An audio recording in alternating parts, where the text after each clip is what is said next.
Já, velkomin í úrval vikunar sem við köllum, sem við sýnum fyrst hérna á laugardag. Tökum ýmislegt efni úr þáttum vikunar og röðum saman með einhverjum öðrum hætti og kannski kemur út úr því eitthvað samhengi. Með mér Árný Eir Ævarsdóttir. Ég ætla að byrja hérna á viðtalið sem við tók við Qusay O'Day, sem íslensk-palestínskur aktivisti. Það var gekk sunnudaginn síðasta að þá byrjaði vopnahlé á Gaza, þannig ekki vopnahlé annars staðar í Palestínu, en við langaði aðeins að ræða við hann þessi tímamót og beða hann útskýra fyrir mér af hverju palestínumenn skýra það sem mikinn sigur að fá að vera núna í friði yfir rústum. Þetta talað 90% af öllum húsum í Gaza sem rústir einar. Og hugmyndinni var að fá til þess að útskýra þetta, hvernig baráttan kannski háð, ekki bara með því að telja hina föllnu og hvað mikið rústað og hvað mikið eyðilagt eða hvað fer fram á einhverjum pundum hér og þar. Þetta svona hvernig palestínumenn heyja baráttuna með því að vera á staðnum. En það var ekki mikið vonleysi samt í spjallinu í honum, þótt hann það mjög svona. Þeir upplifðu þetta sem fullkominn sigur palestínumenn. Svolítið merkilegt að hlusta á þetta, mér þetta nú eiginlega bara stórkostlegt að heyra í honum á þessum tímamótum. Mjög merkilegt að svona heyra hvernig hann útskýrði það, hvernig þessu uppröfun á sigrinum inn í þessum hræðilegu aðstæðum. Já, hvernig sá sem að hefur verið gæti lítið út, verið sviptur öllu, allt verið eyðilagt fyrir, hvernig hann getur verið sigurveri. Já, ég held að það sé áhugavert. Hvet ykkur til þess að hlusta á viðtalið við Qusay O'Day.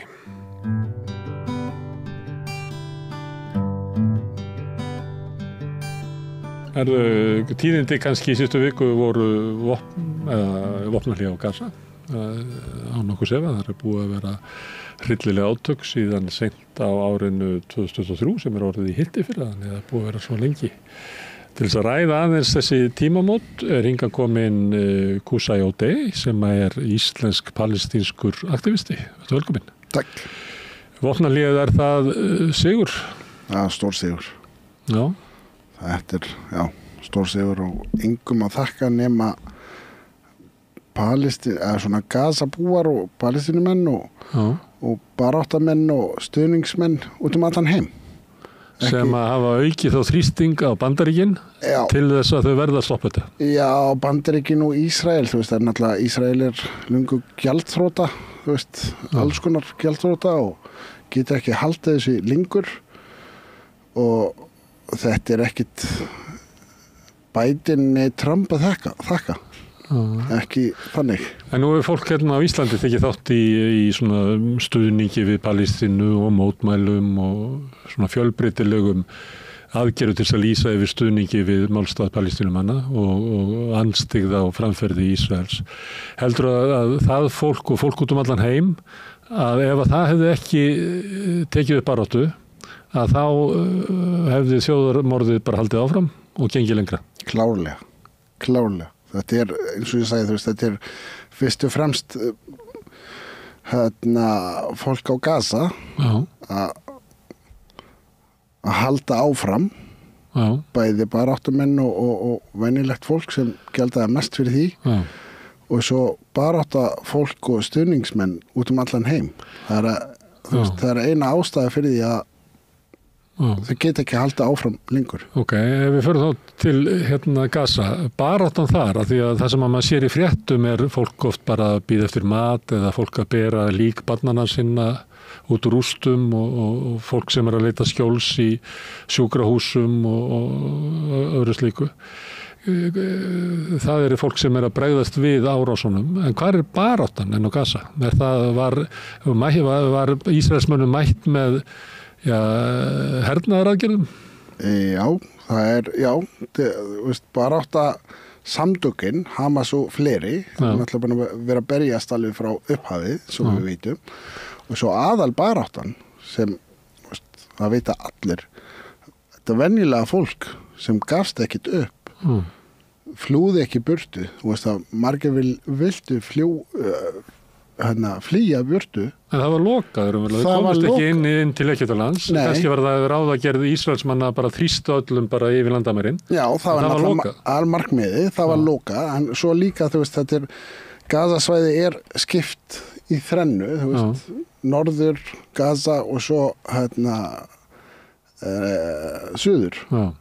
Og fólki í suður, neita að fara og færa sig líka, og sama með, ekki allir náttúrulega, en margir sem gátu verið áfram og þetta er stærsta baráttin, að vera, og þetta er baráttur palestínumenn sem búin að vera í 76 ár núna, að gefast ekki upp, að fara ekki, að halda við. Það er eiginlega svona eins og friðsum andspyrna, það bara vera, en var Ísraels herri ekki líka mætt bara með vopnum og skotið á þá, eða var þetta fyrst og fremst bara friðsum að hlýða ekki Ísrael? Já, það var bæði náttúrulega, þau voru mætt svakalega hernaðar andspyrna, sem, þetta er eiginlega ótrúlegt að það hélt áfram í rúmlega 15 mánuðir og alveg Ísrael var virkilega að þjást, út af þessu. Þráttur gríðarlega yfirburði að þá voru þeir aldrei öryggir, eins og hermennirnir voru aldrei öryggir. Já, og voru aldrei öryggir, náðu aldrei, einhvern ákveðin svæði svona hertaka almennilega og voru aldrei á sama stað, alveg frá upphafið. Þeir gátu ekki tekið neinn svæði undir sig, almennilega. Þeir gátu farið inn, drepa og svo fara. Þannig ef að palestínumenn á Gaza hefðu svona brotnað undan, ég meina, ótrúlegu ofbeldi og ótrúlegum svona yfirburðum, vopna yfirburðum Ísraels, að þá hefði Ísraels kannski fengið sínu fram. Já. Og sem að var það að brjóta niður palestínsku þjóðina, sem það tókst ekki. Þetta er það sem þeir vildu. Margir segja bara að Hamas vildi ekki semja fyrr og Hamas vildi ekki semja fyrr og það eina sem var í boði hingað til er það að gefast upp og Ísrael lagði aldrei fram það að stríð myndi hætta eða þjóðmorði myndi hætta. Það var alltaf, það er eina möguleiki fyrir ykkur, að eina sem er í boði að gefast upp og við myndum halda áfram. Og það var ekkert annað í boði fyrir okkur, þannig það var ekkert annað í boði heldur en að þangað til bara í þar síðustu viku. Reyndar í maí, en þá neita Ísraela að skrifa undir. Þetta er samningin sem var skrifaður undir núna á miðvikudaginn síðast. Það er meira minna eins og frá því maí. Nákvæmlega sama. Þannig það voru Ísraelsmenn sem að gáfust upp. Já. En hvaða gildi hefur þetta fyrir þjóð sem er náttúrulega í vondri stöðu? Ég meina, staða palestínsku þjóðarinnar, ef við myndum horfa á það svona í efnahagslegu tilliti og ýmsu, hún er verri núna heldur en var fyrir 2 árum. En að einhver leyti væri hægt að segja það að svona andlega eða svona spiritið að raunverulega er staðan betri núna heldur en fyrir 2 árum. Já, margfalt betri. Þetta er náttúrulega, jú, við erum ekki vopnaðir, við erum ekki nærri helminga þessi stuðning sem þið fáu, vopn og pening og allt saman, í rauninni Gaza, þessi litla svæði, vann ekki bara stríði gegn Netanyahu eða Ísrael, ekki bara út allan heim, það var Ísrael og stærstu ríki heims voru bak við þá. Vopn og pening, það var dælt inn á þetta daglega. Þannig Bandaríkin tapaði Bretar og það sýnir eitt. Þegar þú ert landeigandinn og þú hefur réttin, þá tapar aldrei. og þetta er náttúrulega, þú veist, þetta er stór stökk fyrir okkur palestínumenn að sigra svona stort stríð eða þjóðarmorð. En ef þú horfir yfir Gaza núna, þá er það bara meira og minna rústir. Það er bara rústir, það er ekki meira og minna, það er bara rústir. Já, þannig í efnastlegu tilum, þá unnu þið bara að þið fá aftur rústir, það sem áður voru hús. Já. Hver er sigurinn sá að... Við erum ennþá þarna. Hæ? Við erum ennþá þarna. Já. Þetta er ennþá Palestína. Já. Þetta er ennþá Gaza. Og það verður byggt upp. Já. Og það hefur gert mörg oft fyrr, ekki svona í stóru stíl, en þetta er það sem er búið að vera að gerast í 76 ár.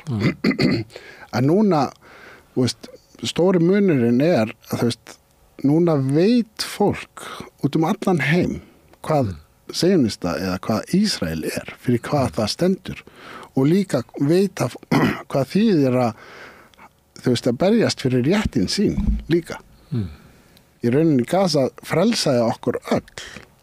Þú veist, þessi hugmyndum að ef þú átt betri vopn eða ríkari, þá ræður þú og þú sigrar alltaf, er bara mörg brotin núna.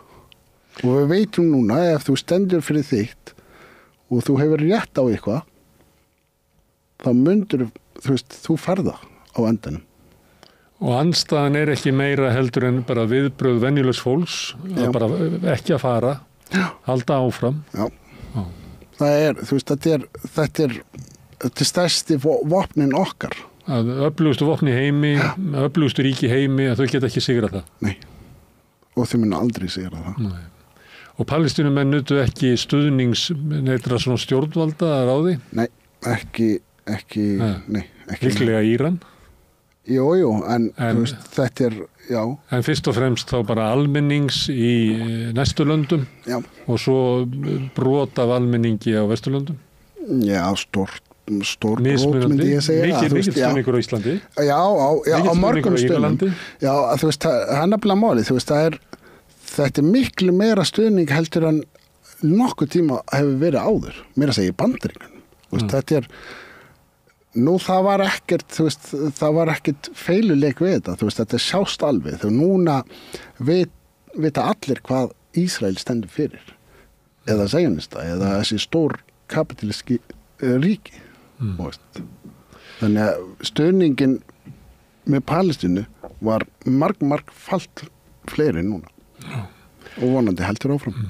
Mér minnir að þú hafi verið hérna fyrir svona ári síðan, og þá var staðan sko hryllileg. Og þá sagður eitthvað í þá verunni að þú veist, þetta væri eiginlega sigurinn væri vís, af því að staðan væri orðið svo slæm og hún bara gæti ekki versnað. Og þetta satt í mér og ég var alltaf að hugsa þetta svo veist, hvaða máli skipti sko vonin eða staðana, því þetta er að sumuleyti held ég að þetta sé erfitt fyrir fólk sem svona, stendur í bara svona venjulegri baráttu að skilja þetta. Þannig að ég ætla að byrja að reyna að útskýrta aðeins betur. Sko. Hvernig er hægt að vera sigurviss þegar þú ert eiginlega með algjörlega tapaða stöðu? Já. Svona, hvernig getur það hægt? Já, það er nefnilega skilgreining á sigur. Hvað er það? Þú veist, er það að deyja, að missa, þú veist, fjölskylduna, húsið eða... Hvernig getur þú sigrað þegar meira en 100.000 manns eru myrtir frá okkur og ekkert eftir á Gaza, það þarf að byggja þetta alveg upp og nýtt og allt það sem er búið að vera að gerast á 15 mánuði. En það segir sér salt og ég er búin að segja þetta kannski áður núna, 15 mánuðir þegar stærstu ríki heims og öflugustu og með mesta vopn og allt það náðu ekki eitt einasta markmið. Þú veist, sem en þú varst alveg viss það fyrir árið síðan að það er ekki. Jú. Þú varst sigur viss fyrir árið síðan. Já, þú veist, og ég vissi að við erum að drepast og við erum í rústum og allt saman, en ég vissi að við erum búin að vera þar og við erum búin að vera í þetta í 76 ár og það ekkert að fara að breytast. Við verðum áfram hérna. Þetta okkar og við myndum berjast fyrir þessu og við hefum ekkert annað val. Við erum ekki superheroes sem þú veist, við getum þetta endalaust. Þú veist, það líka það, við hefum ekkert annað val eins og við vorum að tala rétt á það. Gasabúar, það var loka á þá og þú veist, það búið að vera loka á í mörg ár. Þannig að komast ekki allir út. Þó að það vilja ekki allir komast út, en það komast ekki allir. Þannig við hefum ekkert annað val heldur en að berjast á móti og vera. Og að það bara eina að vera. Þráttur að þegar við fengið yfir ykkur allt sem maður getur ímyndað sér.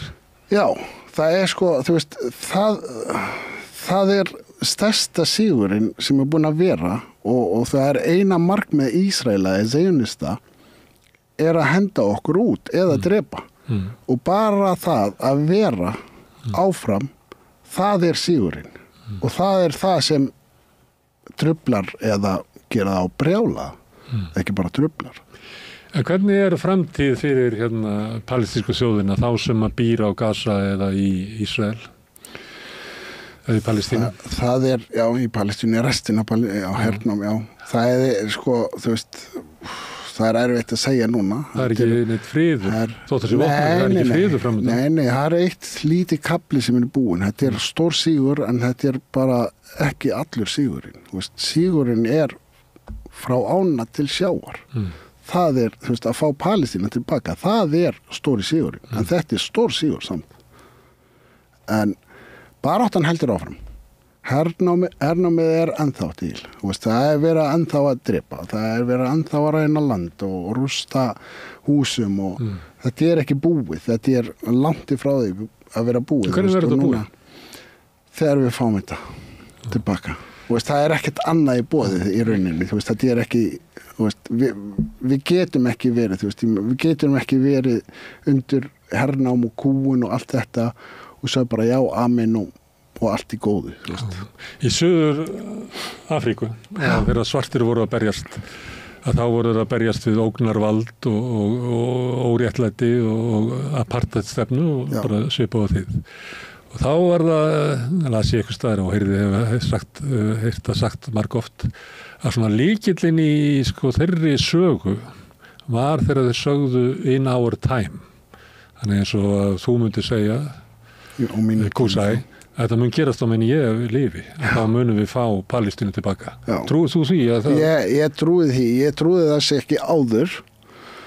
Þegar ég var ekki lítil, yngri, þá ég hugsaði, þú veist, baráttan okkar í dag, þú veist, vonandi fyrir börnin mín, en nú trúi ég að þetta mun vera á mínum tíma. Þar að segja ef ég lífi svona eðlilega langt.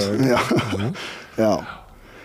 Það að gera. Og þú finnur fyrir það munur á þessu að horfa fram á að framtíðin bara eiginlega eilíf barátta eða sé barátta sem hefur mögulegan endanlegan sigur. Já, maður finnur það, þú veist, það náttúrulega krafturinn í meri þegar maður sér fyrir endan á þessu og þú veist, og þú hagar þið þannig líka, þú veist, þetta mun endast. Það hugsa ég alltaf, þú veist, það ekkert óréttlæti men þú veist, endast að eilífu. Þú veist, það var alltaf markmiði að klára sig, að stúta þessu. En núna segi þetta ennþá nær og nær og nær og nær. Þú veist,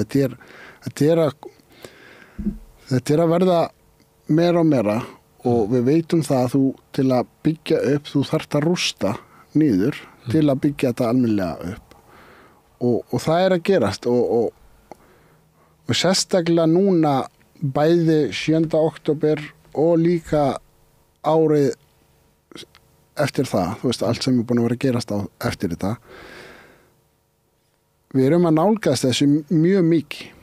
Það bæði okkar styrkur og líka það að, þú veist, heimurinn, það að breytast. Fólk sér þetta almennilega núna og þekkir þetta og margir að vinna í því að taka þátt í þessu. Þetta ekki allt hernaðar stuðning, en bara sniðganga. þú ert ekkit Zionista eða Ísrael snýst fjármagn og öryggi. Það væri engin Ísraeli til ef það væri ekki peningur til og öryggi. Og ef það væri ekki peningur neður öryggi, þú nennir ekkit að standa í þessu. Þetta ekki fólk sem á þetta land, þetta ekki fólk sem tengt þetta land. Þetta eru allir sem koma eitthvað stað frá og hafa þetta betra þar sem þau voru heldur en þar sem skortur af pening og öryggi. Og Palestína frá ánni að hafinu, það merkir það að Palestínumenn munu stjórna Palestínu? Já. Og megnið af þeim sem hafa komið og byggt upp Ísrael fari bara aftur? Það annarkvort að fara aftur eða bara sætta sig við það. Þetta Palestína. Búa í landi sem stýrt af Palestínumennum? Já. Og þau geta alveg stýrt þessu með okkur. Palestína segir ekki að þú þarft að vera búin að vera eða lang afiðin þarna. Heldur, réttlæti fyrir Palestína. Það bara eitt ríki. Allir með sama rétt. Sem öllum líkindum myndu leiða til þess að Palestínumenn væri í meirihluta? Já, það líklegast að flestir, en örugglega allir Ísraelar myndi ekki sætta sig við það að hafa sama réttindi við. Og það sést, það sést, það þessi 15 mánuðir sem nýbúin að klárast. Það sýndi hversu sjúkla hugsun Ísraelir eru með og þau geta ekki ímynda sig að við erum jafnir eða jafnvel bara að við erum venjulegt fólk, ekki bara jafnir, heldur bara að við eigum rétt á eitthvað. Það séu eitthvað meira heldur en kakkalakkar eins og einhver ráðherrann sagði. Nákvæmlega. Og þannig að Ísrael byggir umverulega á því að það sé hægt að reka ykkur úr landi, fæla ykkur úr landi sem bara kolvitlaust. Þeir eru snar heimskir þeir hugsa virkilega svona. En Palestínumenn, það eru fólk býr á Gaza og fólk býr annars þar í Palestínu, en svo náttúrulega stór hluta af Palestínum út allan heim eins og þú. Hvað hvað það stór hluti af fólkinu sem býr ekki í Palestínu? Það jafn stórt. Það eitthvað 7-8 milljónir. Jafn margir inni í Palestínu og sem eru úti. Heldur þessi stór hluti þeirra sem hafa flúið sem myndu vilja snúa tilbaka? Flestir vilja það. Flestir vilja það, en alltaf hjá innflytjendum þá það náttúrulega þú kannski vilt það, en þú kannski gerir það ekki. Nei. Þú einhvern veginn verður alltaf með dýpri rætu það sem og kannski landi sem þú ætlar að snúa tilbaka kannski ekki til lengur því að það breytist allt Palestínu ekki eilíf. Það rétt, en þegar ég segja allir, það vilja allir hafa hluti í Palestínu. Eða einhvern aldrepp. Geta snúið aftur í þorpið sitt eins og nákvæmlega, eða þó að þessi bara í heimsókn. Þó að þessi bara að komast inn í landið. Við erum að tala stærsti hluta þessi 7-8 milljónir sem mega ekki snúa heim. Ekki bara mega ekki búa heim, heldur mega ekki koma inn í landið. Og bara það að hafa getu eða þau geta bara farið heim þó að þessi bara í heimsókn, það má ekki. Og það nóg til að útrýma þessi ljóta hugmyndin sem heitir sionisma í Palestínu. Það bara að vera á svæðinu þó að þessi bara í 5 daga eða helgarferð. Þau mega ekki. Ég á frendur sem mega ekki að fara heim. Þú mátt fara? Ég get farið. Það fyrir þú íslenskur ríkisborgari? Nei, reyndar ekki, en ég búin að ná að halda réttindi mín þar. Þannig að þú þurftir ekki að yfirgefa. Ég ekki ríkisborgari rétt, ég ekki með ríkisborgari rétt í Palestínu, Ísrael. Ég með svo kallast bara tímabundið dvalarleyfi í Jerúsalem frá Ísraelum. Sem þú færið og getur endurnýjað eða? Já, ég fæ. En á hverju munur á þér og frænduðinu sem að geta ekki komið tilbaka? Af því það búið að taka þetta af þeim. Þið getur ekki tekið af þér? Já, þið geta gert það. Þið geta gert það. Ég fer reglulega og býr þar í ákveðin tíma eða stundum óvissan tíma til að endurnýja. En af hverju fórst þú frá Palestínu? Ég tók ekkit mikið þátt í því, en já, mamma... Þetta sendur í burtu? Ég var sendur í burtu, ekki af Ísraelum þetta skipti, en þetta var mamma mín og... Sem í æðsta yfirvald. Stærsta, hún var að reyna, verja mig, eða þú veist svona, það var komið, byrjun á setni félagskap? Nei, þetta er besta félagskap sem ég var í. Þetta var setni intifada og það var allt í svona það logaði allt og ég á bróðir sem er eldri en ég 2 árum og hann hefur verið í andspyrnu og hann var eftirlýstur þegar þetta gerist þarna 99 og svo mamma sá það að ég að fara að lenda í það sama og annarkvort í fangilsi eða drepinn eða myrtur eða eitthvað af Ísraelum, ekkert glæpagengi neitt, þannig hún tekur ákvörðin að bara senda mig í burtu til Íslands, alveg lengst í burtu. Þú vildi ekki missa báða drengina? Hún vildi ekki, Hvað, bróðin, er hann á lífi? Hann er á lífi.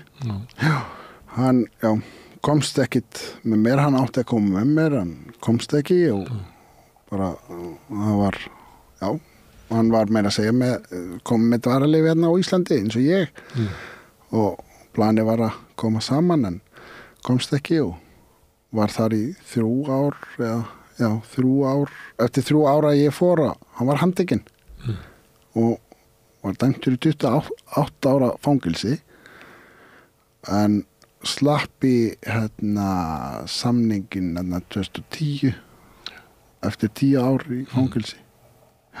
Og hefur það verið frjáls síðan? Frjáls en útlaður. Hann fekk ekkert að vera í Palestínu. Nú, hvað býr hann? Hann er í Belgíu. Já. En þegar þú komst hingað, þekktur þið fólk hér eða? Ég átti frenda Salman hitinn og hann er bróðir mömmu og ég þekkti hann bara. Svona, Sem er vel tengdur inn í bæði palestínsk samfélag og raunverulega Íslands samfélag? Já.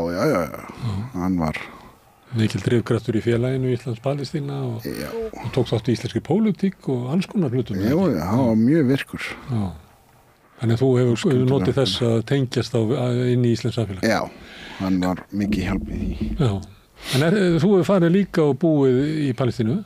Já, mörg oft. Ég fór fyrst, ég kom annað til Íslands 1999 og svo fór ég fyrst 2002 og það vildi ég ekki koma aftur og bara settist að í Palestínu og kom mér í vinnu og svo gerðist það aftur, mamma sendi mér aftur og man ekki hvenær var seinni skipti, 2004 eitthvað svoleiðis, ég reyndi það aftur og gerði mamma nákvæmlega sama. Svo síðast fór ég til að búa, það var 2012 minni mig eða 13 og svo kom tilbaka 2015 til Íslands og ég er búin að vera hér síðan. Heldur þú munið flytja aftur til Palestínu? Er það gamall maður þar? Stefnan. Helst sem fyrst. Helst sem fyrst? Já, en eins og þú segir, þú veist að skjóta rætur og annað, það er hann alltaf ekki eins auðvelt þegar maður er nýkominn. Já. En núna horfum til Gaza sem eru eiginlega bara rústir. Hvar munu Palestínumenn fá stuðning til þess að endurreisa það? Ég held að við erum búin að sjá það síðustu 15 mánuðir. Fólk út allan heim er alveg bara tilbúin að gera hvað sem er og styðja og styrka bara alveg sama hvaðan. Það er bara einstaklinga og frjálsfélagasamtök. Já, náttúrulega, ríki er ekkit að, bunga út frá þú veist, ríkinu, þú veist, allt ríki frá einstaklinga, eða þú veist, fólk í landinu, svo líka náttúrulega fólk á landinu, eða þú veist, fólk út allandi heim að styðja og styrka. En jú, það náttúrulega, Arabaríkin ekki fátækir og eins og við vitum öll og þeir myndi taka þátt í þessu og svo Bandaríkin var búið að lofa því líka að taka þátt. Ég veit ekki hvort það verður og hversu mikið, en í rauninni Ísrael ætti að borga brúsan. En nú stundum talað hérna á Vesturlöndum að fólk sem hefur lent í svona stríðsskaða, eins og við getum rétt ímynda okkur að vera kannski, segjum bara 8 ára drengur eða stúlka á Gaza undanfarna 15 mánuði, þetta bara fólk mun bera þetta með sér alla sína ævi. Já.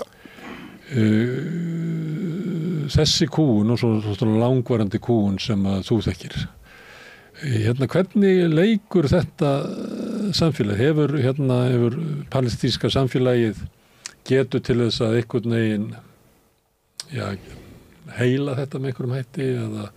Það að tala um, við nóga margir sálfræðinga eða eitthvað svo? Ég ekki til að fylgja með sálfræðing og stundum það bara einhvern veginn samfélagið sjálft sem getur gett þetta. Jú, þetta náttúrulega samfélagið, þú veist, það náttúrulega það sem, þú veist, við hefum heyrt þetta oft að það sem brýtur þig ekki gerir þig sterkara og samfélagi í heild einhvern veginn byggt þannig að þú veist, hjá okkur í Palestínu, þú veist, það er stolt að vera, þú veist, móðir myrta dreng eða fólk í fangilsi, þú veist, að samfélagi tekur utanum þig. Kannski svipa á Íslendinga þekkjum að vera sjómannsekja eða hafa mist son sinn þá var borin svona tiltekin virðing fyrir því, þekki það úr Hafnarfirði? Já, einmitt, þú veist, það er nákvæmlega svona og þú veist, það er náttúrulega miklu sterkari þú veist, og stærri, það er náttúrulega, jú.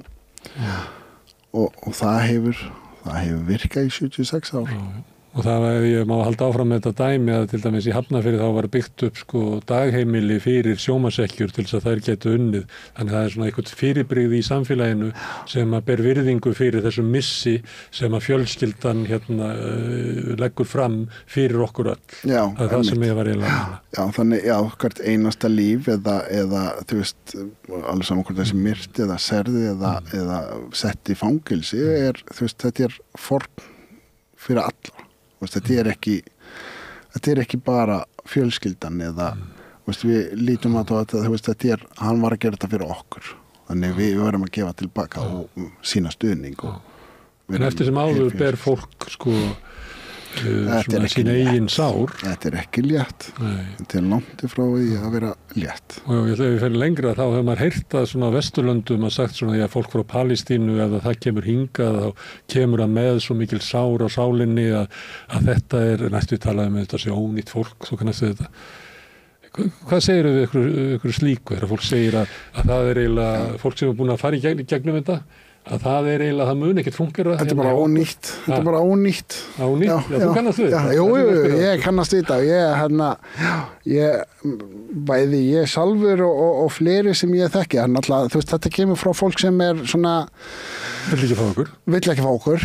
Og þekkir enga sem frá Palestínu, þú veist. Og svo, en fólk sem þekkir fólk frá Palestínu, þú veist, fólk sem ég þekki og búin að þekkja í mörg ár og svona og kynnist einhvern annan palestínumaður sem nýrri palestínumaður sem kemur að þú veist annarkort var særður eða misti fólk eða eitthvað svo leysi og kemur til mín bara ég bara skil ekki hvernig hægt að vera búin að lenda í þessu allt saman og vera hressari og meira gefarandi heldur en ég veist. Þetta náttúrulega það styrkur í þessu þú veist maður fer ákveðin styrk þegar maður lendir í svona og samfélagi eins og ég sagði þú veist, við erum byggt upp þannig að þú veist, þetta svona þetta græra einhvern veginn sjálft þetta græra aldrei en þú veist, maður verður bara sterkari að þessu þú veist, það væri endalaust að segja mér að þú verður að fara og hitta einhvern út að tala við og eitthvað svo lýsi bara, já ég endalaust að tala við fólk þegar mér líður verst þá hringi ég út í Gaza veist, og meðan þetta stóð þegar mér líður vest og ég alveg handónýtur og ég alveg að fara í kulninu svona, þá tek ég tólið og hringi einhvern á Gaza. Það fæ ég styrk. Sem stendur vel miklu verð en þú. Já. Og hann gefur þau von. Hann gefur mér styrk, ekki bara von, heldur bara, ég fæ svona bara búst frá þeim, Þetta ótrúlegt og þetta lygilegt, en þetta er svona. Heldur að palestíska þjóðin með því að hafa gengið gegnum þetta að sé kannski orðin góð í því að standa svona raunir? Já, það er bara, það er búið að brýna sig miklu meira, þetta er svona sterkara af þessu einhvern veginn og hressari. Það er ekki þannig að þessi hörkulegra fólk að því að það brenja. Nei, við erum bara fólk. Og svo þegar það kemur matur og allir bara borða og þá verður þetta kannski líflegra samfélag heldur en hjá okkur sem höfum ekkert óttast. Já, það er náttúrulega, við sem svona öryggir hér, við höfum alltaf óttast í rauninni. En þegar þú hefur ekkert að tapa, þú hefur ekkert að óttast. Og það segir ekki að þú ert einhvern brjálæðingur sem er bara, er ekki hægt að nálgast eða eitthvað svoleiðis, heldur bara, maður tekur þetta bara og verður þakkláttur fyrir hvað sem er og fyrir lífið, við elskum lífið. Ég held að þessi Palestínumennir elska lífið mest af öllum þjóðum. Og það sést núna, ég veit ekki hvort það er búin að vera að horfa á myndbönd sem koma út frá Gaza, þetta er snar.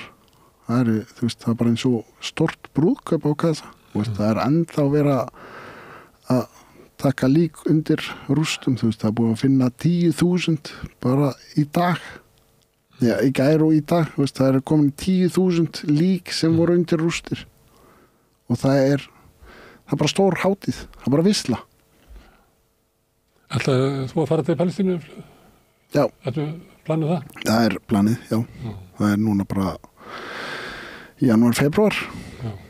Og þú sér þessar myndir að fólkina fagna, að það langaði að vera þarna að fagna? Já, ég var yrðalaus í gær.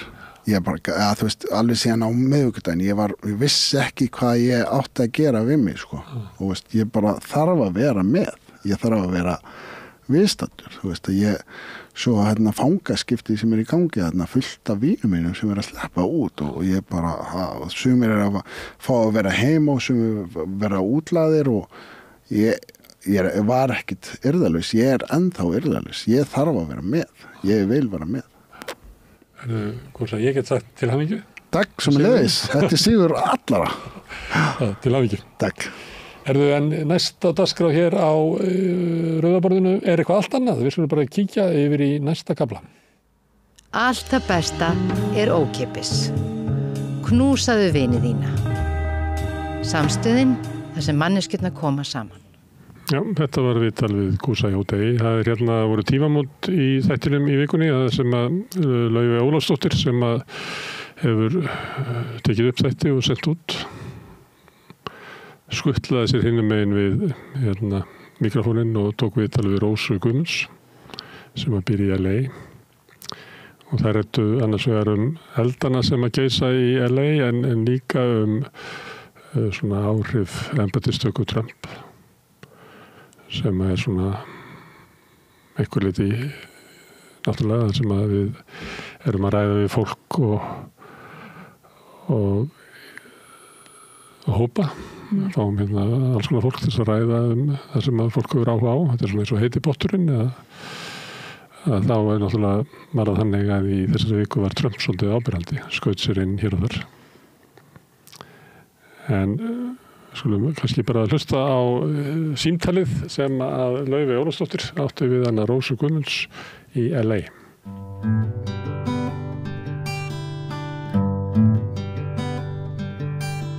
Já, góða kvöldið og velkomin aftur að Rauðaborðinu.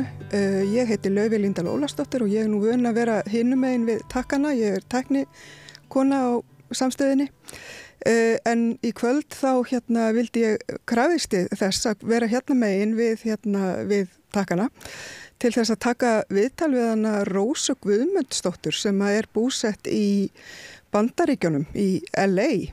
og mér langaði aðeins að heyra í henni bara, já, var þetta bæði eldana sem voru núna nýlega í borginni og líka bara ástandið því að það náttúrulega hefur alls konar verið að gerast í Bandaríkjunum að undanförnu. En ég kannski bara býði velkomna að Rauðaborðinu, Rósa, þó þú sést svolítið langt frá því.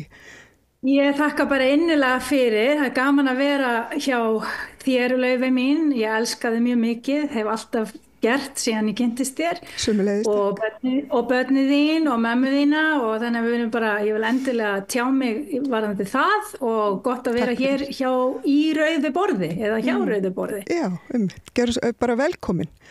Hvað getur þú sagt mér nú eru þessi skógareldar og ég náttúrulega bara sá þegar að þú mertir þig örugga í þegar þessir eldar hófust. Getur þú sagt mér aðeins svona hvað var í gangi?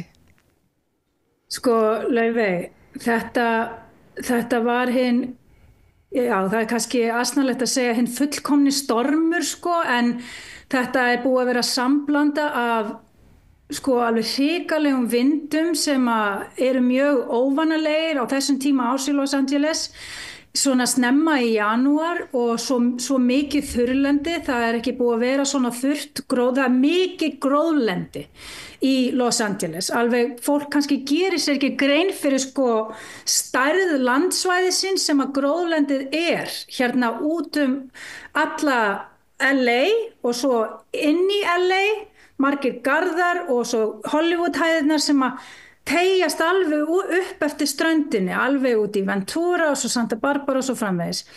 Og rosaleg landsvæði af gróðlendi og líka upp inn í landið. Og skal ég segja þennan morgun, 7.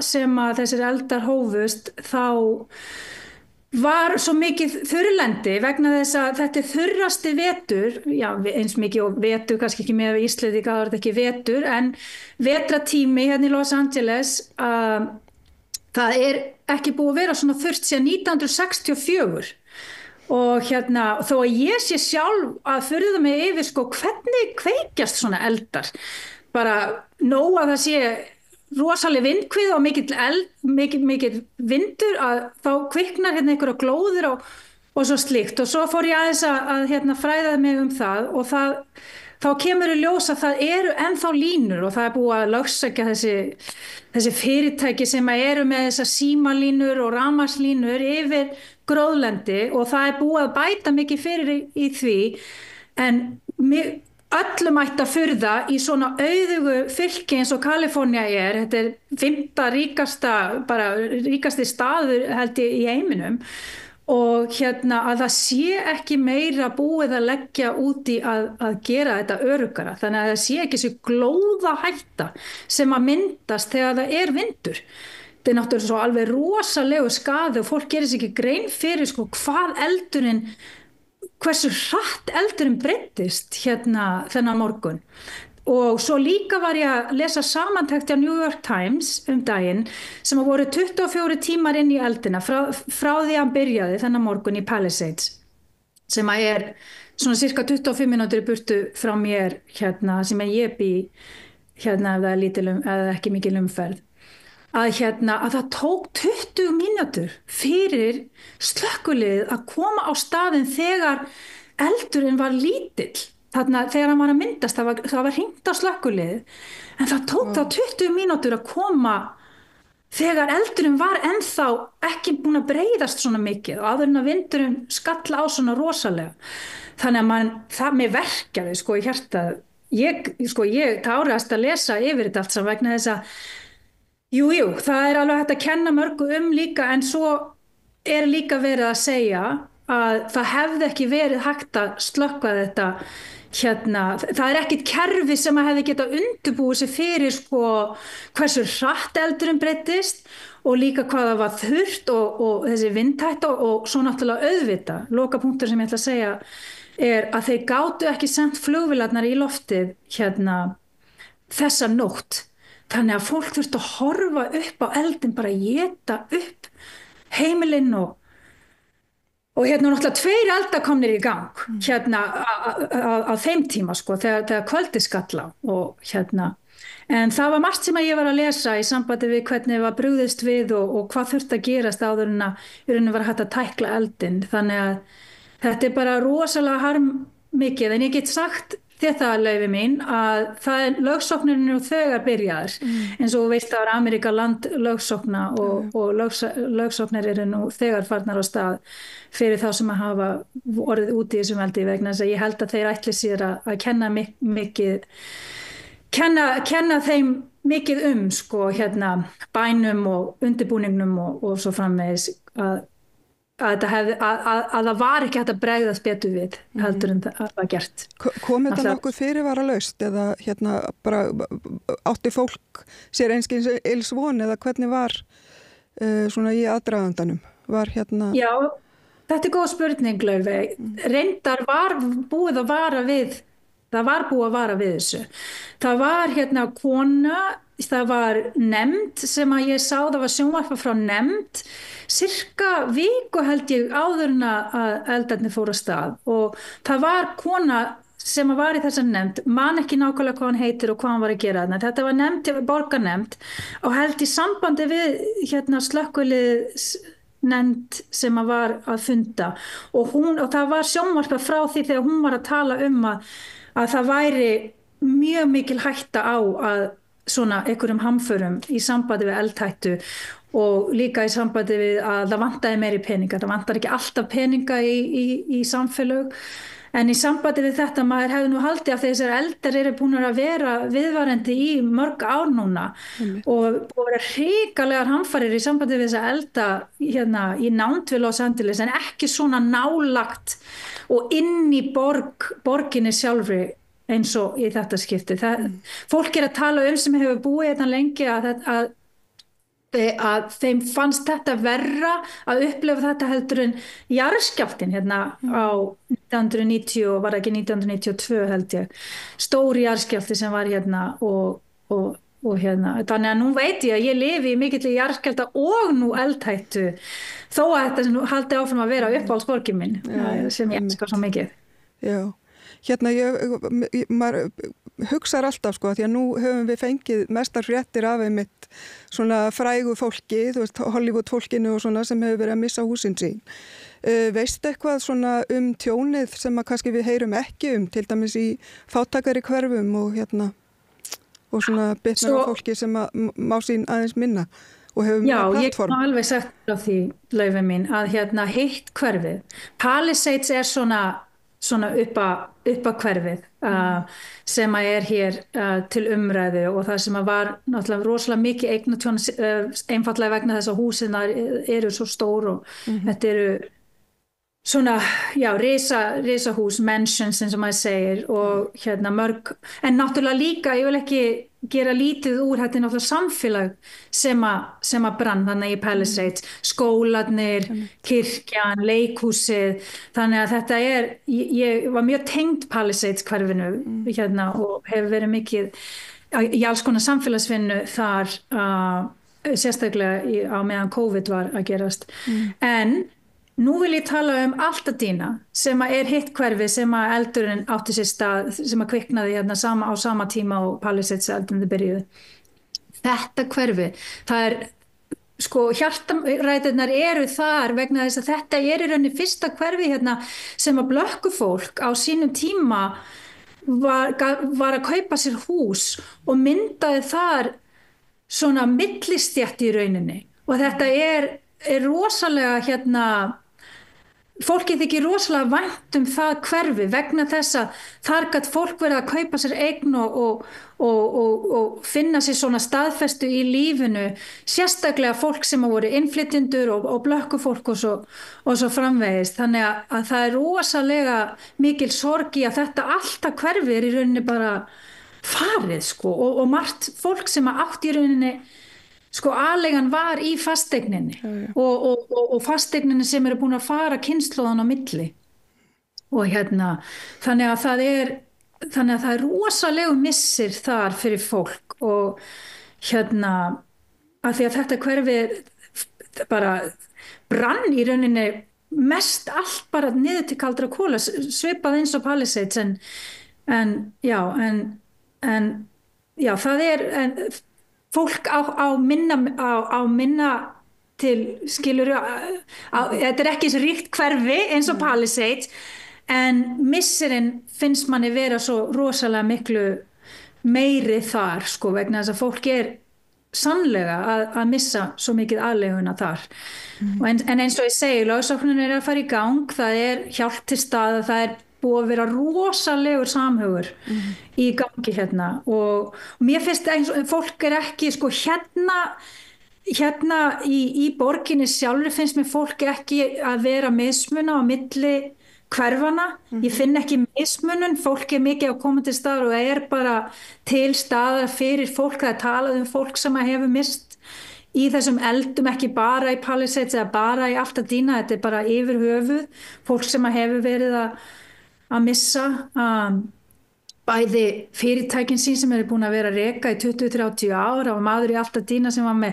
bílaviðgerðarverkstæði í 30 ár og það bara farið, þetta mikið fjölskyldu fyrirtæki sem að hafa brunnið niður en náttúrulega fengum smá skerfa því í gegnum COVID, ekki að það hafi brunnið niður en náttúrulega mörg fyrirtæki þurfti að loka náttúrulega vegna þegar COVID var en svo þetta svona tvöfalt áfall fyrir margt fólk sem á ekki mikið þegar þessir eldar skella á svona stuttu eftir COVID sko þannig að þetta alveg svona double whammy eins og maður segir og en auðvitað sko senast að ég ætla að segja af þessu að auðvitað að hugsa til sko já fólk sem á mikið misti húsin sín og það getur bara áalveg fyrir öðru húsi eða getur byggt annars það en þetta meira en það auðvitað, það ekki hægt að bara minnka það niður í það fólk var að missa mörg svona það sem ekki hægt að meta til peninga eins og minningar og ljósmyndir og alls konar svona sem á tilfinningarlegt gildi og náttúrulega líka bara samfélagi sitt sko. Akkurat. Já. Getur aðeins sagt mér lögsóknina. Þetta eins og svona hóplögsókn eða þetta, veistu eitthvað nánar það, hvort að þetta sé...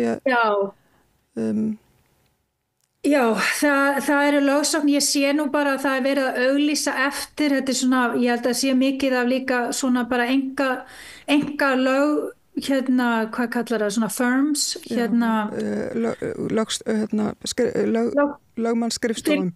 Lögmannsskrifstofur, sem eru að safna fólki í svona held ég að sé civil, það hvað kallar það, svona lögsóknir fólksins skilurðu til borgarinnar og svo líka held ég að svona enga lögsóknir sko líka en ég held að aðal lögsóknirnar eru sko til borgarinnar bara fyrir að hafa í rauninni ekki verið betur undirbúið að þetta hafi gerst, að þetta þurfti að fara svona langt og bara í rauninni mikið eins og maður kallar svona gross neglect sko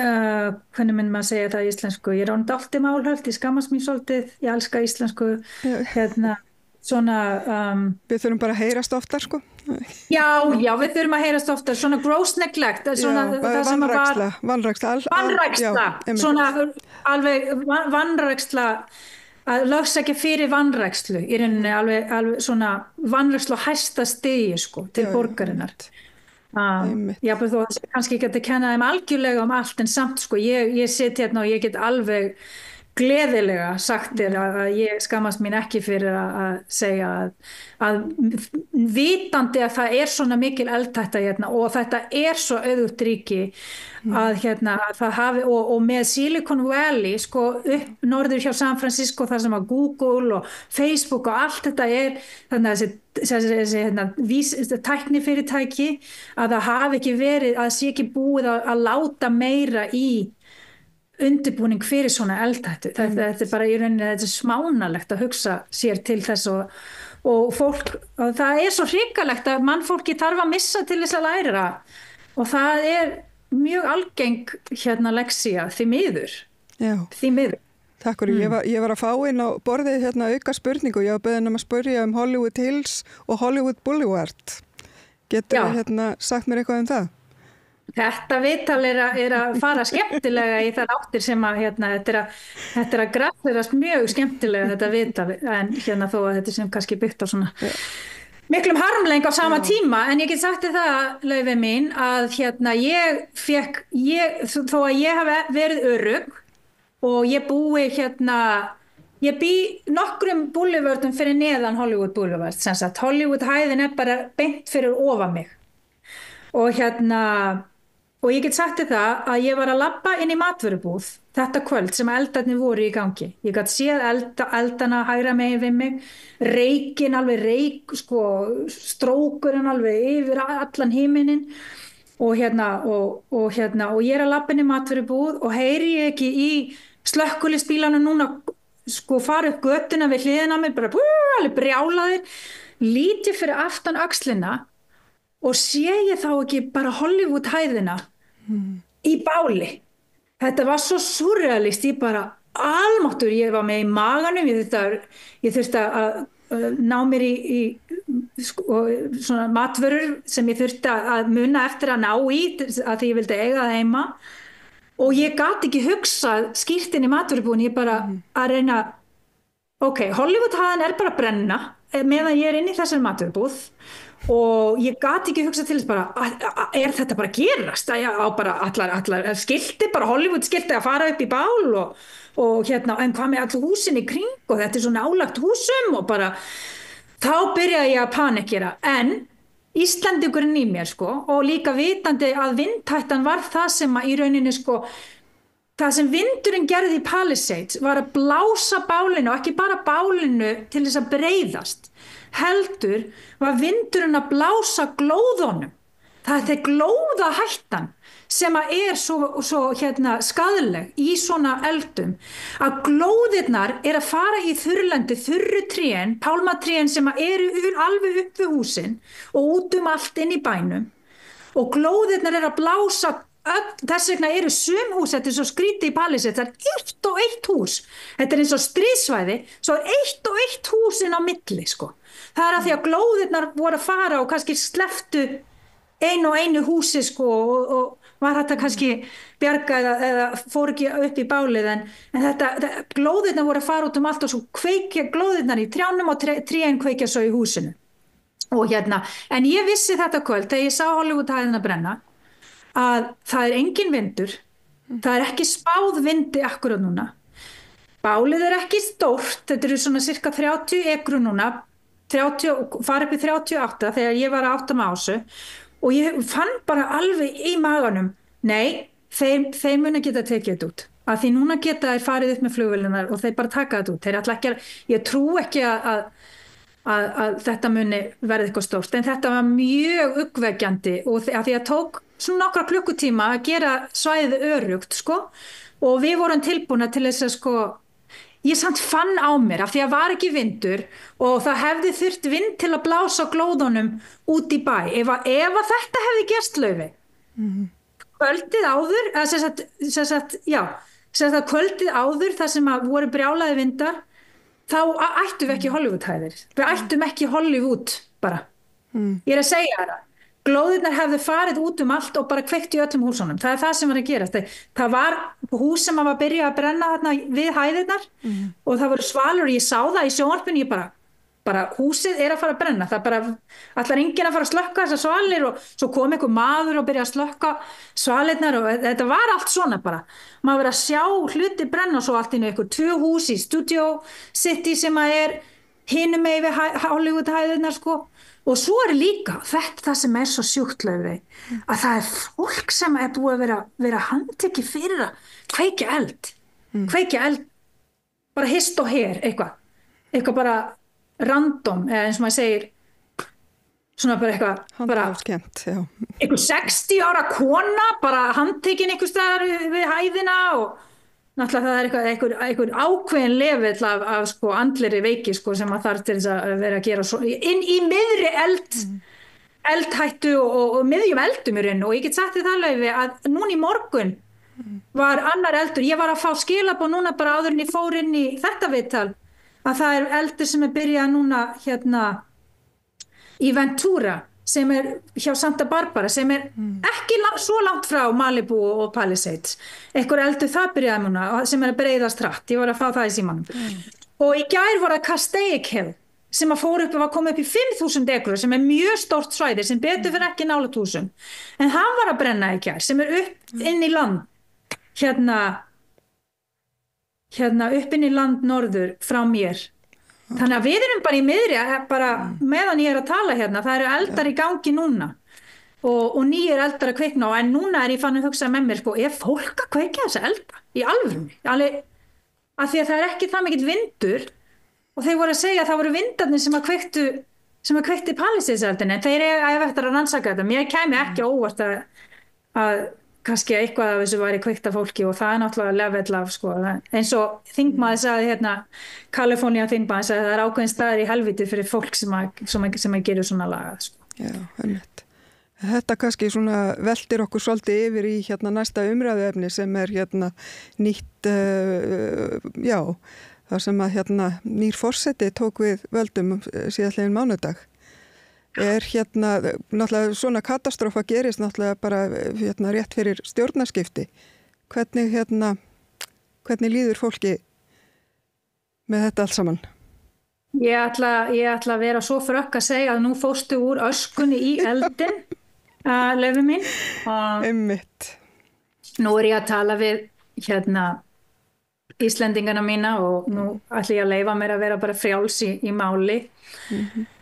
Mér líður ekki öruggt að vera mjög frjáls í máli bara í samfélaginu í Ameríku eins og jafnvel þó að Kalifornía sé mjög demokratískt fylki og við erum með mjög sterkt fólk eins og fylkisstjórn okkar mjög mikill demokrati og mjög mikill andstöðumaður Trump-ríkisstjórnarinnar allrar og ekki allra repúblana en flestra því að þeir eru svo meðvirki með þessu manni að það hálfa væri nóg sko. Man langar að senda allt þetta lið í 12% samtök bara. En heimurinn ekki eins og maður vill en hérna skal ég segja þér mér leið eins og hérna eins og það hefur verið ráðist á mig heiftarlega 2016 þegar hann vann þá bjó ég í New York af því að þeir sem að vita að svona maður þetta í samkvæmt bæði samkvæmt dómsmálakerfinu sem er kannski ekki mjög mikið virt núna sérstaklega af repúblikánum hérna þá hann búinn að vera dæmdur fyrir glæpi fyrir skattaglæpi fyrir að hafa ráðist á konu hérna í New York og hérna reynda nauðginni og hann búinn að vera dæmdur fyrir þetta og við vissum alveg, ég bjó í New York í mörg ár, ég vissi alveg hvernig típa Trump var og hann þekktur í New York, enda sér það að New York eina fylki sem búin að gefa honum einhvers konar afleiðingar, taka hann fyrir dómstóla og fyrir réttastóla og ég bjóðar og ég mótmælti með öllu fólkinu sem fannst þetta svo hrikalegt að hann var forseti 2016 og því að fólk í New York veit hvernig típa hann er búinn að vera að svindla fólki þar í áratugi og pabbi hans líka mismuna blökku fólki af einhverjum 4-7.000 íbúðum sem voru leigðar af fasteignarnir sem að fjölskyldan hans þá eru einhverju 4 eða 5 blökkufjölskyldur af öllum sem að fenga að leigja og þannig að það er alveg þekkt það er þekkt í New York hversu mikil kynþáttahatari þeir eru. Ég ætla bara að vera bent út og þegar hann að tala núna og að fara á móti þessum innflytjendum og þetta var rosa lofur þegar hann var að bjóða sig fram til forseta núna hann ekkert að tala hvíta innflytjendur, hann að tala litað fólk og það eitthvað sem að kemur fólki ekki á óvart sem að veit og þekki til hver hann hefur alltaf verið og líka bara og þetta samblanda af fólki sem að hlusta bara á Fox News sem unni bara tæki til propagandatæki til þess að gera fólk að svona sértrúa söfnuði í rauninni sko, af því að heilaþvottur eins og maður segir og þetta fólk þekkir ekki staðreyndirnar, þekkir ekki sannleikan og trúir lygin, hefur keypt lygina. En ef þú lítur bara á þá staðreynd að þegar hann tapaði fyrir Joe Biden 2020, þá var þetta náttúrulega svindl og demokratar svindla og allt þetta, en þegar hann vann núna ekki eitt orð svindl. Akkur var það ekki svindl, akkur var ekki rannsakað ef að hann virkilega sannlega vann kosningarnar, ekki eitt orð. Þannig að þetta er svo brjálæðislegt allt saman sko, þetta er ekki fyrir hugsandi fólk að melta, þetta er ekki fyrir sko fólk með hjarta og heila sem að virkar ágætlega að melta, það er ekki hægt vegna þess að þetta er svo brjálæðislegt, þetta er svo klikkað, þetta er svo sértrúarsafnaðilegt, þetta er svo sko, ég veit ekki hvað mun gerast Laufey mín, þetta bara er í gangi, hann er forseti, að sætta sig við eitthvað þýðir ekki að maður sé sammála því, að sætta sig við eitthvað þýðir ekki að maður sko sé meðvirkur því, heldur ég þarf að sætta mig við þetta vegna bara fyrir geðheilsuna mína og líkamlega heilsuna vegna þess að sko 2016 og inn í COVID þegar hann var að stjórna COVID-inu og því öllu sko, ég var bara öskrand á sjónvarpi og þetta bara og kona mín var bara sko bara þú verður að finna leið til þess að bara að finna sko andlega heilsu í þessu öllu saman að því að þetta hann gerir fólk klikkað en maður passa sig ekki vegna þess að helmingurinn af þessu landi og náttúrulega meiri hlutan af heiminum held ég sér alveg hvernig manneskjan er og hvað þetta er sjúkt. Þetta er sjúkt, þetta er alveg sjúkleg meðvirkni. Repúblikar hafa selt sálina sína þessum manni. Þetta er svona Jim Jones karakter, svona eins og sértrúarsafnaður svona leiðtogi. Og það sem að fólk fylgir leiðtoganum sínum í dauðan, þetta er bara, og þetta fyrirbæri er til staðar, þetta er andleg veiki að vera í sértrúarsafniði sem að fylgir leiðtoga inn í dauðan, það sem að þeir beðum að taka eitur og svo slíkt og þetta hefur oft gerst, Manson og Jim Jones og svo framvegis í gegnum söguna, þetta er svipað, það sem að er heila þvegið fólk og svo náttúrulega líka sem Trump gerir, hann lofar og gerir lofur og gerir samninga bak við tjöldin og þannig að fólk er að selja æruna sína og selja gildin sín til þess að auðgast kannski eitthvað smá fattaru og selja skiluru samfélags það sem er gott fyrir heildina bara fyrir sjálft sig, þetta er svona hámark eigingirnina sko. Einstaklingshyggjunnar, já. Og þetta sé maður náttúrulega ekki bara í Ameríku, maður sér þetta bara það sem að fólk er sko, þetta er andleg veiki að vera að eiga mikið og vilja meira og vilja svo ekki gefa tilbaka. Þetta hef ég aldrei, þetta sem betur fer, ég er ekki að segja að ég sé fullkomin, en ég veit að ég þyrfti að vera mjög andlega veik til þess að eiga billjónur og vilja meiri billjónur og líða illa yfir að þurfa að borga skatt af því sem ég á og sanngjarna skatta meðan samt vilja eiga samfélag sem að sko, hreinsa fötin mín og þjóna mér á veitingastöðum og gefi mér ávexti ef ég fer á hótel og eitthvað slíkt og að skilja ekki að samfélagið er það sem þarf, stóðir samfélagið sem þurfa að vera til staðar til þess að fólk geti átt sér lífi í samfélaginu sem er auðugt. Já, einmitt. Ég skilði fullkomlega vel og en við langaði svona aðeins í lokina því við þurfum að fara að slíta þessu. Því miður, ég get tala við þig í allt kvöld, en ég var aðeins að spá í, sko, núna náttúrulega er hann tekin við og ég er svona aðeins að spá í bara nú var hann að undirrita einhverjar 50 tilskipanir sem að snúa helst að því að vega að réttindum kvenna og hinsegin fólks og fólks af erlendum uppruna. Hvernig líður fólki svona í þínu nærumhverfi með allt þetta? Hvað? Ég get sagt þetta Laufey að ég hugga mig þar, sko ég þarf mikið innra öryggi, það er bara vegna þess að bara alls konar sem ég persónulega gengi í gegnum, það þarf ég mikið að innra öryggi og ég sem betur fyrir lært að öðlast það með tímanum. En ég get sagt það að ég finn ekki mikið öryggi í fyrsta lagi ekki ríkisstjórninni minni akkurat núna, af því ég veit að það er sósíópati sem er forseti, sem er ekki færum að finna samkennd. Þú sást hvað biskupinn var að segja daginn í kirkjunni og hvernig hann brást við því að þetta er ekki eðlileg manneski sem að tala svona og bregst svona við. Þannig að við vitum að hann er sósíópati, hann er ekki færum samkennd og hann kemur frá kynþátta, hann var ólst upp í kynþáttafordómum. Við vitum það, pabbi hans var það. Þetta er rasistar. Og þannig að það er svona býr í honum og náttúrulega fullt af fólki í ríkisstjórninni sem er það líka. Þetta land er byggt á rasisma. Að stela landi frá Indjánum og svo auðga sig á baki blökkumanna sem var keypt inn í þetta land, innflutt inn í þetta land og svo auðguðu þeir sig á bökunum þeirra og ans að borga þeim, skilurðu. Þannig að þetta land er byggt á arðráni og landráni og auðvitað kynslóð til kynslóða, þá er náttúrulega fólk sem heldur þessu ennþá í húfi.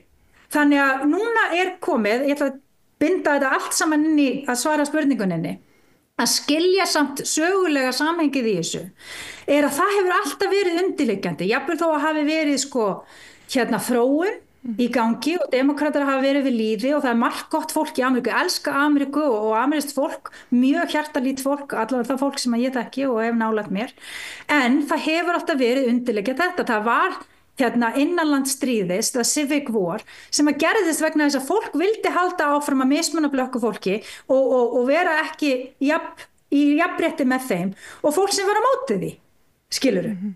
Og svo Lincoln, og svo stjórnarskráin var búin til og það sem var reynt að búa til, government for the people, by the people, for the people.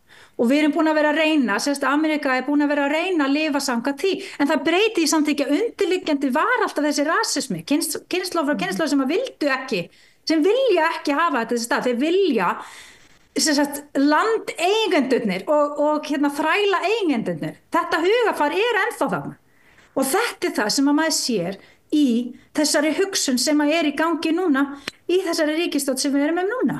Að þetta er búin að vinna kannski bardaga núna, en ég verð að hugga mig við það, Laufey, að stríðið er ekki algjörlega unnið af í rauninni þrælahöldunum sem að vilja bara sem að það sem hvíti kynstofnin er aðri litaða fólkinu í rauninni. Og en ég get sagt að það búa í Kaliforníu og búa í Los Angeles, það er öryggi í því.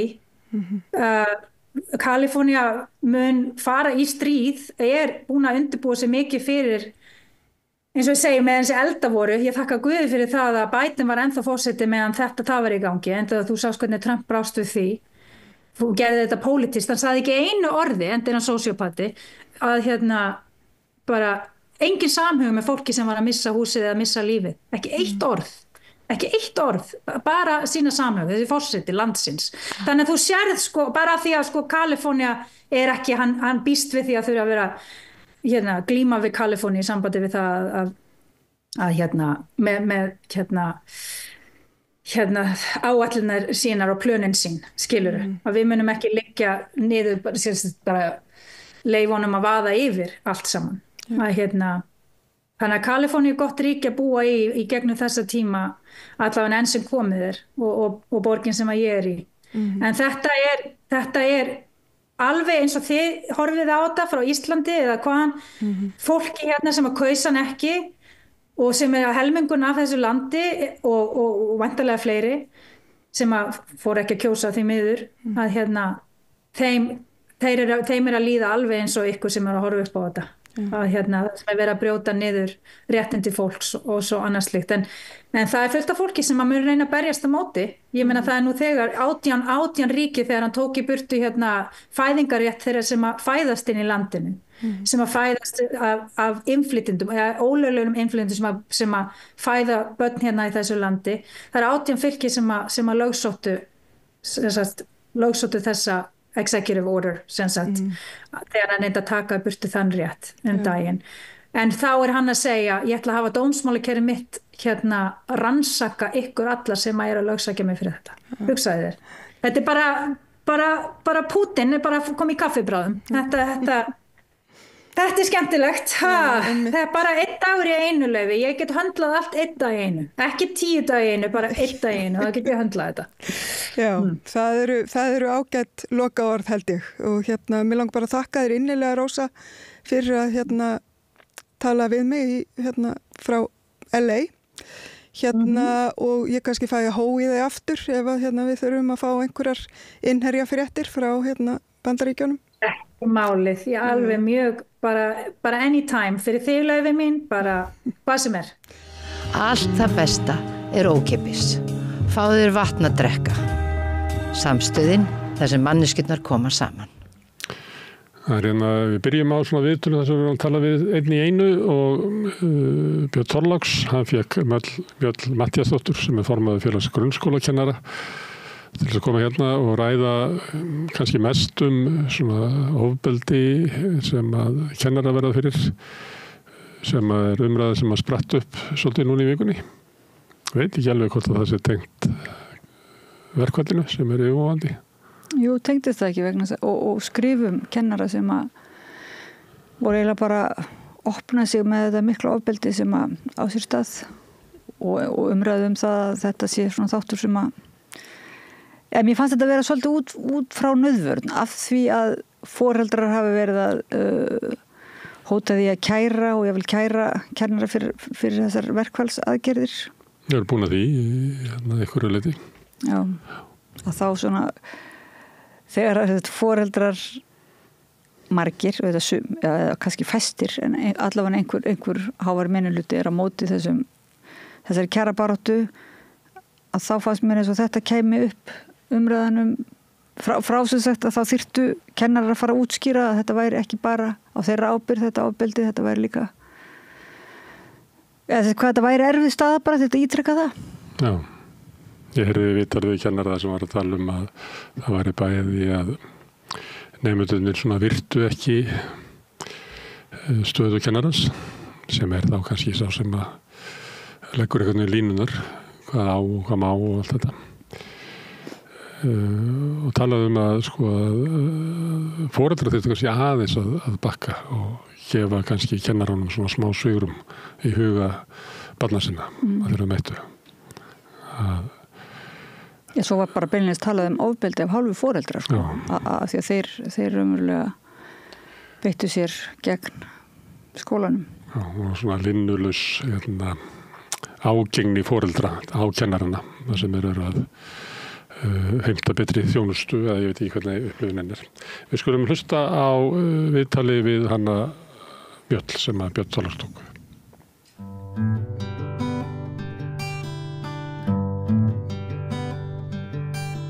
Já, komið þið sæl og blessuð. Við ætlum eins og stundum áður að ræða menntamál, skólamál, börnin okkar, grunnskólana. Þið hafið ekki farið varhluta því í gær að verða vitni að töluvert mikilli fréttaumfjöllun eftir að skólastjóri Hörðuvallaskóla var með innlegg í kjaraviðræður má segja. Hún ræddi þar í pistli að staðan í grunnskólanum væri orðin óboðleg vegna álags. Það er mikið talað um það að sum grunnskólabörn beiti miklu ofbeldi, sem mikið agaleysi. Við erum að lesa fréttir að mörg ljót orð, tussa, hóra, þetta séu einkunnir sem að kennurum eru gefnar af ungum börnum og manni líður stundum þegar maður svona fer yfir þetta svið eins og það sé bara allt í hershöndum sem það er auðvitað ekki, en það er ýmislegt að ræða og Mjöll Matthíasdóttir, formaður félags grunnskólakennara, er komin hér að rauða borðinu svona til þess að svara nokkrum spurningum að mestu kosti. Vertu velkomin, Mjöll. Já, takk fyrir það, Björn. Á sama tíma og þú hlustaðir á innganginn hjá mér, þá hefur til dæmis Jón Pétur Símsen, aðstoðarskólastjóri í Réttarholtsskóla fyrrum, núna þingmaður Sjálfstæðisflokksins, hann satt hér bara í síðustu viku við þetta rauða borð og ræddi að það væri allt og langur tími að mennta kennara nema í 5 ár. Það væri nóg að mennta þá í 3 ár og sko fyrir okkur almenning þá vitum við ekki alveg hvað að halda þarna fyrirhandi skólamaður að lýsa þessu. Okkur sagt að allt sé hers höndum meira og minna inn í skólastofunni, en svo segir skólafólk sjálft að það sé bara hægt að stytta kennaranámið. Hver er þín skoðun á þessu? Ég náttúrulega algjörlega ósammála því sko. Við þurfum vel mennta fagfólk inn í skólakerfið okkar, okkur vantar fólk inn í skólakerfið, vissulega. Þessi breyting að lengja námið, hún var sko meir en áratugur síðan að við sammæltust það að gera aukna kröfu á fagmenntun þeirra sem við höfum við störf í skólakerfinu. Og við eigum að gera kröfur á fagmenntun í skólastarfi. Og bara við viljum árangur út úr þessu kerfi og þá þurfum við líka að hafa þarna velmennta fólk. Og það eru sko svo ótal margar leiðir að því að verða kennari. Þeim alltaf að fjölga. Þegar ég fór í gegnum mitt kennaranám, þá var það svona nokkuð bara ein leið sem að menn fór í gegnum. Maður innritaðist í kennaraháskólan þá og valdi sér þar einhverjar greinar en flest allir fóru bara eina leið í gegn. Núna eru ótal margar leiðir að því marki að verða kennari. Og við þurfum fjölbreyttan hóp, sko fólk með styrkan bakgrunn í faggreinum, af því að það nú oft talað árangur okkar í PISA, að sko þar er verið að mæla ákveðna námsgreinar. Og ég held að sko við þurfum alveg horfast í augu við það að faglegu grunnur þessara greina, starffræði raungreina, hann er ekkit endilega sérlega sterkur í okkar skólakerfi og við þurftum að efla það. Og svo leið að fólk geti komið með grunnpróf úr háskóla úr þessum greinum og afla sér svo kennarmenntunar á 2 árum. Það er gríðarlega mikilvægt. Já. Annað sem að mér finnst sko ekki liggja alveg á tæru, það er sko hvaða ábyrgð liggur á stofnunum eins og grunnskólum og hvaða ábyrgð liggur á heimilunum. Sko, svo ég vitni aftur í Jón Pétur Simsen, núverandi þingmann Sjálfstæðisflokksins og fyrrum skólamann. Þá er hann nýbúinn að skrifa pistil. Og í þeim pistli þá er hann svolítið að gagnrýna agaleysið í sambandi við símanótkun ungra barna og hann eiginlega segir sko að allt gerist á fyrstu 3 árunum og svo sagt þau börn sem að hafi alltaf verið réttur síminn og hafi í staðis að þroskast hafi bara orðið svona skjábörn.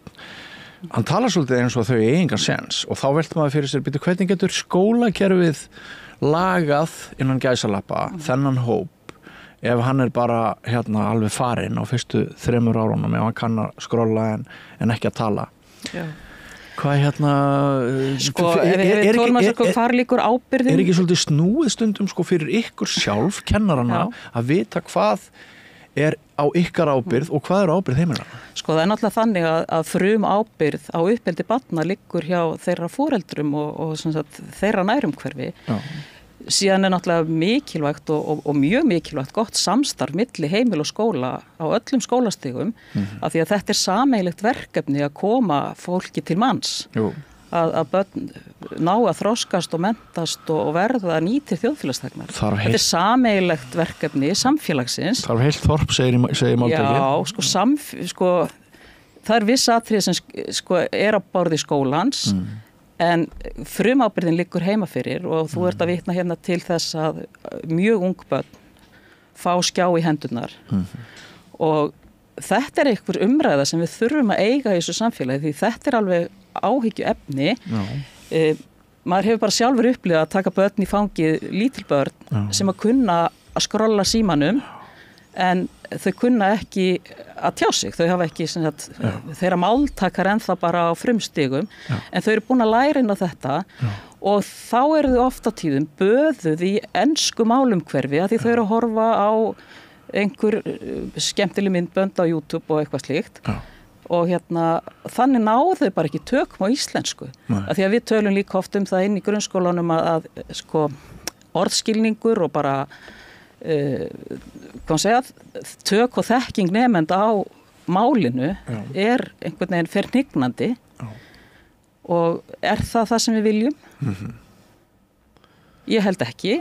Ég er þar, ég held við eigum að reyna, ekki bara reyna, við eigum að standa föst á okkar íslensku og börnin þurfa að hafa sterka grunn í tungumáli og íslenskan okkur nærtakust. Til þessu eigi bara möguleika á því að ráða við flóknar nám í framtíðinni. Það eru tækifæri. Maður sér þetta á erlendu nemendunum sem kom inn. Þeir eru kannski búin að læra ákveðið grunn í íslensku en það skortir oft svona þessa djúpa hugtökuskilning og þessa dýpri rætur málsins og það þeim fjötru fót þegar þau til dæmis fara í framhaldsnám. En ég held að séu tækifæri fyrir íslenskuna bara akkurat núna þessi misserinn. Mér sagt af barninu mínu sem í grunnskóla og líka segir barnið mitt sem í framhaldsskóla að það sé að breytast viðhorf nemenda til íslenskunar að þessi mörg börn farin átta sig á því að það sé mjög cool og skapið þeim mjög mikil tækifæri að tala góða íslensku og meðan enskan sé bara svona þetta sem allir munu kunna þokkalega plús og þannig að Já, ég vona svo sannarlega þú hafið rétt Já, ég fundi smá voni í brjóstinu vegna þessar umræðu og ég held að þau hafi rétt fyrir sér, ég held að þegar kemur að við ráðum hvert annað að þá munum við ganga út frá því að enskukunnáttu okkar sé bara ágæt en sá sem tjáir sig vel á íslenskri tungu hann stendur framar en einhver annar. Ég held að það hafi verið þannig og verið þannig áfram. En svo vilja nú sumir alveg snúa þessu við og segja bara hættum að kenna íslensku og tökum bensku. Já, við erum ekki í því liði. Nei, svo sannarlega ekki en þessar raddir heyrast, Já, það þetta með að Ísland verði svona eyja í alþjóða heiminum og já, akkurat. En grunnskólakennarar og blaðamenn einhverjir á samstöðinni, þeir eru ekkit endilega í því liði. En af því að ég opnaði þennan þátt með umræðu ofbeldi og agavandamál og allt þetta það eitt af því sem við vitum ekki það ratar hvert einasta frávik og hver einasta setning þar sem að þú heyrir orðið tussa eða einhvers konar ofbeldi líkamlegt inn í skólastofunni ratar hvert einasta frávik í fréttir og eru kennarar sem að skrifa svona greinar í kjarabaráttu, þið viljið náttúrulega fá hærri laun og þið viljið lýsa því fyrir okkur að aðstæður ykkar margra til að kenna erfiðar. Hvert einasta frávik alltaf í fréttum eða bara stríðsástand inn í skólum? Nei, það svo langt í frá að þetta rati fréttir vegna þess að kennarar náttúrulega bara alltaf að standa svolítið vörð sína nemendur og vernda þeirra, huga persónuvernd og annað. Þannig að við fáum aldrei nema bara rétt toppin og ísjakkanum sem að ratar allir í fréttir. Ástandið bara mjög þungt og það þungt hljóð í kennurum því það mikið álag og þessi orð sem að vitna til í þessari blaðagrein og hefur komið núna til umfjölluna síðustu daga, kennarar bara kinka koll og kannast við þetta og segja, heyrðu, já, gott að þessi umræða kemur hún upp á yfirborðið. Skráni, við höfum svolítið farið yfir því það kannski pínu vitundavakning meðal kennara það að það þurfa að standa betur að skráningum ofbeldi sem á sér stað inn í skólakerfinu. Þú veist, kennarar eru barðir, bitnir, klóraðir. Það ekkert verið að skrá alltaf öll þessi atvik niður en það ætti að skrá það vegna sem við ættum að hafa yfirsýn yfir þetta. Og ég vona að kennara séu svolítið að vakna til vitunduna það að þetta þarf að skrá, þetta þarf að fara í farveg og það ekki síst mikilvægt til þessi hægt að grípa inn í og aðstoða þau börn sem eiga við vandaði etja. En hefur þú fullar valdheimildir sem kennari til þess að grípa til þeirra ráðstafana sem að kennari telur best að grípa til? Þarna menn náttúrulega bara oft mjög óöryggir og hvað má og hvað má ekki, það alltaf fín lína í samskiptum, við vitum það og Engin handbók til það? Nei, það engin handbók til það og Hvernig væri að skrifa slíka handbók? Já, helst náttúrulega viljum við bara fyrirbyggja erfið atvik og að þau börn sem að eiga við alvarlegan vanda sem að til dæmis missa stjórna sér eitthvað slíkt að þau hafi úrræði og séu þannig örgu umhverfi að þessi atvik bara komi ekki upp. Það væri það æskilegasta. Við erum til dæmis bara með 2 skóla sem að svona sérstaklega að taka við börnum sem eiga við mikið vanda að stríða. Þeir taka bara við örfáum einstaklingum í einu, það einn í Reykjavík og annar Norður Akureyri og við þyrftum að hafa miklu fleiri skóla. Það eru risastór sveitafélög með fjölda nemenda þar sem engin úrræði eru í boði annað en almenni skólinn. Það eru langi biðlistar í þessum sérskólum og það segir bara að það er þörf fyrir úrræði sem er ekki til staðar. Nei.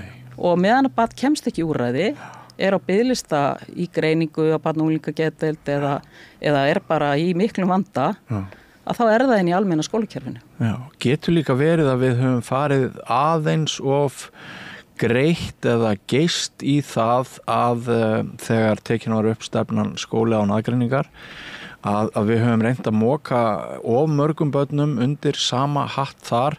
Mest hefur verið gagnrýnt að breytingunni hafi ekki fylgt nægilegt fjármagn en kannastu við þær umræðu núna upp á síðkastið að við séum líka farin að velta þið fyrir okkur hvort sumum þessara barna sem er ætlað að vera í mjög stóru húsi að kannski myndi þeim líða betur við aðrar kringumstæður í minni einingum. Já, þetta er vissulega rætt en ég held við höfum verið mjög feimin við að ræða þetta í upphafi þegar við förum inn í þessa skólastefnu, skólan aðgreiningar, skóli fyrir alla.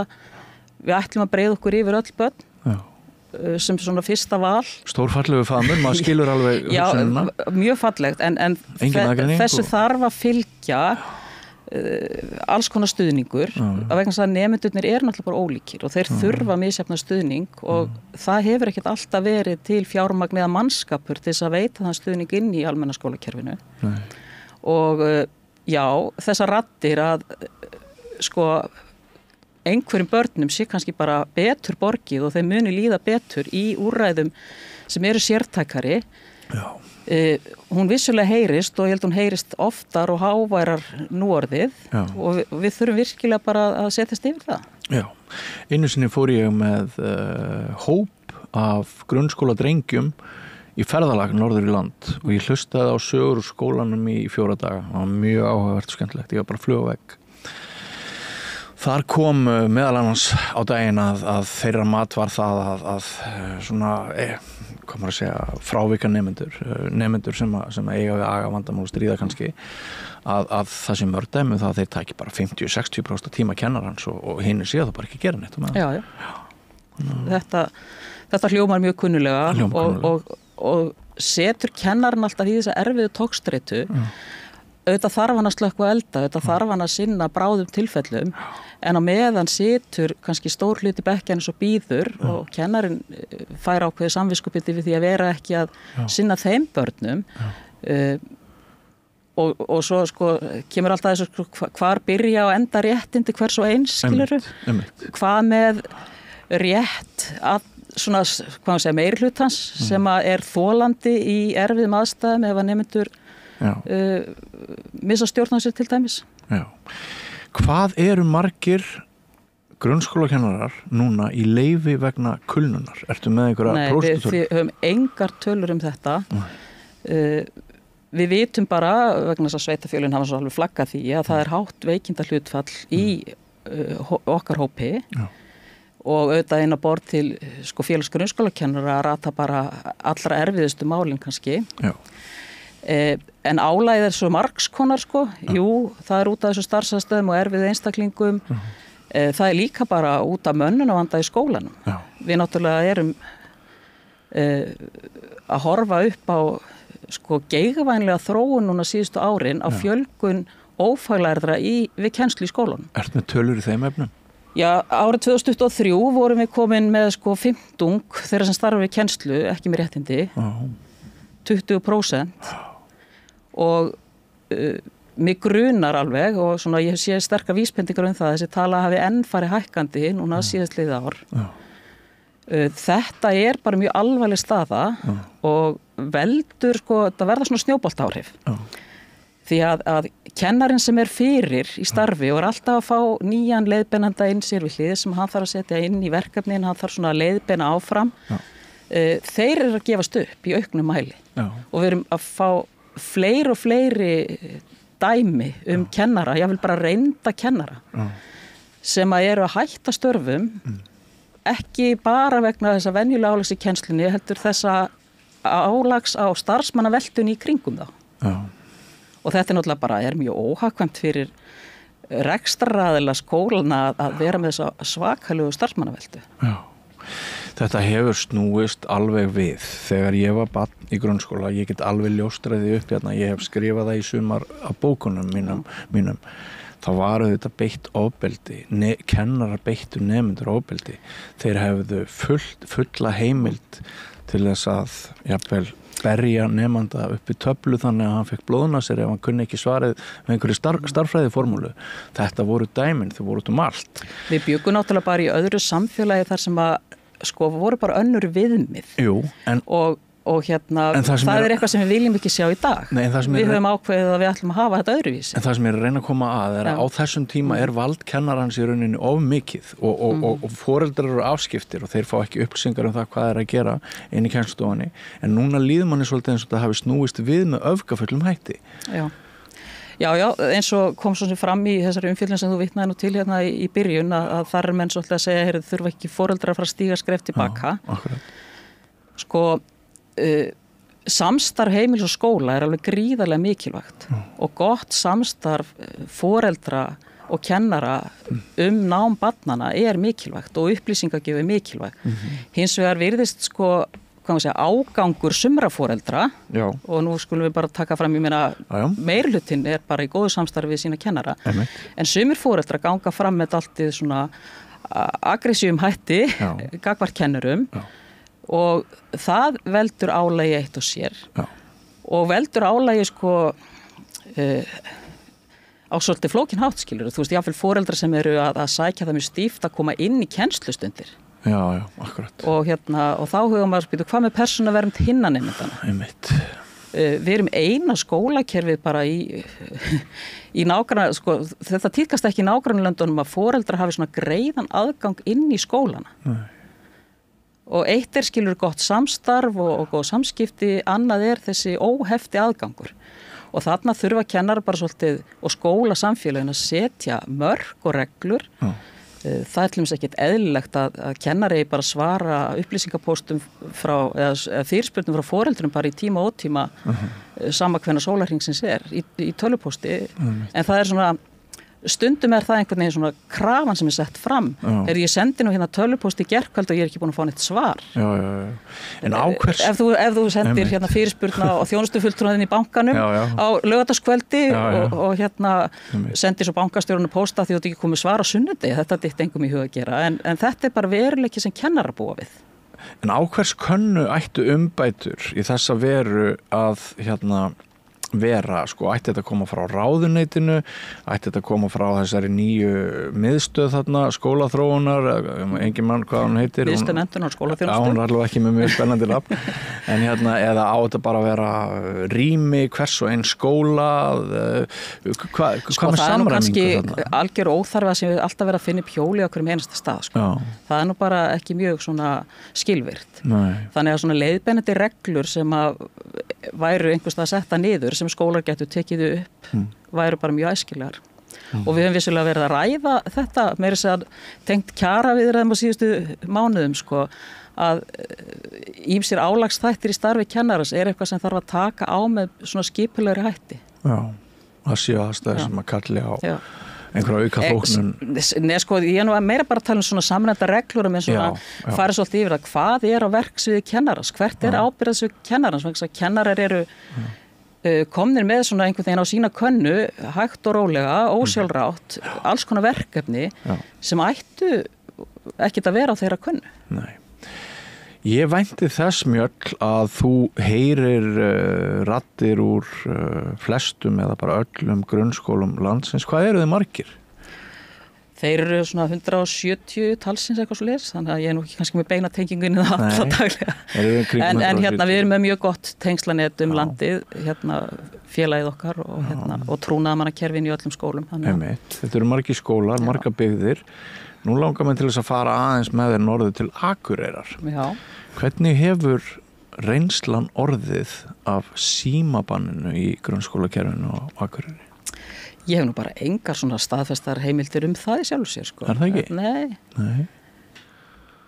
Sko, sumir segja mér að þetta sé algjört meik og ég man eftir því að fréttirnar sem voru fluttar á þessi fyrra haust voru yfirleitt mjög gaggrínar og það var talað við krakkana sjálf sem eðlilega hvaða unglingur í heimi myndi ekki vilja halda sínum síma hjá sér og þau hafa vanist upp við það og maður er náttúrulega enginn tilbúin að gefa frá sér einhver réttindi og forréttindi og samskiptatæki og svona. Bara mín persónlega skoðun er svo að við þurfum að læra bara umgangast alla svona tækni á ábyrgð og ég er ekkert endilega hlynt því að boð og bönn séu lausnin heldur frekar að menn svona ræði hlutina og komist að tilverði sáttmælu ákveðna leikreglur og ég starfaði í skóla þar sem að við ræddum þetta við krakkana og það voru bara búin til reglur sem þau voru þáttakendur í að móta. Þau til dæmis tóku það upp sjálf að vilja hafa tækjalösa fríminútur til þess að geta átt samskipti og var tíma sínum með öðrum hætti heldur en alltaf í einhverju síma. Þannig að sko, ég held við eigum að frekar að taka samtalið og búa okkur til leikreglur heldur en að bara setja innliða boð og bönn vegna þess að hver á framfylgja boðum og bönnum en eitt verkefni sem kennarinn á að taka að sér og hefur rauninni ekkert endilega úrræði til að beita ef á reynir sko. Þannig að það getur orðið flókið. Svo er það eins og sjónarmið miðaldra foreldra eins og þegar ég og konu mín eignast 2 yngstu börnin okkar og þessi bylting ríður yfir. Við erum bara of gömul til þess að átta okkur á því hvort við erum of gömul til þess að hafa rétta skoðun á þessu. Þannig að við höfum gjarnan vilja að fá svona aðstoð frá samfélaginu til þess að vega þá meta hvort rétt var að þetta barn fengi þennan síma á þessum aldri og svo framvegis og hvort það ætti að fá að vera njóta samfélagsmiðla og svona. Þannig að sko það getur líka bara verið svona mikið léttir fyrir mjög marga ef það eru boð og bönn og reglur og ef það verður svona konsensus, sameiginlegur sáttmáli að þannig að þetta fari ekki út í því matskenda. Nú sko þessi samfélagsmiðlar þeir hafa nú sína reglur aldurstakmörk til dæmis og hver á framfylgja þeim? Er það heimilið sem að lætur börnin hafa síman í hendurnar eða er það skólinn sem að hefur ekkert yfir tækjana ráða? En verkefnan með þetta er svona eitt af þessum dæmum þar sem að verkefnan með svolítið svona ítt svolítið inn í skólana. Skólinn á að hafa skoðun og skólinn á að setja reglur og skólinn á að redda. En ábyrgðin er í rauninni inn á heimilinu. Já, en við erum með dæmi ríki eins og Ástralíu sem að taka bara risaskref og hefur ekkert með heimilin að gera, bara skólarnir bara segja engir símar hér innan við 14 ára aldur og okkur er sagt að við lesum það í erlendum fréttamiðlum að fleiri ríki í heiminum sé að taka miklu harðari reglur síma, samfélagsmiðla og hvernig við umgangast þessi tæki og mér finnst það sko, út frá því sem ég var að nefna það, mér finnst það mjög áhugavert að rannsóknir hafa verið gerðar sem sýna einmitt að miðaldra foreldrar og gamlir foreldrar þeir veita börnum sínum miklu meira frelsi og rými til þess að umgangast nýja tækni af því við erum svo hrættum heldur en ungi foreldrar af því við teljum að við séum kannski aðeins búin að missa hvað maður að segja snertingu við slagaæð breytingarna. Já, en þú veist þetta er bara dæmi um það að við kannski erum ekki nógu duglega að taka þetta samfélagslega samtal. Nei. Bara sem samfélag. Já. Ekki alltaf bara að setja verkefni inn í skólan. Nei. Já. Kannski ættum við að halda ráðstefnur sko með, af því að það er náttúrulega heimil og skóli, kannski ættum við að halda sko fleiri ráðstefnur þar sem þessir 2 hópar, foreldrar og heimilin og skólarnir eru saman að ræða máli. Ef að síminn er truflun fyrir barnin í kennslustund, er ekki síminn truflun fyrir fólk bara í ýmsum störfum í vinnunni? Já. Eru fyrirtæki með símastefnu? Nei. Eða þyrftu þið kannski að hafa símastefnu? En hvað segir í grunnskóla lögum ábyrgð skólastarfs og kennara sko? Ég veit að það segir ekkit væntanlega þessa síma. Nei. En einhvers staðar hlýtur að vera svona vítt Já, við meina verkefnið er að ala náttúrulega og mennta börn til þess að vera þáttakendur í lýðræði samfélagi. Já. Og lýðræði samfélagi er til dæmis að kunna taka umræðu erfiða hluti. Já. En Sigrún Ólöf, hún segir sem sagt agaleysi samfélagsins er aukið álag á kennaran okkar og stjórnendur skóla land allt og þetta hefur mikil áhrif á starfsumhverfið og á veikinda fjarvistir starfsfólks. Þurfum við að ráða atferlis ráðgjafa í alla skóla? Já, hún veltir upp þessar spurningu og þeir eru vissulega starfandi í sumum skólum. Auðvitað kannski, sko við höfum líka oft sagt að við þurfum í svo fleiri sérfræðinga heldur en kennara inn í nútíma skóla. Já. Við þurfum talmeinafræðinga, við þurfum sálfræðinga, við þurfum jafnvel iðjuþjálfa, þroskaþjálfa af því við erum með fjölbreyttan nemendahóp. Já. Og þetta er allt gott og gilt. En börnin sem kannski víkja mest frá og valda miklu álægi og beita þessu ofbeldi sem þarna verið að tala um og ljótri orðræðu. Kannski er þeim betur borgið í einhverjum öðrum úrræðum. Já. Og þeim þarf að fjölga, það er alveg ljóst. Færist það í aukana kennaralæri hvað sjálfsvaldnar íþróttir reynilega bara til þess að? Ekki kannski beinlýst það, en sko hún einmitt vitnaði nú til þess í samtölum kringum þess að greinaskrif að hún hefði sótt námskeið. Það er verið að kenna sem sagt ákveðna aðferðir sem að er í lagi að beita. En við kannski erum ekki endilega heldur komin alveg til enda með það sko hvað ætlum við að leyfa og hvað ekki í því. Nei. Já. Ef það væri svona, ef þú myndir forgangsraða þessum áskorunum, hvað væri í fyrsta sæti hjá þér? Ef svona þú getur lagt fram óskalista breytingum. Já. Ég veit að þið viljið hærri laun og ég held að þessu ansi margir íslendingar sem standa með kennurum í því að... Ég held að sko, talandi um það, þá erum við náttúrulega líka svolítið að sko einlega horfa til þess að laun kennara þurfa bara að vera samkeppnishæf svo við fáum fólk til starfa. Gott fólk. Og við séum ekki í þessari stöðu að vera með sífellt fleiri ómenntaða við kennslustörf. Í fullkomnu samfélagi væru við með yfirburða fólk í skólastofunni. Því að ábyrgð kennara er náttúrulega svo mikil. Já. Og ef við ætlum að krefjast árangurs af þessu skólakerfi, þá þurfum við að hafa afburðað fólk við störf við kennslu. Sko, kennarar sjálfir hafa talað um stærðir á nemendahópum sem svona mikinn faktor í því hvernig þeim gengur að sinna sínu starfi. Já. Þessi samsetning nemendahópsins og hópa stærðirnar. Það eru enga reglur til það hvað má setja mörg börn í hópa á einn kennara. Það er enga reglur til það. Hvað sýnist þér að einn hæfur kennari anni mörgum nemendum í 40 mínútur? Já, þetta verður náttúrulega alltaf matskennt sko. Já, en svona svo við fáum eitthvað að vita. Af því að þarna skiptir sko ekki hvað segja, hausafjöldin máli heldur ekki síður hvers konar hópur þetta er. Já. Vegna þess að nemandi eru bara ólíkir einstaklingar. Já. Og þá erum við aftur komin að þessum matskendu einhvern veginn atriðum sem að eru bæði flókin og viðkvæm. En það eru til hvað 35 manna bekkir eitthvað sluðis? Kannski, ég ætla nú vona ekki í grunnskólum sko. Nei. Það sé nú þá einhverju fleiri þarna inni. En sko leið og komin svo skiptir aldur nemenda líka máli sko. Tilhneigin hefur verið og ég held að sé mjög æskilegt að hóparnir séu nú minni svona fyrstu árin í grunnskólanum meðan þú ert að byggja upp ákveðin grunn og kenna börnum bara ákveðina skólahegðun. En sko einhver tíman í gamla dag var nú verið að miða við einhver kannski 20 og ég veit ekki upp 25 eða eitthvað svoleiðis, það átti að fara að skipta hópnum sko. Já. En ég segi, þetta er alltaf svolítið erfitt að segja einhverja eina tölu af því að við erum bara með ólíka einstaklinga í höndunum. Já. Og við viljum einhvern veginn setjast kannski bara yfir hópin og þá kannski bara hópur innan skólans og svolítið bara horfast í augu við það, heyrðu, hér erum við þennan og þennan, þessi þarf svona aðstoð, þessi hefur einhverja þarfir og raða hópnum og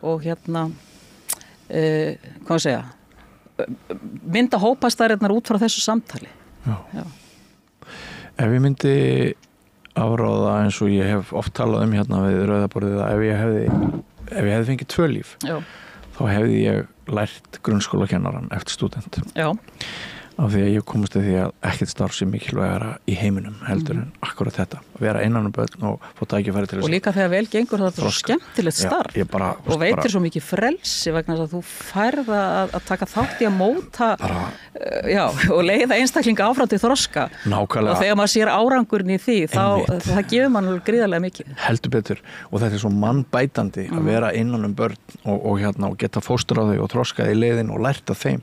Þau kenna okkur nú ekkert minna heldur en við þeim. En það verður nú kannski ekkert að þessu.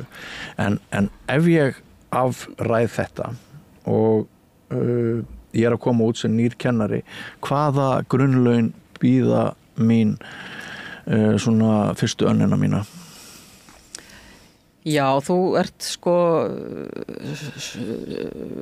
rétt undir 700.000 krónum eftir 5 ára háskólanám. Grunnskólakennari sem kemur bara beint til starfa með enga reynslu. Einmitt. Það er lítið. Já, ef maður væri ungur í dag og væri að velta fyrir sér hvaða leiðir maður ætlaði að fara í námi og eins og þú ert að tala einu grunnskólakennarin eða kennarastarfið, spennandi starf. Unga fólki í dag, það veltar alveg fyrir sér hvaða tekjumöguleika það hefur. Menn þurfa bara að borga sín húsnæðislán og koma til þessi fótunum og ef þú sérði launamun gríðarlegan eftir í hvaða starfsvettvang þú velur þér, þá vissulega hefur það áhrif. Og í mínum draumaheimi þá væri það ekki þannig. Þá gætur þú valið með hjartanu en ekki pingjunni sem er staðreyndin í dag. Af því að við viljum að vel mennta fólk með öflugan grunn í faggreinum annað komið til starfa í skólan. Heldur betur. Og til þess þurfa þau að fá laun sem eru á pari við það sem þau fengju í starfi í sambarlega menntun. Og það er ekki þannig í dag og þessu þarf að breyta og við sem samfélag þurfum að breyta það. En svona til þess að summa þetta upp í lokin, Mjöll, þegar maður sendir börnin sín í skólan á mótnana, í grunnskólana, þannig maður hafa áhyggjur að því að öryggið þeirra sé ekki sem skildi. Var það meira fyrir 10 árum? Já, það er stórt spurt. Þetta eru stóru spurningar. Já, það eru það. Stór orð sem falla. Já, það eru það. Því miður þá erum við að sjá atvik og aðstæður sem eru ekki með þeim hætti sem við viljum.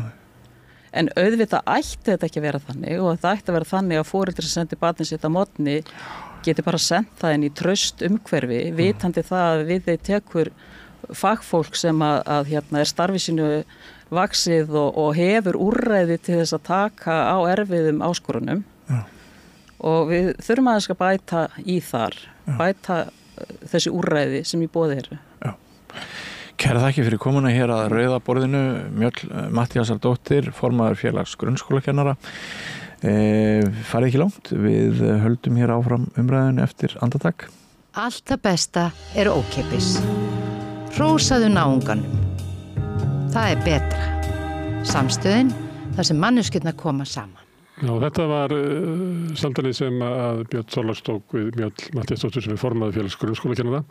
Það vil svo til að svona hægin í skólakerfinu kom til tals af allt öðrum forsetum í samtalið sem ég átti við 2 feður sem að eiga báðir börn sem eru brún.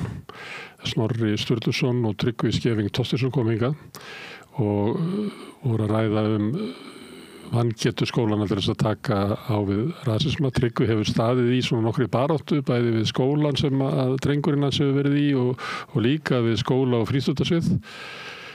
Og þetta er áhugavert samtal.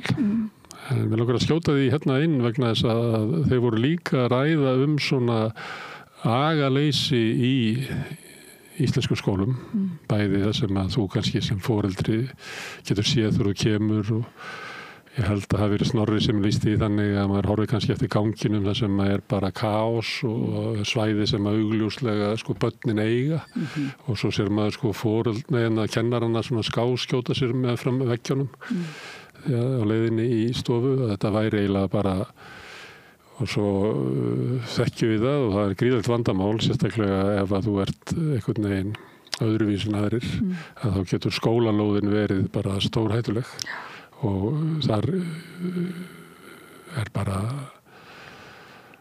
Lord of Flies sem gildir, sterkasti ræður. Og mjöfnvel það sem eru, maður verið eitt átt, það sem eru kannski skólaliðar eða eitthvað, þá segja krakkarnir að skólalóðin séu bara stjórnlaust kaos. Og þarna náttúrulega fyrir hver að benda á annan, að því að, og er það ekki svolítið þetta sama, að því að þarna er hægt að eiginlega tala skólan og sitja eiginlega samansammerki milli skólans og kennarana. Þetta sé svona bara að skólinn sé ekki að standa sig og þarna sé ríki of mikið agaleysi. En það var líka hægt að segja hvaðan kemur þetta fríspil, þú veist, upphaflega, er ekki foreldrarnir jafn ábyrgir, sem minnir líka þá spjall sem ég átti í vikunni, sem við spilum ekki hér, en var við Sæunni Kjartansdóttur sálgreini, sem er að tala einmitt mikilvægi aga og sko í tengslum við tengslakenningar eða mikilvægi þess að búa til tengsl og þetta hvernig er ekki hægt eiginlega að líta bara á börn eða bara á kennar eða bara á foreldra, það er alltaf einhvern veginn að hugsa þetta í heild. Við skulum heyra Snorra og Tryggva að tala rasisma á Íslandi en fyrst og fremst í skólakerfinu og vangetur skólakerfið til að bregðast því og hagaleysi þar. Svo kannski heyrum við bara í Sæunni eftir. Þannig kemur Snorri og Tryggvi. Gerist áskrifendur á Samstöðinni og taki þátt í að byggja upp öfluga og róttæka samfélagsumræðu.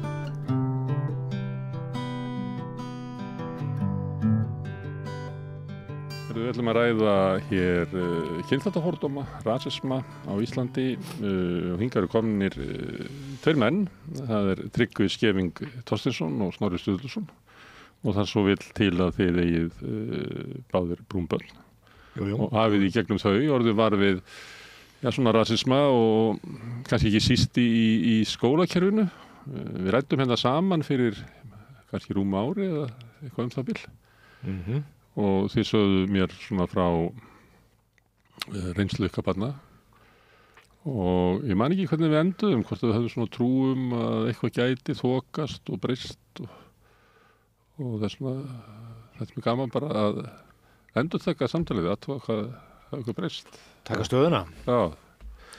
Já, ég meina þegar maður gekk hérna út fyrir þessum tíma þá var maður bara bjartsýnn og er það í rauninni enn sko, ég meina maður sér að það er hægt að gera bara mjög mikið til að bæta eða losa sig við þessa meinsemd sem er í samfélaginu bara almennt og en það sem að ég hef lært er það í rauninni að sem sagt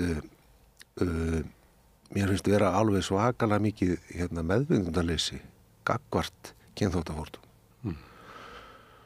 og ég einhvern veginn upplifi sko sem sagt hvíta meirihlutann að hann er bara fullur af sem sagt hræðslu og minnimáttakend og vanmætti gagnvart fólki sem er með erlenda bakgrunn og kemur annars staðar frá. Minnimáttakend þannig að hann grunar að innfluttu aðkomnu eða sem eru öðruvísi og eitthvað nátt séu ögrun ógn. Já, stíga á tærnar. Getur tekið eitthvað af mér sem ég hef. Já. Sigra mig í ykkur. Nákvæmlega. Það er akkurat það sem ég upplifi í skólakerfinu. Sko.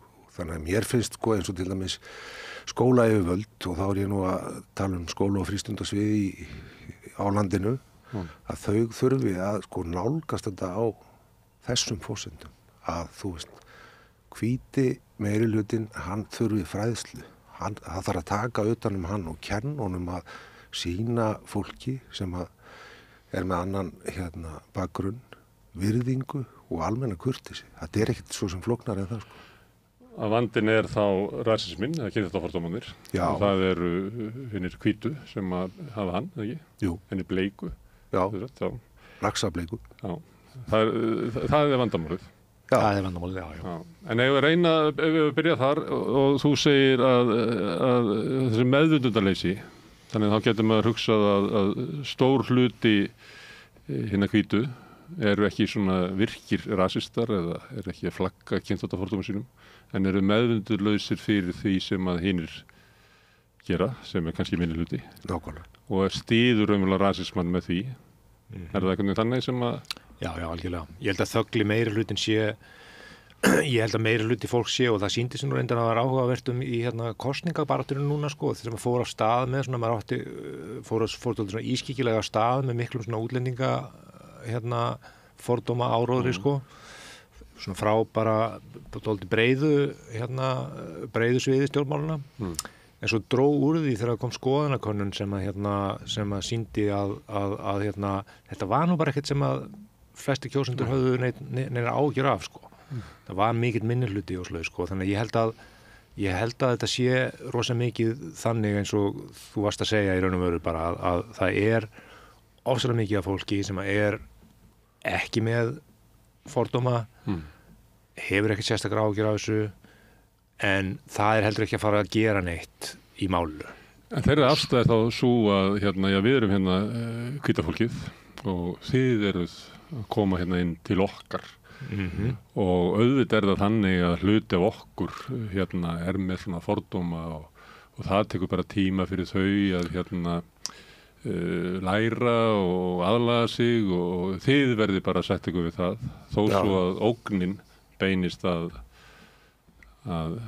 börnunum ykkar til dæmis og skaði mjög líf þeirra að þá er svigrúmið sem að hinn þöggli, hann er ekki þögglar en þetta að hann gefur þeim sem flaggar rasisma raunverulega ótrúlegt svigrúm. Já og líka bara þetta afskipta leysi sko, ef þú sérði einhvern beittan óréttlæti, þú veist, tala niður til hans eða kynþáttur hans smættaður sko. Viltu sem sagt, mér finnst að börn eigi að taka afstöðu eins og til dæmis það að bara við bjóðum ekki engum upp á svona framkomu. Þú veist, það þarf að sem sagt, vera með ákveðna innrætingu hvað það varðar. En er því haldaði fram að þegar fólk labba framjá og sér brúnan dreng beittan órétti að þá labbar það framjá. Já. En kannski ef það væri verið að atyrða hann fyrir að vera, ég veit ekki, feitur eða eða verið að banka í hann eða eitthvað. Eða fatlaður. Er það þannig að andúðin gegn hörnslit eða fólki af öðrum uppruna, að það hafi meira pláss? Já, ég upplifi það. Helvítis hommiðin, það þið kannski myndum að stoppa, en af því að vera að segja bara eitthvað varandi kynþátt eða húðlit, að þá sé það látið slæta. Já, ég held að sé, sko, ég held að öll svona réttindabarátta, ég held að hún snúist nú bara alltaf það sama. Það er eitthvað sem hefur valdið og það er eitthvað sem er minnumáttar. Þetta er ekkert öðruvísi heldur en bara kvenréttindabaráttan og svo framvegis, sko. Þú veist að við erum komin, þú veist, ansi langt hvað það varðar og það er ekkert að fara með rosa langt tilbaka til þess að sjá bara algjör hliðstæðu í þessu og fordómum gagnvart bæði útlendingum svo sem hvaðan sem en sérstaklega af öðrum uppruna sem sagt af öðrum hörnslit sko. Það er ekkert öðruvísi við þetta í mínum huga sko og og þetta er ekki sko og þetta birtingamyndirnar eru þú veist ekkert svona augljósar kannski eins og þú varst að lýsa sko þú veist það er bara opaslega mikil það er gengið fram hjá fólki, það er hunsað og fær ekki tækifæri og svo framvegis, það er ekki endilega það að það sé, þú veist, ef að einhver staðar skapast orðræða þar sem að fólk er bara með n-orðið á miljónu eitthvað svona, þá held ég að það sé nú alveg, þú veist, svona meiri líkur en minni á að eitthvað skerist í leikin eða þú veist að það sé eitthvað sagt og eitthvað gert, sko. Það hefur komið fyrir í skólunum hjá krökkunum mínum, sko, að það var eitthvað strákur sem að leta þetta orð falla og strákurinn okkar segja eitthvað frá því og við bara tölum í skólan og það er gert eitthvað í því. En það er bara svona margt annað sem að er sko sem að gerist og þetta er bara það sama og þess að vísa ég bara í kvenréttindabaráttunni. Það er bara þessi bara glerþakið og allt þetta skilur sem að er ekkert sem að er svona algjörlega borðleggjandi og augljóst. Og þetta eru hlutir sem að eins og segi, við höfum náð miklum árangri með á því sviði og við þurfum bara að halda því áfram á öðrum sviðum, sko.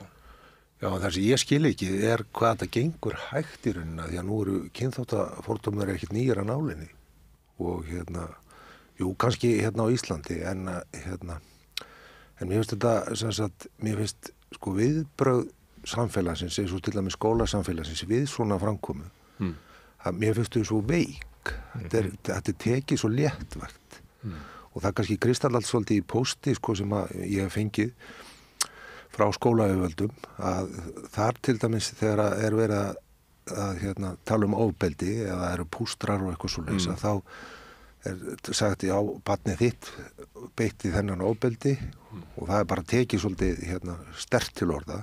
Svo hefur líka fengið póst frá sko, sömu skólayfirvöldum þar sem að rætt sem sagt að það leiðilega tilvik kom upp á skólalóðin í dag að einhver sagði að barnið þitt væri abi og gerði abaljóð það var leiðilegt en þetta náttúrulega bara ofbeldi og ósættanlega framkoma í garð viðkomandi barns.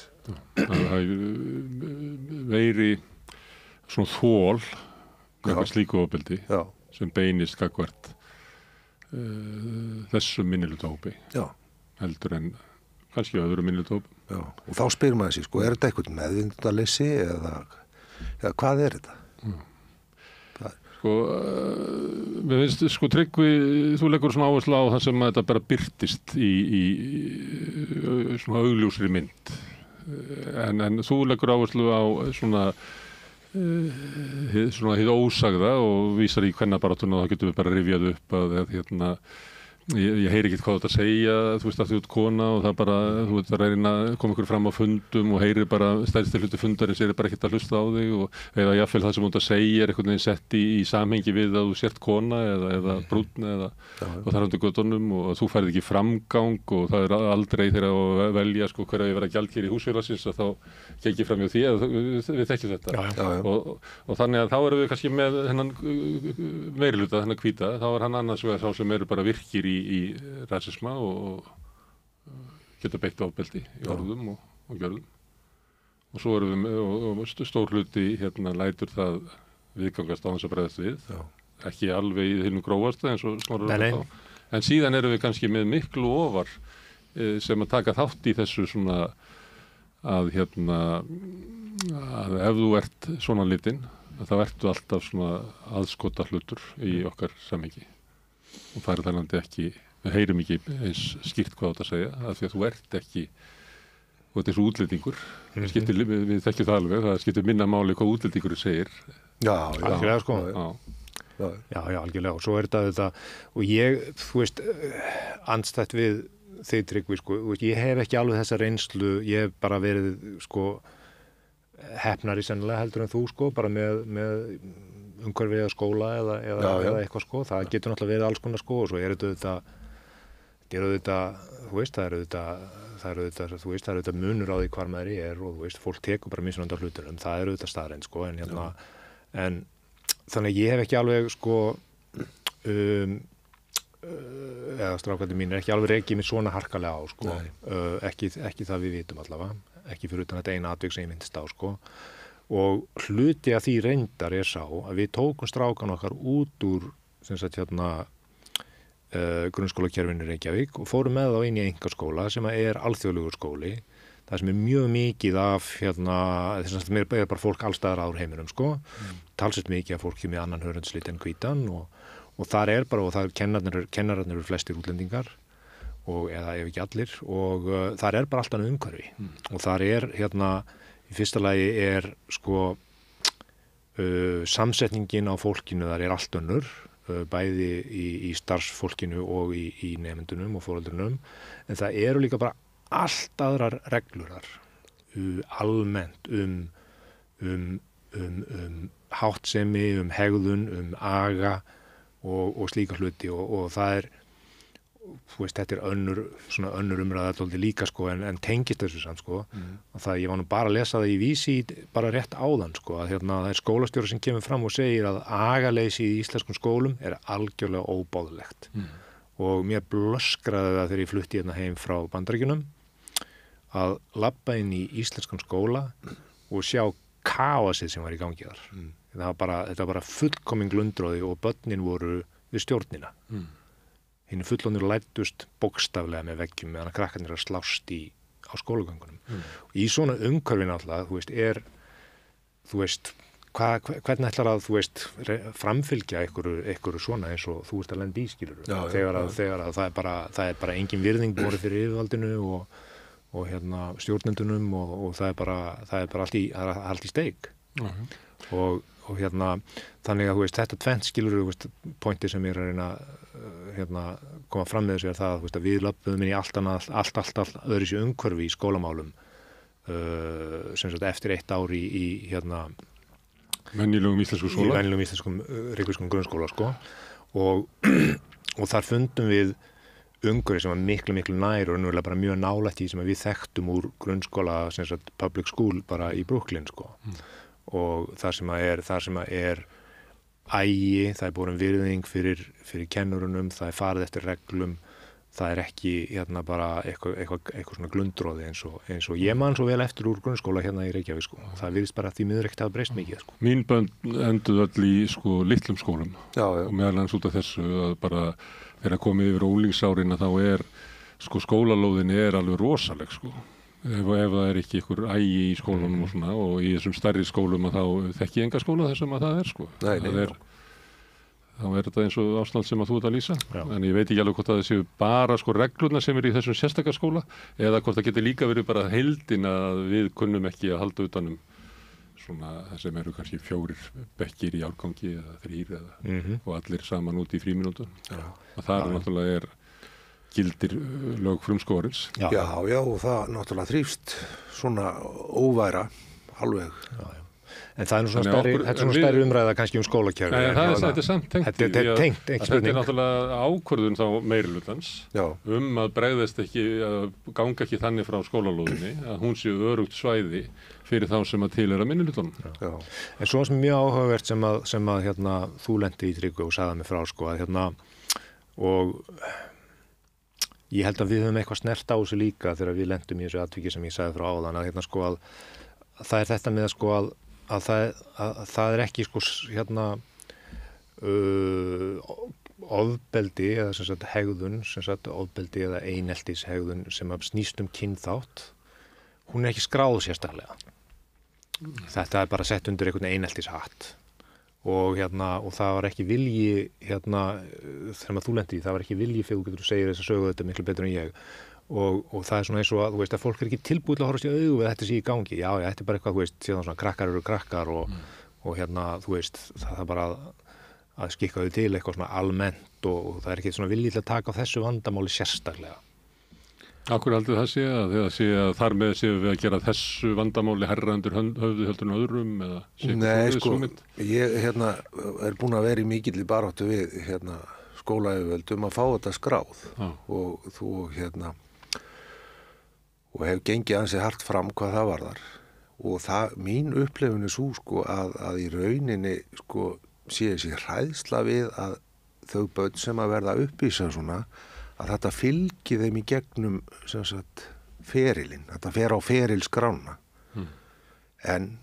Og þar eiginlega endar þetta í rauninni, sko. En mér finnst bara alveg glórulaust á þessum tímum að það sé ekki til neinn tölfræði yfir akkurat þessi atvik. Reykjavík á ekki neina tölfræði.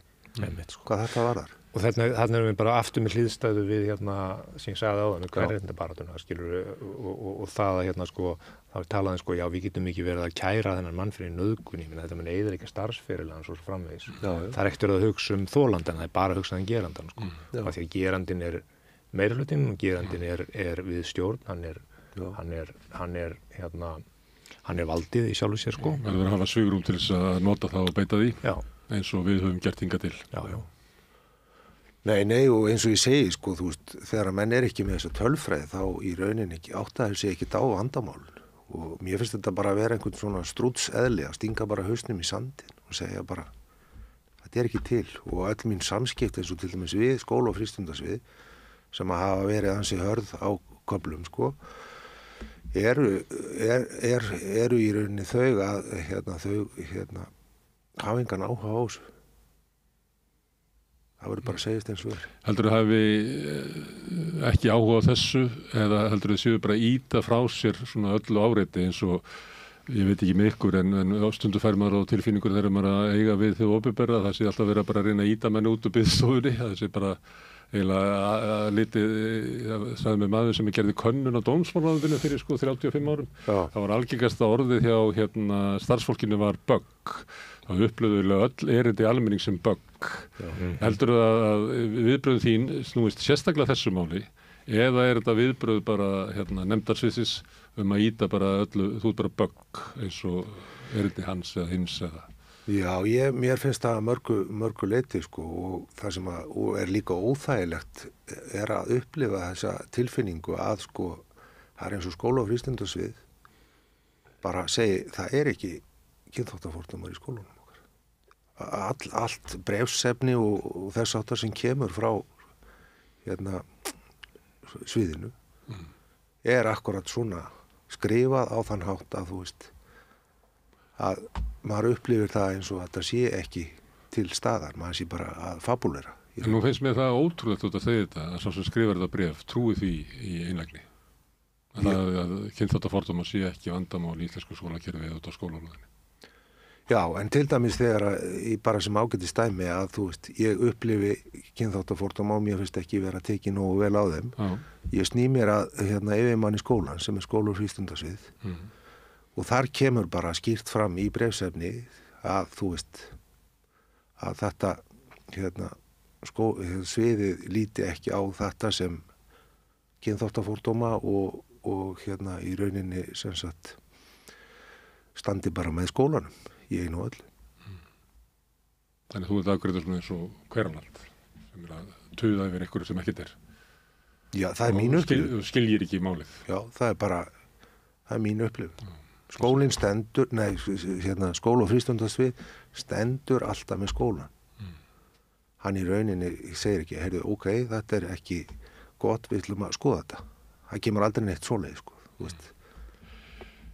En nú hafa orðið breytingar í samfélaginu og maður gæti sagt þess að fyrir kannski 20-25 árum og þá væri kannski eðlilegt að skóli hefði ekki einhverja ferla eða viðbragðsáætlun eða hvað þetta kallað við að mæta kynþáttafordómum í skólastarfinu. En Ísland hefur breyst mikið og er fólk af alls konar uppruna, bæði brúnt fólk sem má rekja til Afríku og Norður Afríkanar og alls konar fólk sem ber með sér að það af öðrum uppruna.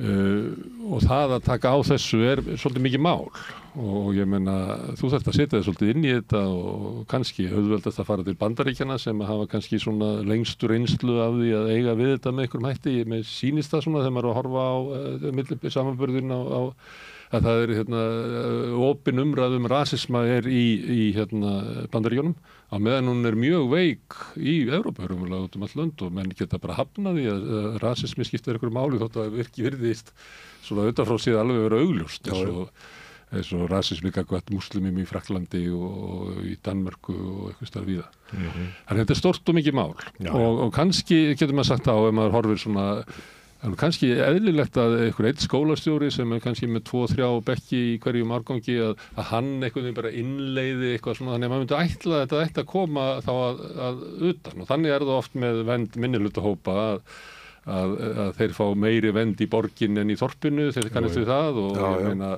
hommanir okkar flúðu til Danmörku bara til þess að geta að lifa og þú veist að vera landur út á götu eða bara fá að vera til. Þannig að oft það verndin ætti að koma eitthvað starf ofan. Verndin þarf en hún gerir það ekki. Hún þarf að gera það algjörlega af því að þetta rasismi náttúrulega búin til að hvítu fólki. Það er bara staðreynd, það er bara samþykkt. Við eigum þetta með húð og hári. Við eigum þetta með húð og hári og það er við sem þurfum að laga það. En við höfum náttúrulega, og tilhneigingin auðvitað að kasta þessu tilbaka og segja, heyrðu, þetta er bara ykkar vandamál, þið þurfum að díla við þetta. Og sem er bara dálítið það sem að þú ert að upplifa, held ég. Já. Og þetta er ómeðvitað. Þetta er ekki eitthvað sem og það er einmitt ómeðvitað. Það er meðvitað Það er bara ekki, fólk fattar þetta ekki. Meðvitað er svona hugsunarleysi. Já. Og þú kannski ert í stöðu þar sem þú vinnur við að hafa hugsað þetta. Þannig að þú hefur eiginlega ekki alveg skjól í því að vera blankur. Ég held ég hefði sagt ykkur frá því þegar dóttir mín fór og kvartaði við rasisma í, heldur það að verið 12 ára bekk í Östurbæðaskóla. Og viðbröðum sem hún lýsti hérna fyrir okkur var hérna, já, hvað finnst þér að eiga að gera skólastjórum við 12 ára barn? Já, nákvæmlega. Já, en það er ekki alveg skjól í þessu hugsun. Nei, sjálfsögðu ekki, það er ekkert skjól í því, ég er ekki að segja það sko, ég er að segja að þetta er svona bara, þetta er dálítið bara staðan sko, og hérna, og sko, og svo bara svo að það sé sagt, ég er vissum að það er fullt af góðum hlutum sem gera svo sem líka sko, þannig að við erum að fókusera dálítið á það sem að illa fer sko, og hérna, og það er auðvitað ömurlegt og við viljum gera betur og hérna, en svo er örgla eins og segir, þú veist, þetta fer örgla mjög mikið eftir, skiluru, hérna, þeim sem að ráða á hvernig stað og hvernig tekið á því og svona, því að það eru náttúrulega er ekki alveg til ferlar til að díla við þetta, sko. En ætti það ekki koma bara frá menntamálaráðuneytinu? Það ætti algjörlega að gera það, sko, ég er nú bara að segja að þetta er örgla ekki allt slæmt, skiluru, en það vantar stefnu í þessu, það er alveg ljóst, sko. Já. Og skráningu. Fyrst við ætlum að leysa vandamál þá þurfum við að þekkja það. Já, það vantar upplýsingar og það vantar fræðslu og einmitt, þetta helst í hendur, það þarf að vera til staðar hérna, einhver þekking á málunu til þess að geta að díla við það sko. Og það er það sem að hérna, hefur ekki tekist að koma mjög sterkt inn sko. Nú þekki ég ekki hvernig svo sem reglur eða neitt eru í þessum málum sko, þú þekkja kannski betur en ég Tryggvi. Já, það var nú kom út skýrsla eða einhver samantekt frá einhverju starfshópi á Reykjavíkurborg fyrir 2 árum, held ég, minni mig, frekar en í fyrra, sem tekur á þessu en síðan hef ég ekki heyrt neitt meir hvað það var. Tók hvernig þessu? Semst, þetta var bara fyrir held ég öll skólastigin og það var sem sagt farið einhverju ferilgreiningu og þess áttar. En ég held að þetta sé ennþá bara plagg, þetta er ekkert komið til hérna framkvæmdar í skólunum. Ég allavega ekki séð neitt við líka þar. En talandi um þetta, sko, að þú veist, þetta þurfa að koma ofanfrá, að þar er ég alveg hjartanlega sammála því að í skólakerfinu er náttúrulega fullt að góðu og hæfu starfsfólki sem vill gera vel, sko, en í rauninni, sko, fær það ekki tækið eða tólinn til að meðhöndla svona og nú skipti strákurinn skóla eða fór yfir í unglingaskóla núna í haust og þar er til dæmis mjög mikil skilningur á þessu og bara rétt fyrir jóla þar kom skólastjórinn til mín og sagði bara að hann hefði heyrt svona rasískt tal á göngunum og hann lítið það bara mjög alvarlegum augum og var mjög hugsi yfir þessu tali sem hann var vitni að, þú veist hann. Snorri, þú nefnir kvennahreyfinguna og við getum hreyfingu hérna, samkynniðra og fyrir hérna, gegn fordómum sem er alltaf hluti af þessu og það er líka, en þetta eru sko öflugar hreyfingar sem að börðast fyrir þessu, það var ekki þannig að kerfið, það var ekki fundur einhvers staðar í einhver ráðuneyti sem ákvað að breyta einhvern veginn línunni og hvert samkynn, það var ekki þannig sko, það var bara barist fyrir þessu og við vorum með málsvara og eitthvað fleira. Þessi hópur, hann á ekki málsvara. Nei. Þetta er náttúrulega ofsalega nýtt fyrir okkur, sko. Þetta er alveg sko splungu nýtt vandamál á Íslandi, sko. Og það er bara rétt svona farið að dálítið úkku upp, sko. Auðvitað hafa verið einangruð atvik hitt og þetta ekki tíðina, efast ég ekki sko. En svona að þetta sé svona, þú veist, við erum náttúrulega bara, þú veist, að díla við það, þú veist, að síðustu 25 árum eða svo hefur bara útlendingum í landinu fjölgað sko fleiri 1000% sjálfsagt sko.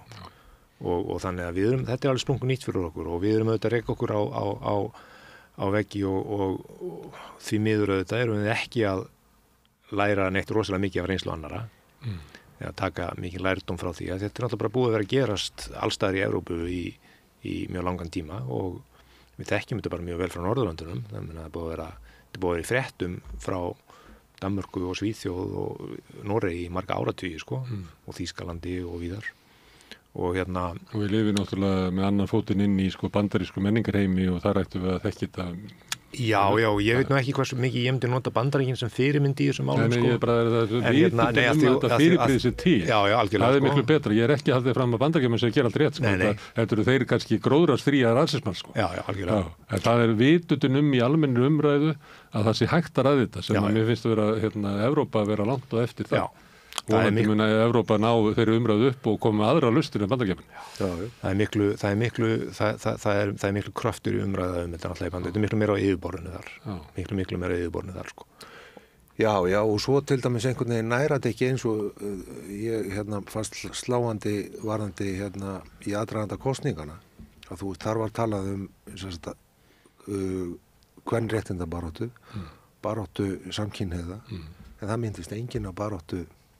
En við erum stolt af því að vera heimsmeistarar í þessu tennu. Já, en þú veist, höldum því næstu í fram, ég held að sé stundum talað að við séum uppstar í öðru sæti í einhverjum lista hjá samkynhneigðum og oft erum við að skora hæst í kvenfrelsi. Jú. Og þetta er þjóðarstolt. Já. En eins og við þá ekki bara orðið heimsmeistarar í... En eins og þú segir, það þarf baráttu fyrir þessu. Þetta er bara að gera, þú veist, það er eitt sem að við vitum völd, að það sleppir engin tökum á völdum á þess að neyðist til þess. Það virðist vera bara þannig. Allavega engin valda hópur. Og þetta eru raunverulega bara völd. Þú talar ótta, sko. Þetta sé ótti og vanmáttur gagvart þegar óttin snýst einmitt þetta að missa tök á eitthvað sem við höfum til eitthvað annars. Þetta er náttúrulega algjörlega hjá einum almenna Íslendingi, hann hristi bara hausinn og segir nei. Því þetta er algjörlega ómeðvitað.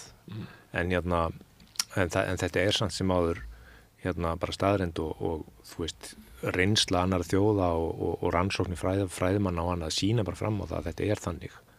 Og ég vitna oft í bók sem ég las sem heitir White Privilege og er eins og önnur mannanna verk alls ekkert gallalaust bók, sko, en hún varpar ótrúlega áhugaverðu ljósi á það hvers vegna hvítt fólk bregst við á þennan hátt sem við erum að tala með því að vera svona passíft. Og kjarnin í því er sá að þegar að fólk bendir á að, heyrðu, þetta er nú, þetta er rasíst viðhorf eða þetta er rasíst, eða þetta eru fordómar, að þá, að því að sagan okkar er þannig að við erum búin að hegða okkur á þennan hátt ansi lengi, þannig að ef við samþykjum það að einhver ákveðin hlutir sem eru svona ekki þessi top level, sko, aggressífu rasíska hegðun, sko, heldur þessi meira passífa, að ef við samþykjum það að hann eða hún hafi verið að gera eða segja eitthvað rasíst, þá erum við að segja að við séum það líka, að því að við vitum að við erum segum þetta. Og þetta er ótrúlega, og þess vegna förum við ofboðslega oft, og það er eitthvað leiti held ég það sem þú ert að upplifa, þess vegna förum við í vörn fyrir kerfin okkar, við förum í vörn fyrir það hvernig þetta hefur alltaf verið svona. Og líka bara svona daglega hegðun eins og það er kannski mjög skýrt þegar fólk er að verja, sko, húmor, að hlæja af einhverjum stereotypískum homma eða einhverjum blondínu brandara eða típist dæmi. Og þá segir fólk, sko, hvað má ég eins og að segja að taka eitthvað af því, og það er akkurat þessi varnabröð sem viðbröð sem þú ert að lýsa, því að gangast við því að þá ertu eiginlega að gangast við allir hlátrunum, sko. Og staðreyndin er bara svo að ég hef átt þetta samtal við marga, sko, og sumir sem eru svona víðsýnt víðsýnt fólk, þau fatta þetta, einmitt, og segja svo bara líka leið, þegar ég lít til sögunar og þegar ég lít til umhverfisins sem ég elst upp í, þá væri óeðlilegt að ég hefði ekki rasíska tendensa. Af því að allt sem við höfum verið mötuð á gegnum æfina er svo að hvíti maðurinn sé betri heldur en allir aðrir. Það er bara staðreynd. Já, þess vegna er svo mikilvægt að byrja strax í skólakerfinu, að innleiða í rauninni hvíta meirihlutann þannig að, innleiða hjá hvíta meirihlutanum að þetta sé ekki hættulegt. Þú þurfir ekki að fara í vörn.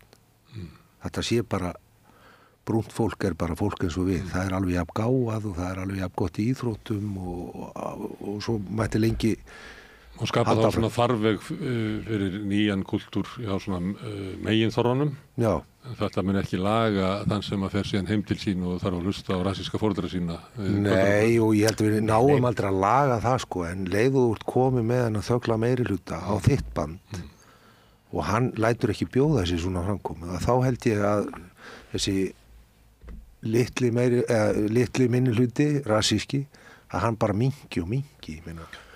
og fær ekki frítt spil. Nei, og fær ekki að skapa meiri eyðileggingu og fólk fær að vera í friði fyrir honum. Já. Þeir geta verið í sínu hotni eitthvað staðar að praktisera sína fordóma, skilur, en ég meina eins og við sjáum bara því að nú er það setja Trump í embætti í gær, ég meina við sjáum bara hvað gerist þegar að þessum röddum er ljáð þegar fólk fær plattform. Lögmæti, eins og sagt. Já, lögmæti, þetta bara springur. En svo íslensk stjórnmálastétt gerði að mörguleiti, síðastliðin 2 ár með auknum þunga. Má ég spyrja ykkur að því að ég nefna þetta lögmæti, þar sem að ráða fólk opnar svona fyrir að það kalla hundablístur ef þau eru ekki þetta meðvitað að reyna að laga til sín atkvæði, kannski bara rasískt fólk, að það sem er verið að tala innflytjendur og fólk oft frá sem er kallað ólíkur menningarheimi eins og formaður Sjálfstæðisflokksins orðaði að upplifið þið á ykkar heimili að þessi umræða sé ógn við ykkar öryggi og barnan ykkar? Ekki ég persónulega. Ég sé í gegnum þetta. Ég veit hvað þetta er og ég bjó náttúrulega í Bandaríkjunum lengi. Kona mín er svört frá Suðurríkjum Bandaríkjana. Ekkert af þessu er nýtt fyrir hvorki henni né mér. Og þrátt fyrir allt þá er þetta nú ekkert svo slæmt á Íslandi. Gæti verið miklu verra og er miklu verra mjög víða. Við megum alveg vera þakklátt fyrir það. Þó að sé þetta ömurlegt að lenda í hlutum eins og sonur þinn að lenda í, skilur. Það að ég segi það að þetta sé betra hér, það hjálpar því ekkert, skilur. Ég skil það alveg fullkomlega, sjálfsögðu. En nei, ég upplýði ekki neina ógn þannig persónulega, en ég veit að ég skil alveg hættuna í þessu og ég skil alveg að ógnin er miklu meiri hjá þeim sem eru verð staddir en ég. Ég hafði þann lúksus að ég gat skipt skóla fyrir strákana minna og skilur, þú veist, ég hef það mjög gott og mín fjölskylda við höfum það mjög gott, en það er alls ekki allir þar. Og þegar við erum að tala flóttafólk frá Sýrlandi eða Palestínu eða eitthvað slíkt, skilur, það er þar sem að hættan er, ógnin er, þú veist. Ég er forréttindamanni. Þannig að það er ekki þannig þegar það kemur frétt einhver stjórnmálamann sem er að segja eitthvað svona, þá komið svona hugsun, holy shit, nú byrjar þetta. Hættan sér svo, þetta gæti bara opnað eitthvað orðið verra og þú veist, og ég er þá að vísa til eitthvað sem að þú ert eiginlega á vaktinni, þannig að þú varst eiginlega ekki að hlusta á fréttirnar og allt í einu heyrur þetta, af því að þetta er viðvarandi ógn að þetta getur sprungið út í eitthvað af því að þetta er svo þunnt. Vissulega, en fyrir mína parta er að þá hugsa ég meira þessa viðkvæmari þegna sem eru miklu viðkvæmari fyrir þessu, hafa minna bakland. Tryggvi, stuðar þessu umræða þig? Já, hún gerir það í rauninni og ég verð bara hálft dapur að svona umræða komist upp á yfirborðið, af því að eins og þú segir að þú veist, þetta er svo þunnt, það þarf svo lítið til að já, og ég eiginlega bara fyllist bara verð sorgmættur í hjartaninu. Það er svona viðbrögð þar sem að maður heyrir eitthvað sem að maður hefur ekki alveg töku yfir, en er svona hægt og bítandi að grafa undan manni. Þá er það svona lamandi viðbrögð sem ég veit ekki hvað það margir kannast við. Þetta er vanmáttur auðvitað. Vanmáttur sem þessu sem að... En svo er líka svo hef ég upplifað líka nýlega mjög merkjanlega og ánægilega breytingu í viðhorfi fólks hvað varðar þessi mál, og þetta eru bara svona litli hlutir bara sem að hversdagslegi hlutir í raun og veru sem hafa gerst það sem ég hef sérstaklega tekið eftir því bara þetta fólk hefði ekki brugðið svona við fyrir 10 árum á jákvæðan hátt sem sagt. Og það er auðvitað, þú veist, þannig að það er alveg, þú veist, ég held að við séum alveg ég held að almenningur enn og aftur þessi þögli meirihluti, ég held að hann vilji vel og segir, þú veist, ef það er verið að tala um rasisma að þá sé fólk, yfirgnæfandi meirihluti fólks bara, þú veist, nei, ég er ekki þar og ég vil það ekki og ég vil ekki að það sé, en það gerir sér ekki grein fyrir því, það skilur ekki hvað þetta þýðir, sko. Það gerir sér ekki grein fyrir því, það segir að ég segi aldrei N-orðið og ég mismuna aldrei neinum, þú veist, út af húðlit eða neitt svoleið, sko, en það gerir sér ekki grein fyrir því að þetta er svo miklu meira en það og að því að það einfaldlega skilur það ekki og það er ekkert hægt að ásaka það fyrir það beinlínis, en þetta er bara mjög flókið mál að átta sig á.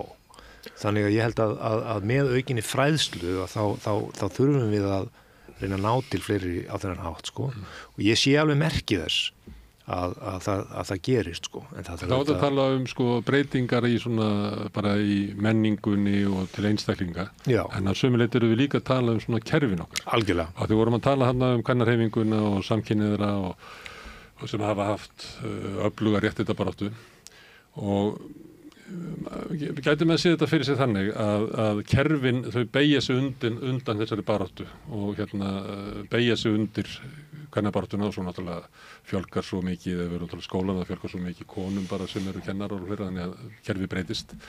Kannski enn meira áberandi í baráttu samkynhneigðra þar sem að skólakerfi á sumriti segir já, nú erum við að gera eitthvað vitlaust um það. Hvað finnst þér ykkur að við að gera og þið kannist við það að samtöki 78 eru komin með fræðsluefni inn í skólana og þá sumriti eru skólanir að gera svona og segja ég bara skil ekkert í hvað þið viljið eiginlega en ég vil bara hegða mig vel og svona þannig að ég hlýði bara. En það er ekki raunverulega svona eins og kultúrísk breyting innan frá því að þá ætti skólakerfið auðveldra með að segja já við erum að gera það sama með brúna og já og þú veist þá kemur þetta innan úr skólanum og væri eitt af megin einkennum skólana að eiga við þetta. En að sömuleyti þá eru þeir einhvern veginn svona og eru að bíða eftir því að kröfunar komum hvað á ég að gera? Já. Þið verður bara að segja mér það. Ég held að breytingar eigi sér alltaf stað svona sko. Að það er grasrótarþrýstingur sem að breytir kerfunum sko. En þá erum við að því að nú er ég að tala við 2 feður. Já. Svona eftir nokkur ára þá myndi ég kannski tala við 2 uppkomin börn af því að það er alltaf þannig að foreldrar og svo uppkomin börn geta tjáð þessi svo fátækt barna og svona, ég get ekki verið með fátækt börn í viðtölu eða ég get ekki verið með börn í viðtölum svona, þau get ekki reikið sína eigin hagsmunabaráttu. En svo ætti ég líka að vera með formann brúnna Íslendinga og gjaldkýra. Já, en sko talandi þessi kerfi sko, að mér finnst þessi umræða sem er alltaf að kerfið sé hinsegin og kerfið sé svona að þú veist, mér finnst þetta svo auðveld útlið hvað það var þar að því að kerfið er náttúrulega mannanna verk og það er fólk sem vinnur í kerfinu og heldur því gangandi. Þú veist, þannig að mér finnst ekki hægt að segja, þú veist, við getum ekki gert þetta svona af því að kerfið er bara svona. En er það ekki þannig að ég er allra að vilja gerður sem kennari, að þá verði ég að fá stuðning eitthvað staðar með svona eitthvað prógram og fleira og því að ég get ekki farið sjálfur að kafa og rannsaka málið bara einn og sér. Nei. En þótt þú hefði kerfina ekki góða kennara þá við þurfum að hafa þetta hvort að tekja sko. Ég veit það er alveg rétt sko. Og þar finnst mér skóla og frístundasvið bara bregðast. Þeir taka ekki.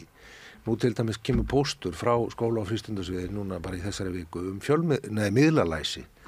Mánuður miðlalæsis. Mér datt í hug. Kemur svo menningarlæsi í febrúar. Fjölmenningarlæsi mennur. Já, fjölmenningar, já. Einmitt.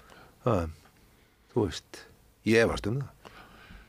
Og þið eru að gjáast á þetta að því þetta er mikilvægt og þín börn gæti átt betri daga. Þetta er mjög mikilvægt og líka sko það sem er líka mjög mikilvægt er það og kannski ætlaði þú að fara að segja það þetta er gott fyrir alla það njóta allir góðs af því þegar að réttlætið vex það er ekkit bara fyrir okkur og börnin okkar það mun öllum líða betur af því að það er valdefling allra að við séum öll jöfn það er bara, þú veist, fræðslan að því að eins og þú sagðir áðan sko, að rótin að þessum fordómum er ótti og sko það að losa fólk undan þessum ótta það er bara rosalega verðmæti, það er rosalega frelsi í því fyrir alla og það mun öllum líða betur, það mun öllum ganga betur.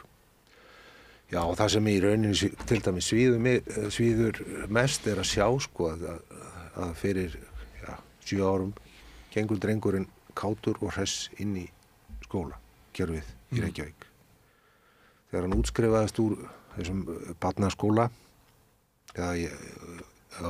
barnaskóli held ég þetta sé kallað. Þetta er grunnskóli en barnaskóli er það svona 12 ára? Já, upp að 12 ára. Þeir eru bjólingadeildir? Já, þá bara labbar hann út með brotna sjálfsmynd og hefur ekki trú á sjálfum sér í samskipti við einn henni. Það er alveg bara hrikalega sorglegt að horfa upp á það. Og það er bara endurtekin niðurbrot á hálfu nemenda og í rauninni sko þessi endurgjöf sem að er í rauninni, það segir einhver ljótt við þig eða smættar kynþáttin eða eitthvað svoleiðis. Hann þarf ekki að standa fyrir framan eða og beðast afsökunar. Og þannig að barnið fær aldrei í rauninni endurgjöf á því að þessi hafi sagt eða hún hafi sagt eitthvað ljótt við þig og það sé banna. Hann fær ekki stuðning samfélagsins? Nei, skóla styður ekki við hann. Nei. En við lentum akkurat í þessu og þar var þetta gert nefnilega sko. Það var bara kallað til fundur. Já. Þar sem að þessi strákur og sonu minn voru bara saman og það er talað um þetta og honum er gert grein fyrir því að þetta sé ekki í lagi. Já. Og þú veist, það var, og mér finnst það vera alveg basic, skilur, það er bara alveg basic, það er að minnsta sem þú getur gert sko. Já. Þá þarf þetta að gera grein fyrir því að þetta sé ofbeldi sem hefur þessi afleiðingar sem að Tryggvi að lýsa. Já. En það er ekki almenn trú. Nei. Það er svona hvað að fara að væla eitthvað við þessu og ég menn annað eins og nú gerst, það er svona svolítið stemmingin og þá horfir fólk framjá því að þetta er ekki bara þetta eina atvik. Heldur er þetta linnulaust svona smá áreiti og það sem og við erum náttúrulega hópdýr og þraut sjálfuð í því að búa til goggunaraðir og það er eitthvað sem er skilinn eftir hann að neðst fyrir það sem að hann ræður ekkit við. Vissulega. Og fær aldrei séns. Og hvað fáum við út úr svona kerfi sko? Við fáum reiða og brotna einstaklinga. Akkurat. Snorri, að þú varst að segja að það sé alveg augljóst að það sé enginn að gefa, óttinn við að missa og svona sé svona blekking, að ef við búum til betra samfélag þá lyftast allir, líka meiri hlutin ef hann þó svo hann þurfa að neita sér að vera að hlæja af einhverjum tiltöku bröndurum og öllu þessu. Þá finnst manni svona, og kannski er ég bara, þú veist, maður horfir bara á heiminn eins og maður gerir, en mér finnst það svona eiginlega svona undanferði kannski svona 1,5 ár hef ég verið að velta fyrir mér líka í tengslum við Sigurð Trump og þennan stjórnlausa yfirgang Elon Musk yfir bara allan heiminn einhvern veginn. Já. Það sem er eiginlega hugmyndin svo að menn trúðu þessu og við ólust upp á tímum þar sem þetta var trú og ég held að það hafi verið bara trú á samfélögum Vesturlanda að við værum almennt að fara til meiri jafnaðar og það sem að meiri réttinda aldra. Akkurat. En núna finnst mér þessu rættin að vera orðnar svo hávara sem segja, nei, veistu það, ég hef bara engan áhuga á því. Þú veist, ég er með stöðu og það er ekki tilvílu fyrir það að ég svíf fyrir ofan einhverja aðra og ætlar að taka af mér valdi sem ég hef einmitt til þess að niðurlægja þig eða gera eitthvað slíkt og ætlar að bara, er þetta eitthvað svona þræla siðferði og fara innlega allt í nýjum að sjá vera auglýsta fyrirlestur Nietzsche og fleira. Þetta er öfulega bara, þetta er það sem eyðileggur menningun okkar. Þetta að vera alltaf að standa með hennum veika, þá verður samfélag okkar bara veikt á endanum. Við höfum að standa með hennum sterka og þá verður samfélagi sterkt.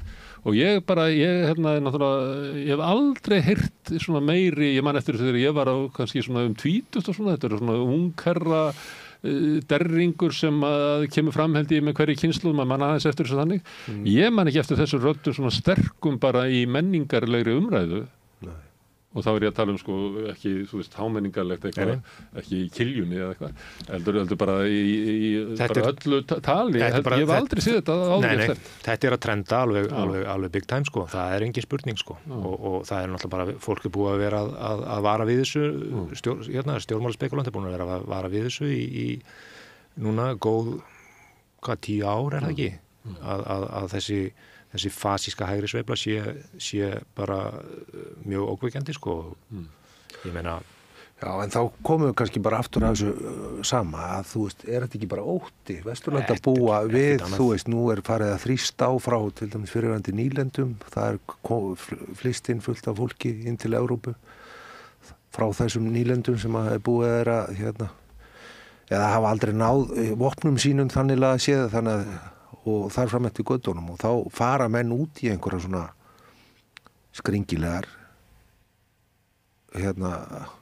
skringilegan pólitískan hugsunarhátt sem svona fasískur og engum til gagns. Kannski sko söluröðan hinum megin frá ekki nógu sterk. Það var mjög gott að heyra Snorra að fara með hana og ég hugsaði með hana að fara með hana að þetta ekki oft sem að fólk fer með þessu ræðu sko. Sem hvað? Sem það að við hefðum öll saman haga því að gefa öllum meiri séns, að því meiri virðing sem að við gefum frá okkur, að því betra samfélag verður í kringum okkur. Við lifum auðvitað á tímum ofboðslegrar einstaklingshyggju sko, sem er þú veist, sem að við skellum skuldinni dálítið á samfélagsmiðlana og svona hitt og þetta sko og peningahyggjuna, þú veist, ég veit ekkert nákvæmlega hver orsökin en ég held að sé alveg hægt að ég held að sé fáir sem að myndu mæla því mót að við búum við ofboðslega einstaklingshyggju í dag sem sennilega meira en nokkur sinni áður sko. Sem henta betur þeim sem að eru sterkari og vilja venda réttin sterka til að kúa hinn veika. Þess vegna held ég sko líka að þetta að við bara konfronterum það að við erum vandamáli. Hvíti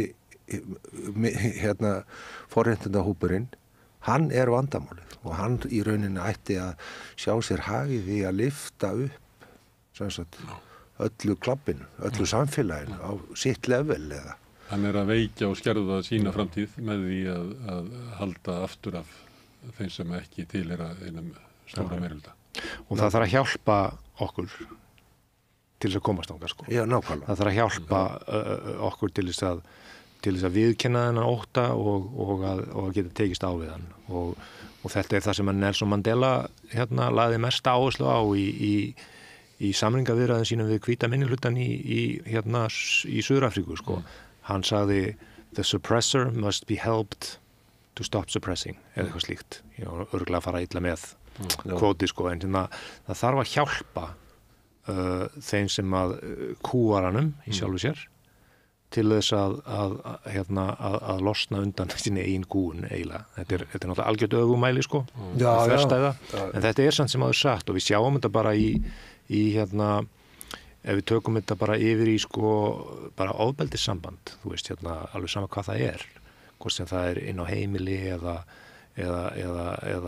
í kynferðisofbeldi eða hvað sem er sko, að gerandinn alltaf veikur, hann alltaf illa þjakaður af einhverju og það þarf að hjálpa alltaf ekki betra með því að láta undan löngu sinni til kúnar og hann þarf hjálp til að komast út úr því sko. og við erum auðvitað að bregðast þar alveg hægri vinstri eins og við tökum hann bara og setjum hann í fangelsi og hann verður bara verri sko, oftast en þetta er rosa kjarnin í því sem að þarf að gera til að díla við svona vandamál. Já, þetta nefnilega akkurat svo upplifun sem að ég hef á þessu samfélagi það að við hvíti meirihlutin, við erum bara veik hvað þetta snertir. Að við bara tæklum ekki það að taka á móti fólki annar staðar frá á mannsamhendi og bara uppbyggilegan og fallegan hátt sko. Og veika á þá svona hversdagslegan hátt með við söguna eins og þú vísar í kvennabarátuna. Við erum kannski á sömu stöðu og svona bara illa leiknar karlrembur 1965 eða svo. Já, í þessu máli. Já, ég meina það bara hræddum eigin hag og að missa spónur askjókar alltaf sko. Svo held ég líka sko að það sé sko ég held að sé mjög flókið að fyrir einstakling að ég meina ímyndu ykkur ef að þið myndu bara þurfa að rífa allt upp með rótum og flytjast til Afganistan. Ég meina það væri mjög flókið fyrir ykkur og fyrir okkur og fyrir mig. Það sé mjög flókið að flytja svona milli menningar heima og milli landa og tala nú ekki að það er gert í neyð en alveg sama hverja forsendunir eru fyrir því, þá það bara flókið að koma inn í samfélag sem allt öðru sér heldur en sem þá þekkir og auðvitað eru árekstar, en ég held að sé líka mjög flókið að taka á móti og það þarf að vanda sig við það og það ekkert einfalt að gera það og ég held að við tókum á móti 5.000 Úkraínubúum bara á 2 mánuðum eða ári eða hvað það var og það bara, og þar var svona rosalega það var aðgerð sem var skipulögð á einhverju leveli. Já, ekki mjög djúpt. Nei, en það var samt eitthvað. Það var verið að redda fólki í húsnæði, það fekk kennitölur, það gat farið að vinna og það var búið til pláss í skólum fyrir það. Þannig að hér var eitthvað gert, sko. Nei, það var ekki dýp. Það var ekki ákveðið samfélag sem tók líka við þessu, það var mikil það var mikil velvilji með húsgögn og heimilistæki og það var rekin hér eiginlega á svona næstu enga bara svona móttökumiðstöð eða svona félagsmiðstöð þess að fólk átt komið, þannig að samfélagið var mjög virt allavega mjög framan af. Já, og þetta skilur við, þarna var, og það, eins og segir, grund, það var ekkert hugsað, það var bara verið að hugsa rétt svona viku fram í tíman. Fyrir þess að 5.000 til dæmis. Nei, það var bara verið að hugsa kannski rétt viku eða mánuð fram í tíman og svo framvegis, sko, og fólk fekk kennitölu í 1 ár og eitthvað svona og bla bla bla, og svo veit ég ekkert hvað gerðist með það, en þarna var allavega, það sem var gert var vel gert, sko. En svona í stóru myndinni þá erum við að díla við vandamál sem virðist ekkert og talandi eftir kerfin. Það virðist ekkert óalega mikið vera svona hugsað, ok, hvað að fara að gerast í þessum, í þessum málum, svona þegar að framlíða stundir. Eitt af því að við erum að tala að erfiðleika fólksins sem að hingað kemur, að það kemur með svona farangur. Mér finnst það líka að vera eitt af því sem að mér finnst meira áberandi í umræðinni. Það einhvern veginn, þetta kemur fólk frá stríðsjáðu, fólk með svo rosaleg vandamál og svona eins og við eigum ekki að koma nálægt í. Því að þetta fólk kemur bara með svo mikil vandamál með sér. Og í gær var ég að tala við hann Kusai O'Day sem íslenskur palestínskur aktivisti og hann var að fagna hér vopnahlénu, stórkostlegum sigri palestínumanna sem að unnu þennan brjálæðslega her og öflugustu ríki heims bara með því að vera og ekki að fara og ekki að víkja og mikill fögnuður. En ég var að spyrja hann þetta því að það fylgir oft að við bara ég vissum að þið hafa heyrt þetta líka svona, eins og að við ættum bara ekki að taka á móti þessu fólki, við getum tekið á móti þessu fólki, en þetta fólk það bara fylgir allt og mikill vandi með. Sú afstaða færist náttúrulega yfir á alla bara sem líta öðru sér út. Unga konur með slæður og brúna drengi og allt í einu þarna, ég ekkert að mér hérna, ég bara hvítur en þarna eitthvað vandamálabóki. Jú, þetta. Það þessi öðrun bara, jaðarsett fólk öðruvísi og því fylgja vandamál sem að ég skil ekki. Ég hins vegar með fullt af vandamálum, sko, en að því að þetta eru universal vandamálin okkar, þá erum við ekkert að vesenast með það, við kunnum bara lausnir á þeim eða þykjumst kunna lausnir á þeim. Svo kemur bara eitthvað öðru sér vandamál og við viljum ekki díla við það, sko. Það náttúrulega bara, þetta náttúrulega allt voðalega mannlegt bara, þetta svona bara, við gerum svona hluti bara, þetta bara fólk fólk og bla bla bla allt það og ég ekkert að búa til einhverjar afsakanir, þetta bara, þetta bara gangur sögunar, en við getum alltaf gert betur og við viljum gera betur. En svo held ég líka að þetta sé notað sko í akkurat þessum tilgangi að tala niður, af því að ég menna það fólk, það örugglega fullt af fólki sem kemur hérna með stóran bakpoka sko, sneisafullan af alls konar vandamálum eða málum sem þarf að tækla úr.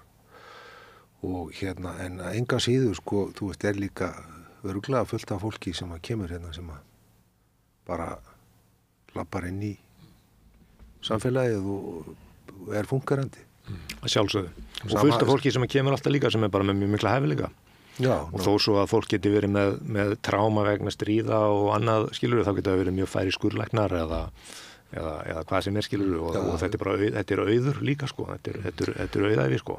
Já, og það held ég að sko sé alveg eigin skissa í samfélaginu að við lítum aldrei á þetta sem auðæfi. Þú veist, alltaf sem kostnað. Alltaf sem kostnað og alltaf eitthvað neikvæð nálgun á sem sagt, fólk sem kemur hingað til landsins. og Ég pröfaði eins og að reikna þetta í fjár hvað Íslensk samfélag greiddi mikla peninga á því að fullorðin einstaklingur eftir skólamenntun og fleira kæmi hingað. Flestir eru að koma svona kannski 25, 32 eitthvað svona þeim aldri sem er að koma hérna fyrst. Þá var það, ég held þetta að verið fyrir svona 3 ár, þá var það 84 milljónir. Ég var að stinga upp á því að við myndum skjóta upp rakettu í hver skipti sem einhver kæminga, það því að við höfum að græða svo mikið. Það myndi kannski endurnýja þessa útreikninga eitthvað. En þetta finnst mér svolítið, að þetta eiginlega aldrei á borðunni, það alltaf verið að horfa á eitthvað svona kostnað við, og þá kannski einhver öfgafull dæmi eins og eitthvað ofbeldismenn sem í fangelsum og taka upp nöfn einhverja fyrrverandi forseta og fleira, sem látið vera líta út yfir hinn. Og svo þetta sem ég var að reyna að koma að núna sem að ekkert var sagt við mig við töluðum illum fólk undir því yfirvarpi að okkur þetta væntu það.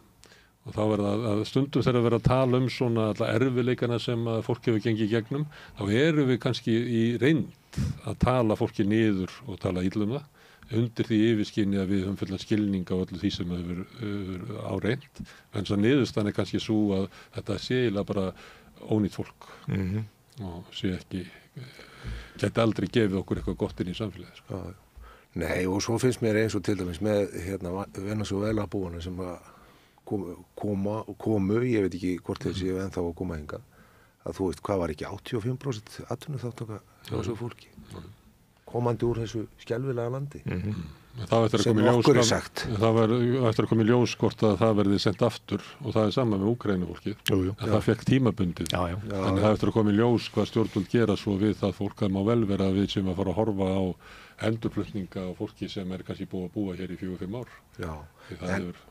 En talandi kostnað sko. Ég myndist á þetta í beinu framhaldi að kostnaðnum.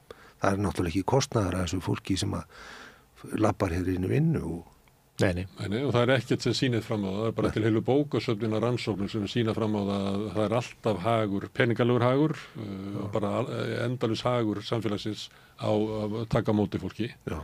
En það bara skiptir ekki máli á móti hinu sem eitthvað mér bara finnst. Ég vil ekki láta af forréttindastöðu minni. Ég vil ekki bara virðingu fyrir öllum, því ég vil ekki vera ég vil vera efst á hrugnum og galaðar. Já, þetta sýnir og þetta er í Bandaríkjunum líka, þú veist, Bandaríkjunum er náttúrulega bara innflytjenda samfélag sko og það er alveg sama hvað öll tölfræði sýnir þetta alltaf sko. Þá er bara þú veist er ákveðin hópur stjórnmálafólks sem að manipulera bara sannleikann þannig að fólk kaupir það sko, að þetta sé þú veist, eins og skopmyndin af auðjöfrunum með allar kökurnar og ein kaka eftir og verkamaðurinn og innflytjandinn og slást það. Já, slást eina kökur. Og verkamaðurinn að trúa því að þessi innflytjandi sem að taka kökurnar. Já. Þetta er náttúrulega bara gömul saga sko. Tryggvi og Snorri, kæri þakki fyrir að koma hingað. Við ætlum að ræða aðeins meira kynþáttafordóma og rasisma á svona næstu vikum, fá fólk sem að hefur þekkingu á málinu, rannsakað að skoða það, en líka fólk sem hefur reynslu. Og ég þakka ekki kærlega fyrir að koma hingað og kveikja upp í samræðu. Takk fyrir. En Rauðaborðið heldur áfram, hér eftir örstutt hlé er næsti kafli. Allt það besta er ókeypis. Knúsaðu vini þína. Samstöðin þar sem manneskjurnar koma saman. Já, þetta voru þeir, Snorri Sturluson og Tryggvi Skeving Thorsteinsson að tala rasisma í skóla og með svona hvatningu til hvíta meirihlutans að hann kannski taki að sér að breytast því það náttúrulega henni hvítu sem að koma með rasismann, það ekki þeir sem öðru svo litin sem að koma með rasisma í skólan, það eru þeir hvítu sem að eigan með húð og hári og það eru þeir sem að þurfa að breyta því, en þeir þurfa líka agaleysi í skóla og þú nefndir á þann að þú talar við hann að Sæunni Kjartansdóttur, sálgreini og rithöfund.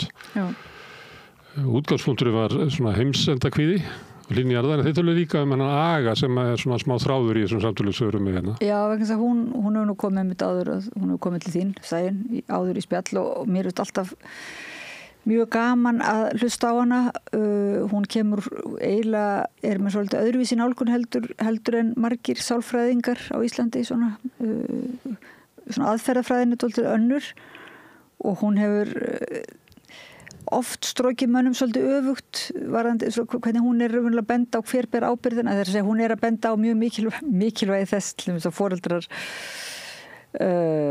afsali sér ekki sinni ábyrgð á líðan barnsins sko, að það sé þessi tengslamyndun foreldra og barna sem skiptir alveg höfuðmáli í síðan öðrum tengslamyndunum ef ég hef rétt með, en síðan sko kemur það líka í ljós í spjallinu að það ekki bara hægt að skella skuldinni á sem sagt foreldrarna, það umverulega samfélagið eða kerfið sem að gerir, sem styður ekki við foreldrar sko, þannig að foreldrar geta kannski ekki staðis í því að búa til þessi tengsl og svo fer hver að benda á annan. Hún var að gefa út bók sem heitir Gáfaða dýrið sem að kannski þar sem hún líka heyrðist mér að skýra út þetta dýrslega sem maður Það gerir svona dýrslega og bendir á mig bara þetta dýrslega ég bara ætla að leggja áherslu á orðin mín ég sá fyrir mér þetta ísbjörn. Nei, ég sá fyrir mig bara, ég var sko að horfa inn í skólalóðina sko. Þegar þú talaðir skólalóðina áðan, þess vegna bendi ég á þig. Ég var að vísa í þín fyrri orð skólalóðina. Að þar þetta dýrslega svolítið. Eins og þú sagðir eitthvað Lord of the Flies. Já, sem fræg bók. Já. Sem mér minnir að ég hef lesið eitthvað þegar ég var ekki alveg svona við það að vera úlingur. Já, en það bara þetta svona dýrslega element svona sem að þegar það tekur yfir sko og þegar fólk verður hrætt og reitt. En hún talaði um það raunverulega kvíðin og hræðsóttin, það þetta óbúðslega eyðileggjandi afl og þegar ekki hlusta, þegar einhvern veginn börn veit ekki hvernig þau geta tjáð sig sinn ótta og þessi linnuleysi sko fréttaflutningur af því sem erfitt og af ofbeldinu sko, að það kannski bara íki þennan ótta þegar mann heyra mikið hnífstungur og fara kannski ganga sjálfur með hnífa og svoleiðis. Og kannski inn í skóla það sem ekki mjög formföst svona umgjörð utan samskiptin að þá hægt við að hópurinn keyri áfram af sko óttanum og árásargirninni og flóttanum og þessum svona dýrslegu hvötum sem við höfum til þess að mæta erfiðleikum og það á svo sem við margt þetta kannski að fjalla ekkert þetta það kannski margt í samfélaginu okkar sem bara litað af þessu að það sem að umræðin kannski bara keyrð áfram af einhverjum slíkum hvötum frekar heldur en einhverjum svona einhverju sem gæti leitt til einhverjar eðlilega niðurstöðu. Þetta svona í huga því við erum svolítið að hugsa upp átt hvernig við þróum rauðaborðið. Komum að því kannski seinna en ef ekki að hlusta á Sæunni sem einn af þessum áhugaverðu hugsuðum sem við eigum í samtímanum og fjallar hluti börnin og hvernig við kannski vanrækjum börnin. Neyðum foreldrarna til að vanrækja börnin með því að stilla foreldrakynslóðinu upp í mjög erfiðlega efnahagslegar aðstæður þar sem að þau fá ekki aðstoð og fæðingarorlofið stutt og þetta oft fólk sem að skuldar mikið eftir nám og í veikri stöðu á húsnæðismarkaði og veikri stöðu á vinnumarkaði og þarf alltaf að mæti vinnuna þar sem gerð kröfa að fólk mæti og ekki tekið til þess að eigi börn með neinum hætti. Þetta eitthvað sem við höfum stundur rætt á rauðaborðinu og kannski tökum við aftur upp og ræðum enn frekar en við skulum hlusta á Sæunni.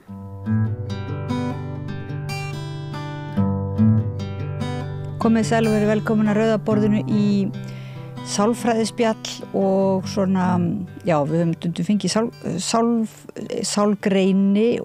sálgreinendur, hvað ég segja? Ég sálgreinir, já. Já, sálgreina það beðist það svoleiðis? Það myndi vera í fleirtölun, já.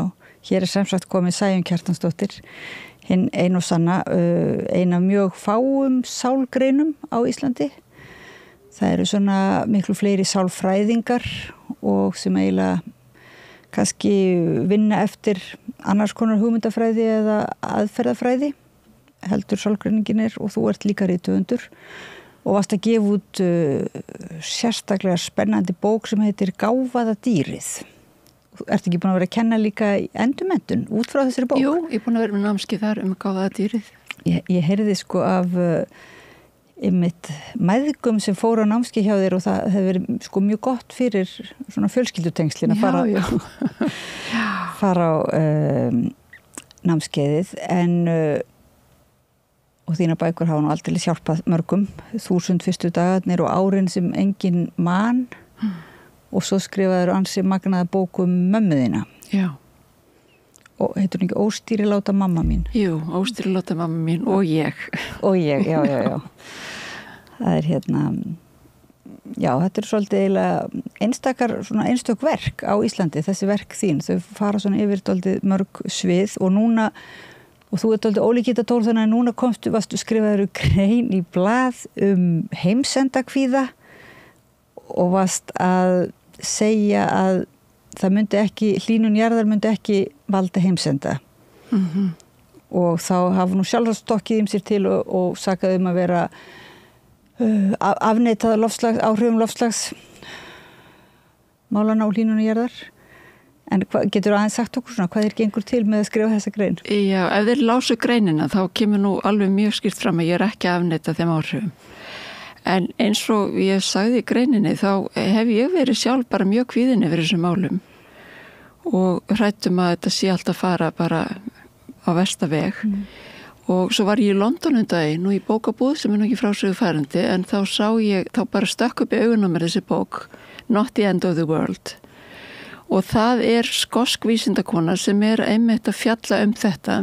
Hún var sjálf í þessum sömu sporum þó hún væri komið með doktorsgráðu í umhverfisfræðum að þá var hún alveg viss hún væri bara að lifa versta tímabil mannkyns og hún vitnaði með þessar rannsóknir sem ég vitnaði þar sem að ungmennu út allan heim bara trúa því að þetta sé við séum á síðustu metrónum. Já. Það sé ekki framtíð fyrir næstu kynslóðir og ég hef alveg trúa því. En það var mjög margt sem ég samsæði með mig við í þessari bók og þess vegna ákvæðin ég að skrifa þessa greina því ég sem að ég örugglega ekki einum það. Og það þetta að fá auðvitað fréttir eða svona vitneskju loftslagsmálin fyrst og fremst úr fjölmiðlum og þau bara ekki áreiðanlegar heimildir ástand heimsins. Er það að meina að það sé þá meiri hörmungafréttir? Miklu, ég meina það góðar fréttir ekki fréttir og það bara kannski eðli fjölmiðla og við getum kannski ekki ætlast til þess að þeir komi, ég held að þessi barnaskapur að halda að þeir geti alveg jafnað þessa mynd. Við þurfum auðvitað að leita okkur upplýsingar víðar en kannski fæstir gera það. Það er voðalega lítið að fréttum af því starfi sem fer fram einmitt til þess að vinna á móti hlýnun jarðar á öllum möguleikunum eins og það virðist einhvern veginn svo umræða virðist skila sér mjög svona seint til Íslands og bara í gegnum þá sem eru að vinna í náttúruverndarsamtökum eða loftslagssamtökum og reyna þó að miðla því til okkar. Já, einmitt, ég kann svo mikið skýring á því og ég engin, það er svo langt í frá ég sé sérfræðingur umhverfismál og hef náttúrulega mína vitneskjöfu núna miklu leyti úr þessari bók en ég veit hins vegar svolítið tilhneigingu mannsins til þess að þú veist hvað það sem að kveikir á okkur hvað sækjum við, hvernig náum við athygli og við gerum það það miklu auðveldar að ná athygli fólks með því að vekja ótta heldur en að vekja von. En hvað þá með til dæmis fréttirnar sem sagt bara borgina Reykjavík hnífstungurnar og ofbeldið og árásirnar og allar fréttirnar af morðunum og heimilisofbeldinu og svona. Er þetta ekki líka eitthvað sem að leggst í sömu rásina hjá börnum og veldur kvíða? Jú, ég meina, ég held að auðvitað þurfum við að vita hvað að gerast í samfélaginu okkur og hvað að gerast í heiminum. En ég held að sé munur á því að kannski að vita það eða marinera sig upp úr því. Og þeir sem eru á fréttamiðlum eða samfélagsmiðlum meira og minna af og til kannski allan daginn, þeir fá náttúrulega ofboðslega stóran skamt af vondum fréttum. Og svo náttúrulega stríðsfréttum líka. Ég tala nú ekki stríðsfréttum og ég segi hlýnun jarðar eins og ég skil það mun líklega ekki valda heimsendi eða ég held að sé mjög langt í það. En það ekki þar með svo að við getum alveg tortímt okkur. Við höfum alls konar leiðir. En ég held að hlýnun jarðar sé ekki einn þeirra. En er ekki líka kannski hjá samt svona ungu upplýstu fólki því ungt fólk virðist nú vera bara upplýstara en við svona þessi áhrif loftslagsbreytinga það fólk kannski líka á ekki bara við kvíða að stríða heldur líka reiði og svona gremju vegna þess að þau sjá hvernig þetta tengist pólitíkinni raunverulega og hvað er mikil pólitík í loftslagsmálunum, hvað raunverulega fátækulöndin þjást meira og hvað verið að hafa slítið til þess að verja kannski þá íbúa sem að bara mega sín lítils og raunverulega eru stórfyrirtækin, þau eru dálítið einráð í þessari sko og almenningur einhvern veginn borgar brúsan virðist vera, þannig að mér finnst þess að það sé svona einhver leiti réttlát reiði. Já, en ég held líka að þetta ákveðin farvegur fyrir reiði sem ekki endilega þessi mál, en ég held að það er svo margt ungt fólk sem að vanrægt og mjög eitt og kvíðið og hrætt. Og það að skamminni skár að vera reiður en hrættur. Og til þess að veita reiðinni einhvern farveg, þá þarftu að finna einhvern málstað eitthvað til þess að geta verið reiður yfir og það auðvitað nóg að taka. En þetta kannski ekki endilega sko, ég held að þetta sé stundu birtingarmynd reiði sem að ekki endilega málefnið. En þannig að þér finnst þægilega bara það að bindast samtökum eða taka þátt í mótmælum eða taka þátt í einhverjum aðgerðum og einhverju starfi fyrir ungt fólk virðist vera jákvætt. Það held ég sé jákvætt og ég held ég minn eitt af mikilvægast sem við gerum, það til dæmis að veita stjórnvöldum aðhald ef við erum að tala um loftslagsmálin og það þarf alveg massa í það. Þannig að ég held að þetta sé málefni sem við þurfum að berjast fyrir og halda vakandi. En þegar reiðin sko orðin svona stjórnlaus og svona óbúslega óttablandin, að það náttúrulega veldur rosalega mikil vanlíðan og þegar við erum mjög hrætt, þá hugsaum við ekkert mjög skýrt. En þarna erum við að tala um kannski ungt fólk og unglinga, en svo það börnin sem þú ert svona oft málsvari fyrir. Þau náttúrulega geta ekki bundist neinum kannski samtökum og þau bara svona einhvern veginn verða fyrir þessum fréttaflutningi, þessari umræðu, kannski samviskubit foreldra vera ekki að gera nóg eða flokka nóg, þau kannski fá bara einhver svona, já, og ertu að meina að þau lendi þá í einhverjum kvíða sem að þau bara ráða ekki við og við verðum þá einhvern veginn að passa okkur hvað við segjum og hvað við... Já, ég held að hlutverk okkar fullorðnu sé í fyrsta lagi að vernda börn. Þannig að þau séu ekki berskjöldu fyrir allt of miklu sem að þau kannski ráða ekki við. En í öðru lagi að þegar þeim líður illa, þegar þau verða hrætt eða þegar þau heyra svona hræðilega fréttir eða spár heiminn, að þau hafi aðgang að fullorðinni manneski sem getur rætt þetta við þau og hjálpa þeim með tilfinningarnar. Við getum þetta aldrei varið bara fullkomlega fyrir því að við búum í mjög ófullkomnum heimi. En leiðin til að takast á við það að hjálpa þeim í gegnum það og setja hluti í samhengi og draga úr óttanum þannig, en þannig til þess að geta það, þá þurfum við náttúrulega að vera svona í samhenglegu jafnvægi, ekki allt og hrætt. Og líka við þurfum þá að geta einmitt sett í samhengi. Já. Sem að þessi bók sem þú vísar í og last, það er tilraun til þess að setja þetta í samhengi. Já, og sjá ekki bara eina hliðina heldur, það eru margar hliðar. Og mjög margt sem að vekur von, en það er auðvitað betra að hjálpa börnum og hjálpa þeim til að finna von ef við sjálf höfum hana. Því ef við höfum hana ekki og erum bara að segja eitthvað, þá finna börnum það alveg. Ef það fyrir ekki saman hljóð og mynd. Þannig að þetta krefst auðvitað þess að við kynnum okkur svolítið málinn, hvert sem málefnið er. En hvernig tengist þetta bókinniðinni gáfaðadýri, þá er það raunverulega dýri, þú ert að segja að það í okkur öllum býr dýr. Já, við erum dýr. Við erum dýr, já.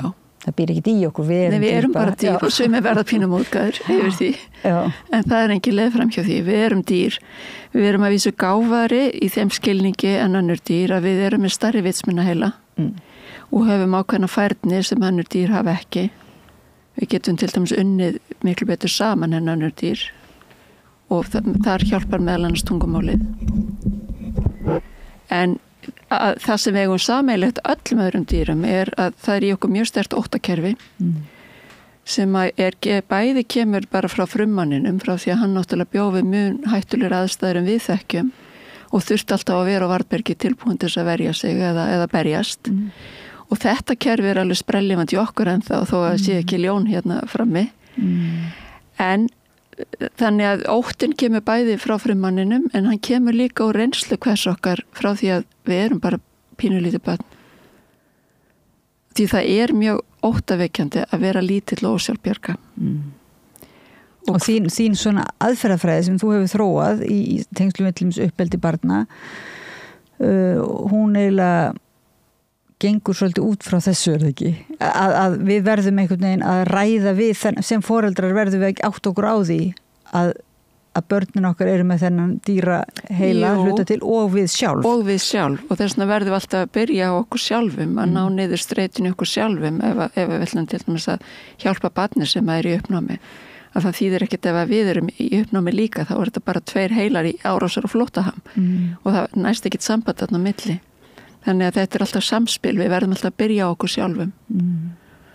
En þetta sem ég var að tala með óttaðum frá því við erum lítil börn, sko hvernig einmitt okkur er hjálpað til þess að sigrast á þeim ótta og upplefa öryggi, það hefur auðvitað gríðarlega áhrif á hvernig okkur tekst það svo á fullorðinsaldri. Þú ert náttúrulega bara beinlínis kannski með bæði hefur skrifað aðferði til þess, hvernig á að hjálpa og ert líka með, er það ekki, þú hefur í mörg ár eiginlega stutt foreldra sem hafa orðið fyrir áföllum og hérna í foreldra hlutverkinu. Jú, ég stofnaði ásamt öðrum þess að við kalluðum miðstöð foreldra og barna sem er núna komið inn í heilsugæsluna. Geðheilsu miðstöð barna heitir það núna. Þar sem við vorum að vinna með foreldrum á meðgöngu og eftir fæðingu sem að leið illa í þessu ferli. Og sem er alveg gríðarlega mikilvægt að því að foreldrar á þessu tímaskeiði þeir eru mjög móttækilegir fyrir hjálp og þeim líður oft illa. Ekki vegna þess að þeir sé ekki ánægð með að vera barnshafandi eða þeim líki ekki við barnið sitt, heldur bara þetta eins og allir foreldrar þekki, þetta er óbúrslega krefjandi tími og hann ræsir svo margt í foreldrinu sjálfu. Það að vera í þessari aðstöðu að geta, hafa ekki stjórn á tíma sínum, hafa ekki stjórn á svefninum og vera algjörlega á forsendum annarar mannesku þó hún sé pínlítið barn. Og jafnvel á meðgöngunni, þú skrifar nú það líka í árin sem engin mann, þá ef ég mann rétt þá var það ákveðin léttir að lesa það að sem sagt að það sé ekki, það sé raunverulega eðlilegt að vera að fara í gegnum ýmislegt svolítið erfitt á meðgöngunni á meðan að svona myndin sem dreinir upp af meðgöngu er oft þessi að það er að vera svo yndislegur og friðsæll tími eða sé það og þú veit kannski segja að það er friðsæll og hefur alla burði til að vera góður tími en það er samt þetta alltaf það er alltaf þessi samræða við dýrið. Já, ég meina þetta getur verið friðsæll og yndislegu tími en ég held að reynsla mjög margra kvenna og foreldra sé ekki svo.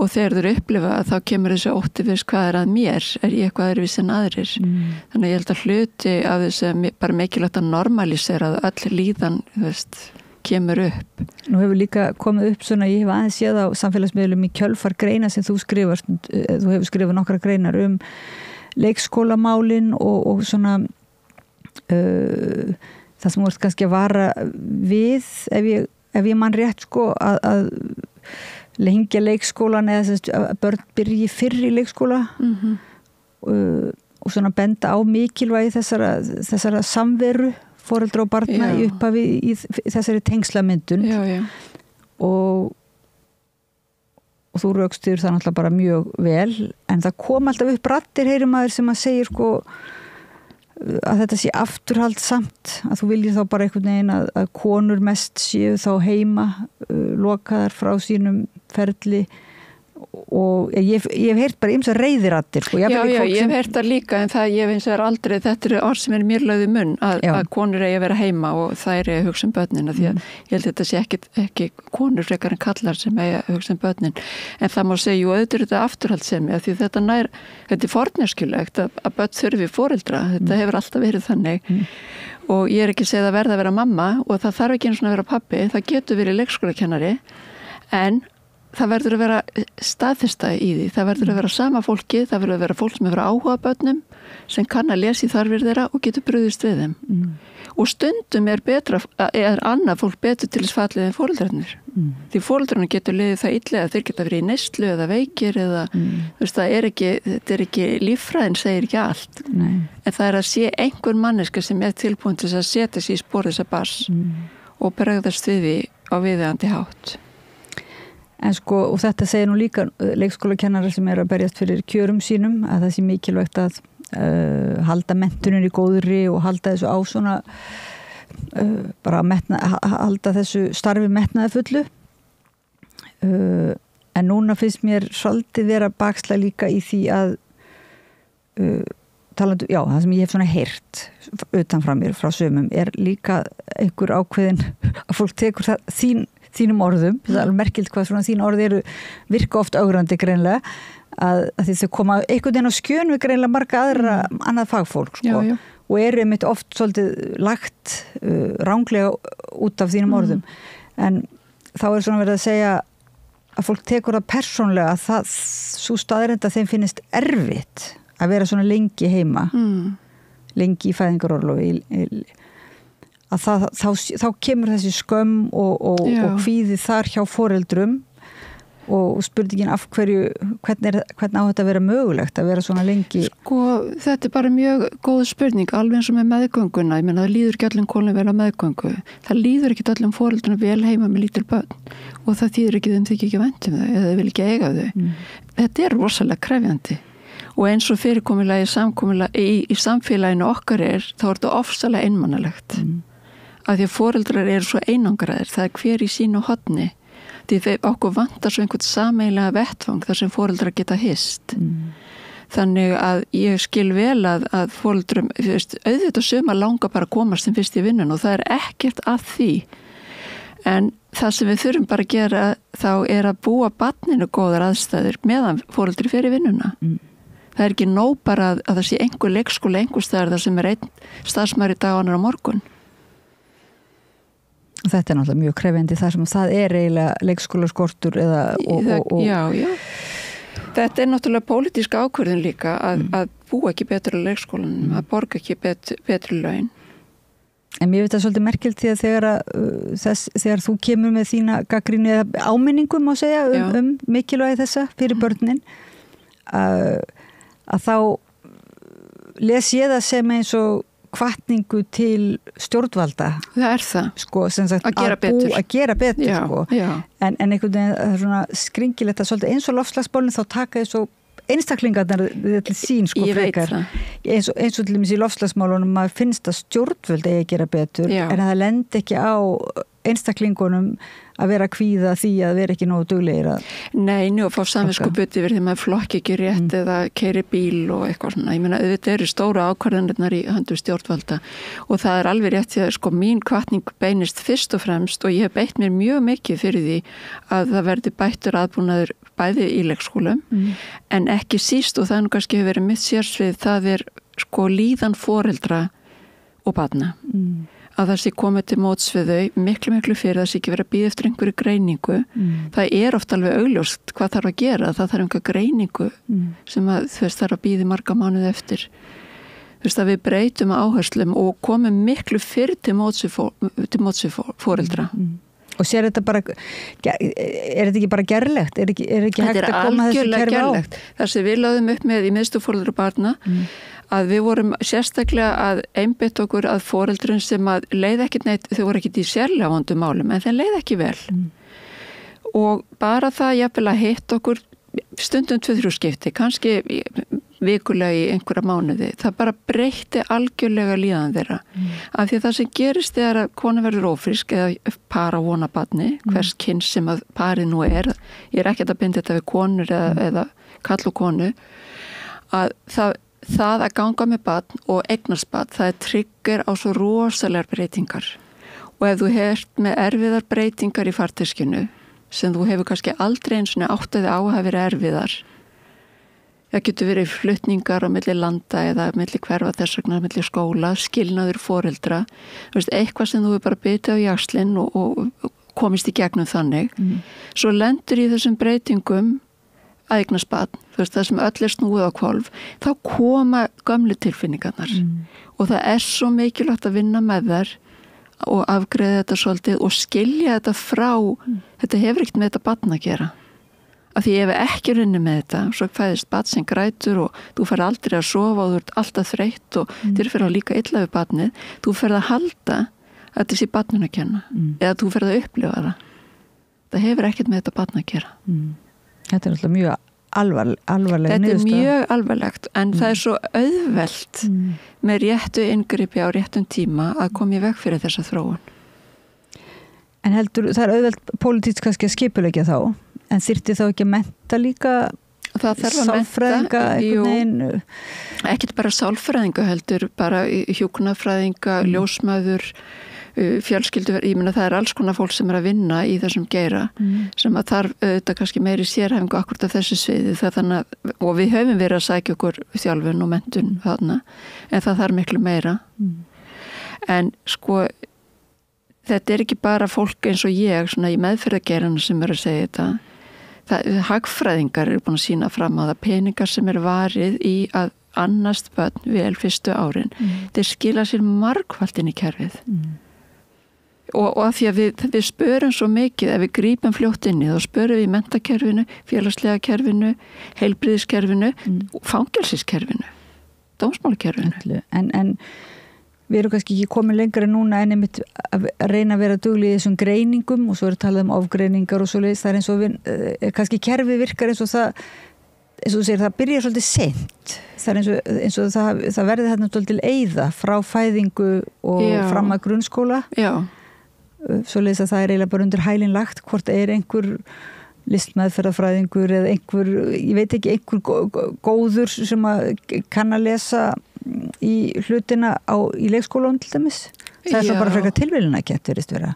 Já, og kannski þess vegna fyrir við að reiða okkur á að verða svo einhvern veginn vísindalegt með greiningum að ég held að sko ef barni líður illa það er ofta ekkert mjög flókið að koma til móts við það þó þess ekki komið greiningu börn hafa öll svona mjög bara miklar grunnþarfir fyrir athygli, fyrir snertingu fyrir að þeim sé svarað og oft held ég að það sem að þessi einkenni sem við erum að sjá það er einhver brotalömm þar og þarna við aftur komnar inn á svolítið hálan í svo öruglega mörgum sem finnst ég erfið af því þau heyra í sig að segja já, foreldrarnir eru náttúrulega ekki að standa sig þeir eru ómögulegir, það er ekki það sem ég er að segja af því að ég held ef foreldrar er ekki standa sig nógu vel út frá þörfum barnsins þá er það vegna þess að þeim líður ekki nógu vel eða þeir hafi ekki einhverjar forsendur sem að er hægt að hjálpa þeim til að ná það er ekki það að þeim þykir ekki vænt barnið sitt. Þannig að þetta er svona þetta þarf að vera þá heildræn hugsun svolítið að hugsa tengslin tengsl barnsins við foreldra sína og í skólanum og hugsa þetta út frá barninu. Hugsa þetta út frá barninu en ekki að horfa samt sko, mér finnst mjög mikilvægt að ekki að horfa barnið sem einangra fyrirbæri. Nei. Það var með barnalæknir og sálgreinir sem ég Donald Winnicott og hann sagði það er ekkert til sem heitir ungbarn og það sem hann átti við er það að ungbarn eitt og sér, það lifir ekki. Það deyr. Þú veist, það verður að fá umönnun til þess að lifa. Við erum mest ósjálfbjarga dýra á jörðinni þegar við fæðumst. En hvernig umönnunin hún hefur áhrif á mótun heilans og þroska persónuleikans. Hún hefur áhrif á hvernig bjargráði tilengum okkur. Þannig að við getum ekki bara tekið barnið og sagt það er eitthvað að þessu barni. Við verðum að skoða hvað er að gerast í lífið þessa barns. Hvort sem það er á heimilinu eða í skólanum. Barn er aldrei einangrað fyrirbæri. Nei, ég var einmitt að segja við hérna áðan þegar ég sá titilinn á bókinni þannig að gáfaða dýrið þá var ég eiginlega að vona að þetta væri sko handbók uppeldi hunda af því að mér fannst handbókin þín uppeldi barna svo opaslega hjálpleg að það væri nú aldeilis gott að fá handbók líka hunda. Ég vissi að þetta er fullt af handbókum hunda. Jú, það er örugglega, en þá varst þú að segja að þeir sem fá sér hund fara langflestir og þeim er virkilega ráðulegt að fara á hundanámskeið eða í hundaskóla, en foreldrum er ekki sérstaklega ráðulegt að fara á neinn foreldranámskeið eða þeir fá enga svona upplýsingu. Þú hefur gagnið þetta svolítið. Já, og reynda að koma til móts við þetta með því að búa til námskeið og fræðslefni fyrir foreldra og ég held þetta sé að breytast. Það er meira í boði fyrir foreldra. Það er ekki skylda, en það er meira framboð af fræðslu fyrir foreldra. Þannig að þetta attitúd svona íslenska, þetta er nú rettast hingað til og hvað þarf maður eitthvað sérstaklega að fara á námskeið til að vera foreldri, þetta lítur bara að vera í með þessum gamla heila einhverstaðar, þetta lítur að vera okkur í blóðborið að kunna sem er vissulega rétt, en það sem er í þessum gamla heila, það er hvernig við vorum alin upp og það getur verið frábært, en það hjá mörgum er það ekki kannski alveg nógu gott. Þannig að fá svona eitthvað input þar sem að þú aðeins svona verður meðvitaður hvað þú ert að koma með og getur þá valið meira einmitt meðvitað hvað viltu halda í og hverju viltu breyta? Og oft erfitt að greina þetta því að maður heldur maður sé gera allt öðru sem foreldrar sínir. Svo heyrir maður bara orðum mömmu koma út mínu munni. En það líka þessar, þú hefur nú líka svona tekið nýjustu genaransóknir og líffræðaransóknir inn í þínar aðferðir eða svona þín skrif og þessi áfalla pæling að áföllin beinlínis erfist og finnist jáfnvel í, það ekki erfðaefninu? Jú, ég ekki nógu vel að mér það, en ég held að það sem ég kannski meira upptekin að þegar þú talar lífeðlisfræðina, það bæði náttúrulega áhrif umhverfis á mótun heilans, en líka það sem erfist að það auðvitað ákveðin samskiptamunstur og viðhorf og hugmyndir. Þó það sé ekki endilega í DNA-un okkar, þá ferðast það á milli kynslóða og ef við erum ekki meðvituð og skoðum það ekki, þá höldum við þessu áfram. Og sumt alveg ágætt að setja áfram, en ekki allt. Ef við virkilega ætlum að, kannski að breyta heiminu svolítið, þá verðum við allavega að reyna að vinna úr þessum áföllum, eða vera meðvituð og þurfum þá einhvern veginn að, er það þá líka aðferðin að vera í samræðu við dýrið í okkur sjálfum? Já, talandi áföll, það svo margt sem getur fallið undir það og það sem margir tengja við áföll, það eitthvað svona stórt eins og snjóflóð eða bílslys eða nauðgun eða eitthvað líkamlegt ofbeldi. En svo annars konar áföll sem að ég hef verið mjög upptekin af og það þessu við kallum tengsla áföll og það áföll sem gerast inn á heimilinu, þau ekki svona sýnileg og ekki svona stór en þau endurtekin og þau felast í því að barn fær annarkvort ekki það sem það þarf í stuttumáli góðir hlutir gerast ekki eða vondir hlutir gerast og þetta getur verið mjög ósýnilegt að þetta kannski vanræksla, það ekki brugðist upp barnið því að það ekki séð, það fær ekki einhverjum þörfum fullnægt og þetta miklu erfiðar að sjá en þetta hefur rosalega mikil áhrif og það getur verið erfitt að átta sig á hvað maður með í farteskinu af því að eitt af bjargráðunum okkar auðvitað að normalisera það sem kom fyrir okkur. Þannig lifum við með því, þetta var ekkert svo slæmt. Og sem hópur kannski Íslendingar oft svona normalisera. Já, þetta bara hert okkur, gerð okkur, allir þessi vósbúð, þetta bara hert okkur og eflust gerða það, en það líka ýmislegt sem kannski glatast við það. Já, það svona svolítið ríkt í Íslendingum að tala aumingjaskap ef fólk eitthvað að tala áföll og núna alltaf yngri kynslóðum svolítið upptekin af áföllum og svoleiðis að þá verður kannski svolítið bakslag að það svona kallað eftir gömlu góðu siglunni. Já, en eitt útilokar ekki annað Nei. En það kannski svolítið tilhengt þess að við annarkvort erum við bara aumingjar eða bara víkingar. En þangað til að þetta verður svona almennt, sérðu fyrir þér hvernig kerfið ætti að taka á sig vegna þess að ef til dæmis svona lúmsk tengsla rof eða lúmsk áföll sem barn verður fyrir inn á heimilum og kannski eins og þú segir fagaðilar eða bara þeir sem að kannski taka á móti barninu eru kannski ekki í vandræðum með að sjá það en er þá kannski einhver leið þessi að vera með þessa íhlutun og forræðishyggju og barnaverndar leiðina, þetta er einhvern veginn lendir alltaf, þetta allt svolítið svona erfiðar leiðir. Já, ég held að fagfólk þurfi með þetta auka næmi sína og læsi á þegar þegar barn sýnir einkennum að þið líði ekki vel og það þarf þetta, það þarf íhlutun en ekki að þú tala svona forræðishyggju hjálpin eða íhlutunin þarf þetta að vera á forsendum fjölskyldunar. Þetta ekki það að gamli óttin ef eitthvað að þá bara kemur barnið og tekur barnið. Það ekki þannig. Heldur að það komi hjálp inn á heimilið. Í miklu meira mæli heldur við gerum núna. Og því að foreldrar sem eru kannski að koma úr erfiðum aðstæðum sjálfir hafa kannski ekki alist upp við góðar aðstæður, jafnvel við ofbeldið eitthvað, þeir þurfa hjálp. Þeir vilja gera og þess vegna svo mikilvægt, opbúslega mikilvægt finnst mér fyrst á meðgöngu og meðan barnið pínulítið, foreldrar eru svo opnir og móttækilegir fyrir hjálp, þeir vilja svo mikið gera vel, þeir eru galopnir að grípa ekki það tækifæri finnst mér eiginlega bara algjört glapræði. En svo líka, það náttúrulega ljósmæður og það sko ungbarnavernd og eftirlit og svoleiðis sem að mann finnst verið eins og möguleiki á að þá grípa inn í. Þegar ég var að vinna í miðstöðinu þá mjög mikið af okkar tilvísinu komið mitt frá ljósmæðurum. Þær eru mjög næmar á að því þær ná oft mjög góðu sambandi við konurnar og þær konurnar treysta ljósmæðurunum sínum og segja þeim kannski eða sína sumar, ekki allar.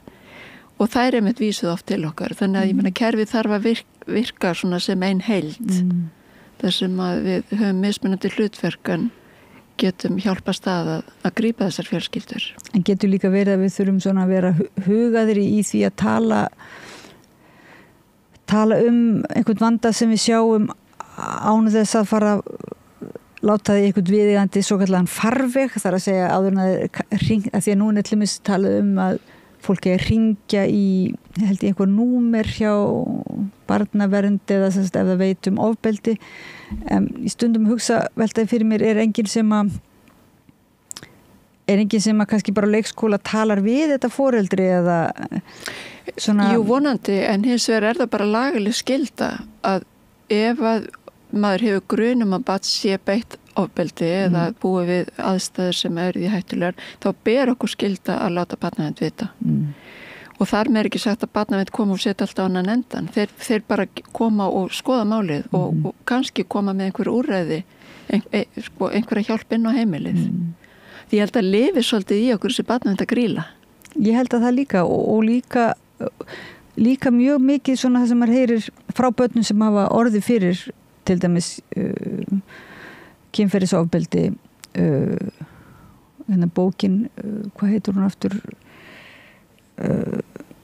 nú man ég ekki alveg hvað hann heitir í Saga Telmu þar sem að hún eiginlega svo er ekki að dæma en hún bara veltir því svo fyrir sér af hverju fólk virtist vita af þessu af hverju kom enginn einhvern veginn til okkar og athugaði máli, af hverju kom enginn í heimsókn og af hverju til dæmis hringdi enginn á barnavernd og ég held við þurfum bara að vera meðvituð að það eru börn í þessari stöð í dag. Og þá er erfitt að taka upp síman og hringja og þetta er eins og að siga löggunni á eitthvað. Já, þú ert ekki að siga löggunni, þú ert að biðja hjálp. Og það er kannski erfitt að taka upp tólið og láta vita en það á að vera ennþá erfitt að gera það ekki. Því þá er maður að bregðast barni. Og ef foreldrar vilja sjálfur hringja sko vita foreldrar yfir höfuð hvert að hringja að þeir þurfa allir að leita sér, vilja bara átta sig á að þeir þurfa hjálp að halda. Sko þeir kannski byrja ekki á barnavernd en ég meina heilsugæslan getur alltaf verið fyrsti viðkomustaður að tala við lækni, hjúkrunarfræðing, ljósmóður þar og rekja sér svo áfram, fá fyrstu hjálpina þar.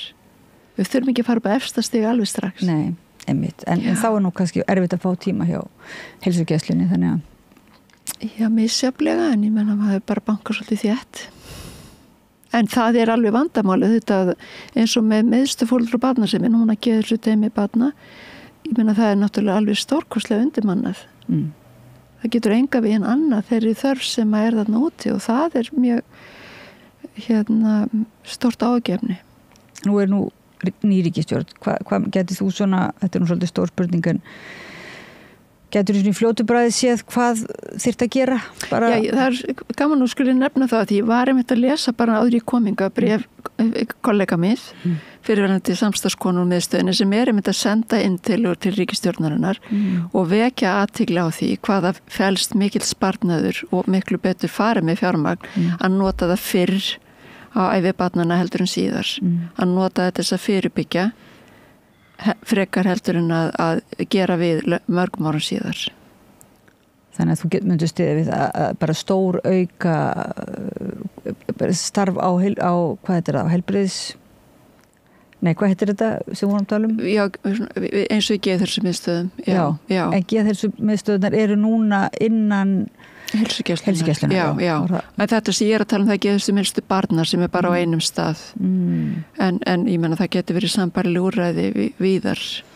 En það sem er lögð áhersla á að vinna með foreldra og börn saman og skoða líðan þeirra í samhengi við reynsluna og hjálpa þeim til þess að vinna úr erfiðum tilfinningum svo að það sé ekki að trufla of mikið samskiptin við barnið. Af því að segjum ef þú ert foreldri sem hefur átt í ofbeldissambandi til dæmis, hvort sem það varst barn eða jafnvel fullorðin Svo eignastu barn sem það grætur og er mjög krefjandi og öskrar á þig. Þú ert ekki ofsalega vel í stakk búin til þess að heyra tjáningu barnsins. Ég hef spurt nokkrar mömmur, hvað heyrirðu þegar barnið grætur? Og það fleiri en ein og fleiri en tvær sagt, ég heyri bara hún segir, þú ert ömurleg, þú skilur mig aldrei. Ég vildi eitt aðra mömmu. Og sem er ekki það sem barnið er að tjá. Barnið er að tjá, veist, mér líður svo illa, getur þú hjálpa mér, viltu taka mig í fangið eða, veist. En bergmálið úr fyrri samböndu þar sem þú hefur upplifað að hafi verið komið illa fram við þig og auðvitað er þetta barn ekki að koma illa fram við þig, en þú getur upplifað það. Veist, þú fari ekki að sofa í friði, þú fari ekki að borða, þú fari ekki að komast í sturtu, þú ert alltaf á forsendum þessa barns. Þannig að það getur þurft að vinda ofan þessari erfiðu lífsreynslu til þess að hún yfirfærst ekki á barnið. Og þetta er ekkit svo flókið ferli, þetta er bara einhvers konar afvinding, þú ert einhvers konar viðgerð leiðrétting svona. Þetta er alveg sársaukafullt ferli, en þetta er líka ferli sem það fylgir því mjög mikið léttir að geta skilið akkur manni líður eins og manni líður. Það sé einhver ástæði fyrir því, ekki bara ég sé svona ömurleg manneskja heldur, það er ástæði fyrir því með líður eins og með líður. En hvernig líður þér núna, sem sagt, þú ert búin að vera að berjast fyrir þessu, fyrir svona bættum kjörum eiginlega barna og foreldra og þess að þetta samband, sterka samband foreldra og barna og við umönnunaraðila bara, að það sé virkilega og sé, sem sagt, fjallað það á mjög faglegan hátt og allur reynslubóngin tekin með og svo leiðis. Líður þér svona eins og það sé á þig hlustað eða ætlar að skrifa bækur fleiri þetta?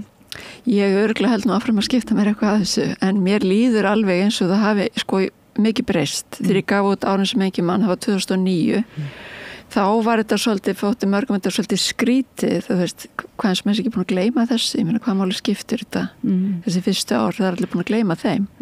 Ég held að sé ekkert mjög margir í dag sem að halda það. Nei. Þannig að það hefur orðið gríðarleg breyting og mér finnst umræðan vera að breyta svolítið. Þetta er ekki bara, veist, að ég vilja selda konurnar heim og tjóðraðar við eldavillin og eitthvað, þú veist. Mér finnst orðið miklu meiri breytt í umræðinu og þetta er ekki bara konur, þetta er foreldra og rétt foreldra til þess að velja ólíka hluti, sumum hentar eitt og öðrum eitthvað annað. Það er ekki eitthvað eitt sem allir verða að beygja sig undir. Nei.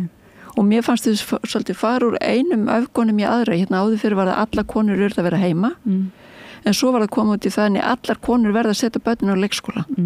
Ef þú gerir það ekki, þá er eitthvað að þér og ég verði hitt margar konur sem hafa fyrir einhverjum árum, ég held að sé ekki eins í dag, en sem hafa sagt mér að þær völdu að vera heima og þær urðu fyrir bara miklum fordómum.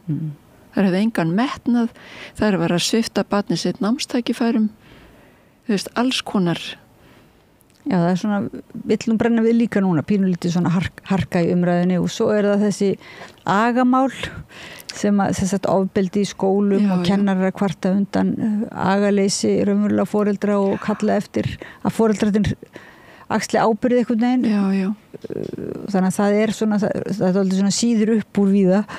Já, og sko, ég held að agavandamál séu í grunni tengslavandamál. Þú getur ekki að aga barnið, þú átt ekki tengsl við það. Og þú segir líka til þess að eiga tengsl við það, þá verður raunverulega að aga það, er það ekki? Jú, auðvitað. Þú voru að setja því mörk, þú voru að kenna því á mörk og hérna, fyrst auðvitað heima, bara með litlum mörkum og þola að barninu mislíki. Það verður reitt og það verður sárt, en hjálpa því í gegnum það. Veist, sumt var má ekki. Og það er ekki til umræðu og það er ógeðslega erfitt en þú getur hjálpa barninu með það og það er rosalega mikið atrið að kenna börnum mörk og aga þau í þeim skilningi alveg frá því þau eru bara nýfætt. Veist, það er ákveðin regla á hlutunum, þú veist, það er ægi. Við borðum hér og við sofum hér, veist, eitthvað svona, eða við sofum á nóttunni og vökum á daginn. Það er svona ákveðin regla. Til þess að búa það undir að þegar það þarf að beygja sig undir aga í skóla eða vinnustað að það upplifið það ekki sem niðurlægingu. Það sé verið að taka af því stjórnina og það sé einhvern veginn að því að það sé eitthvað, þú veist, það að fá ekki að ráða það sé einhver áfellistómur yfir því. Erum við ekki svolítið föst í, sko, það annarkvort ást eða ægi, eða það einhvern veginn svona... Jú, en ægi ást. Já, þannig að þetta er raunverulega eins og þú talar kannski, eins og maður hefur lesið, þetta ægi af ákveðnum toga. Það skiptir mjög mjög máli hvernig ægi og hvernig ægin er nál... Já, við erum ekki að tala valdbeitingu eða, þú veist, hörku, heldur að þetta geta alveg mest álinn stein þegar þeir eru ólíkir viljar, en það er auðvitað sá eldri og þroskari sem á að vita og þarf að vita hvað er fyrir bestu. En ef það vantar upp á þennan svona jákvæða, kallast þetta jákvæður ægi eða bara aga svona, og sem er í samspili við kærleikan, að þá eiginlega brýst út ofbeldi einhvers staðar virðist vera svona. Já, ofbeldi, sko, það er svo margt sem að gerist þá. Ég held að, sko, þá er líka því vorum að tala um heilanáðan og dýrið í okkur, að þegar við erum undir miklu tilfinningarlega álagi, rosalega reið eða hrætt, þá eigum við mjög erfitt með að hugsa og þá koma meira þessi primitífu impúlsar að berjast eða flýja og við getum upplifað okkur sér ógnað. Ég vissum að þessi börn sem er að bera hnífa, þau halda þessi að verja sig. Það eru flestir sem að kaupa sér vopn í Bandaríkjunum. Það er allir að verja sig. En svo þegar til kemur að þá ógnin er kannski ekki raunveruleg, hún er upplifuð. Og þá er svo, þegar á þangaði komið, þá er svo langt í hugsunina. Og þetta er þá börn sem hafi ekki lært einmitt að tempra líðan sína og hugsa undir álagi, heldur að akta út, bregðast við. Og kannski hefur það verið normið á heimilinu. Þú veist að þegar það hitnar í kólanu þá er ekki hæfileiki til þess aðeins að róa sig og hugsa áður að bregst við. En við þurfum að horfast í augu við okkur sem dýr svona, og læra tala við sjálf okkur og aðra svona, áður en að dýrið bara verður einhvern veginn. Þetta dýr þarf þá einhvers konar aga líka eða hvað? Það þarf að hafa mikinn heimil á því og það gerum við til dæmis með hugsun en til þess að geta hamið dýrið að þá þurfum við að gangast við þurfum að viðurkenna það þarna. Við þurfum að viðurkenna að við höfum tilfinningar sem okkur finnst kannski skammarlegar sem okkur finnst ekki fullorðinslegar og við viljum helst ekki alls ekki deila með öðrum og helst ekki vita af. En ef við erum þar, þá er miklu meira hætt að við öktum það út og að við sem sagt bregðumst við eins og dýr. Heldur en að við getum hugsað það, viðurkennt það og annarkvort leita hjálpar til að ná niður streitunni eða með tímanum, ef við höfum fengið nóg mikla hjálp, þá getum við gert það sjálf. En er nógu mikil svona áhersla lögð á tilfinningatjáningu og svona tilfinninga ég veit ekki, upplifun og í skólakerfunum heldur þú? Sko ég held að vandamáli við bara tjáningu, hvort það er tilfinningar eða hvað, til þess að ég tjái mig, þá þarf einhver að hlusta. Og hver er við tíma til þess? Eða þol. Það er mjög tímafrekt. Það er mjög tímafrekt að hlusta á barn, bæði að heyra hvað er að segja, en líka taka við líðan þess að því barnum líður oft illa. Og þegar við tölum við barn sem líður illa þá getur það smitast yfir okkur fyrir að líða illa. Og frekar en að með þetta dvelja í því og hugsa kannski hvað það er og svona vinna okkur út úr því með þeim hætti, þá er kannski fljótlegra að bara dreifa huganum og koma með einhverja lausnir eða gera eitthvað skemmtilegt. Og börn eru náttúrulega fljóta átt að sjá því ef að það sem þau hafa að segja lætur foreldrun líða það illa að þá svona er börnin frekar fljóta átt að segja að það borgir sér bara ekkert verið að segja það og svo eru foreldrarnir svolítið hissa og þau fá aldrei neitt að heyra. Fá aldrei að vita neitt og barni kannski virðist bara líður bara vel og allt í lagi en sko varum að tala um áðan ofbeldi hjá börnum og börn sem eru svona krefjandi og erfið, þau virkilega það auðvitað þarf að sinna þeim en það þarf ekki síður að sinna hinum sem að draga sér í hlé og láta aldrei á sig bera og eru svona þægileg af því að í fyrsta lagi þá er kannski auðvelt að líta fram hjá þeim af því að þau ger ekki kröfurnar en í öðru lagi þá höldum við kannski að það sé bara allt í fína þarna sem að er ekki endilega Því börn eru mjög næm eins og þú segir, ef þau finna að þegar ég tala hvað mér var strítt í skólanum eða hvað krakkarnir voru leiðileg við mig eða kennari hlustar ekki á mig hvað það ef ég finn að mömmu finnst óþægilegt í tala það og hún verður kvíðin og stressuð eða gerir eitthvað, ringir í kennaran og rífst við hann eða eitthvað, þá læri ég náttúrulega þetta bara ræði ekki við hana. Og þá frekar langt í kannski næsta eira sem til í að hlusta. Já, og þú líka, og það kannski það eitt að snúna í þessu, ef þú elst upp í þannig aðstæðum, þá yfirfæru það yfir og aðrar aðstæður seinna meir. Þú segir það langt í næsta eira, það kannski ekki langt í næsta eira, en ég yfirfæri reynslu mína af mammu í þessu tilviki, yfir á þig og yfir á kennaran og yfir á vini. Og finn alltaf eitthvað til að staðfesta já, þau vilja ekkert hlusta á mig, þau hafa engan áhuga á mér og upp frá því kemur svo hugmyndin, já, ég bara ekkert áhugaverð. Nei, mitt. Eina sagan sem áhugaverð, það ef ég ger eitthvað af mér eða verð fyrir einhverju rosalegu eða það eina svona sem hlustað ágreinlega eða markam á fréttir, þá það bara eitthvað svona suddalegt og skuggalegt sem fær athygli. Já, það nákvæmlega það. Það sem kallar á athyglina. Mjög frekt á athyglinna. En hlýnun jarðar, ef við endum nú á því þar sem við byrjuðum á greininum heimsenda kvíðan, hvernig eigum við að svona bregðast við þá?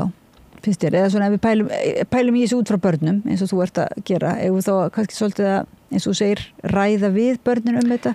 Já, ég held að við getum ekki náttúrulega þröngvað hvorki þessari vitnesku eða nokkur í fræðslu upp á þau, en vera vakandi fyrir því ef þau eru börn í okkar umhverfi, hvernig þeim líður og leyfa þeim að spyrja spurninga og reyna að svara þeim af sem mestu, og þetta á ekki bara við hlýnun jarðar, bara hvað sem af eins miklum heiðarleika og við getum og leita okkur upplýsinga. Við vitum oft ekki stöðu mála.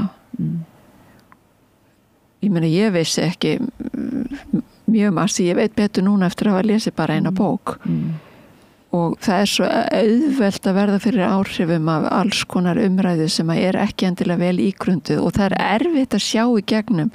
Jafnvel hjá virtum fjölmiðlum, ég les til dæmis Guardian á hverjum degi og það svona 3., 4. hver grein núna þessa dagana Trump og það allt þetta sé náttúrulega alltaf að fara lóðbeint til andskotans.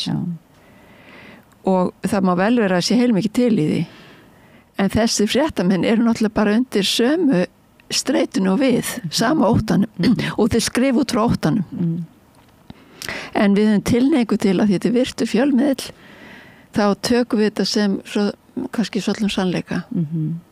Ég kannski líka, ég veit ekki, maður er líka svolítið kannski kvektur á afneitunar sinnum, þar að þeim sem vilja ekki minnast á að hlutinir séu slæmir eða horfast í augu við á og þá sé nú betra allavega að segja bara eins og það og lendir þá kannski í því að vera svolítið horfa dálítið mikið á þá þetta slæma sko. Já. Og ég hugsa kannski sumir séu, það sé dálítið fast í annarkvort afneta og fegra rosalega eða vera með svona svarta mynd sko. Já, það þessi tvíhyggja sem svo hættuleg og en svo ofsalega algeng af því það, sko, ef ég trúi því að heiminum sé bara farast og bara lifi lífið minni samkvæmt því, þá finn ég eitthvað öryggi í því, þó mér finnst það alveg hræðilegt. Þá var ég bara fegin að ég fer að deyja til dæmis. Ég þarf ekki að lifa þetta. Ég meina, ég hef alveg fengið þannig hugsanir. Ég fegin að ég, þarf ekki að gangi gegnum þetta. En ef ég meira meðinni, segi jú, ástandið slæmt en við erum ekki að farast og það margt sem mun verða erfitt en það líka mjög margt gott að gerast þá erum við að koma á gráasvæðið sem miklu meiri evi og það miklu erfiðar að vera þar, ekki bara í loftslagsmálum heldur yfirleitt að vera það sem að maður veit ekki alveg þetta svolítið svona og svolítið hins segir nú maður það svolítið að vega og meta og veit ekki af því þegar þú ferði í annarkvort þetta svart eða hvíta þá gefur þér einhverja fullvissu og hún gefur þér öryggi þó að fullvissan sé ömurleg. Og þú talar nú mitt svona öryggi, tilfinningarlegt öryggi en þú vilt samt svona hvetja fólk til að fara yfir á gráasvæði, yfir í óöryggið og búa til einhvers konar öryggi þar eða hvað, Ég held að sko við þurfum einhvern veginn að efla okkar eigið öryggi til þess að þola óöryggið, af því að heimurinn mjög óöryggur staður og lífið bara yfirleitt. Þetta öryggi sem í þessu svarthvíta, það er falskt öryggi. Já. Þannig að ég held við þurfum að sko efla okkur í að takast á við óþægilega hluti, óþægilega staðarendir. Við þurfum að styrkja það sem ég kalla sálrænu vöðvana. Styrkja geta okkur til að horfa á hlutina eins og þeir eru, ekki eins og við vildum þeir væru. Og sjá við þeirri viðleitni kannski að fara með þetta í annarkot pólinn, leita öryggis í því, og ég veit að þetta hljóma svolítið langsótt hvaða öryggi í því að heimurinn sé að farast. Það ekkert öryggi. En það samt einhvern veginn, það þessi tilhneiging mannsins að sjá alltaf fyrir það versta til þess að komi mann ekki óvart. Ég held að það sé það sem óttast hvað mest, og það auðvitað það sem gerist í mörgum áföllum. Það gerist eitthvað sem þú áttir alls ekki vona og það setur lífið þitt algjörlega á hvolf. En þetta ekki líka pínulítið svona afsala sér ábyrgð að vera hræddur við að takast á við þetta, að því raunverulega á þessu gráasvæði, þannig að þá þarf þú að gera eitthvað, ekki þú þarft einmitt að efla vonina og kannski leggja þetta mörgum með því að hlusta og tala eða eitthvað svoleiðis, en ef þú ferð í þetta svart eða hvíta þá getur meira farið svona bara í einhvern hóp og og það ekki kannski að hugsa svo mikið. Nei, það svona prógram, það eru tilfyllt af prógram fyrir þetta svarta og fyrir þetta hvíta. Og það eru svona absoluts, það eru svona þetta bara svona og þetta bara svona, það ekki því að gera og bara en á spilinu þarna milli þá ekki svona ofsalega skýr svör. Þú þarft að hugsa, þú þarft að lesa, þú þarft að tala, þú þarft að finna. Veist, allt sem gerir okkur að manneskjum. Þú þarft að virka það og það ekkit endilega auðvelt. En hitt svona gerfi auðvelt. Að velja annarkot pólinn. Og til þess þarf til að vera þarna efla þessa næmi, efla tilfinninguna fyrir því sem að getur farið vel og þá þarf ekki, eins og þú segir, þá þurfum við að vera í samræðu og tengslum. Svona alvöru tengslum.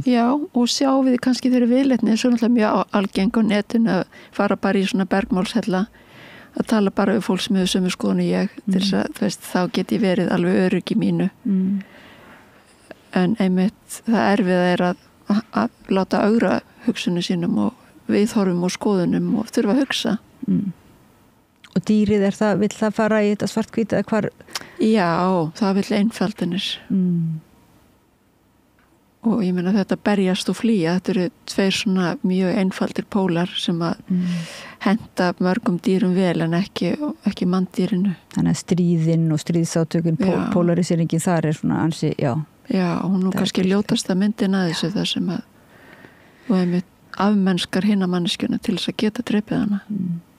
Þannig við þurfum að kalla svona dýrin saman á samræðu svona og torgi. Eitthvað svo leiðis.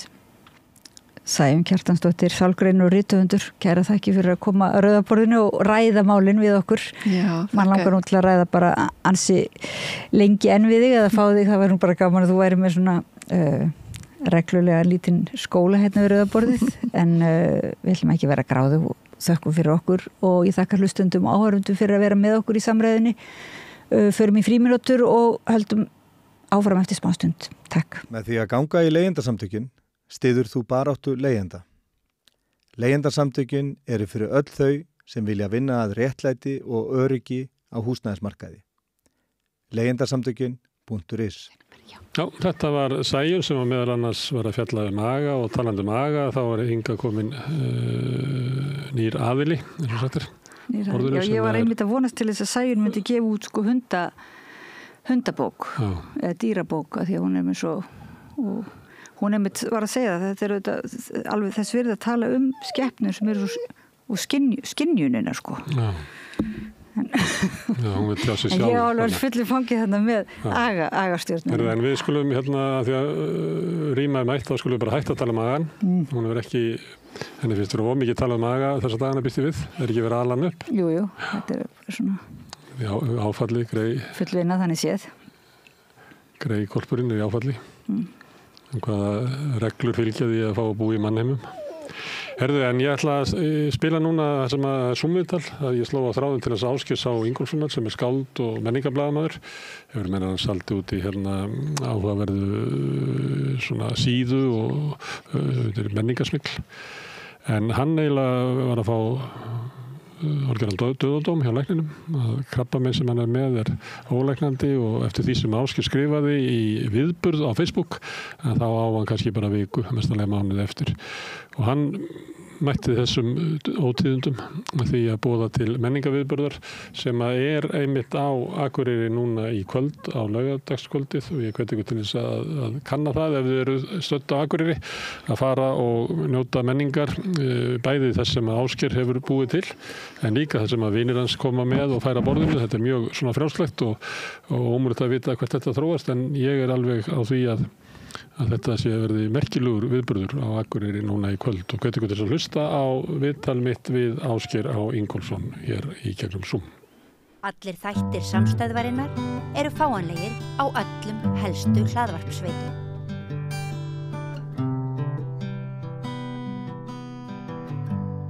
Já, ég var að labba Facebook daginn eins og maður gerir, maður labbar bæinn Facebook og maður lifir í þessu tveimur heimum og kannski fleiri heimum, draumaheimum og fleiri. En þá rakst ég á viðburð sem heitir Lífskviða 2025 og mun eiga sér stað á Akureyri á laugardaginn næsta. Og ég vissi ekki alveg hvað það var, og kíkti inn á viðburðinn og þá var þessi texti, það byrjaði þannig labbaði út með dauðadóm á bakinu síðasta þriðjudag, búinn að fá niðurstöður varðandi krabbann. Örið á vélindanu hefur búið til svo mikið mein á lifrinni að þeir segja að þetta ekki meðferðartækt. Vikur, mögulega mánuður eftir. Í þessari tímalínu en þetta gerist allt of snemma í sögunni og ég veit að það leið út úr þessu rugli, en þar til kraftaverki gerist erum við nú á Akureyri að skipuleggja nokkurs konar lífskviðu, kviðu lífsins með ljóðaupplesturum, tónlist, tölum, myndlist og fleiru. Það verið gaman að sjá ykkur frábæra fólk á laugardaginn 25. janúar á götu Sólarinnar nr. 6. Þetta langleiðina út í Kjarnaskó, en nóga fólki á bílum, reddast allt, og svo heldur þetta áfram í svona venjulegri takti með viðburði á Facebook, og þetta mér finnst þetta svo sérstakt að ég ákvað að slá á þráðinn norður til Akureyrar, þar sem að Ásgeir H. Ingólfsson sem að skrifaði þennan texta staddur, fluttur heim til mömmu sinnar. Ásgeir, hvað þetta þetta sérstakt og þetta ekki alveg svona eðlilegt, það ekki allir sem að fá þessar fréttir sem að bregðast við með þessum hætti að efna til menningaviðburðar. Má ég svona spyrja hvað segðu mig frá þessu þess? Já, það sem gerist náttúrulega bara svona bara rétt til að kannski verið sem að þá svo koma kaldir inn, þá svo sem bara var ég ég svona bý í Prag og Akureyri og Reykjavík svona og það sem menningablaðamaður og skáld og textagerðarmaður ýmislegt og lífið bara svona var í þeim takti þangað til að ég labbaði inn að ég hélt bara með brákur ribbin á spítur í Prag og það kom í ljós að ribbinin voru nú svona nokkurnir orðið góð, en það var eitthvað meira annað sem að reyndifjörðkrabbi og síðan eftir svona bara frekar rannsóknir þá eitthvað aðeins í Prag og svo ákvaðum bara að fara heim. Það er óþægilegt að vera á sjúkrahúsi í Prag þar sem að hjúkrarnir tala við íslensku og að þá sem sagt ég búinn að vera á spítala heima í ykkur tíma og svona flutt þessa milli hjá móður minni og maður náttúrulega bara búast við svona hvað skal segja, eitthvað svona passlu að þetta er eitthvað lyfjameðferð sem að tækja árið og svo bara myndum að vonandi geta haldið áfram og síðan svona voru fréttina verið þannig á einhvern tímamóti, þannig fyrir viku 10 dögum hvað það er. Og það má alveg segja að tvennt hafi sko, þessi viðburður byrja nú bara sem einhver hugdett og ég var að reyna að átta mig eftir á hvernig það var svona stóla á þínu sko. Þannig að þá var það kannski einhvern veginn, þú veist, þegar maður fyrst búin að fyrir fréttinar, þá bara, heyrðu, gerum þetta og svo bara gerum alltaf eitthvað skemmtilegt úr því og svona, síðan eiginlega þegar að sko þá komin einhver alvar í svona viðburð sem slíkan sko, þá var ég nú eiginlega fann að bakka með það trú öllum vesturfréttunum og var alveg komin í og er í sko þeim gíra það sé nú alveg hægt að gera eitthvað en þú veist það er náttúrulega bara eitthvað ég er náttúrulega kolfjall í líffræði gamla dag þannig að það er kannski það er viðtal fyrir einhvern annan sko þannig séð svona krabbamins dítilnir þannig séð en Þannig skiljið þið rétt að viðburðurinn er að einhver leyti til þess að fagna lífinu sem að þú ert kannski að kveðja en að einhver leyti er svona trú á það að viðburðurinn getur jafnvel búið til eitthvað svona kraftaverk að þó að kannski sé hægt að sjá fram í tíman eitthvað sem að gerast að þá er alltaf möguleiki á einhverju fráviki það fer ekki allt eins og það á að gera. Ég myndi segja að það sé alveg hlutaði og ég man til að nafni sko þú veist með mann þá bara hugsa þú veist þetta sem nafn sko þú veist líkvöggur og eða fara alltaf sko og ég vildi finna eitthvað svona góðan kontrapunkt og uppalega var það nú eitthvað lífsvaka eða eitthvað svo bara sátum við nokkur og starri vinnum minn stakku upp á kviðu sem okkur fannst bara miklu betra. Lífskviða var fallegt orð sko. En kannski ef ég fer aðeins í sko það er svona einhver hugmyndafræði bakveðar sem er sko kannski dálítið mikilvægara heldur en bara þessi gjörningur sko. Annars er það auðvitað það er að svona hóa fólki saman og það er í raunin út af því að þú veist kannski þessir bara ég ætla að búi víða og unni víða og svona mér er bara svona pínu gaman að sko sjá heiman að mætast að það er ykkur af vinum og kunningum sem að þekkist ekkert og það er alltaf að segja sögur að þeir tengi ekki sko en leið líka gelast það sko það eru gamli vinnarhópar sem hafa pínu bara tvistrast og allt í að hittast núna sko en ég fyrir svona í aðal kannski filosófíuna samt er eiginlega að sko við getum náttúrulega öll lent í þessu að vera skemmtilega bara allavega helviti nálægt döðunum hvort við séum staðunum ekki og þegar það gerist og við þurfum svona að fara að taka þeil og allt það að þá er svona einu vestruna heimi venjan að auðvitað koma saman og syrgja og allt þetta sko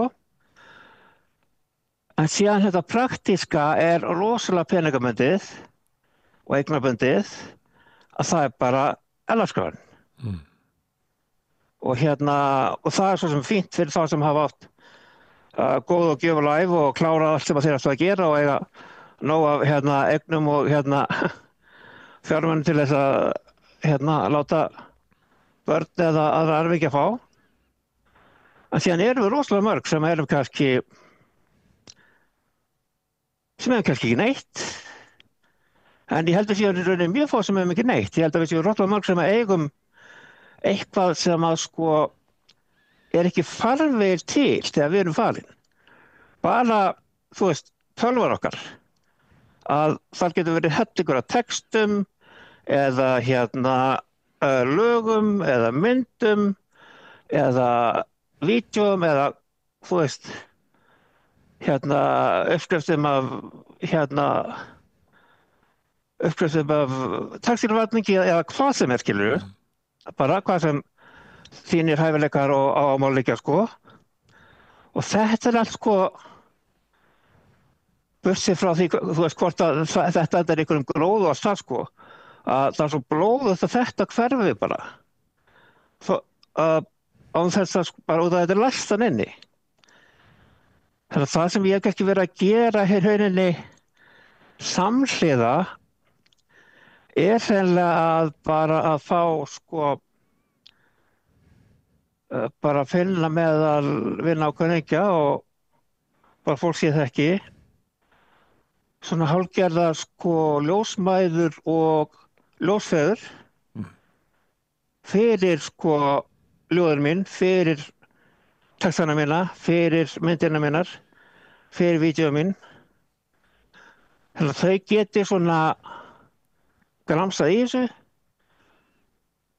vita hvað það snýst, geta, þú veist, ef þetta er nógu gott, búið þetta til útgáfu, jafnvel haldið áfram, fundið bara eitthvað, þú veist, ég finnst bara mjög fattast ef að, þú veist, einhver skáldsaga sem ég er búin að skrifa fyrstu 5 síðanir í að það kom bara einhver frábær höfundur og skrifi hinnar 195, skilur við? Þannig að þú ert að skrá saman eða svona eins og fólk gerir með veraldar eignir þar sem að ríður og mölur fær grandar, að skrá saman svona, já, hvað er þetta? Andlega lífið þitt, innra lífið, þáttaka þín í menningunni, félagslega allt þetta og allt þetta og allt minn list og allt sko og ég meina auðvitað er hellingur að segja bara sem að fer á haugana, skilur en það er bara fínt að sé eitthvað sem geti gramsa í því og gert eitthvað með það sko. Og svipað er líklega í veraldlegu hlutunum, það er ýmislegt dót í geymslunni sem að kannski engi vill eiga. Já, nákvæmlega. En hérna, það er svona, veistu hvað þetta gerir vel stól, þú veist. Þú sér stól, þú veist hvernig hann virkar. Kannski er hann og fattur, kannski ekki. En ef þú sérð eitthvað myndasafn og svona, þú veist ekki hvað þetta er og þú veist, þannig að það sem ég bara svona finnst fallegt væri að það verður svona einhvern veginn til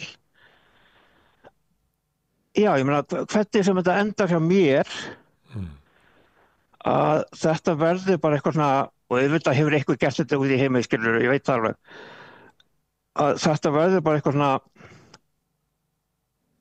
sem teljið eðlilegt að gera að hérna Ásgeir, hvað ertu gamall?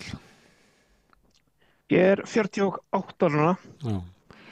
Þú hlýtur að vera að horfa svolítið yfir hérna lífið og eins og þú lýsir þessu þá er þú ekki hérna þeir sem eru að sækjast eftir einhverjum veraldlegum auð og svona þannig að uppgjöru þitt er ekki þú átt 75 milljónir í eignir og svo þú skuldur upp 21 eitthvað leys en þú ert að fara yfir svona mann sem að hefur svona sóst eftir því að eiga ríkt innra líf og eitthvað fleira og ert að gera svona eitthvað svona úttekt á því hérna til hvers var lifað, eða ekki?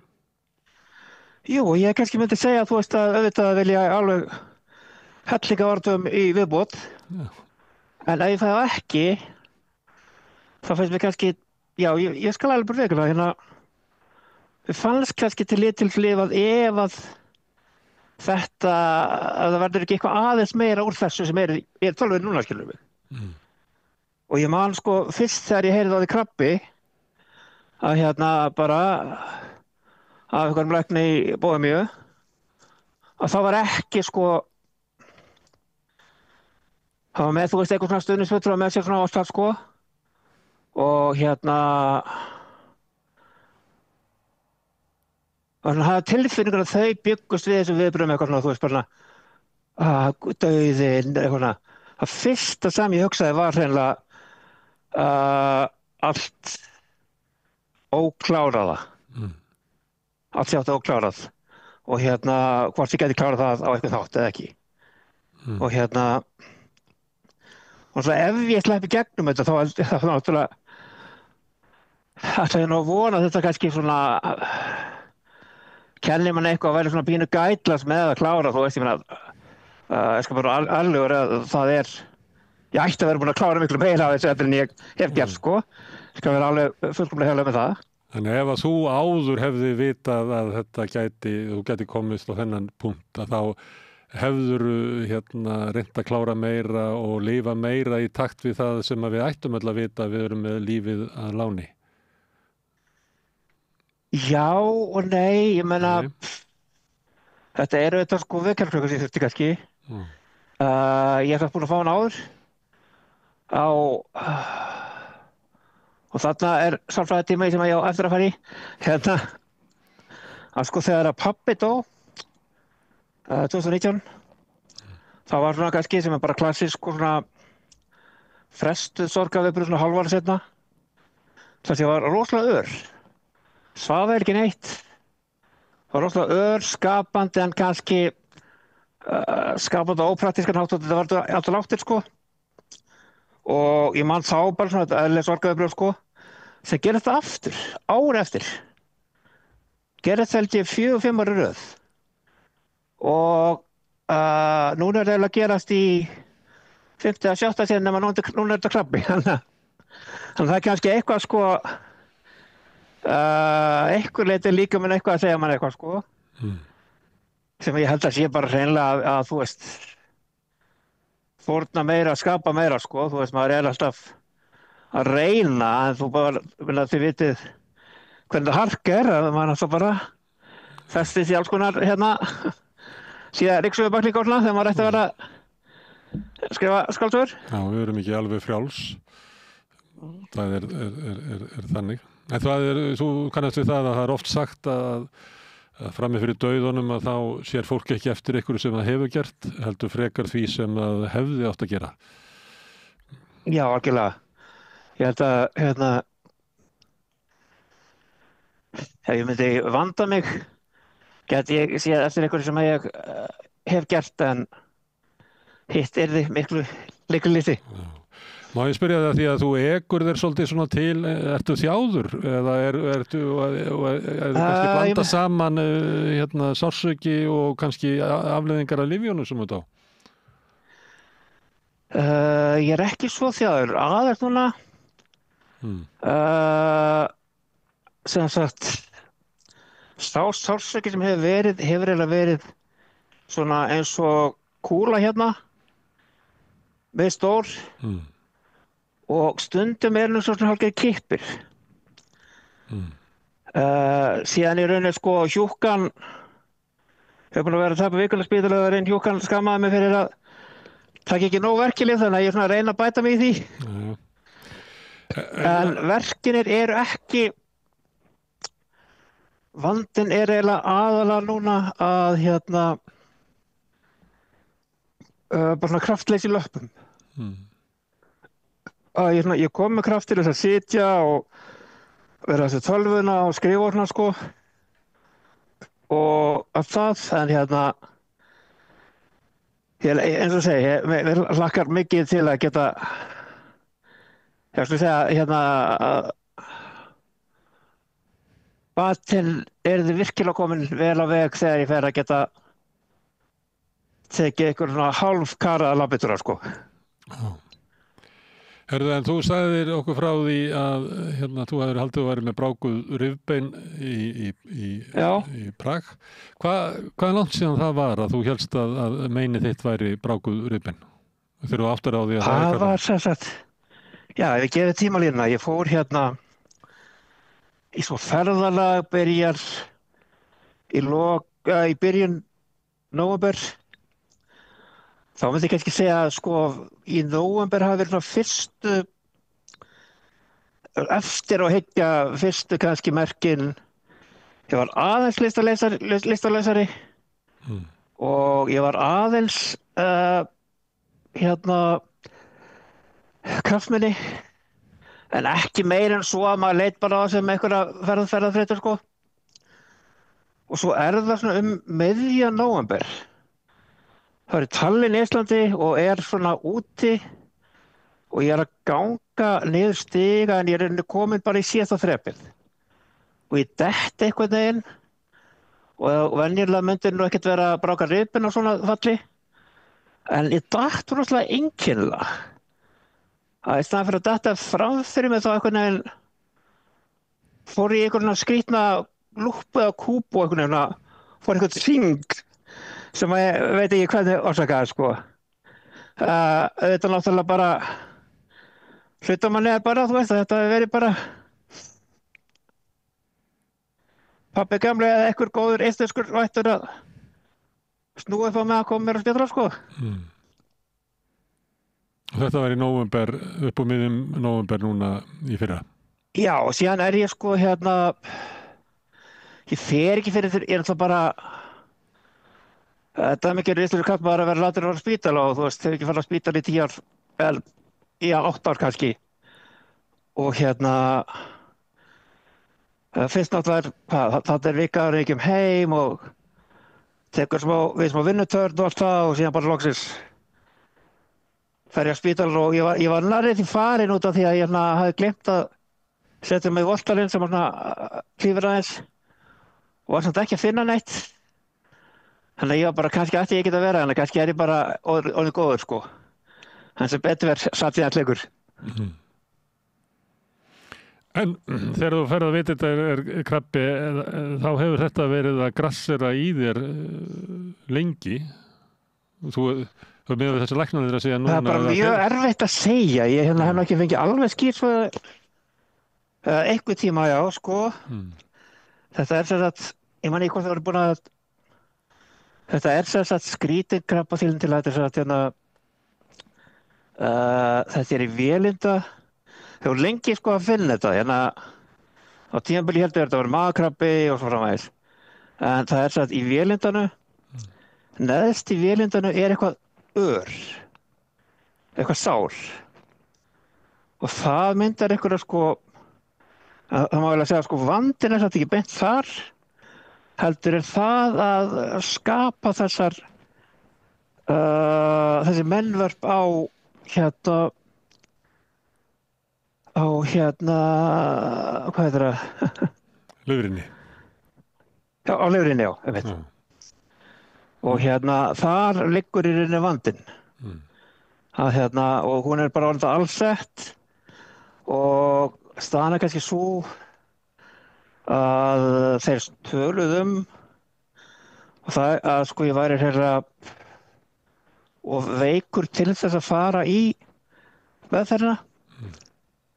En það nú alveg orðar sko svona það stöðutjekka nú orðið kannski eins og hálfsviku gamalt sko og mér finnst ég nú orðin svona tölvöld hressari en þá þannig að ég svona vona til þess að ég svona vinna mig upp í það að eins og segi bara með þeim fyrirvara þú veist að ég heiti krabbameinslæknir á morgun og ég var tónsilíffræði og allt það sko en þá held ég að staðan sé núna alltaf svo að ég þurfi hreinlega bara að verða ná þeim styrk að taka slaginn við fyrstu lyfjameðferðina og ef ég næja komast ekki um hana þá náttúrulega reikna ég allavega margþóru landslægi hvert sem það verður. Og þá að krabbinn verði skorinn í burtu og þú jáfnvel fá nýja lifur eða það svona leiðin sem þetta gæti í besta farið? Nei, ég held að það sé nú ný lifur, það eitthvað allt annað dæmi held ég sko annars konar dæmi hvort það verði skorið það getur vel verið en það þó miklu seinna held ég. Það allavega nokkrar lyfjameðferðir þar á milli og kannski bara lyfjameðferðir. En En í viðburðinu það stendur að það verður opið hús milli klukkan 14 og 17 og þetta í götu sólarinnar og það byrjað á spjalli. Það rauninni sko opið hús sko 14 til 17 og það bara svona meira bara svona chill og allt það sko og svo 2 tímar þarna sem fólk bara fer að bauta og fá sér að borða og svona eitthvað. En síðan svona eftir 19 þá kannski meiri dagskrá. Og hún að skýrast, það eru ljóð og tónlist og hvað sem að já, það bara mikið af listamannum að koma, láta einhverju héðan, einhverju utan og einhverju Reykjavík og allt það. Og við samt hingað til ekkert vera öðru sérstaklega hverju, þetta á bara að vera svona bara alþýðlegt og bara fólk kemur og grýpur í og bara lesa eða teknar og hefur gaman sko. Eða syngur. Eða hvað sem hentar. Þetta áhugavert og ég hvet fólk til þess að kíkja á þennan viðburð sem allavega inn á Facebook og það má finna það bara á veggnum hjá Ásgeiri H. Ingólfssyni. Já. Það sérst á laugardaginn á Akureyri. Akkurat. Ég þakka þér kærlega fyrir að koma hérna inn til okkar. Já, bara takk fyrir að bjóða mér. Óska þér alls þess besta og góð spata. Já, takk fyrir. Takk kærlega. Takk. En Rauðaborð heldur hérna áfram, næsti kafli eftir augnablik. Allt það besta ókeypis. Hrósaðu náunganum. Það betra. Samstöðin, þar sem manneskjurnar koma saman. Já, þá komið að svona þess að Trump kemur við sögu meira. Að því að við vorum að spila viðtalið við hann Ásgeir H. Ingólfsson og þá dreifði hann því á Facebook eins og fólk gerir og hafði orði að við höfum ekki rætt Trump. En Trump kom víða við og á síðastliðinn sunnudag þá vorum við með Syni Egils hérna. Þá fengum við Friðjón R. Friðjónsson, borgarfulltrúa og Stefán Pálsson sem varaborgarfulltrúi til þess að koma hingað og ræða þessi valdaskipti og sem voru þá daginn á undan. Og ég veit ekki hvað skoðun Ríma hefur á því. Hún með svipaðan háralit og Trump og pælir í því. Æ, greið, já. Öfutuð móðurina sem Ég reynda komir frá því að vera eins og Trump. En ég hefði gjarna talandi síðast, ég hefði nú bara skroppið Akureyrar á viðburðin hans Ásgeirs. Að ég held mjög upp á hann ef ég hefði ekki til mig komið með þennan hund þá fattar maður allt svona, ég fylg innanlandsflugið þetta er svolítið svona flóknara það er ekki alltaf velkominn ef maður hundur en þannig að maður vonar að fólk njóti innanlandsflugsins og ferðana. En við skulum hlusta á Friðjón og Stefán, þetta var líflegt spjall þegar það var nú oft hist áður og það sagði mér einhverjum daginn að því að Friðjón mjög víða sagði mér einhverjum daginn að mér finnst hann alltaf skemmtilegt þegar hann kemur til ykkar og ég velti fyrir mig því að hann náttúrulega sjálfstæðismaður og eitthvað fleira og þá stundum við svona hægri menn sem að koma hingað þeir finnst það svona meiri ögrun og meira skemmtilegt að koma og spjalla hérna og þetta varð mjög líflegt spjall svakaleg tíðindi eða tíðindi sem hafa haft mikil áhrif bara strax núna í vikunni og muni hafa mikil áhrif á okkur næstu misserin að Trump var settur inn í embætti á mánudaginn. Friðjón og Stefán að tala Trump. Já, það voru þrjár konur hjá okkur áðan og við ætlum að hafa 3 kalla hérna í seinni hlutunum en Kusai O'Day sem aðgerðarsinni í Paradískur, hann forfallaðist, kannski það tengt atburðum dagsins sem að Ísraelsmenn notuðu tækifærið þegar varu smá tafir á því að senda eitthvað lista og drápu enn fleiri. Við ætlum að ræða svolítið vopnahlið en mest ætlum við að ræða það eru valdaskipti í Bandaríkjunum á morgun. Donald Trump tekur við og þá breytist heimurinn. Hingað komin Friðjón R. Friðjónsson sem borgarfulltrúi og Stefán Pálsson sem varaborgarfulltrúi. Breytist heimurinn á morgun, Friðjón? Nei, en það mun ýmislegt breytast. Það bárust fréttir í lokvikunar að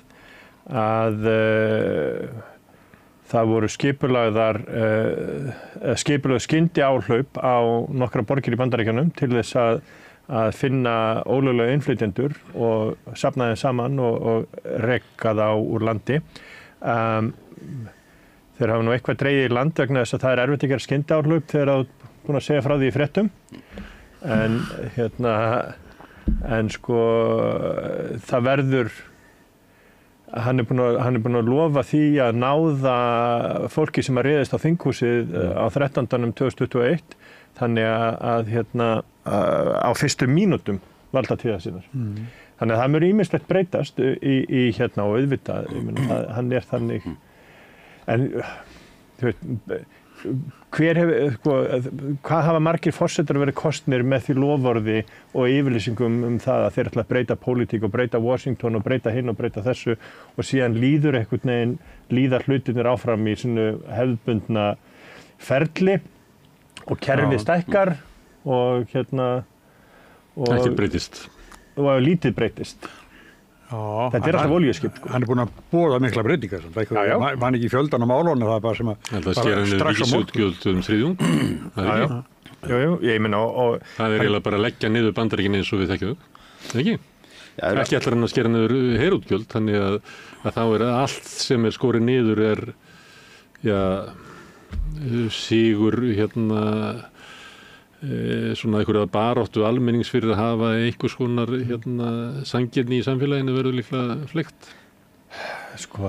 Já, hann hefur kannski meira með, hann er sérstaklega með alríkisútgjöldin að gera og meðan að kannski þessir mikið af þessum innviðum og þessum félagslegu innviðum eru á ríkjabasis. En þetta er náttúrulega alveg rétt sem Friðjón segir að pólitíkin ísbrjótur eða olíuflutningaskip og sérstaklega hygg ég að það verði varðandi utanríkismálin. Að mannaskipti í Bandaríkjunum eða forsetaskipti, þau hafa haft mun minna að segja varðandi utanríkismál heldur en menn hafa oft reiknað með. En ég held að áhrifin verði þá meira heima fyrir. Það þessi óboðslega áhersla á að reyna að sýna fram á áþreifanlegan árangur strax í að reka fólk í burtu. Hvort að stemningin fyrir því muni síðan haldast þegar að myndirnar af því þegar verið að framkvæma þessar brottvísanir fara að rata á sjónvarpsskjáinn, það ekki alveg ljóst. Og svo erum við með, sem náttúrulega frekar kannski óhefbundið fyrir okkur sem að eldri eru fyrir republikana forseta, þá þetta mikla dálæti á tollum og svona eiginlega því að bara stíga fram af ákafa og segjast ætla að fara í viðskiptastríð. Jafnvel við til þess að gera vinveitt ríki á meðan að svona menn hafa kannski, hafa forðast þessa hreinskilni. Já, ég meina, það sem að sá slagur sem að ég pínu, spenntur fyrir, ef svo má segja, að það verða kosningar í Kanada á þessu ári. Pierre Poilievre í kjörstöðu til þess að vinna þær kosningar eftir þessar hrakfarir Trudeau og langa valdatíð. Segðu okkur hver hann er? Hann fyrsti formaður íhaldsmanna í Kanada sem að leiðtogi sem að eitthvað svona hægt að tala að sé að taka sér pláss. Íhaldsmenn í Kanada voru... Þeir þurrkuðust út bara fyrir einhverjum löngu síðan. Já, 1992 eða 3 þá voru þau með hreinan meirihluta á þingi í næstu og í kosningunum þá þurrkuðust þeir út og voru með 2 eða 4 þingmenn af úr tæplega 200. Þannig að þeir byggðu afhróð og hafa verið lengi og klofnuðu þá og hafa verið lengi að koma sér saman eftir það aftur.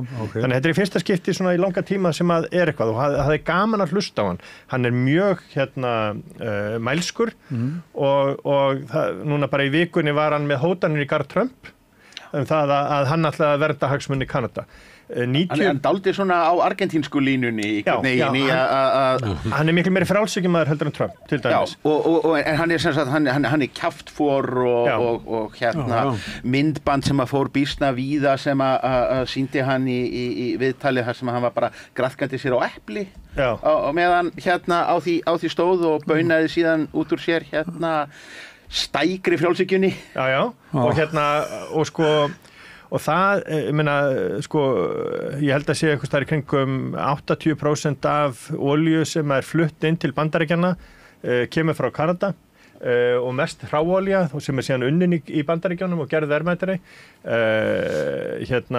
Eitthvað 60% af öllu rafmagni sem kemur til Bandaríkjanna, það líka búið til í Kanada. Þannig að þetta er ekki einhliða samband eins og Trump vill vera að láta. Þannig að þetta verður áhugaverð átök fyrir okkur áhugamennum stjórnmálakeppnir.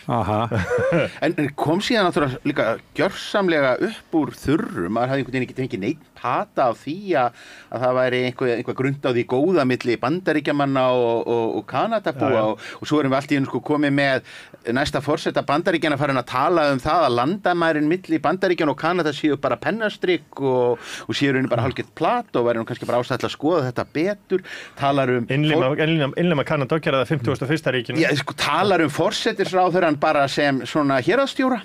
Þetta með hreinum og þvílíkum ólíkindum, látum vera þó að hann sé með einhvern yfirgang og dólgsáttvarandi Grænland. Það myndi mig helst á það þegar að Ronald Reagan þurfti að hnikla vöðvana og sína hvað hann væri mikill stríðshaukur og réðist á Grenada.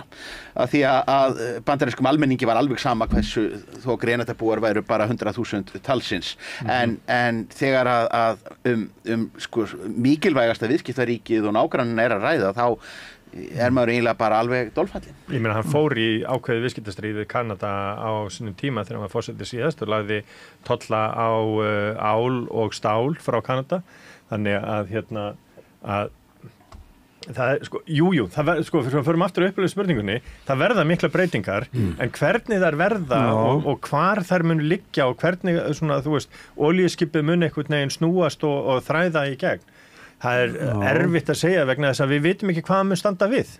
Hann stendur ekkert við næstunni, sem betur fyrir stendur hann ekkert við allt sem hann segir. Nei, en eigum við í næstu 4 árin að reikna með eða búa við frá honum sem að allar bara heimsbyrnarleik einhverju rogastans, svo mikið ólíkingatól, er það siglinni í eitthvað svona bara skoppara kringlu? Allavega hann mun hafa ákveðin tögl og haldir. Hann lætur náttúrulega eins og hann sé með aukin meirihluta í báðum deildum þingsins.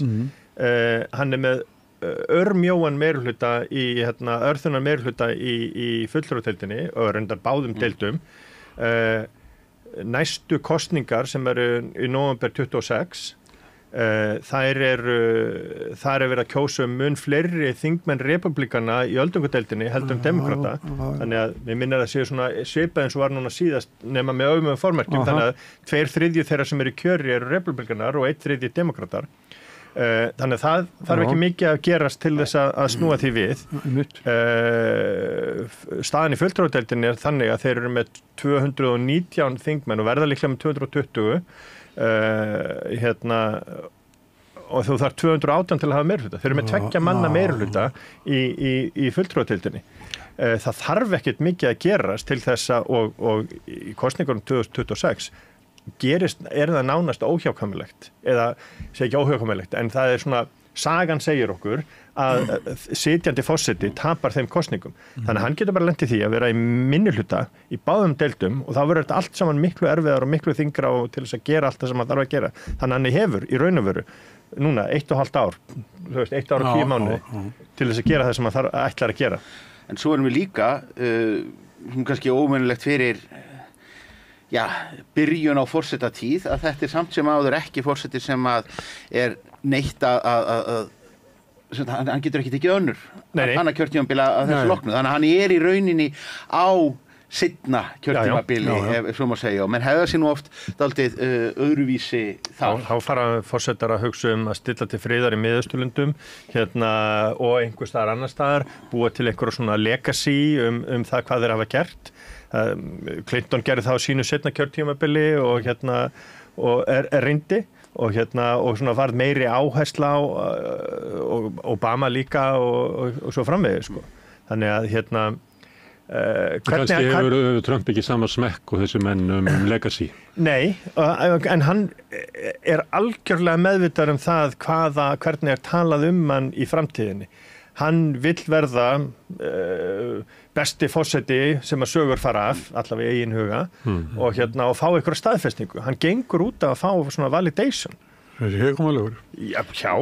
Guð mig góður, ég meina þetta er ekki að reka ríkið bara út á hekum og skapa eins mann.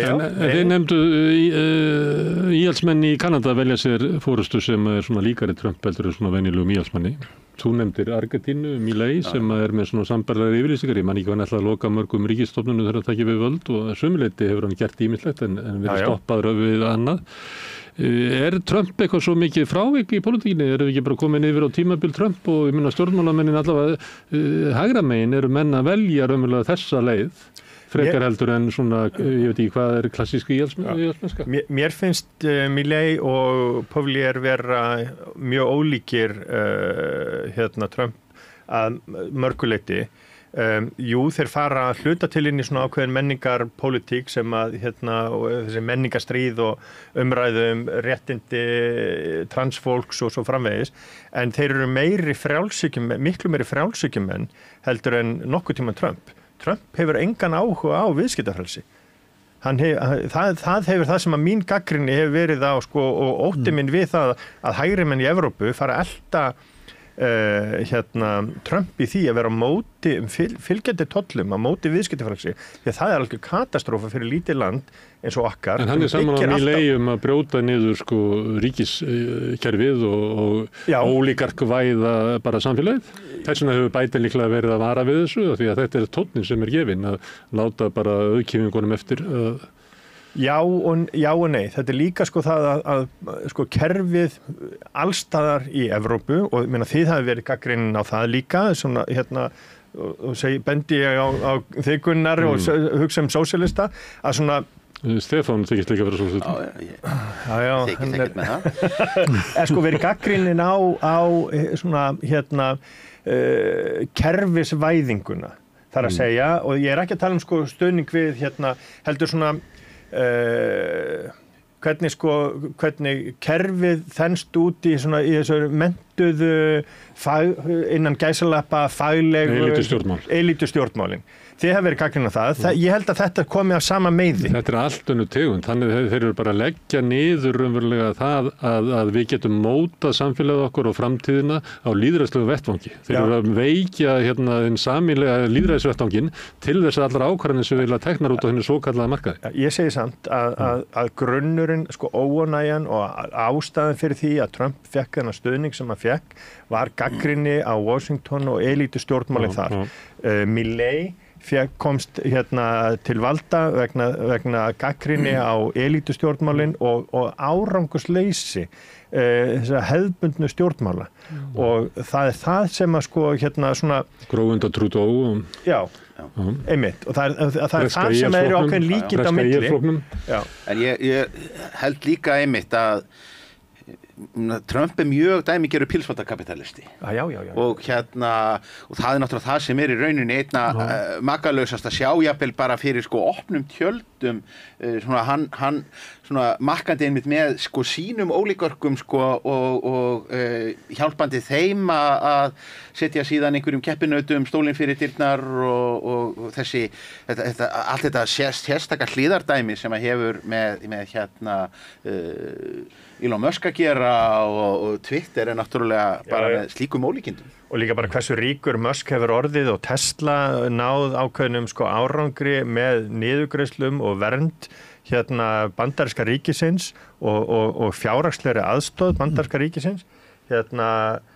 Hreinræktar pilsfaldakapitalismi og alls engin frjálshyggja. Þannig að ég bara horfa þig. Ég var niðurbrot lýðræðisvettvangsins ný frjálshyggja. Mér finnst þetta hugtak ný frjálshyggja vera þreytt. Við erum búin að tala um ný frjálshyggja núna í 40 ár. Þannig að hvenær hættur hún að vera ný og hvað ný frjálshyggja? Þannig að ég aðhyllist bara svona klassíska frjálshyggju það að fólk ber ábyrgð sjálfu sér og einstaklingsfrelsi og viðskiptafrelsi og svo framvegis. Þess vegna nefndi þess að kalla að þú talar stundum eins og þú sért svona klassískari íhaldsmaður heldur en þeir og ég að spyrja, er þessi kallar ekki bara að taka yfir hægri vettvang stjórnmálanna alltaf í heiminum? Ég hef áhyggjur af því. Við erum með það í Bretlandi, við erum með það í sumuleyti í Þýskalandi, við erum með það í Frakklandi, við erum með það í Ítalíu, við erum með það í Brasilíu, við erum með það í Argentínu, við erum með það í Kanada, við erum í Bandaríkjunum, það er ekkert eftir að ykkar lendum. Ég er ósammálaði varðandi Milei og ákveðinleiti varðandi Milei og Kanada. Þetta hrifin af Milei? að mörgu leyti. Þú veist, það margt sem að sko hann hefur gert sem að ofboðslega áhugavert.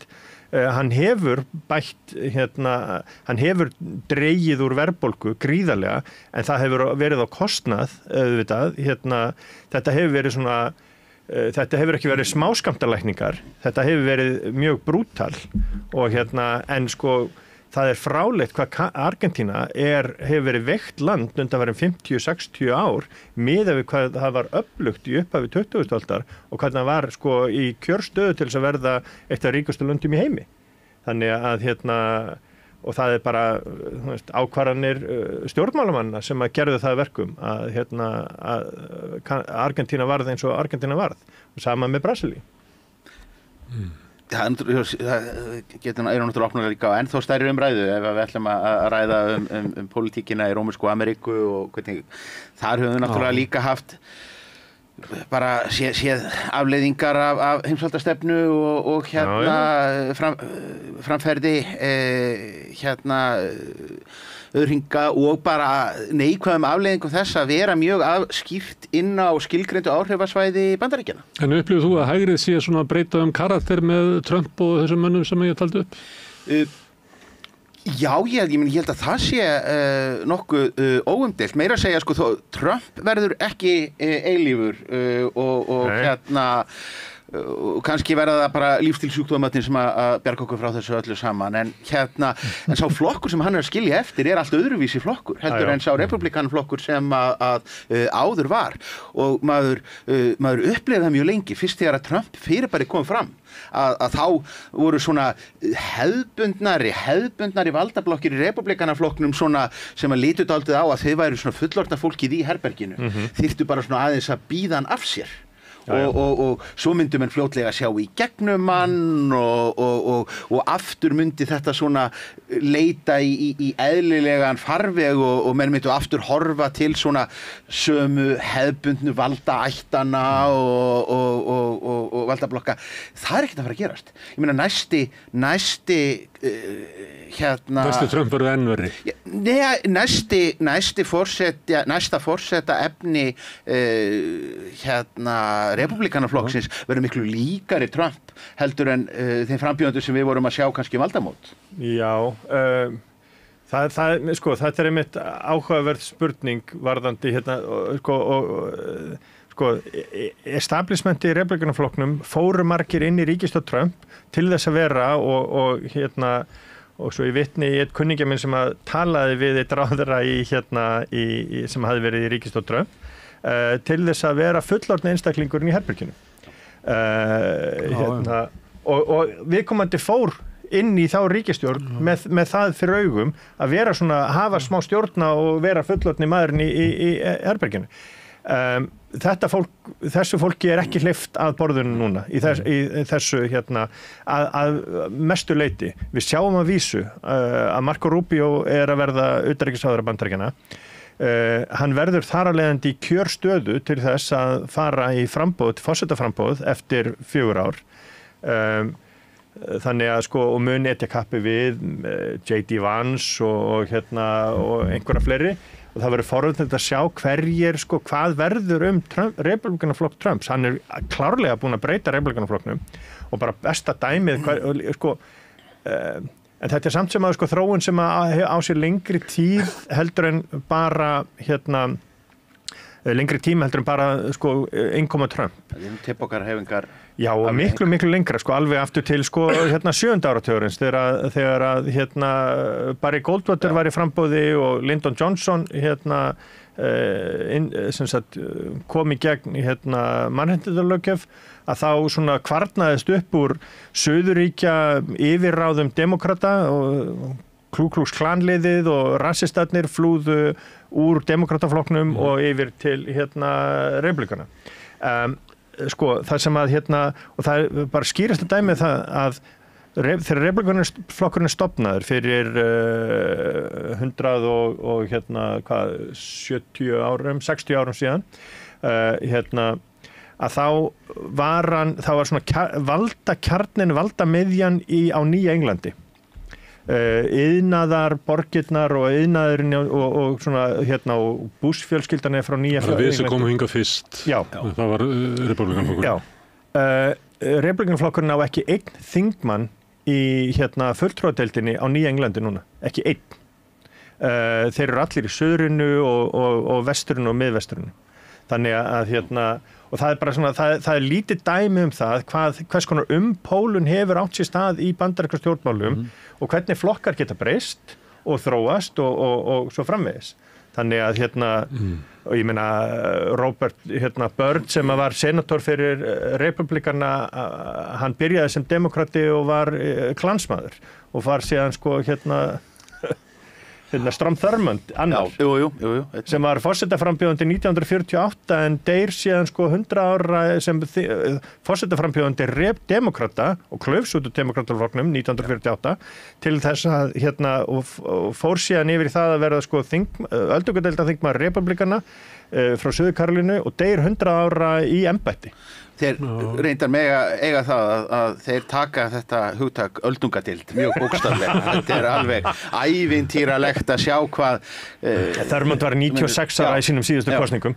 Já, og menn eru bara bornir láréttir út úr þinginu, Það dregur þinginu í hlé bara því að... Ég meina, Dianne Feinstein, síðasta dæmi sem var hvorki með ráðinni rænu og henni var trollað inn í hjólastólinn á þingfundi, á þingnefndafundi og menn töluðu að starfsmannastjórinn hennar væri raun senator fyrir Kaliforníu. Sem að minnir helst á það staðalmyndirnar sem við vorum með af forystusveit kommunistaflokksins í Sovjetríkjunum undir lokin í kaldastríðinu. Svo fer maður á Wikipedia og sér að þetta var allt mennum 70. En áhrifin frá Trump á stjórnmáli, við má halda því áfram. Fyrri tími Trump, hafði það ekki raunverulega áhrif á þessa hægri bylgju í Evrópu og eins og hún þetta náttúrulega ekki venjuleg hægri bylgja, þetta eiginlega svona populísk hægri bylgja verið að kalla, ég veit ekki hvað þetta kalla, Nigel Farage og Meloni og þetta allt saman, en núna kemur hann aftur og má ekki búast við svona annari bylgju. Ég var, tók þátt í kosningunna í nóvember og þar var á einhverjum fundi sem var að vera ræða eitthvað allt annað mál að þá sagði frambjóðandi flokksins að þeir stemdu að niðurskurði ríkisútgjalda þriðjung og maður bara, veitu hvað? Það hefði ekki verið fræðilegu möguleiki eitthvað að þeir láta þetta út úr sér bara í vor, en bara leið og þetta komið að þá allt í einu byrjar þetta að flæða yfir alla stjórnmálaumræðuna, allt í einu bara svona, ég veit ekki hvað það kallar miðjan eða vettfangur stjórnmálanna eru byrjað að snúast mál sem að eru við raunverulega að ræða þetta. En höfum við ekki verið að flæða svona hægt og rólega meira og meira alltaf til svona vinstri sinna, það sem ég finnst hefur fundist þeirra, vinstri sinnara elíti stjórnmála og þetta er bara viðbragð við því og að vera að sveifla pendúlunum tilbaka. Við erum alltaf með við erum að fá flóknar og flóknar löggjöf sem við skiljum síðan ekki og bara eins og dæmið núna síðasta dæmi sem gerist í vikunni varandi Hvamms virkjun. Það sem engin ráðherra síðan 2013 hefur skilið lögin. Lítur út fyrir að ég ætla ekki að fullyrða það en bara ekki Landsvirkjun heldur. Nei, ég meina og ég kom inn á þing sem varaþingmaður á síðasta kjörtímabili nokkru sinnum og þingmönnum er ákveðin vorkunn í því að það mál koma mjög flókin inn. Það erfitt einhvern veginn að komast til botns í það, menn stóla algjörlega á fulltrúa ríkisvaldsins það að þau séu útskýrð og færða á svona ákveðið mannamál, sérstaklega þegar við erum að taka inn Evróputilskipanir. Þannig að, ég meina, hvenær heyrðu þið fyrst orðið, hvað heitir það? Vasslott. Bara, já. Þannig að, og ég held að þetta sé miklu meira viðbragð við þessari svona, þú veist, eins og segi, pendullin sveiflast alltaf að einhverju leyti tilbaka og ég held þetta sé viðbragð við þeirri þróun, þessari svona clintonisma, blairisma þróun sem að byrjaði á 10. áratugnum og jafnvel byrjaði enn fyrr í pólitíkinni. Clinton tók nú þátt í mikilli afregluvæðingu til dæmis á Wall Street og hann kallaði nútímavæðingu sem kostaði okkur hrunið og fleira. En sko undir þeim formerkjum að vera vinstrimaður. Undir þeim formerkjum að vera vinstrimaður og þannig að hann breytti hann var að breyta þá þú veist þegar Anthony Giddens var að skrifa sína bækur og svona þá verðum við að tala um allt aðra vinstrimennsku upp úr 10. áratugnum heldur en hafði verið á 7., 8. og 9. Ég meina, þið vitið það betur en ég. Nýfrjálshyggjumenn, Clinton og Blair. Já, og lögðu þetta og litu einhvern veginn svo á að það verður svo mikið unni með því að fá viðurkenninguna, að fá klappið á bakið frá peningaöflunum var einhvern veginn svona sýndi fram á það að þeir væru snjallari, þeir væru hæfari. Ja, bara vinstri við lítin og vel út í jakkafötum að þá væri þetta allt í lagi. Já, vinstri þyrfti bara að raka sig og fara í jakkaföt. Já, Tony Blair var eiginlega, við ætlum að vera með sömu stefnu en það verður bara meira gaman í okkur. Einmitt, Cool Britannia. Nákvæmlega. En hitt, smárið, ég hef ekki að ræða eins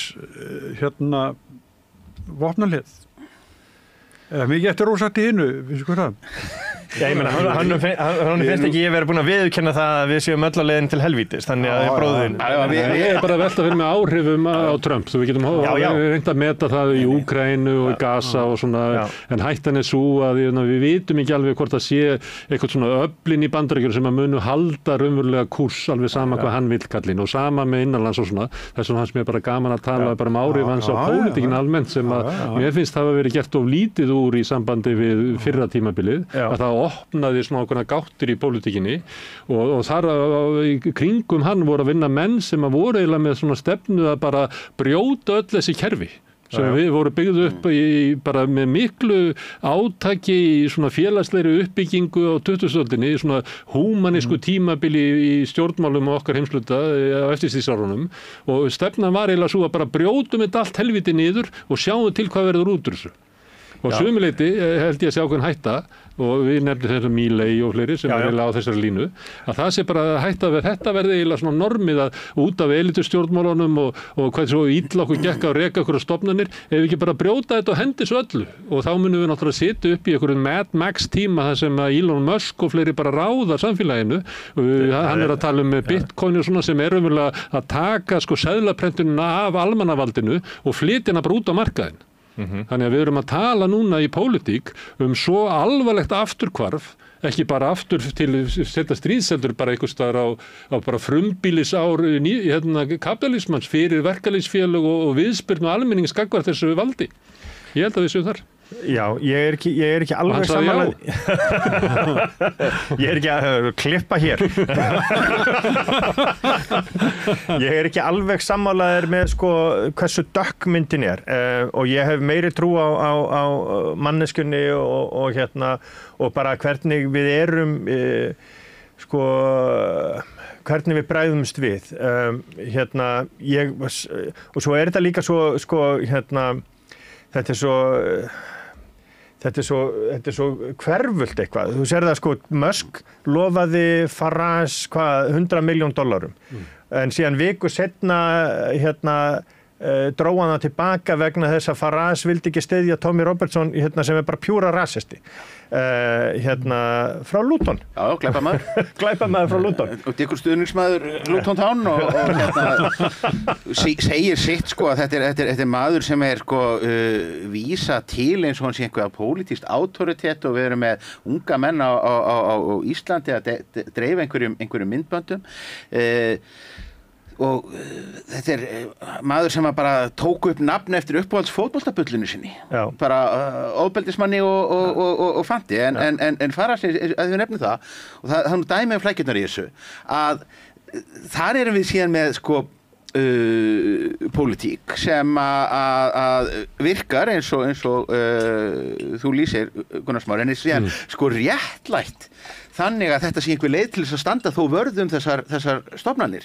Þannig áttu menn að kjósa með Brexit, hvers vegna? Jú, til þess að bjarga NHS, bjarga heilbrigðiskerfinu og það sé svona sérstaklega mikilvægt að sko elda nú uppi alla hælisleitendur og sökkva bátunum þeirra á siglingum á milli landa vegna þess að það sé einhver leið til þess að borga gamla fólkinu eftirlaun. Þannig að þannig sjáum við sko þessar furðulegu mótsagnir. En við erum sko, mér finnst stundum við erum með svo þröngt sko, vegna þess að við erum alltaf að horfa á samtímann og þetta sko og hvað er að gerast dagstaglega og þá erum við með áslega þröngt sjónarhorna á sko svona hvað er að gerast. Við erum búin að vera í mjög stuttu tímabili í mannkynssögunni og eins og Gunnar Smári sagði að það sem að við byggum til einhverjum svona velferðar samfélög á Vesturlöndum bara og og síðan bara byrja einhverjir aðrir byrja einhverjir aðrir kraftar að hafa áhrif á hvernig hvað er að gerast.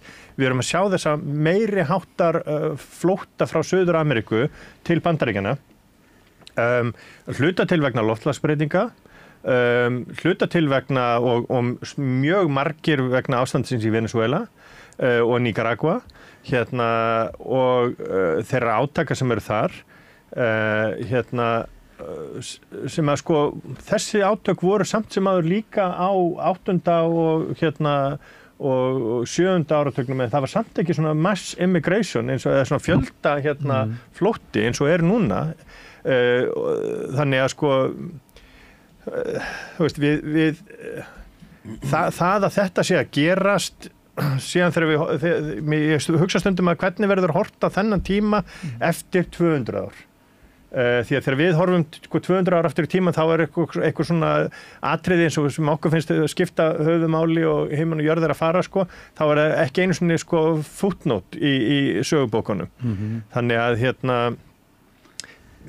sko kannski erum við bara lögð að staðja eitthvað þróun í eitthvað allt annað heldur en að við höfum þekkt undanfarin 50, 60, 70 ár og ég veit ekki hvert að leiður okkur. Þú ert að lýsa svona hugmyndum það að sé eitthvað að gerast í heiminum sem að veldur því að stjórnmálum okkar séu að breytast. Þú ert að segja að franska stjórnarbyltingin hafa orðið til að skaftureldum og þegar við vorum í fransku stjórnarbyltingunni þá föttum við það ekkert. Það voru vel að skaftureldar en það var alltaf verið viðbrögð við skaftureldum. En það er, mér finnst þetta lýsandi það að það er eitthvað svo stórkostlegt að gerast í bara hugmyndum okkar samfélag og fleira að þú ert fyrir að velta fyrir byrju, er þetta kannski bara afleiðing af einhverju sem er óviðráðanlegt heldur þessi ekki raunverulega afleiðinga pólitísku umræðu samfélagið og ábyrgð mannsins og bla bla bla. Ég meina, sko, þetta er bísu, af því við vorum að tala hann. Já, nei, ég meina, og þú veist, og fyrir mig sem sko frjálshyggju mann og hvernig sko einstaklingarnir ber ábyrgð og taka ábyrgð á sjálfum sér og allt svoleiðis, þá er svona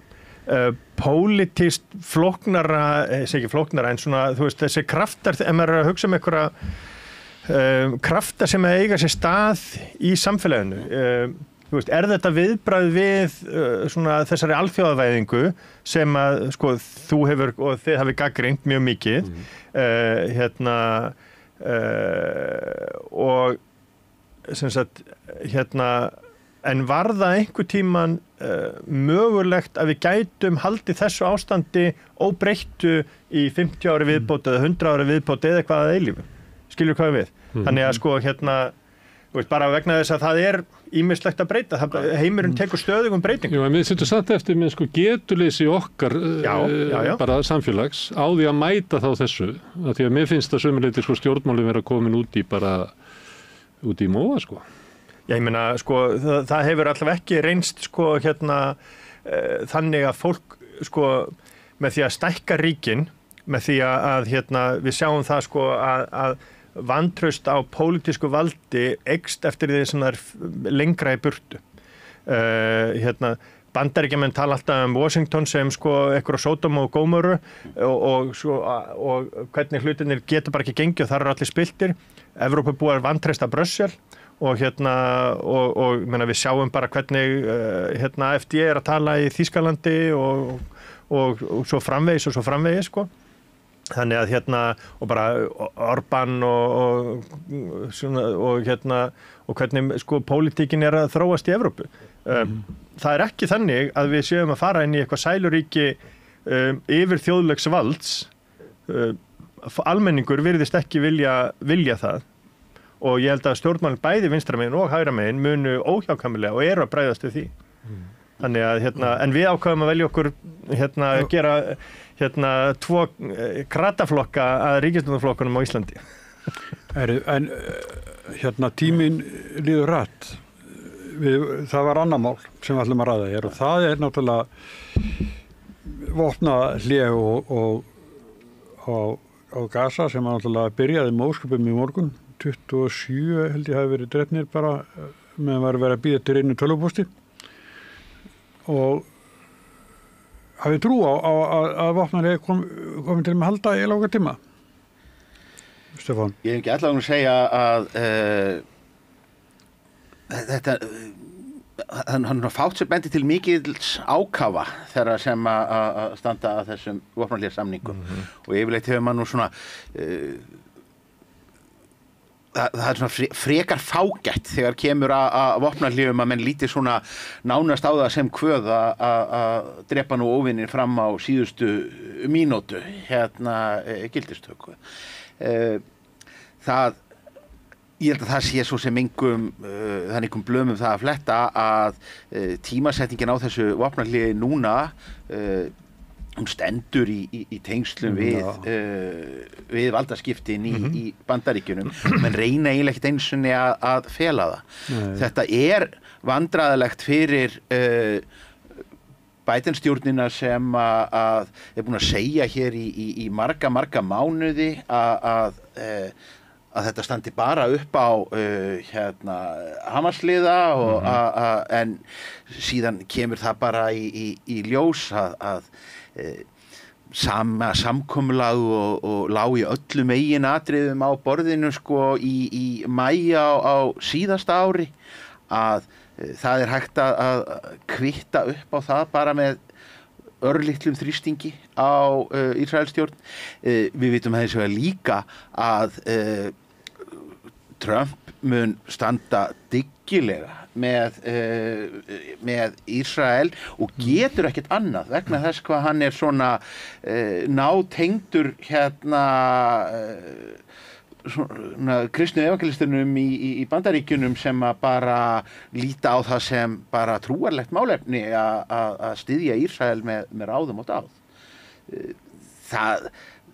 Þannig að ég veit ekki hvað við fáum margar vikur af hlé en ég held að stærðin og umfangi á þessari hernaðaraðgerð við erum ekki að fara að sjá stríði byrja aftur á sama krafti og ég held að það í sér líka þá bara efnahagslegar ástæður. Ísrael hefur alltaf byggt sig upp sem ríki sem að geti mobiliserað óboðslega stóran her til þess að vinna stríð hratt. Með því að vera bara með nánast alla undir vopnum og breyta bara hagkerfinu yfir í stríðshagkerfi. Það að taka allan þennan hóp og hafa hann undir vopnum svo mánuðum með jafnvel árum skipti hagkerfi Ísrael hlýtur að vera að blæða. Hagkerfi byggir líka á því að geta látið Palestínumenn sinna öllum þessum störfum í ríkinu sem er ekki mögulegt núna. Manni sýnist að einn helsti drifkraftur á þessu stríði þó maður sé nú oft skeptískur á persónulegar svona orsakaskýringar í pólitík sé bara hreinlega Benjamin Netanyahu að reyna að halda sér í embætti og helst utan fangelsins. Já, að halda sér í þinghelgi. Já. Ég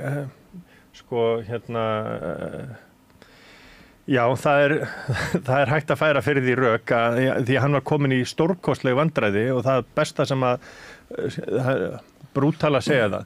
En það virðist vera sem að pólitísku lífi Netanyahu hafi verið bjargað með árás Hamas á Ísrael 7. október.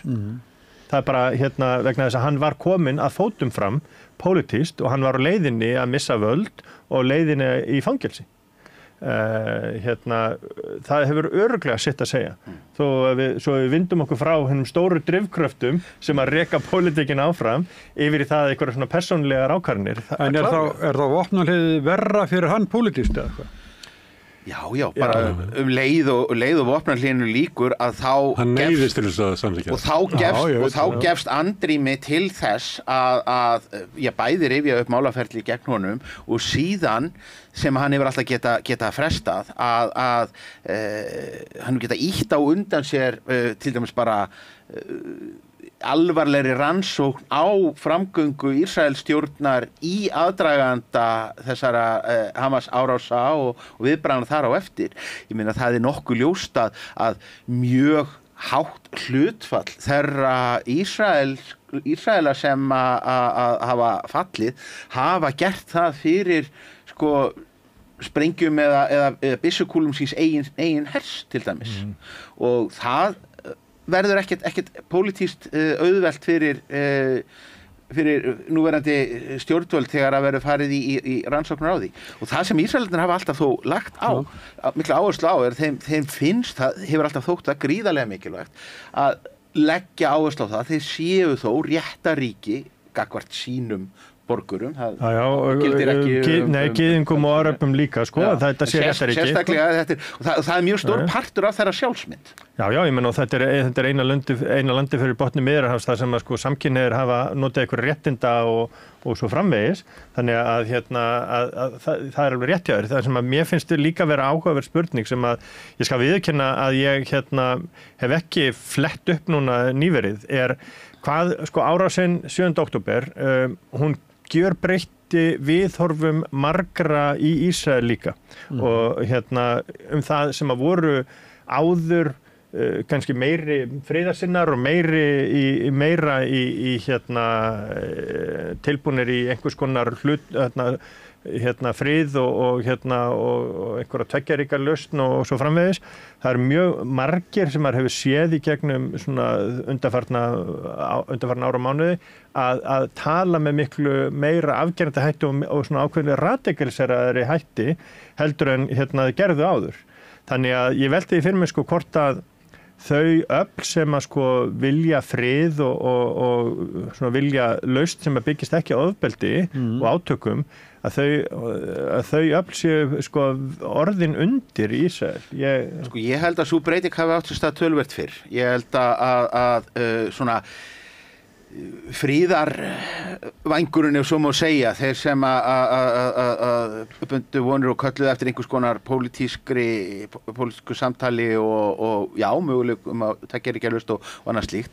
Það var búið að þurrka þann væng út armút pólitískt fyrir talsverðu síðan og ein breyting, við vorum með til dæmis bara til þess að gera sterkan jafnaðarmannaflokk í Ísrael sem að jafnframt talaði fyrir ákveðnum pólitískum málamiðlum, hann er farinn. Þannig að ég held að friðardúfurnar séu farnar, það var löngu búið að gerast. Hins vegar hefur átt sér stað radikaliserun á þann hátt að bara ýmiss konar orðræða eins og það að ráðherra einhvers málaflokks mæti og tali bara fjálglega að það er svo bara að skoða það að nota kjarnorkusprengjurnar sem að Ísrael vill ekki einu sinni gangast við því að eiga til þess að leysa málið. Það er bara orðið félagslega viðurkennt og bara allt í lagi og hann heldur bara áfram að vera ráðherra daginn eftir. Þetta er stór breyting frá því sem var fyrir til þess að gera fáum árum þar sem að ofstækisfyllstu síonistarnir í ísraelsku stjórnmálum þurftu örlítið að gæta tungu sinnar hvað svo sem þeir hugsuðu. Það er náttúrulega furða að morðið á Rabin sem gert var af ofstækisfullum síonista náði fullkomlega markmiði sínu náði algjörlega markmiði sínu meðan að í raun og veru hefði maður vonast til þess að viðbragðið yrði akkúrat í hináttina að gera það verkum að þessir ofstækishópar myndu ná minni áhrifum. En ég held að pólitíska kerfið í Ísrael hafi líka ákveðum að segja að það eru ofboðsleg flokkabrót og það er tætt kerfi og litli flokkar með einstakislega skoðanir ná miklum áhrifum til þess að halda einhverjum samstöpustjórnum saman. Þannig að það hefur líka áhrif. Haldið að Trump muni hafa áhrif á stríði í Úkraínu? Já, viðhorf republikana í öldungadeildinni hafi verið mjög neikvæð. Margra republikana í öldungadeildinni, í fulltrúadeildinni og öldungadeildinni hafi verið mjög neikvæð gagnvart áframhaldandi fjárútlátum. Þó að þessi fjárútlát eru sko að mörgu leyti þannig að það eru keypt bandarísk vopn og framleitt í heimaríkjum þessara þingmanna og heimasvæðum. Já, eins og Biden hefur bara sagt og þegar hann að tala við þingmenn að þú ættir nú ekki að vera að kvarta, þetta er nú allt framleitt í þínu kjördæmi. Einmitt. Hörkugóðu bransi og gengur út á það að pína Þjóðverja til þess að kaupa bandaríska sprengjur, til þess að kasta á fólk enn austar. Já, ég meina, sko, og síðan kosningarnir í Þýskalandi gætu haft jafnvel meiri áhrif heldur en Trump, sko. Þannig að, og hvað kemur út úr þeim? Já, og hérna svona aggressiv, sá af stóru stjórnmálaleiðtogunum í Evrópu sem að hefur viljað ganga harðast fram í þessu, það er Macron í Fraklandi sem að er í einhverju fullkomnu pólitísku limbói og... Það er valda tóm í Evrópu í raun og veru. Ég meina, Þýskaland Schulz farinn og það er ekki, maður sér ekki, hvað heitir hann, hérna Fredrik, leiðtogi kristilega demokrata. Maður hættur að nenn að leggja á nöfnin á þýskum fórustumönnum í pólitík. Sko, Meloni virðist vera áhrifamesti stjórnmálaleiðtogi í Evrópu, í raun og veru. Ekki það Pedro Sánchez, ekki það Keir Starmer, Macron í sínum eigin vandræðum, Þýskaland er upp í lofti og hvað, kannski Gert Wilders eða hvað, bara þú veist, það er ákveðið tóm í Evrópu og Evrópusambandið álíka í stórkostlegum vandræðum efnahagslega og og eftir að koma í ljós hvað Evrópa verður. Já, algjörlega. Og ég meina ef að AFD segir nær góðum sigri eða nær miklum árangri í kosningunum núna, þeir vilja brjóta upp Evrópusambandið í raun og veru. Og hluti þess flokks bara í beinni línu við Putin. Þannig að og Musk ætlar að styðja það. Þannig að þú veist, annars ertu bara mjög hress. Ég bara eftir að Arnar Gunnlaugsson var ráðinn til KSÍ þá eigi von fyrir Valsara í sumar. Það er alltaf má nú finna skjól í fótboltanum þegar að raunir heimsins ríða mann og stein. Nákvæmlega. Nei, þetta er allt þetta að tala Evrópu og Evrópusambandi og við ætlum að fara í einhver atkvæðagreiðslu það hvort að við ætlum að endurvekja umsóknina og svo framvegis. Þú veist, þetta er þegar að fólk einhvern veginn, ég held að við munum sjá enn frekari vandamál í Evrópu á næstu misserum, heldur en fólk endilega gerir sig grein fyrir því. Það er hagvöxtur engin, það er stórkostlegt, það er mikið pólitískt umrót, mesti hagvöxturinn í þessum löndum sem Evrópusambandi var ákveðinleiti harðast við, Portugal og Spánn og Grikkland og það er mestur uppgangurinn. Spánverjar að loka á Bretana og aðra með því að ýta þeim út með sköttum og þannig að þú veist, þetta er alls konar Það er alls konar umrót í Evrópu líka framöndan sem að við gerum okkur ekkert endilega grein fyrir og höldum að við séum bara leiðinni í eitthvað þægilegt koktelboð við í Brussel eða við Bakka Signu finnst mér. Já, ég fara að enda það, stýttist í kvöldbátinn. Friðjón og Stefán, kæra þakki fyrir komuna og Sigurjón. Allt það besta er ókeypis. Fáðu þér vatn að drekka. Samstöðin þar sem manneskjurnar koma saman. Þetta var umræða Trump daginn áður en hann tók við embætti en daginn eftir að þá fékk Björn Þorláksson, hann ætlar að vera með svona umræðum fjölmiðla hér líklega vikulega, allavega eitthvað á næstu vikum og svona útgangspunkturinn hans var svolítið út frá þessu hvaða áhrif Trump hefði haft á fjölmiðla, svona margbreytilegt efni, en hann kallaði hingað Jón Ferdinand Esterason og Guðmund Gunnarsson og Gunnhildi Örnu Gunnarsdóttur Ég held að ekkert að þeim sé raunverulega starfandi í blaðamennsku í dag. Guðmundur er framkvæmdastjóri þingflokks Viðreisnar og Gunnhildur Arna er í svona kenningamennsku samhliða. Þú varst þarna opið. En svo var ég hérna líka og hann aldrei sáfram. Og þetta fór svona út þú veist, ég meina... Út þúfur? Nei, það fór svona út víða völl en sem er kannski skilrægt fyrir þess að fjölmiðlar eru náttúrulega hríslast út allt samfélagið og er ekki svona eitt skýrt fyrirbrigði. Það kom meðal annars verið að ræða það hvort að fjölmiðla væri fag sem að ég er búin að vera í þessu í einhver 40 ár og ég hef aldrei almennilega sætt mig við það. Að þetta sé fag? Nei, það er svona þá sé ég alltaf ég, menn er þetta ekki líka bara eins og listgrein eitthvað, er þetta ekki bara svona samskipti, þú veist, sem er ómögulegt að... En er ekki verið að berjast fyrir því að listgreinar séu fag? Jú, ég skil það ekki heldur, sko. Er fag eitthvað neikvætt svona?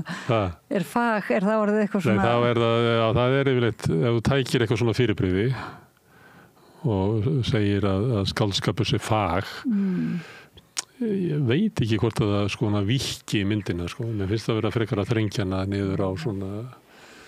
Gengur í bylgjum, sko. Man er að krefjast þess að það sé fag og svo þegar orðið of mikið fag. Það er oft peningaleg krafa. Já. Stundum er þetta, ég er svo gamall að ég man eftir því þegar kom sko stóru kynslóðurnar út úr námi og þurfti að ryðja sér braut eins og unga kynslóðu gera, reyna að ýta í burtu þeim sem að fyrir eru. Og þá var það mikið notað að við þyrftum meiri fagmennsku. Og þá var það notað sem mótvægi við svona, ég veit ekki, svona hreppstjórísku eins og ríkisvaldið hefði verið stýrt og sveitarfélögum. Já, þá er fagmennskan á móti búrókrasíunni eða þannig. Já, en svo kemur seinna, ef ég má svona upplöfu mín að þessu, að ég man að við stóðum í ættleiðingu fyrir 17 ára síðan og þá upplifði maður mjög sterkt að maður mætti einhverju svona nefndum og einhverju sem að voru að fástu svona mál sem að voru náttúrulega mjög mikil svona tilfinningamál fyrir alla sem að bönguðu upp á. Að þau voru með svona hugmyndur að fagmennska væri eitthvað þar sem maður myndir ýta raunverulega öllu slíku til hliðar. Þannig að þú myndir bara skilja erindi, að ég myndi skilja erindi þitt eiginlega án tillis þegar þú væri manneskja. Já, þá er það sko, þú tekur mennskuna frá og ert bara komið fæið. Já. Þá var það sko að væri fagmennska væri að sitja hérna og að skila bæði sko hjartað og sálina eftir í fatænginu áður ég settist þetta inn. Þá kemur svona áherslan hjá þér á mennskuna og pönkið einhvern veginn svona... Já, þetta er bara og það er ekki hægt að temja þetta með einhverjum svona formfestu. Ég meina til dæmis heilaskurlækningar býst ég við að sé fag þó að heilaskurlæknar þurfa að nota innsæi líka en þá er það óendanlega mikilvægt að þeir fari eftir svona settum reglum og allir inn í skurðstofunni viti nákvæmlega hvað er. Ég veit ekki hvort að sko skáldskapur eða fjölmiðlum myndi blómstra í slíku umhverfi ef við myndum skilgreina allt niður í eitthvað svona ferla eins og er því svona. En ég veit ekki okkur við erum að tala um þetta. Við skulum bara heyra hvað blaðamennir segja stöðu fjölmiðla á tímum Trump. Kannski er Trump kominn til valda vegna stöðu fjölmiðla. Skulum heyra hvað blaðamennir segja. Ertu á leið heim úr vinnu? Stilltu á FM 89,1.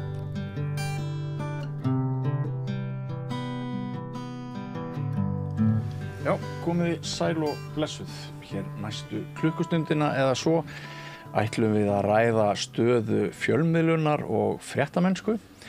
Við ætlum að velta fyrir okkur endurkjöri Trump á upplýsingar og við ætlum að skoða aðstæður fjölmiðla hérna heima fyrir, samband stjórnmála og fréttamennsku og velta því upp hvort nú eru erfiðari tímar fyrir blaðamennskuna en dálítið skeið. Nú viðmælendur mínir hér eru á ýmsum aldri og koma svona, eru með sumpart ólíka reynslu. Jón Ferdinand Esterason, þú ert okkar yngstur, hvað ertu, 33 ára gamall? Já, ég er svona sjaldséður úlingur í blaðamennsku. Já, það hefur svolítið vantað sko, nýliðun hefur manni fundist og maður hefur heyrt að jafnaldra þínu þeir leiti miklu meira í almannatengsl heldur en blaðamennsku. Já, virðist vera einhvern veginn beinni leið möguleg þar heldur en áður og offrambóða þeim störfum hjá hinu opera og fyrirtækjum núna, þannig að það er bara auðveldara heldur en að harka þetta í blaðamennskunni sko. Já, en þú ert svona harkari frílansblaðamaður, þú er unnið á Heimildinni, þú er verið hér á Samstöðinni og þinn draumur er að lifa blaðamennsku, ekki satt? Já, bara svona að geta rannsakað samfélagi sko, hvort sem það er akademískt, blaðamennsku, sjálfstæðsstarfandi, hvað svo sem það er. Sagnfræði grunnur. Já, það er til, því miður. Það er svona minn djöfull að draga sko. Já. Og Anna Gunnhildur Gunnarsdóttir. Gunnhildur Arna Gunnarsdóttir. Fyrirgefðu, ég meinti það. Áður en ég bókaði þig, þá vissi ég ekki að þú ættir afmæli. Já. Og mér finnst ég bara þurfa að nefna það hér þetta rauða borð. Já, óska mig til hamingju. Já, til hamingju með afmæli. Takk fyrir það. Hamingju með dag. Ég er rosalega ánægð með þetta. Það hefði nú verið alveg lágmarkið að ég færi rétt með nafnið þig. En svona getur þetta verið. En ég er einmitt eina af þessum sem hefur færst úr blaðamennsku í almannatengsl og verið svona, ég sveiflast svona á milli, bæði verið í blaðamennskunni og færið svo í almannatengslinu aftur í blaðamennsku og svo í almannatengsl. Ég haf vel gert þetta samhliða sem er nú eiginlega sér íslenskt. Hvort er nú skemmtilegar að vera blaðamaður eða almannatengill? Ég hef nú oft lýst þess að þetta er pínu, þetta er sami fótboltaleikur og það er náttúrulega sömu grunnreglu sem gilda en þetta er eiginlega eins og að vera sóknamaður sem blaðamaður eða í vörn í almannatengslunum og það er náttúrulega skemmtilegar að skora. Þetta fannst mér rómantísk líkingja þér. Já, veist það góð. Guðmundur Gunnarsson, við þekkjumst nú frá fornri tíð, við vorum lengi í blaðamennskunni fyrir norðan, þú varst fréttamaður á Ríkisútvarpinu á Akureyri og komst þú hingað suður, þú hefur verið ritstjóri markaðarins á fréttablaðinu. Fyrstu sjónvars og viðar sko. Akkurat sko. Meðan blaðamennskunni naut við. En ert núna komin yfir í hvað? Starfsmannahóp Viðreisnar? Já, ég er framkvæmdastjóri þingflokks Viðreisnar. Já, akkurat. Ákveðin miðlun sem að fyrir framfæra líka þó hún sé sannlega undir einhverjum merkjum. Já, þetta er einmitt þessi sveifla sem að verður í fjölmiðlunum oft. Þú ert í annarkvort blaðamaður og svo jafnvel ferð út í pólitíkin eða almannatengslina og svo eru leiðir tilbaka líka. Sem er nú kannski ekki endilega alltaf æskilegt en hefur oftast gengið vel hér. Ekki alltaf. Þið tvö með mikla reynslu en samt sennilega er þú nú enn reyndari Gunnar Smári Egilsson. Ég nýt þess bara að vera eldri. Já, þú nýtur þess og þú hefur marga fjörna sopið í fjölmiðlum. Ég var eitthvað að því að voru að nefna aldur og Jón Ferdinand var unglingur. Ég man ekki hvað ég var gamall þegar ég byrjuði í blaðamennsku. Ég held ég að verið samt ekkert ungur, ég held að það hef ekkert verið þótt ungt á þeim tíma sko, ég hafði 24 líklega. Já.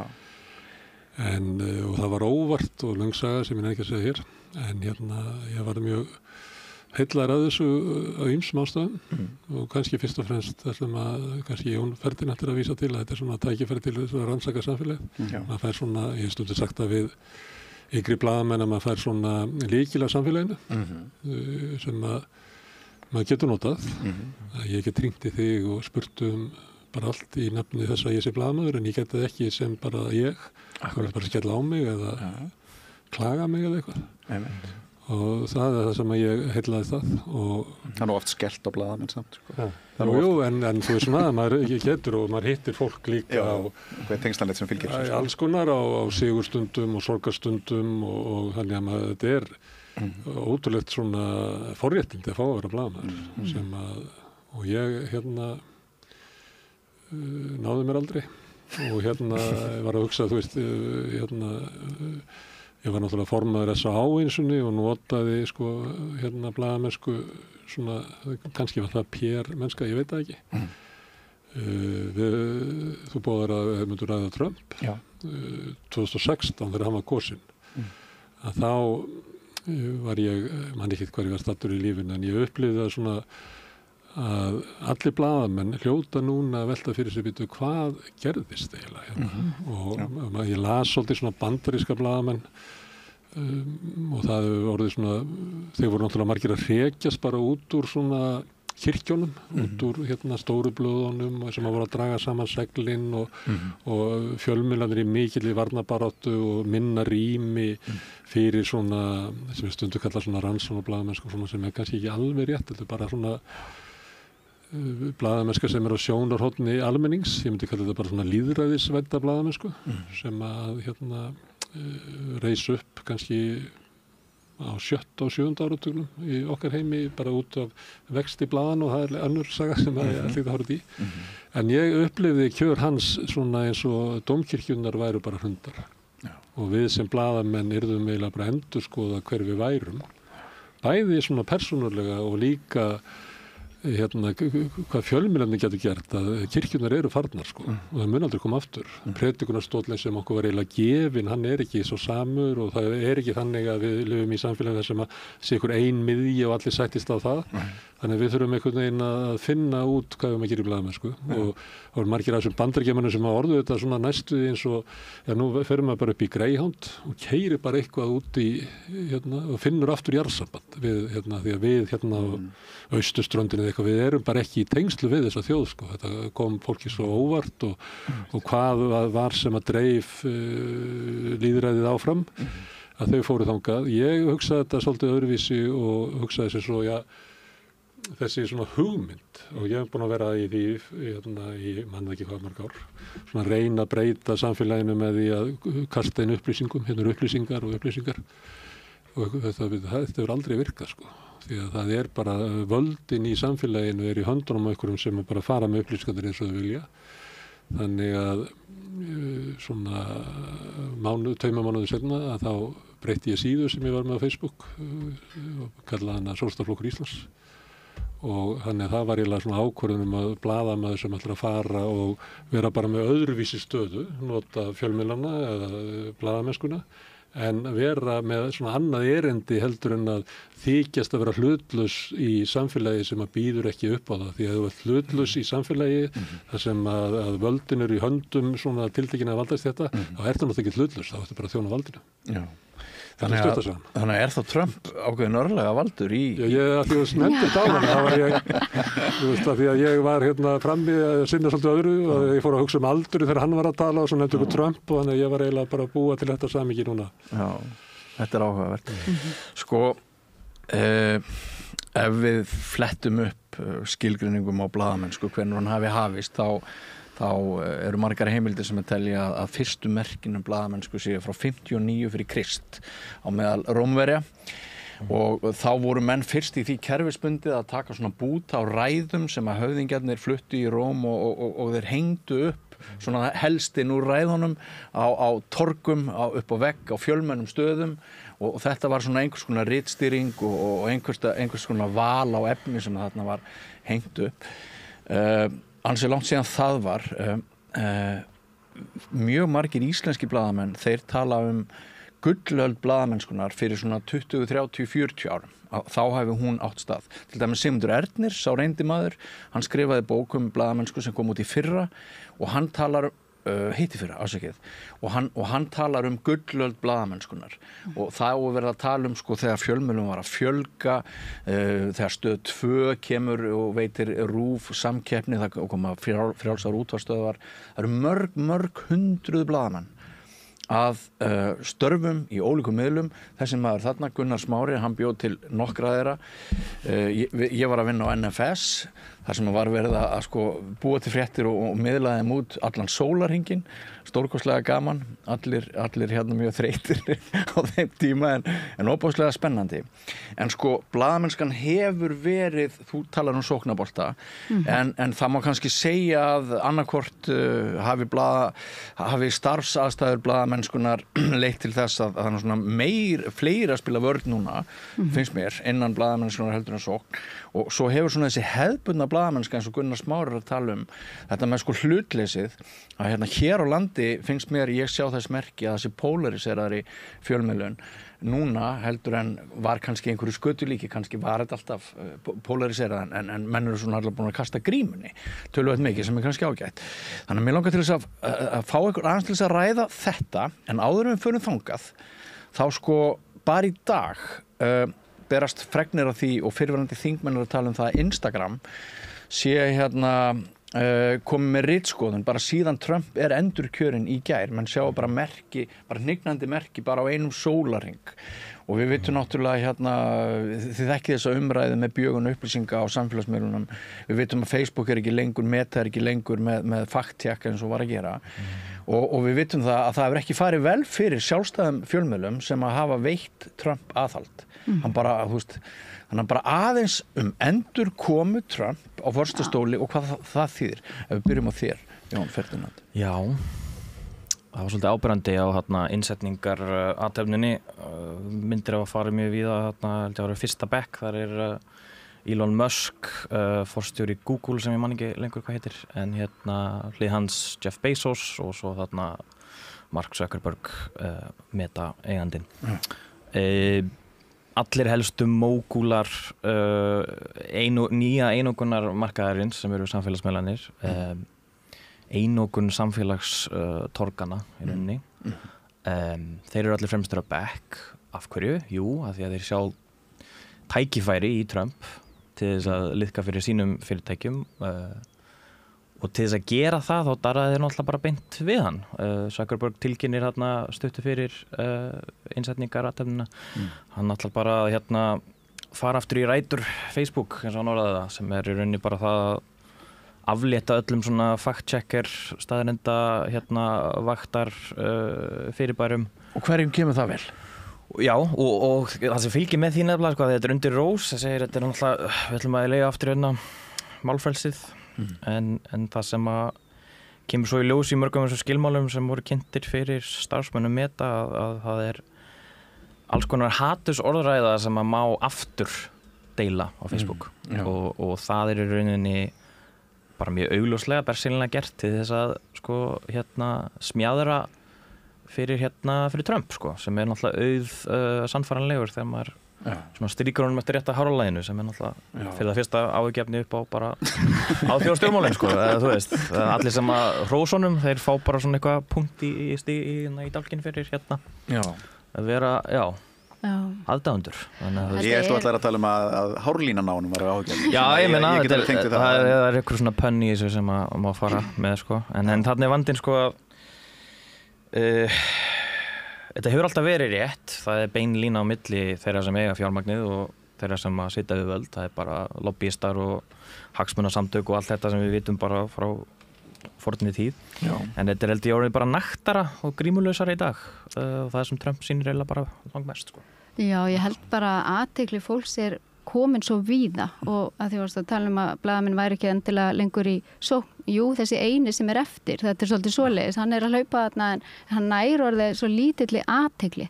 Það bara upplýsingar flæða út allt og þú gerir enga grein fyrir hvað rétt, hvað rangt og svo blaðamaðurinn hefur það lítinn tíma sem hann hleypur að hann veit ekki hvort hann á að skora með vinstri að hægri eða hvernig eða hvað hann á að nota og þannig að það verður allt svo blörrað og þú treystir engu þegar sem lesandi, þú veist ekki hvað þú ert með í höndunum, hvort það sé sannindi í því sem þú lest eða hvort þetta sé bara unnið að gervigreind eða hvernig og í þessu andrúmi sem núna og þetta náttúrulega búið að þróast í ekki langan tíma, kannski 15 ár bara með samfélagsmiðlum, þar sem að maður einhvern veginn veit að bara fjölskyldan sest ekkit í sama sófan til þess að horfa á sama efnið og við fylgjum ekki endilega eftir einn og sömu fréttinni heldur eru bara allir að horfa á eitthvað að þá svo mikið upplýsingaóreiða að Trump nær bara koma upp í þessu og flikja fólki á bakvið það bara, getum við haft 2 kyn? Já.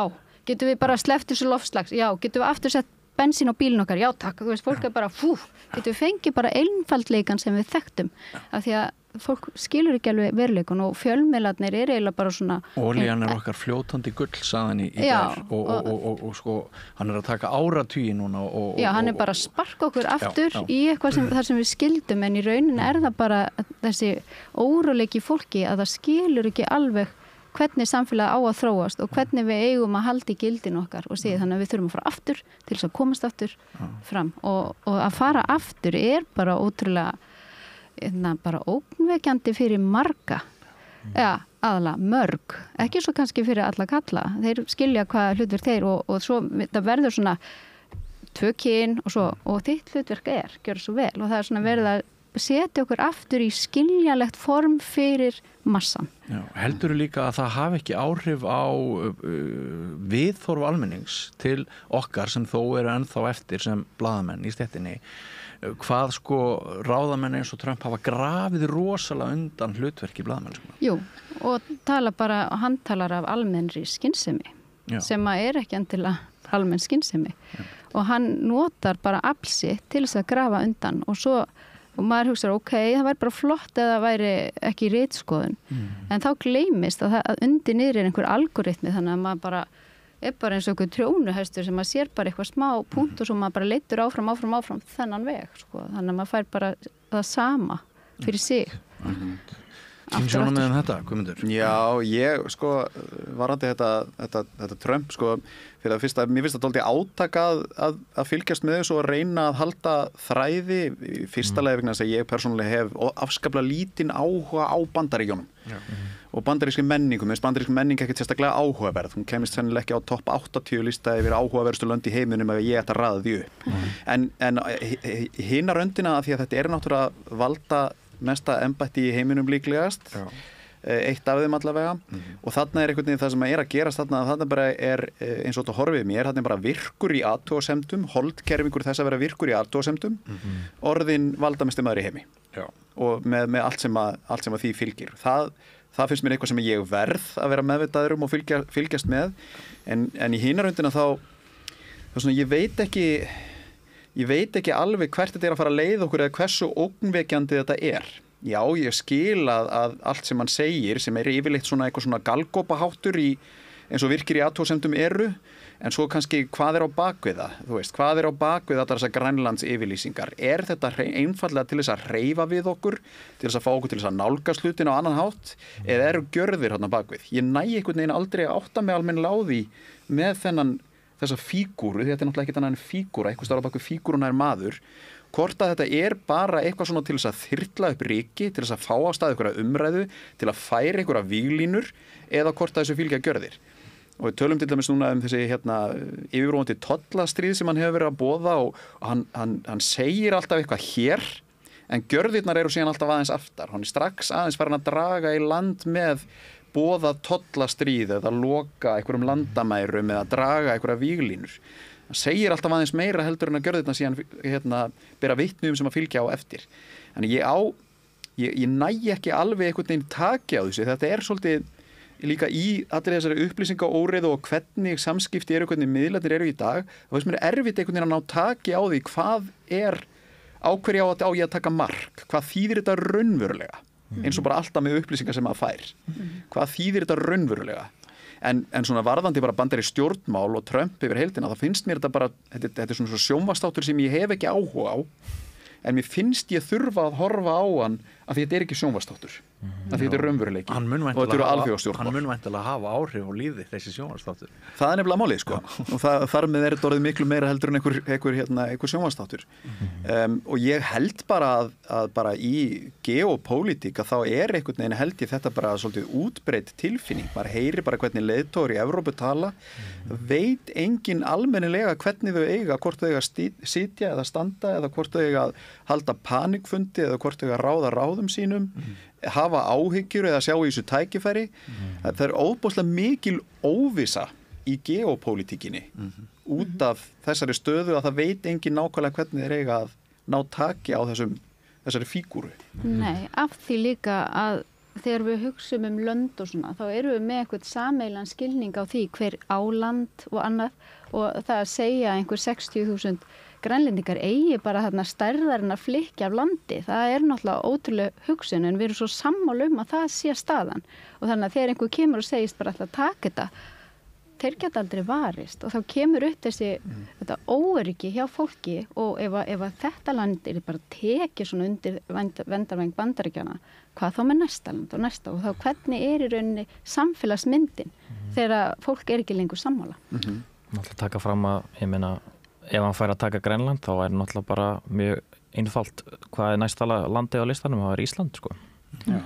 Ekkert endilega því við þurfum endilega að hafa ágjörði en spurningin bara, við erum eins og dansku prófessor sagði í viðtali ósökkvandi flugmóðurskip fyrir Bandaríkin, þannig að þú veist, ef við viljum hafa eitthvað sjálfstæðastefnu í utanríkismálum þá það bara stendur það ekki til boða á valdatíð Trumps. Já, en þarna á ég svo erfitt með að setja fingurinn á, sko. Er verið að færa þarna einhverja hugsunarvílínu að þetta sé gerlegt, hvað þýðir það og hver á land, hvernig myndi það gerast, fá önnur nágrannlönd til að hugsa þetta öðruvísi, fá Grænlendinga til að velta fyrir sér sambandi þeirra við Danmörku í gegnum tíðina. Er það tilgangurinn?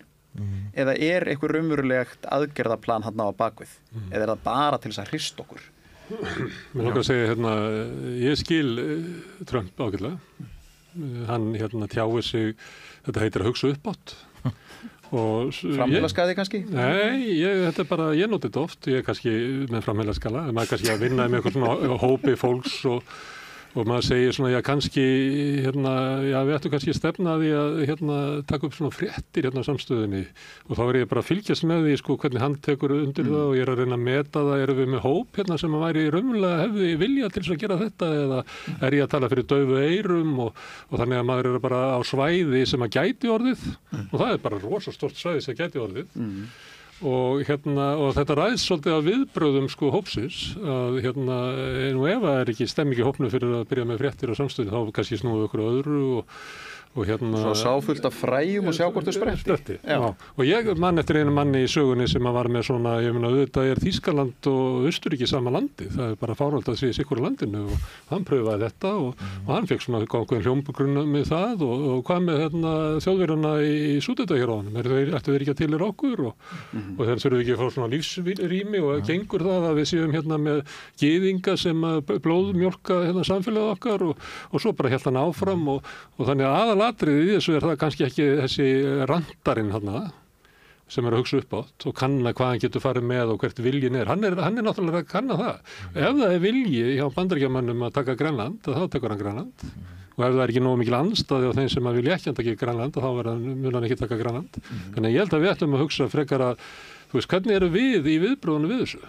Við bregðumst við einhvern veginn við þessu eða eru við bara linnulausri svona undanlátssemi og allt í einu bara virðist þetta vera svona normal að auðvitað á Austurríki og Þýskaland bara vera sama landið? Hvað rugl er þetta? Þetta er sama þjóðin. En því veikara sem fjórða valdið er og því háðara sem að fjórða valdið er einhvers konar peningavaldi, því náttúrulega auðveldara verða illvirki brotinna manna, ekki satt. Þá kemur að því sko hvernig stöndum við okkur og það þú varst með svona margliða spurningu sem var að hvernig fjölmiðlinn hafi veikst. Varðandi þetta með 2016 og að við erum að finna eitthvað nýja rætur og endurskoða okkur hvað við erum sem blaðamenn. Að þá upplýði þetta þannig að það sem að ég bara óvart datt inn í og það var út af kynslunum sem voru undan að það var það sem ég myndi vilja kalla sko lýðræðisvæðing fjölmiðlana tengist samfélagsbreytingar sem átti sér stað á 15 og 17 áratugnum og svona miklum fólksflutningum inn í borgirnar sem að styrktu sko blöðin, sjónvarpi var að verða til og það voru takmarkað dreifigeta á því þannig að þetta urðu að vera ríkisstöðvar í Bandaríkjunum úthlutað með kvöðum það yrði að vera fréttir og samfélagsleg þjónusta. Þetta var líka á tímum stjórnmálana þar sem að við vorum á einhver svona húmanísku tímabili þannig að jafnvel átti þetta að vera einkafyrirtæki þá upplöðu þau og yrðu að axla sko borgarlega skyldur með því að reka óháðar fréttastöðar. Þetta er bara algjör tilviljun tímans að þetta fyrirbrigði verður til sem ég kalla þess að svona dómkirkjur sem enda með því að svona er hugmyndin að við getum staðið eitthvað starf og sagt sannlega segi yður í fréttum með þetta helst og við séum öll einhvern veginn á sama linnulausa þjóðfundinum með það að markmið að byggja upp öflugt samfélag sem að mun auka jöfnuð og auka réttindi allra. Svo hrundi þetta, meðal annars út af tæknilegum ástæðum, meðal annars út af því að þetta fór bara úr tísku og við vildum frekar styðja hinn ríka til þess að trúa því að hann ætti að veita okkur forsjón eða þessast fórustu það hvernig samfélag við ætlum að búa til og lýðræðis vettvangurinn varð ekki vinsæll og þetta hrundi og þetta er kannski bara 40 ára tímabil á Íslandi, þetta er kannski svona í Bretland og Bandaríkjunum kannski 50-60 ára tímabil, en þetta er bara farið og þá hugsaði ég, hvernig var blaðamennskan undan? Ég meina, við vorum til áður, þannig að þú veist, áður að þetta förðulega tímabil kom. Kannski eru svörin hvernig við eigum að hegða okkur þar, frekar heldur að standa alltaf og vera óska eftir því að dómkirkjan fæðist aftur því að hún mun aldrei fæðist aftur. Og við erum ykkur svona glundróða og þess sem ágætt að geta komið þessa líkingu á milli Rantzis í Hitler og Rantzis í Trump. Og þetta eru bara menn sem munu sigra í einhverjum svona glundróða upplýsingaheimi sem ég er ekki með ég er ekki með lausnina þessu sko. Nei, við erum í vanda sko. Ég var á málþingi daginn stöðu fréttamennskunar. Málfrelsi er svona sjálfsprottin grasrótarsamtök sem stóðu fyrir þessari ráðstefnu. Þar var fólk sem raunverulega bar saman tímana tvenna þegar hér voru til dæmis pólitísku blöðin og töldu að það hefði verið skárri tímar að sérst einhverjum fyrir þá sem gátu lesið Tímann, Þjóðviljan, Alþýðublaðið og Moggann, allt á sama deginum, fekk 4 útgáfur af veruleikanum og gat svo safnað því saman í einhverja sæmilega mynd af einhverju sem við getum kallað raunveruleika. Þegar menn eru sko komnir með þessa nostalgíu, þá náttúrulega þá líður mörgum ansi illa og sko Smári, þegar þú tala með þeim hætti sem þú gerir þá við getum samt ekki sko annað en minnst þeirra tíma þegar áskriftarvald almennings var töluvert mikið þegar það voru sko peningar á bakvið áskriftina. Ég vil reyna þetta því að ég fór í það að reka fjölmiðla og þurfti raunverulega að reyna að skilja svona hvernig hjólin virkuðu. Viltu leiðrétta þetta? Já, með því að sko hvert áskriftarvaldi var raunverulega og við skulum bara taka íslensku söguna og við vitum það að New York Times á New York, Washington Post á Washington og þeir eru ekki bara það blað heldur eiga vikublöðin og þeir eru meiri segja sko sjónvarpsdagskrárnar sem eru dreifðar út í útkverfin sko. Aftenpostin á Oslo og þar hundu gutunum. Og þetta gerist með þeim hætti að það er auglýsingamarkaður sem drífur þetta áfram. Og þess vegna skiptir svolítið máli þessi fólksflutninga til borgarana úr sveitunum á þessu tímabili. Þess að þá flykkist fólki inn og blöðin á þessu tíma voru að sömuleyti eins og guideline hvernig ég á að hegða mér þegar ég kem úr sveitinni, hvað er borgin, hvað svona samfélagi er að fara inn í og líka út af þegar fólk er að vinna sig upp stéttir, það sem kemur sko stóru kynslóðurna sem að fara úr svona lágstéttum yfir í einhvers svona millistétt.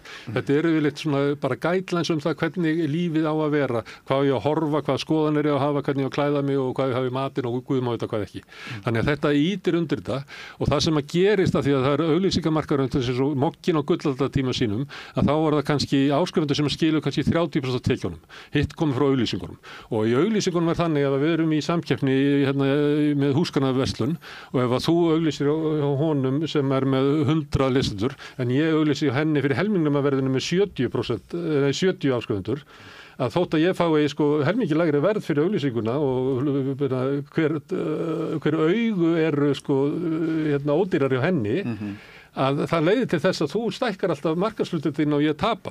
Þannig að allir verða að auglýsa hjá því stæðsta og allt í einu verður Mogginn yfirráðandi staða og þetta gerist ekki af því að Styrmir og Matti hafi breytt blaðinu og gert að blaðaldra landsmanna. Þetta gerðist út af þessu. Allt í einu voru Mogginn komin með svo miklar auglýsingatekjur að þeir gátu veitt betri þjónustu fyrir lægra verð til áskrifenda og voru allt í einu komin með alla í salin og fóru að tala blaðaldra landsmanna. Þetta voru ekki bara þröngir hægri menn sem að voru í salnum og þess vegna breytti aðstæðunar Mogganum en ekki það að Mogginn hafi einhvern veginn orðið svo vinsæll að lesendur hafi kosið Moggann sérstaklega. Þau kusu það bara að ég fær bara miklu fleiri blaðsíður, miklu meiri upplýsingar hvað er að gerast í samfélaginu og þar er þetta gott. En bursið frá því hve mikið vald almennings var, þá voru til peningar sem kynntu undir hjólum einkarekina fjölmiðla opinbert fé samanber stjórnmálaflokkana sem að fengu náttúrulega pening og setti í fjölmiðlun.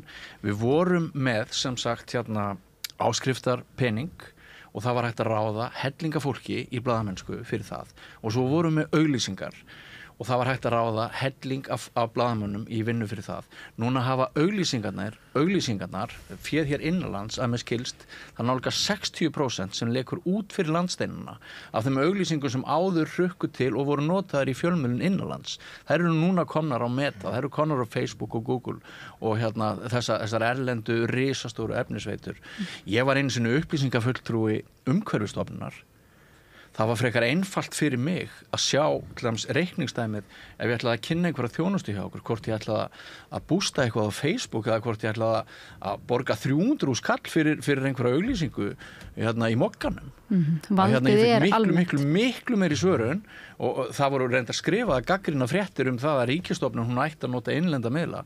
En allavega, burséð frá því að sko peningarnir sem eftir eru núna til þess að kynda áfram fjölmiðlun og ég held að Gunnar Smári hafi verið ötulastur að segja ykkur frá því hér á Samstöðinni að ekkert alls fyrir löngu var einhvern einn eða engin almannatengill hefur verið sagt og blaðamennir voru svona margir og núna eru blaðamennir orðnir opaslega fáir en almannatenglandir bara út allt. Hvað þýðir þessi breyting fyrir samfélagið? Þetta bara svo áhugaverð spurning. Núna ekki síst af því að við erum komin með svona Moggan sem er útgerðarmenn, ólígarkar auðvitað er fjölmiðlun polariserar hún er kannski ekkert polariserari en menn eru svona grímulausari svolítið. Hér er pólitísku miðl sem heitir Samstöðin, hann er podcastin eru oft merkt einhverjum svona sérstökum skoðunum, menn tala að Ríkisútvarpið sé alveg handónýtt, fréttastofan þar sé ótrúlega lin og sé ekki að vinna sína. Bara ef við hendum þessu öllu á borðið. Já, þetta náttúrulega mjög margt í einu sem að mér dettur í hug. Aðeins grípa þetta með svolítið langt síðan, þú nefndir þetta með rómversku sagnarritarana, eða fréttaritarana, vildi ég sagt það. Þannig að segja því miður að ég er sagnfræðingur.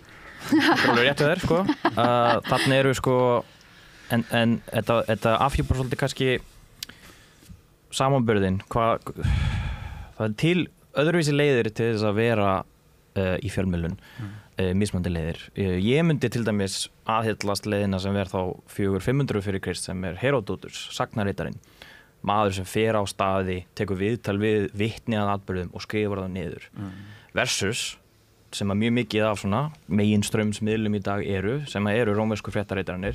Það er bara einhver sem að tekur við tilkynningu frá valdhöfunum og endurvarpar henni á almannarýmið.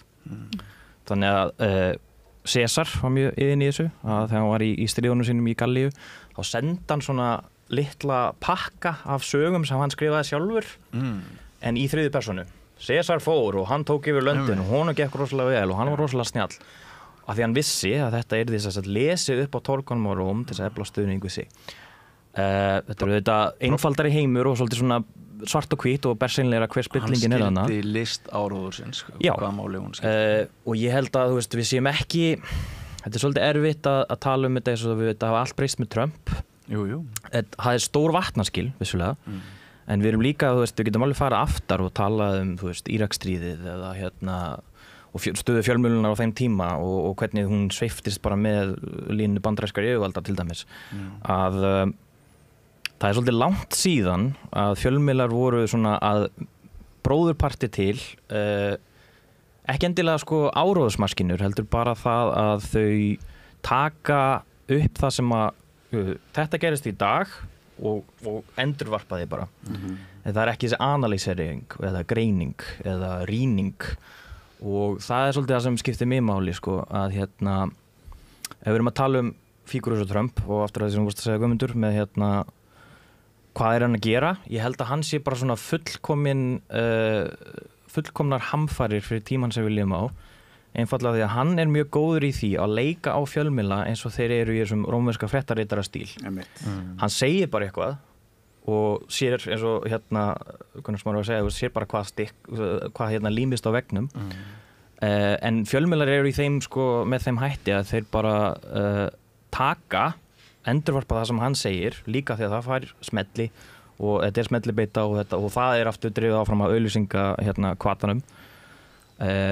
Þannig að það eru rauninni fjölmiðlar eru bara af þeirri gerð í dag og þetta er orðin ákveðin svona hefðbundin viska og ég held að sé ákveðin skóli fjölmiðlunar sem að margir aðhyllast að fjölmiðlar eigi að vera hlutleysir fram í rauðan döðan.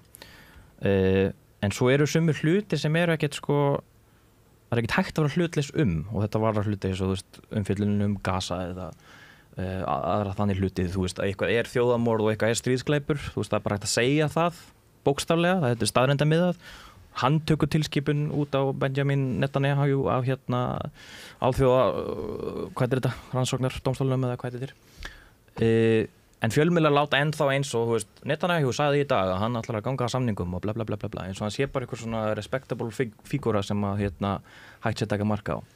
Þannig það vantar þetta greiningar, analýsiru, gagnrýni í mikið af þessum meginstraumsmiðlum og það gripið af samfélagsmiðlum af því að það algjörlega skoðanadrifið og án allra staðar enda, stundum hafa það rétt fyrir sér, stundum ekki, en það ekki motivationið, það bara hvað háværasta skoðunin sem grípur mestu smellina, það það sem að trónur á toppnum. Mín skoðun svo að í þessari upplýsingaóreiðu miðri þá sé mjög mikilvægt að eina stofnun á Íslandi sem að færa opinbert fé til þess að greiða úr flækjunum, Ríkisútvarpið, bæti mjög í það sem kallað hefur rannsóknarblaðamennsku, gagnrýnarblaðamennsku, efli varðhundshlutverkið, þótt þau verði umdeilt, það verður bara að hafa það. Á meðan allt eins og það þá ef ég væri hluti af þeirri fréttastofu sem við vorum einu sinni hluti af Guðmundur, þá væri mín dagskipun, við þurfum að herða okkur alveg stórkostlega, einmitt í greiningum og því. En af því að þú varst ritstjóri á einhverju blaði núna fyrir hve lengi? 15 árum. Tíminn flýgur. Þá ertu ekki sammála með það að blaðamennska fag? Jú, á sjálfsögðu. Og þegar okkur fækkar svona óbúslega mikið sem eru í þessu fæi, hvaða áhrif á meðan ykkur, almannatenglunum, fjölgar mjög, hvaða áhrif verða af því fyrir samfélagi? Já, ég held ekki svara því bara fyrir að hafa verið ritstjóri einhvers staðar. Nei. Þetta náttúrulega svo margslungin áhrif en það þarf ekkert marga blaðamenn til þess að gera góða blaðamennsku. Er það ekki? Nei, þú þarf bara góðan blaðamann. Okay. En það bara svo auðvelt að þurfa einhvern veginn að gera magnið frekar eða það er svo auðvelt að hugsa að þú þurfi magn frekar en gæði. Og ég hef setið í dómnefnd fyrir blaðamannafélagi, gerði þau í 10 ár og fram til 23 og maður hélt og bara hugsaði bara og las yfir allar þessar fréttir sem að komið þá á borðið þarna ári og seint þegar maður var að fara yfir þetta það voru bara liðnar og þá sá ég ég upplifði eins og væri engin gæði í íslenskri blaðamennsku, maður væri eitthvað, þetta væri bara allt sokki, þetta væri alltaf Facebook, þetta væri bara einhverjir smellir og svona, en þá eru bara inn á milli ótrúlega flottar greiningar og flott blaðamennska á Íslandi og margt sem í gangi en það næri ekki alltaf eyrum og það ástæðan fyrir þessu sem þú varst að segja áðan með auglýsingatekjurnar og af hverju vildi frekar auglýsa á Facebook að leitar alltaf sem fólkið og fólki ekki alltaf að lesa, það lesa ekki alltaf heimildina þótt að heimildin geri góðar greiningar á mörgu, bara allt og langar oft en og þá bara einhvern veginn nær það ekki alltaf í gegn ekki nema að sé einhver sprengja sem að hinir miðlarnir ná að einhvern veginn sleikja þau upp eins og RÚV að fara inn í málin á auðveldan máta og smetla sér sem að það verður einhver sem að svona nær einhverju massa. Já, ég held að það segja alveg rétt Við getum alltaf talað styrkjakerfi fjölmiðla á Íslandi í allan dag. Mín skoðun á því svo að kerfi sem að hefur það í rauninni að markmið að gera alla svona sæmilega jafn óhamingjusama með það sé ekkit sérstaklega góð pæling eða gott kerfi og það held ég að sé reyndin með styrkjakerfið þetta er svona einhver molla eitthvað svona til þess að gera eitthvað en samt ekki stíga inn stefnumarkandi skref hvernig þetta á að vera það eru bara allir óhamingjusam með þetta fá allir einhverja dropa en það gárar ekkert vatn en svona að því við erum að tala svona bara fjölmiðla almennt og við vorum að tala áðan leiðtoga í Bandaríkjunum og forseta Bandaríkjana sem að verið svona hafa það að leiðarljósi að allt var betra í gamla daga og það er svona hans mantra, við þurfum að fara aftur þegar allt var gott bakka aðeins og fara í þegar allt var miklu betra sem var í gamla daga sem er náttúrulega við vitum alltaf er bara kolröng hugsun, það var ekkert allt betra í gamla daga en þurfi ekki líka fjölmiðla stundum líka aðeins að horfa í spegilinn og velta því fyrir sér hvernig neytendurnir eða fólkið þarna úti að neyta upplýsinga því að það breytist líka óbúslega mikið með hverri kynslóð. Fólk neytti fjölmiðla eða frétta allt öðruvísi þegar Smári var ungur blaðamaður, þú settir í einhverja stellingar og pínur svona í brýnnar og varst að lesa staðreyndir og fréttir og fá upplýsingar. Vægi þess, og nú erum við komið með alla þessa samfélagsmiðla, þar sem að drifkrafturinn ekki þetta að setja sig í stellingar og fá fréttir og upplýsingar. Drifkrafturinn afþreying. Skemmtu mér, styttu mér stundir. Það drifkraftur neytandans á samfélagsmiðlum. Lang flestra, ekki allra. En massin fer þarna inn til þess að láta skemmta sér. Og þá erum við komin í þessa blöndu þar sem að þessi fjölmiðlun og fréttir og fjölmiðlar eru farin að reyna að feta inn í einhvern svona óljósa línur á milli þess að vera að miðla upplýsingum, vera með greiningar, vera með gagnlega blaðamennsku. Infotainment. En samt að þurfa að hafa alla bara vákvæði skemmtilegt sem ég er að lesa. Og þetta er alveg áskorun að feta þarna á milli og kannski erum við í einhverju millibili þar sem við erum að reyna svona átt okkur á þessum hvernig þessi kraftar geta náð saman. En í því umhverfi blómstrar náttúrulega upplýsingaóreiða. Hafi ekki líka skilin á milli fagsins blaðamennsku og bara þess sem að fólk út í bæ að gera á internetinu, hafa þau ekki orðið mjög óljós?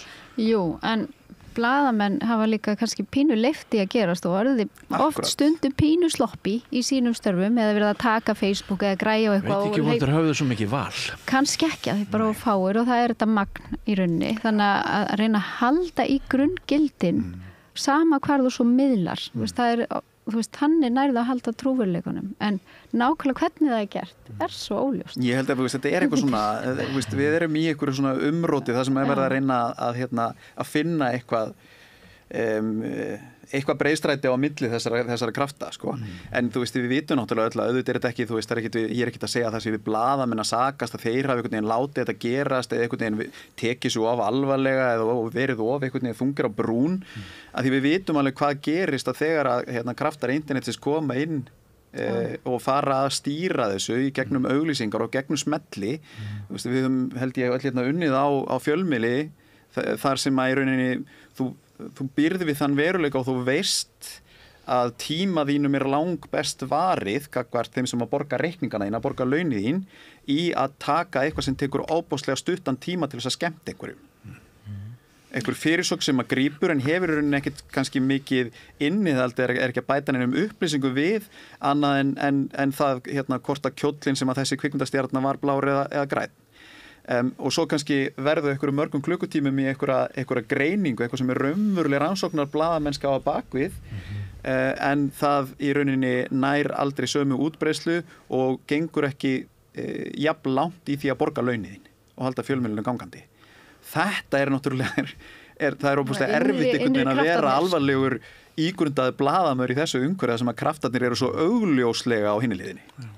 En ef fjölmiðlun er svona mikilvæg... Veði ég vill og svíma? Já, við viljum vita. Hvað er þú að hugsa hérna á kantinu? Ef fjölmiðlun er svona mikilvæg, ef hún er bara eins og heilbrigðiskerfið og það að hafa kennara og allt það, því það er alltaf talað af svo miklum, svo fjálglegum fjölmiðlun.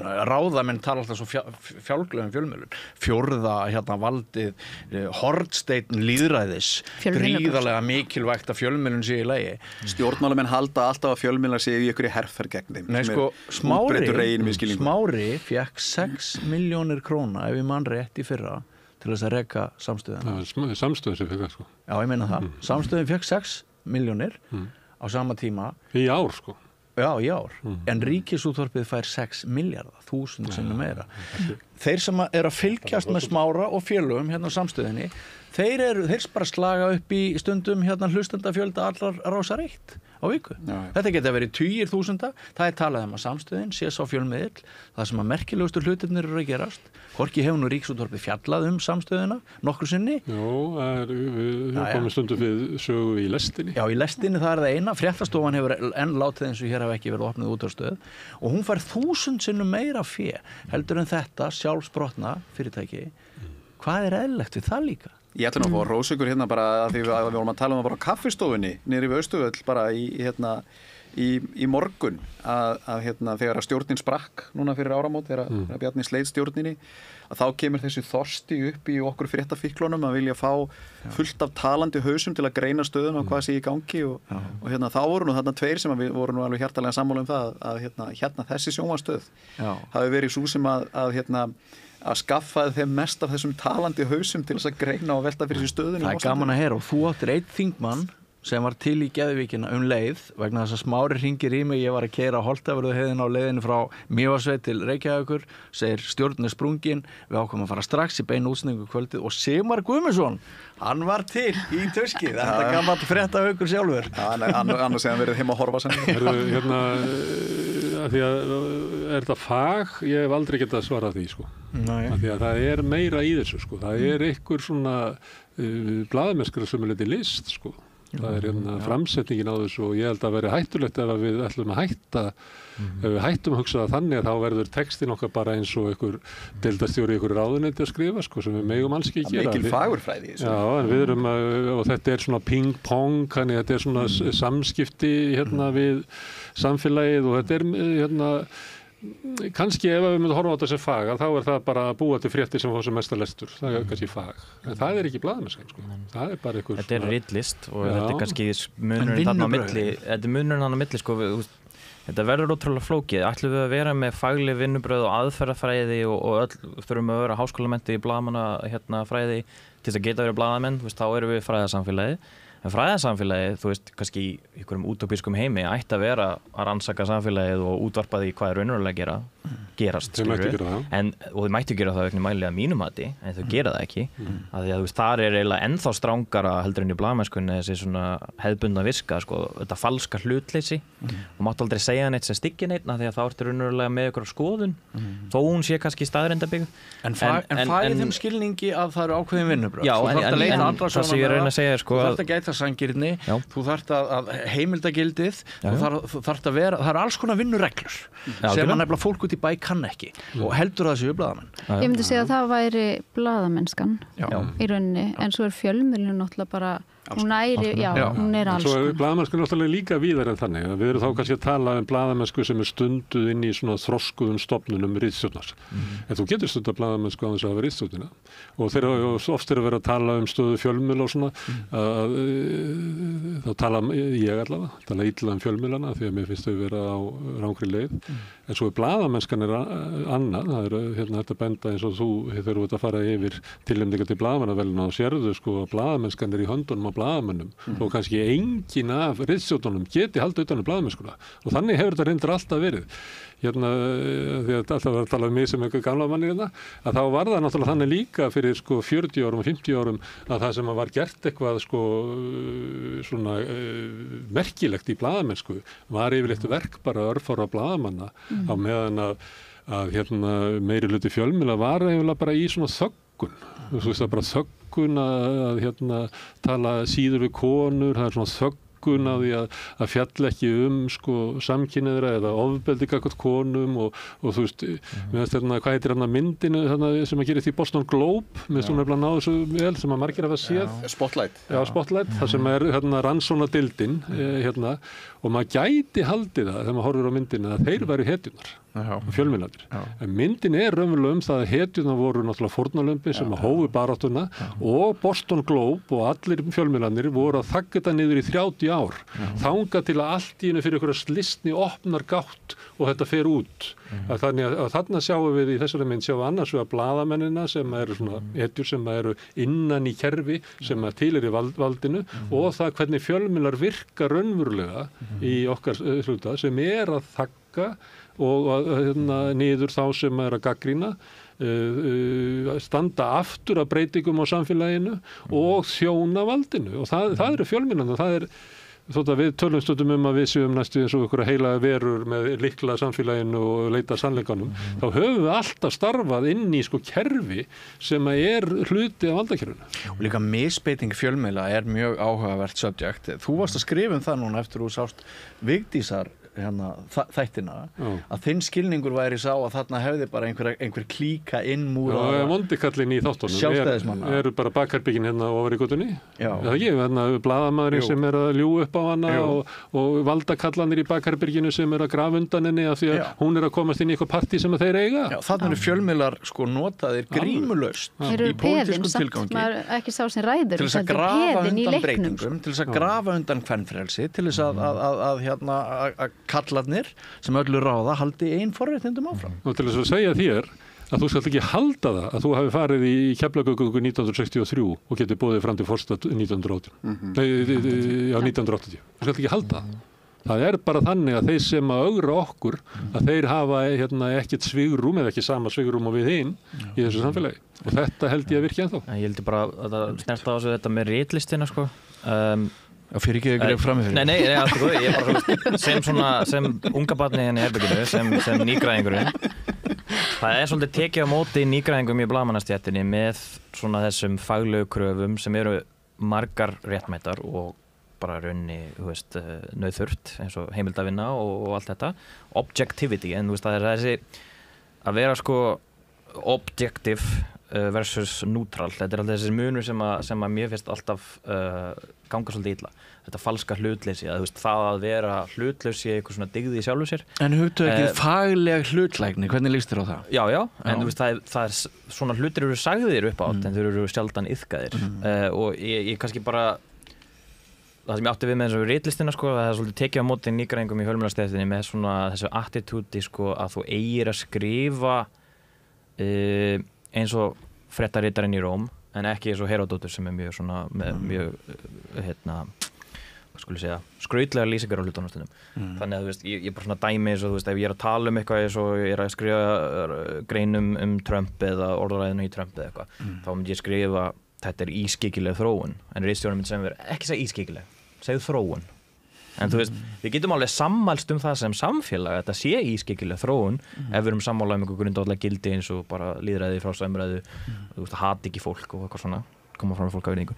Auka lýsingar og þau svona, nei, ekki gera það. En þau kannski gera textan læsilegri, gera skemmtilegri, en líka hafa auki sannleiksgildi. En við öll að þykjast að vera fræðimæðurinn í fílabeinsstauninum sem hefur aldrei neinar mögulega skoðanir á nokkur sköpuðum hlut þó að eins og það sem ég hef verið mikið í akademínu í námi hér og erlendis að allir kennarar, allir prófessorar hafa bullandi mikla skoðanir á hlutunum en þeir mála sig alltaf sem einhverja hlutleysa fræðimenn en ég var í áfanga í Edinborgar háskóla sem var prófessorinn bullandi aðdáandi Churchill og bara svona öfga íhaldsmaður og bara mjög skemmtilegur prófessor en svo þetta falska hlutleysi út af við sko talandi bara, ég lærði Jóhannes Holmstein í Háskóla Íslands og hann var bara, að messi yfir okkur sínum nýfrjálshyggju áróðri og Stefán Ólafsson var líka prófessor og hann var með sinn sósíalíska undirtóna í því sem hann sagði þannig að þetta allt svona á yfirborðinu á eitthvað að vera hlutlaust en reyndin allt önnur. Þannig að var það góðu dagur þegar þú bæði fékkst fyrirlestur frá Stefán Ólafs og Hannes og Holmstein? Það miklu skemmtilega sko, því að mjög margir prófessorar eru svona að reyna að halda í þetta hlutleysi og þeir eru bara mjög leiðilegir. Sturrir og leiðilegir fyrirlesar. Ég er alveg sammála. Kjarnaelementinu. Það er bara skemmtilegra. Já. Við erum alltaf að leita að því, sko, ég hef prófað í lífinu að hafa gaman og ég hef líka prófað að hafa leiðilegt. Það er skemmtilegra að hafa gaman. Já. Kemur í ljós. Fullkomlega sko. Kemur í ljós. Ég er kannski bara að segja að það þarf ekki endilega að vera síðra að sko gæðum eða að sannleiksgildi. Ég maður koma inn í þetta því að þú ert að tala um að sko skemmtiefni og fréttir. Já. Sko fréttir eru langbesta skemmtiefni sem hægt er að búa til. Þeir sem hafa skrifað fréttir að það bara sperrast öll eyru og þú veist og þetta er bara mesta þetta er besta efni sem er. Flýgur hraðar en allt annað. Já, en einhverju leyti held ég að þú veist það er út af kannski varnarbaráttunni og öllu þessu að þá er svona fréttirnar ofta sagðar fram sem svona frekar leiðilegar. En svo að þeir sem að fara með fréttirnar áskilji sér ekki svona réttin á því að segja þær á skemmtilegan hátt. Draga fram ólíkt samhengi, gera eitthvað öðruvísi og ég hef setið miljón, sko, kannski ekki miljón, örugglega, ritstjórnarfundi. Og það er sko, það er alltaf svona gegnumgangandi að maður reynir að segja stundum að það sem að lesandinn helst að biðja segja, komdu mér óvart. Einmitt. En þá sem maður horfir á kvöldfréttir RÚV að því að tala um RÚV. Er engin vilji til þess að koma hana óvart? Fáðu mig til að glenna upp augun, fáðu mig til að sperra ég vissum að við getum bara farið með fréttatímann í kvöld af því hann er bara ægilega alltaf alveg eins það er sami tónnin, sami blærinn, sömu áherslunar sömu viðmælendunir. Ótrúlega metnaðarleysi. Já, ég veit ekki hvað kannski halda þetta sem metnaður að svona eigi fréttirnar vera vegna þess að þeir eru sannarlega ekkert smartland Þeir eru að koma í veg fyrir átök og að þau séu skömmuð. Það það sem hefur komið út úr því að öflin skamma náttúrulega alla fjölmiðlastéttina. Þetta ákveðið fas, ég sammála þessu, þetta við þekkjum öll hvað fréttamannsfasið þetta er sama á CNN eins og á RÚV, það í fréttum kvöldsins bara, það talar enginn svona í alvörunni. Við erum að tala hér eins og við tölum í alvörunni, við erum ekkert ég er ekkert að reyna að fegra það eða ég slett á ensku og segi bara eitthvað það sem dettur í hug. En ég get samt alveg verið að fara með sömu staðreyndir og þarna kannski hrífur podcast heimurinn og þarna hrífa samfélagsmiðlar og grafa undan fjölmiðlastéttinni kannski. Mikilvægt að það oft talað með öðrum hættu og líkar því sem fólki almennt. Því það svo margt muni ekki eftir svona kastljósni, ég veit ekki hvort það sé þannig ennþá, þegar Helgi og Sigmar voru með það sem voru svona hneggjanda fólk. Ég sagði, hvar talar fólk svona? Það í yfirstu í lögreglunni að þú ert handtekinn grunar stórkostlegan glæp.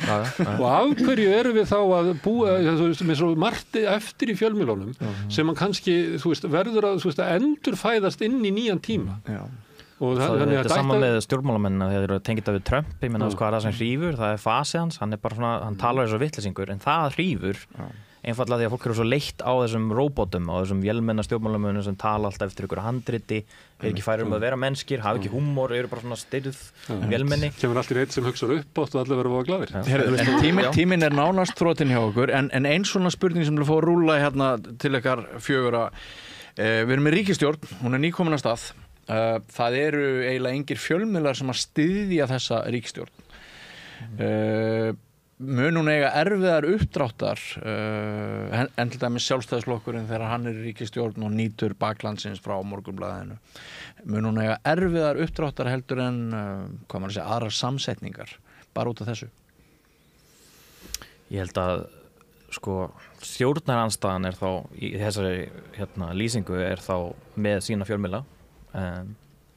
Sjálfstæðisflokkurinn mun herja á ríkisstjórnina í gegnum Morgunblaðið. Við sjáum svona ákveðið aggressívan tón núna sem að hefur ég veit ekki með þessu hluti svo RÚV er svo skrítið RÚV er, í mínum huga er bara svona establishmentið og hver skiptir í establishmentinu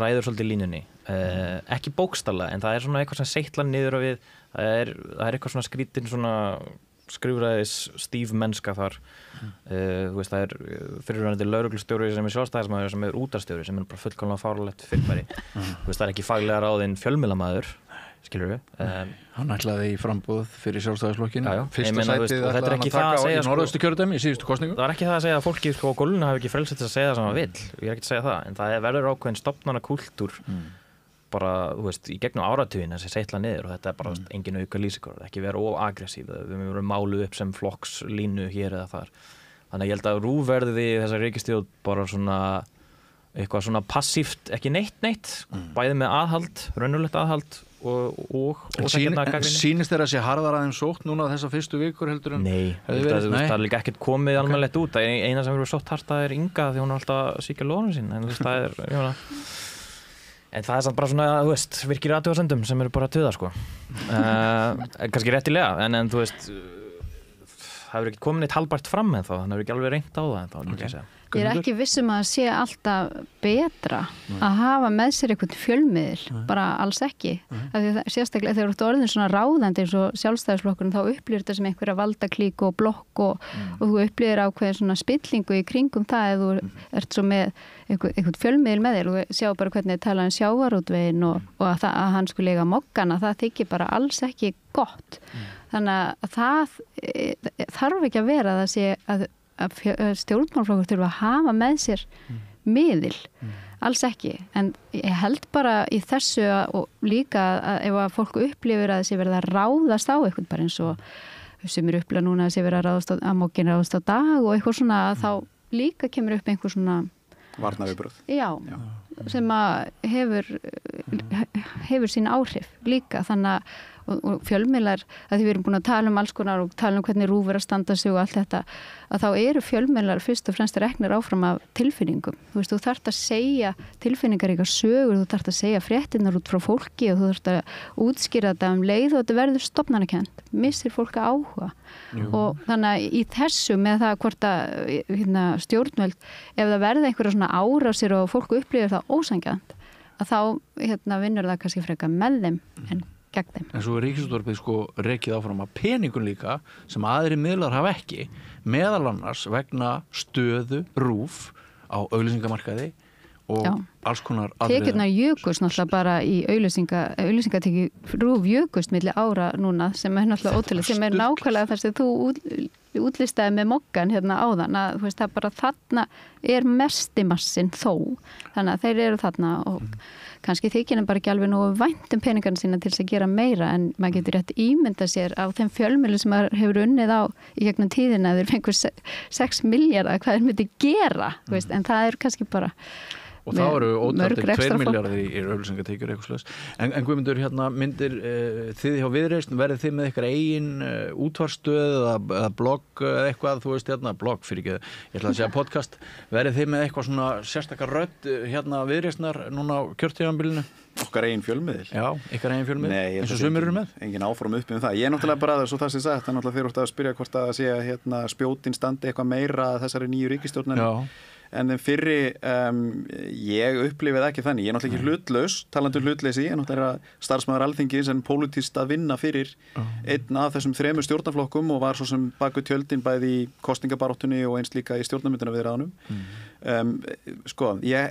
Ég held að það sem að skiptir mig meira máli akkurat núna er að þessi stjórn er algjörlega óháð þessum svona klassísku sérhagsmuna öflum í íslensku samfélagi sem að ráði allt og lengi. Já.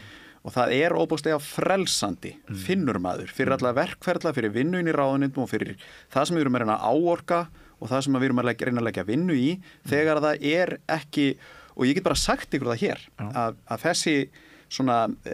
þessi valdamiklu hagsmunaöfl í íslensku samfélagi, þau vit ekki alveg í hvort fótinn þau eiga að stíga akkurat núna. Þau eru ekki með þessa beinu heitu línu inn á ríkisstjórnarborðið sem það hafa haft allt og lengi. Já, samsetning ríkisstjórnarinnar er þannig að þau veit ekki hvað. En mér langar til að benda líka á eitt í þessu. Ég held að það er alltaf þessi hveitibrauðsdagar þegar ný stjórn tekur við og við erum í þeim núna. Þing er ekki komið saman, fólk vill sjá hvað ætlið þið að gera, hvernig munið þið í rauninni þegar að fyrir virkilega að reyna á, þegar fyrstu svona frumvörpi fara að koma fram og þegar að fyrir að sjást í rauninni betur á spilin, að þá held ég svona að þá vill þessi ríkisstjórn ekkert annað heldur en virt sterkt aðhald, ekki bara fjölmiðla heldur líka bara almennings í gegnum alla miðla og fjölmiðla munu gera það við þessa ríkisstjórn eins og allar aðrar en vandamálið er að þeir mættu vera burðuri og öfluri og fleiri blaðamenn til þess að stunda þetta virka nauðsynlega aðhald líka fyrir okkur til þess að halda okkur við efnið.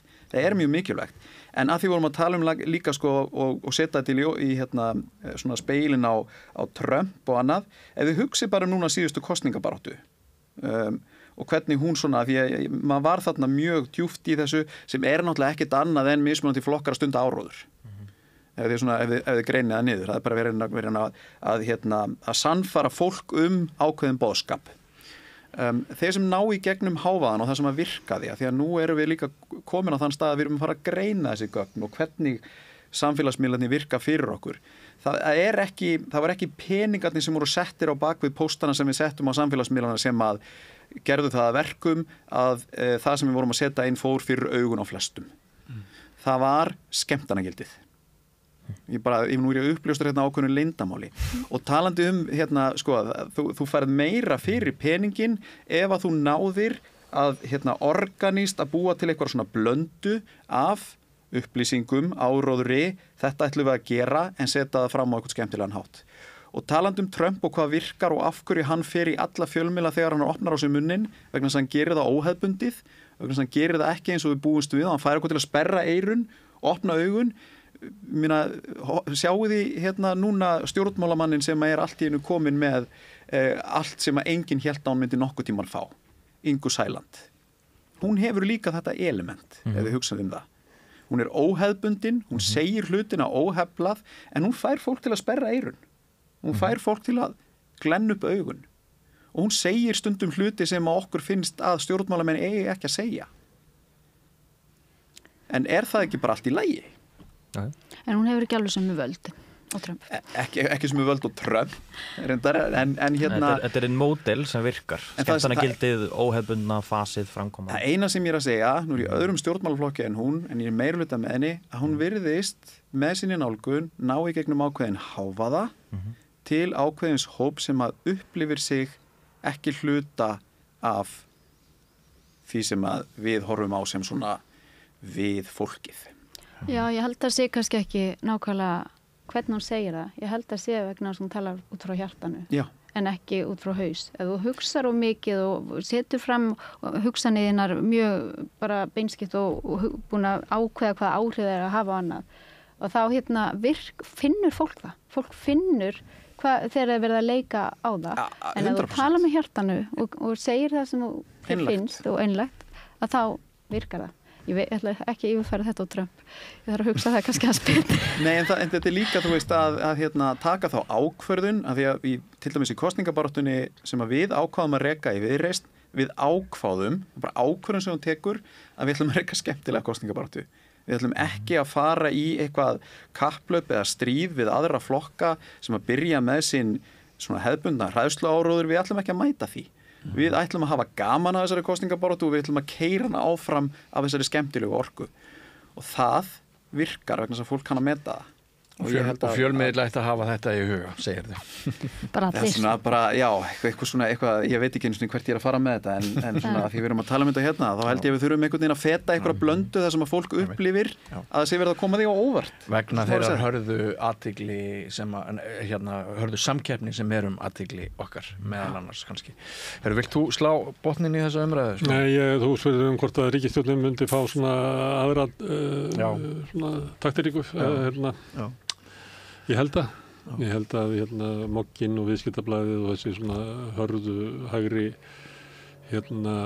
blöð gefið svolítið tónin og hafi áhrif á síðan ríkisútvarpið.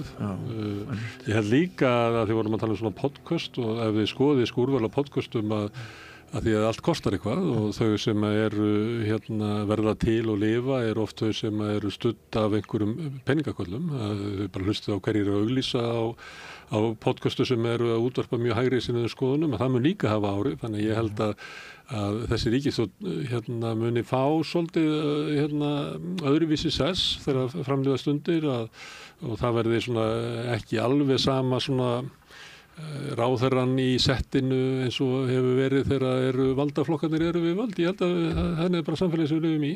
Þetta er svona þessi ríkisstjórn aðeins á skjön við valdaflokkarnir og ég held að við munum bara finna það. Einmitt.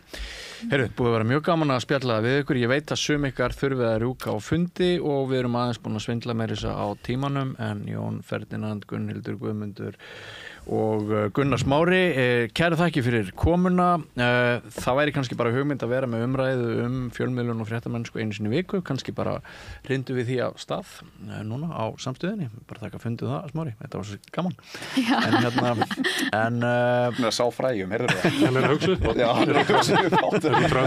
En ykkur áhorfendur góðir, þakka ég samfylgdina og þið hlustendur einnig, takk fyrir að vera með okkur.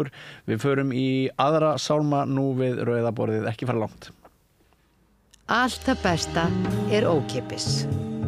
Knúsaðu vini þína. Samstöðin þar sem manneskjurnar koma saman. Já, við erum með svona rauða borðið. Við byrjum á því að sýna svona það sem vorum að tala við einn í einu.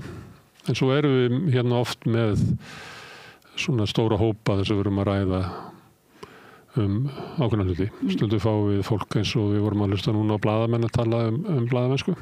Sumum finnst það leiðilegt efni í heimi að hlusta á fjölmiðla fólk tala fjölmiðla, en aldrei. Stundum erum við með fólk sem hefur svona einhverja innsýn inn í tiltekið mál. Stundum erum við með fólk sem kemur bara héðan og þaðan. Þessi vikuskammturinn á föstudögum hjá okkur er oft þannig að það er svona bara eins og borða á kaffihúsi einhvers staðar. Og best ofta að fólk hafi kannski ekki hist áður og mjög gaman þegar maður er að stýra svolítið þáttum að stundum verður fólk svo ánægt með að hafa hitt einhvern sem hefði ekki hitt áður hérna við borðið. En stundum valið inn í hópin með einhverjum svona hætti og hann Sigurjón Magnús Egilsson, hann að þróa svona að vera með kannski vikulegt spjall sem hann kallar reynslubolta og hann fekk Viðar Eggertsson, Lísu Páls, Hallfríði Þórarinsdóttur og Bjarka Bjarnason sem ég held að þau séu öll komin á eftirlauna aldur nema Hallfríður. Og þá hugmyndin svo að ræða svona bara fréttir vikunar og það sem í gangi, svona bara venjulegur heitibátur. Nema að velja fólk svona sem kannski manlangt og hefur reynt margt og getur vísa kannski til sögunar og þá er þetta svona tilraun til þess að vera með svona umræður samfélagið með svona einhverjum svona sögulegum þræði. Það er alltaf ómeðtilegt að fá þetta sjónarhorn inn í bara allt sem rætt finnst mér að fá svona sjónarhorn þeirra sem að muna tíman að tvenna eða þannig. Já, og við erum oft með það en þetta er svona tilraun á því að hafa þau svona saman. Já. Einhvern tímann var þetta kallað öldungadeildin en það var hættið það og Sigurjón við kallið þetta reynsluboltana. Við skulum heyra hvernig þau meta stöðuna á samfélaginu og heiminum í miðri síðustu viku.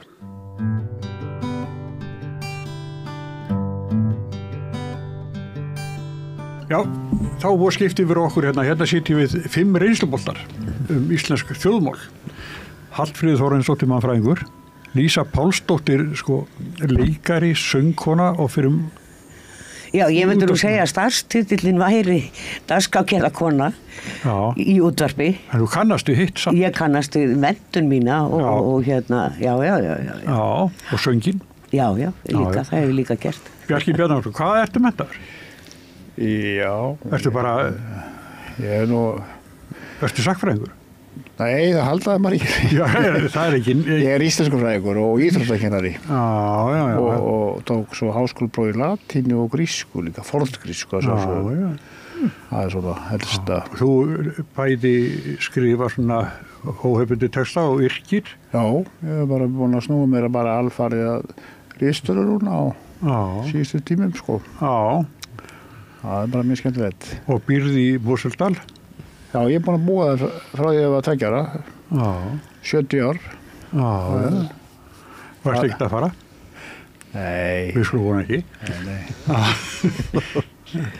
En svo er hérna hjá okkur Viðar Eggertsson sem er leikari og svo fyrrum leikústjóri útvarpsleikhússins. Og útvarpsleiku og líka leikústjóri á Akureyri. Sko ég fór hérna í leiklistaskólan til að verða leikmyndahöfundur. Já. En þá bara varð allt í einu ekkert leikmyndahöfundarnám þar svo að ég endaði áskrifast sem leikari. Og var síðan mikið að leikstýra og svo endaði ég svona síðasta fasta starf í leikhúsi var að vera útfast leikhússtjóri þar sem eru engar leikmyndir. Já, það sem þú ætlar að verða. Já. Það eru tröppur í stúdíótón, það er svona, maður getur látið fólk hlaupa upp og þá er annar hljómur einhvern veginn. Já, en það er ekki sem sést. En voru þið bæði í sál eða? Já. Og stofnum bæði sál og vorum í sikkvorum árgangin. Þú voru nú að kynna fyrir hlustendum hvað það er. Það er ekkit víst að sem hlustendur sem vita hvað það er. Það hét upphaflega samtök áhuga fólk sem leiklistarnám og við vorum sem sett í upphafið að stúdera hvernig hægt væri að hafa leiklistarnám í Íslandi því að það voru bara búin að vera þá 2 skólar sem voru tengd í leikhúsunum báðum, Þjóðleikhúsinu og Iðnó og voru svona eins konar námskeið í leiklist. Það var kennt bara 2 tíma á dag svona milli æfinga og sýninga í leikhúsunum. Og við vorum að stúdera hvernig nútíma leiklistarnám væri og það endaði svo með því eftir þessa mikla rannsóknarvinnu að við ákveðum að láta á það reyna. Við stofnuðum skóla og reyndum á þessa hugmyndafræði sem var þá helst upp í Evrópu hvernig leiklistarnám ætti að vera. Og þetta raun og veru og þróuðum það í skólanum og varð raun og veru grunnurinn að náminu í leiklistaskóla Íslands og núna listaháskólanum. En skikki á nokkurn ef ég segja að Sigurður Sigurjónsson sig kannski sá ykkar sem að hvað þekktastur sem leikari. Já, Guðrún Gísladóttir, aldeilis líka. Og Hanna María Karlsdóttir og Tinna Gunnarsdóttir og fleiri og svo má nefna Lísu Pálsdóttir og Viðar Eggertsson jafnvel hann og fjöldamarga fleiri Ásur Ragnarsdóttir Ásur Ragnars og Elisabethu B. Þórisdóttir sem var lengi vel forstöðumaður Gerðbergs því að leiklistarnám þannig að það hefur nýst fólki mjög vel í hinum ýmsu störfum ég held að við nýst okkur Lísu mjög vel í útvarpsstörfunum í dagskrárgerð sem við vorum bæði mjög árum og áratugum saman að vinna við Lísa þó meiri ég en þetta ofboðslega gott grunnnám í bara hinum ýmsu þáttum sem snýr að menningu og listum og samskiptum og þetta mögulega Þið ekki haft dugið ykkur til að gera þetta á sínum tíma þá getur vel verið að við fara á mis við marga mjög þetta leikar sem síðan Já, maður veit aldrei Þetta var kveikjan að hín áfram Já, en það má nú segja sko, ég man eftir að Sigurður Skúlason held ég hafa sagt þetta við mig ekkert að það úr hverjum hópi verða aldrei allir Nei, það svona 2-3 Já, það eru svona, þetta eru bæði tækifæri og það misjafnt hverjir eru leikhússtjórar og hverjir að setja upp sýningar og líst vel á 1 eða 2 úr hverjum hópi það fólk svona ef það stendur sig vel og fær góða dóma og annað og skila góðu verki þá svona má rekna með að það hafi feril og ég veit að þetta með þess að margir af þeim sem lærðu utanlands því það alltaf fólk sem gerir það og lagði ekki í þetta inntökupróf eftir að það var sett á og svona það átti erfiðara með að komast inn í leikhúsin út af því að það hefði enginn séð í nemendaleikhúsin við ætlum kannski, það svona auðveldar að þú hefur verið sýnilegur í nemendaleikhúsi en nú hefur það gerst og við börðumst mjög mikið fyrir því að það væri loka ári náminu væri nemendaleikhús þar sem við reyndum á getu okkar og öllum sviðum við það að búa til leikhús og reka leikhús þar sem við erum bæði með leikmynd og búninga og rekstur og miðalsölu og auglýsingar og allt það en því miður núna bara ekki fyrir svo löngu síðan búið að taka 4. árið út sem að nefnda leikhús og leiklista svona verkefnin á 3. ári kallast nefnda leikhús í dag en það svolítið mikil söknuður af þessu og sko varðandi þetta það eru kannski 8 til 10 manns í hverjum árgangi og það svona venja við sjáum 2-3 sem feta þess að slóða að verða leikhúsfólk í föstu starfi eða fullu starfi sem ævistarf og ég safnaði til dæmis upplýsingum árgangi minn sem útskrifaðist 1976 og ég safnaði upplýsingum hann í 25 ár svona þegar dagblöð kom út þá var það voru klippubækur það var nú alltaf til í dag og það var svo forvinnilegt þegar maður plettir þessu bókum að allir úr árgangnum fengu einhver tækifæri mismunandi í útvarpi, sjónvarpi, kvikmyndum, sviði og svo framvegis og svo sér maður smátt og smátt hvernig þetta fjarar út og þetta verður svo bara langdrægin dauðdagi fyrir þá sem eru að berjast við að vilja halda sig á sviðinu og fá ekki notið þess eins og þeir vildu þannig að maður sá hvernig í þessum úrklippubókum sko þinnist hópurinn svo hætti ég undir lokin þegar bara ég og Sigurður Sigurjónsson voru eftir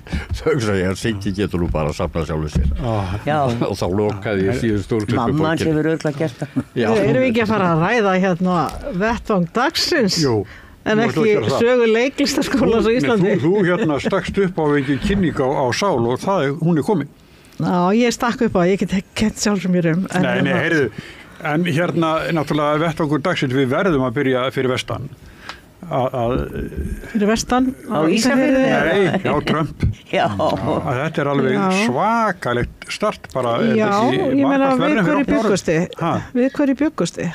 Nei, ég bara þessuna, ég ekki hvað síðan Nei, en sem mannfræðingur, hann byrjar að sem mannfræðingur eða sem bara hafandi búið í New York heimaborg Trumps í 13 ár Já, það er alveg dágóð reynsla Þú ræður En hann byrjar að skerða mannréttindi allt svakalega Hann byrjar á því að ganga úr WHO, hérna WHO, hérna World Health Organization.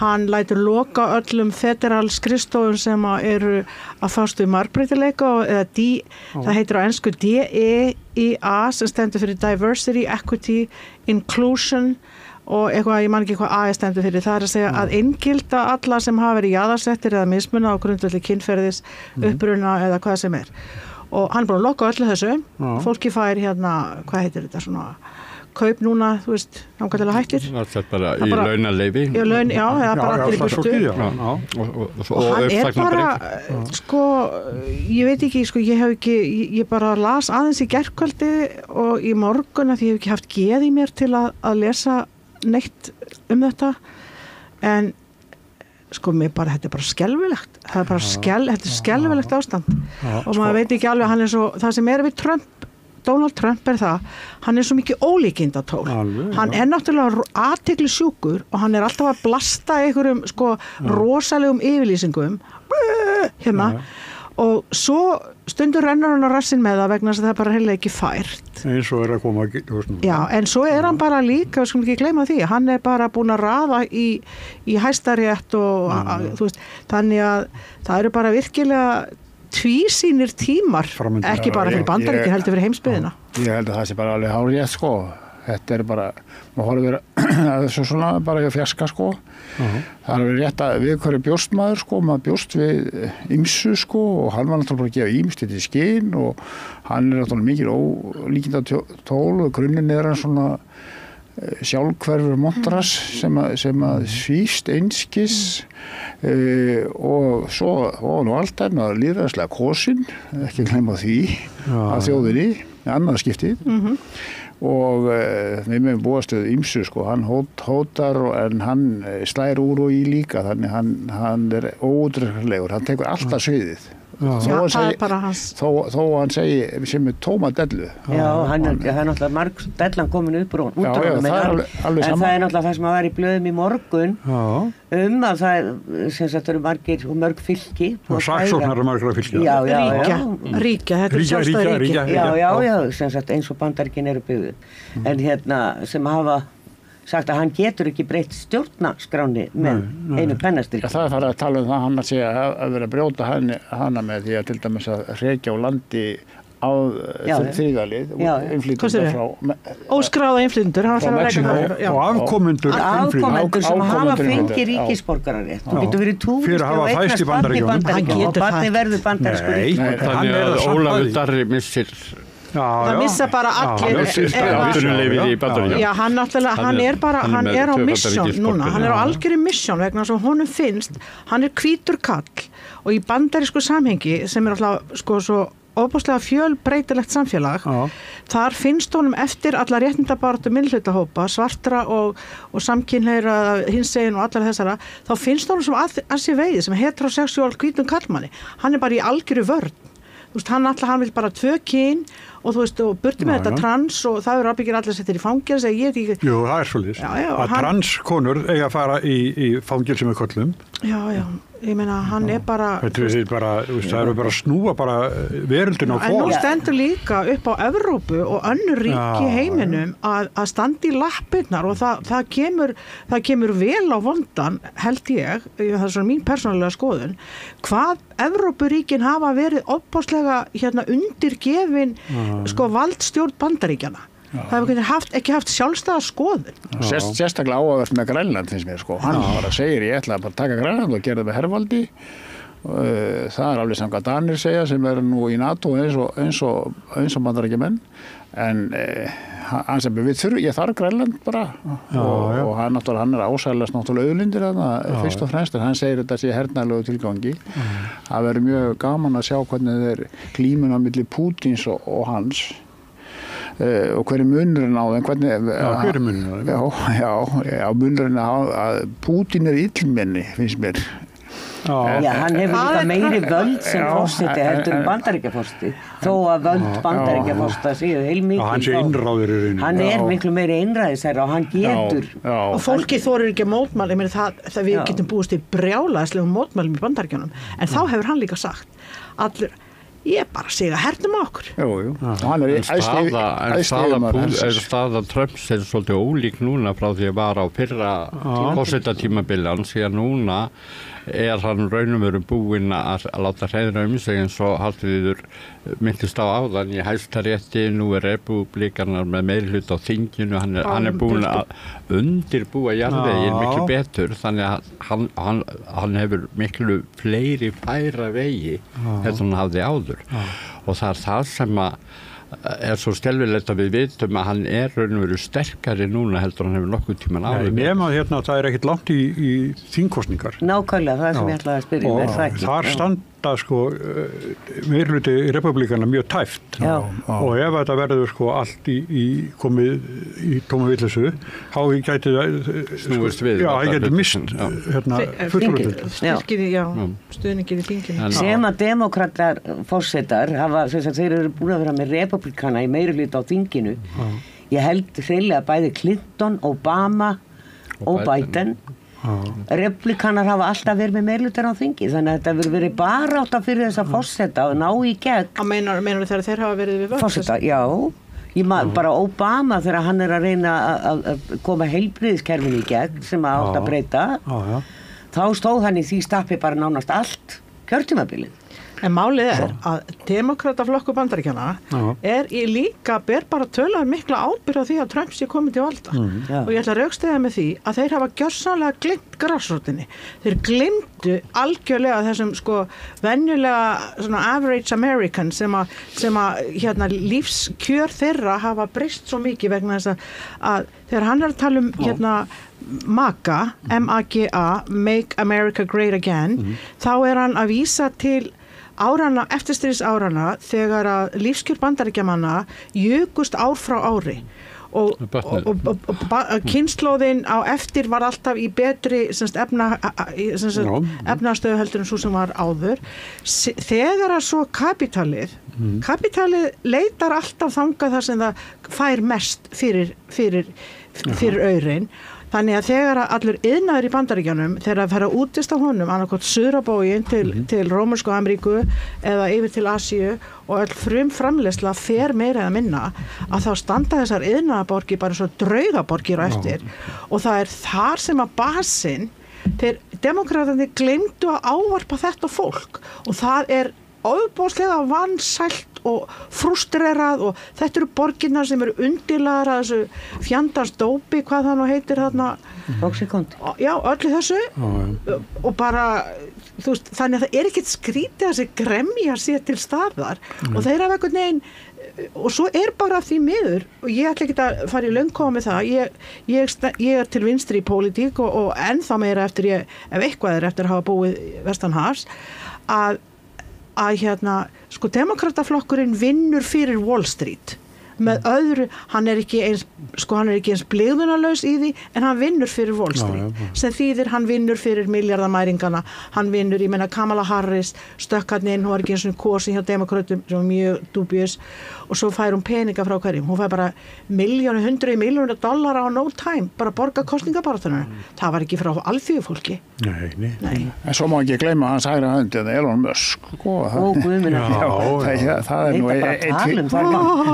Við verðum að gera það. Endilega tala um hann. Hann bara í besta sæti við Indokuna. Hann ekki kosinn náttúrulega. Nei, hann og hann farin að tjá sig Þýskalandspolitíkina, ég veit ekki hvað og nýlega bara fyrir nokkur dögum var hann að heilsa þar að þetta var ekkert annað fasistakveðja sem hann var rétt upp sína hönd. Nasistakveðja, bara Hitler. Það rosaleg umræða, ég var nú að lesa erlenda fjölmiðla í morgun og það mjög mikla deilur í Þýskalandi um það hvort þetta var nasistakveðja eða ekki nasistakveðja. Bursi frá því það bara boðskapur þessa manns, hann mjög vafasamur. Og við erum volið dugli hér á Íslandi að styrkja Elon Musk því að Teslur mest seldi bílar á Íslandi í dag og við letjum okkar á vogarskálina til þess að hann eflist. Ég hef talað við 2 testlegundur og þeir segja þessi albestu bíl sem þeir nokkuð með kert, það var fyrir þessu var komið. En við talað við þá í vetra ófærð og hálku. Já. En bakgrunni Mörs líka athyglisverður allavega, hann kemur frá Suður-Afríku, hann hvítur Suður-Afrikani og faðir hans yfirlýstur apartheid sinni sem að hann líka. Þannig að hann hann hefur tilengað sér þessi rasísku viðhorf og hann ekkert á leiðin að breyta því. Nei, það eru margir sem hafa sagt, heyri ég svona bara af bandarækjamönnum sjálfum í svona kjaftaþáttum, bara venlegu fólki, fræðuleikurum og öllum mögulega þeir sko eiginlega segja eftir 1,5 ár, vonandi nær hann ekki miklu í gegn á þeim tíma, þá munu þeir bara klessast saman og Trump meikar hann ekki lengur að því hann svo frekur. Tvö ofstór. Já. Bara þessi samvinna gæti ekki varað í 4 ár, það væri ekki sens, þeir væri bara of ólíkir bara þeir klessast á hvern annan á endanum. Trump hefur aldrei þólað einhver stíkki á hann. Nei. En það skelfileg tilhugsun að hann búin að náða alla sem réðust á Hvítahúsið 7. janúar fyrir lögregluna með hans. Ég réðust bara þetta er alltaf svakalegt, ég veit ekki sko. Hann líka búin að hann var að hleypa út úr fangelsi manni sem fekk held ég bara lífstíðardóm, ég hef ekki fylgst með því, einhver dópsali mjög stórtækur og hringdi í mömmu og sko, Gunna, þetta er Donald hérna í Hvítahúsinu, ég ætla að ná að son minn. Þú veist, svona eru vinnubröðin hjá. En svo fannst mér, ég var að horfa á þetta í gær og hann er svo sveipljótur maður, sorry sko bara Donald Trump hann er svo rosalega hann er með svona skeiðu hangir svona í andlitinu við skeiðu og talar og segir alla þessa vitleys og fólk að klappa eftir 2-3 orð og meðal annars þetta, því við varst nú að tala þessar gamlu fabrikur sem að kólanámurnar bílaframleiðslan hann er alltaf að segja að ég ætla að setja þetta allt aftur í gang og fólk trúir þessari vitleysku. Það er eitt sem er verið mjög spennandi að fylgjast með og það er hvernig hann tæklar Úkraínu málið. Hann er búin að lýsa því yfir að myndi nú binda enda það. Hann er búin að segja það núna að hann hafi stoppað átökin á Gaza. Þurfum ekki að ræða það. En bæti sem ég gerði. En hann var búin að tala, gaman að velta því fyrir sér, mun hann ringja í félagann sinn Pútín þarna og segja að þú færð þetta og þetta hérað og þetta hérað og þú hættir og hvað segir það NATO-liðar? Þá segir hann að Bandaríkjamenn áttum lykil stöðu í NATO. Hvað segir það Evrópuþjóðir þá og NATO-þjóðnar allar? Hann segir náttúrulega bara, við hættum þá bara að styrkja NATO. Hann er búin að lýsa því yfir, en svo hafa aðstæðamenn hans bentunum á það að það sé ekki hagfellt fyrir Bandaríkin að ganga út úr því, en þetta er bara mjög athyglisverð stað, því það er sko með NATO líka þessi æðibunni gangur í NATO að fara sko augra Pútín á þennan hátt að færa alltaf mörkin og NATO alveg upp af Bandaríkjunum.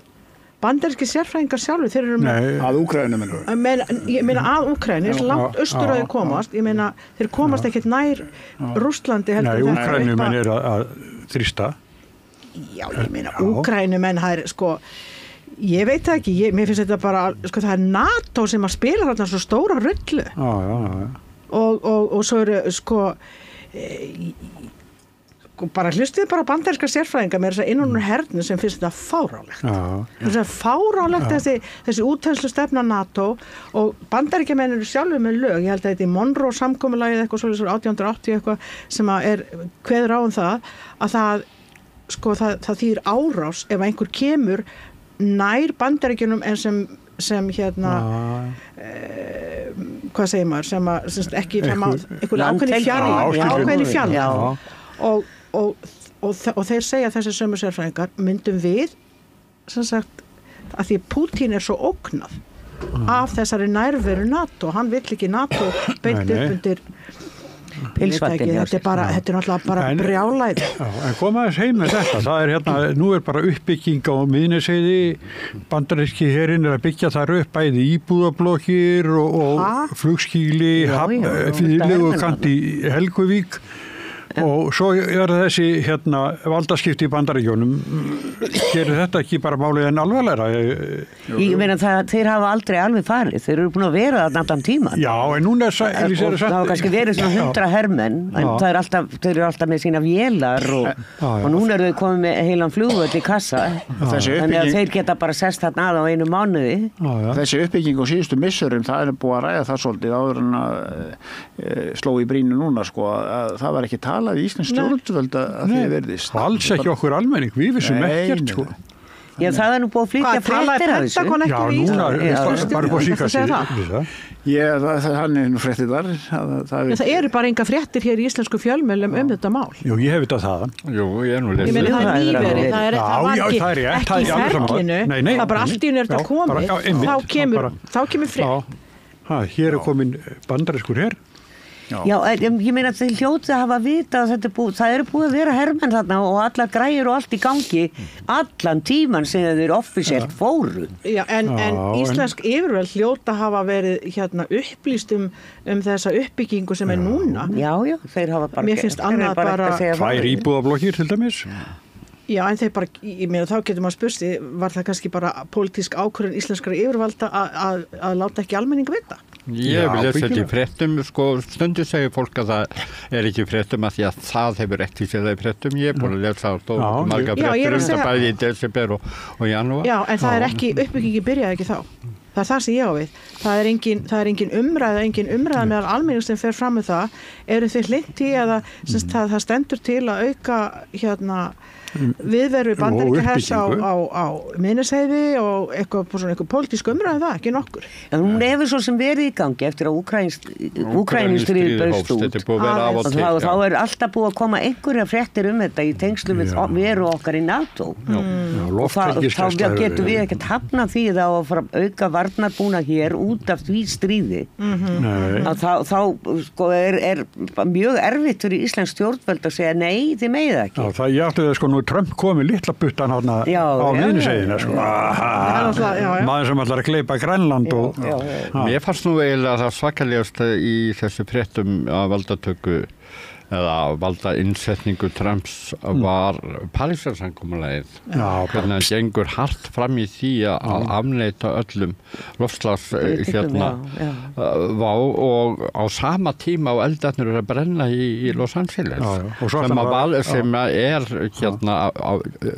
sem er vegna gífurlegra þurrkaða til dæmis sem er loftslagsmál og fara að bora fyrir olíu og þetta, hann er að skrifa á sömu stundu undir það að draga Bandaríkin úr þessu loftslagssamkomulagi sem var sett í París. Það er alveg saman COVID og allt þetta. Þá eldarnir brenni í kringum hann.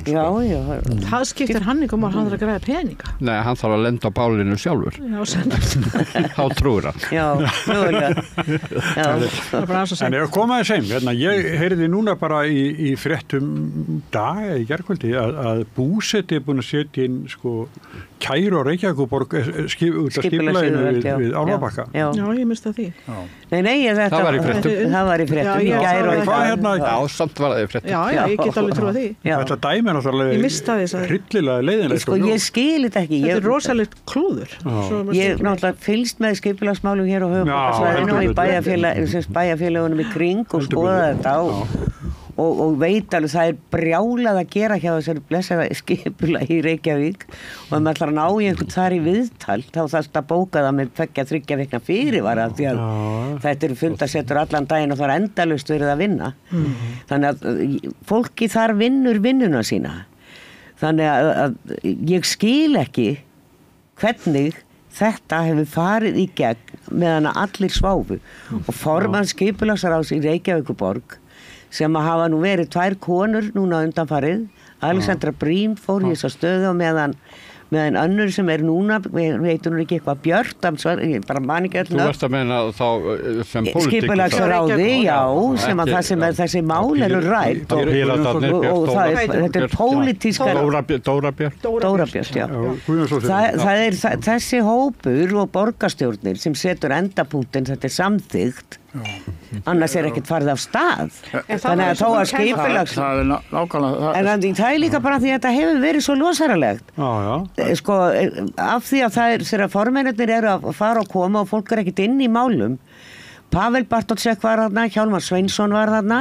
Hjálmar stóð sér bara mjög vel, hann var inn í öllu og það var alltaf hægt að spyrja hann, en þetta er alveg furðulegt að þetta skildi hafa gerst. Það er líka þessi stóra stemma sem er atvinnustarfsemi skuli vera inn í íbúðabyggð. Það er það sem er svona ólíkjöndum að hafi gengið. Það er eins og Lísa segir nákvæmlega að nú eru sumir borgarfulltrúar hlaupanda merkjum og segja þetta er allt borgarstjórnum að kenna þannig kerfið virkar ekki nákvæmlega ekki þannig að allt sem gerist í nefndu fer svo í gegnum alla borgarstjórnum. Já, það er ekki þetta er á fundi og það eru 5 manns í skipulags- og umhverfissviði sem reyndar alltaf verið að skipta um nafn en þið viti hvað ég á við í borgarstjórninni. Þetta er sviðinu heldur í nefndinni. Í nefndinni, þar sitja 5. Þetta er svið og svo nefnd. Já, og það eru bæði minnihluti og meirihluti í nefndinni. Já. En þetta þarf að ræðast þar. Borgarstjórnin setur alltaf endapunkt. Svo fer þetta fyrir borgarstjórn. Fyrst er nefndin með sína afstöðu, kemur með þá borgarstjórnarfundi. Borgarstjórnin samþykkir. Eða hafnar. Og ég skil ekki af hverju þessu var ekki hafnað. Hugsið ykkur, maður bara horfa á þetta, maður sér bara dimmuna þegar það tekir mynd á milli þessara húsa. Alveg ótrúlega. Bara hræðind og kemur fram á morgnuna og ætlar að draga frá stofuglugganum og það bara... En maður velti líka fyrir sér hvar, sko, ég hef nú heyrt að þeir stundum leggja þér fram teikningar. Það er kannski erfiðar að átta sig á teikningum heldur en að sjá módel og bara virkilega svona á þetta að vera. Ég hefði haldið að þið þurft allavega grenndarkynningu. Er það ekki eitthvað sem á að gera? Ég skil ekki hvernig svona atvinnustarfsemi með þetta umfanga byggingu sem er svona óstild íbúðabyggð á skuli vera íbúðahverfi. Ég bara næði ekki því að nú hafa yfir... Þetta er hreinlegur iðnaður, þetta er bara geimslar sko í rauninni. Þetta er reynsla. Já, en þannig það er ekki... Það kemur alltaf eitthvað svona dísilkrukka. Það eru iðnaðarhverfi til á höfuðborgarsvæðinu. Akkur er ekki þetta byggt þar? Þetta er svo stór stærðin á þessu. Grenndarkynning sem er mjög góð, það er svolítið fljótandi sko. Hvenær á að halda grenndarkynningu? Hvernig það skildi, það er nefnilega fljótandi og pólitíkusver er ekkert endilega að halda grenndarkynningu, það er bara tómt vesen sko. Já, þetta er náttúrulega búið þetta verður aukist og ég veit að með þessari leið sem að Ævar Harðarsson arkitekt hjá skipulaginu hefur stýrt núna í gegnum nokkur ár er að fara inn í gömlu hverfin eins og Breiðholt, Bústaðahverfið og Hlíðarnar og Vesturbæinn og öll þessi hverfi, Grafarholt, Grafarvog.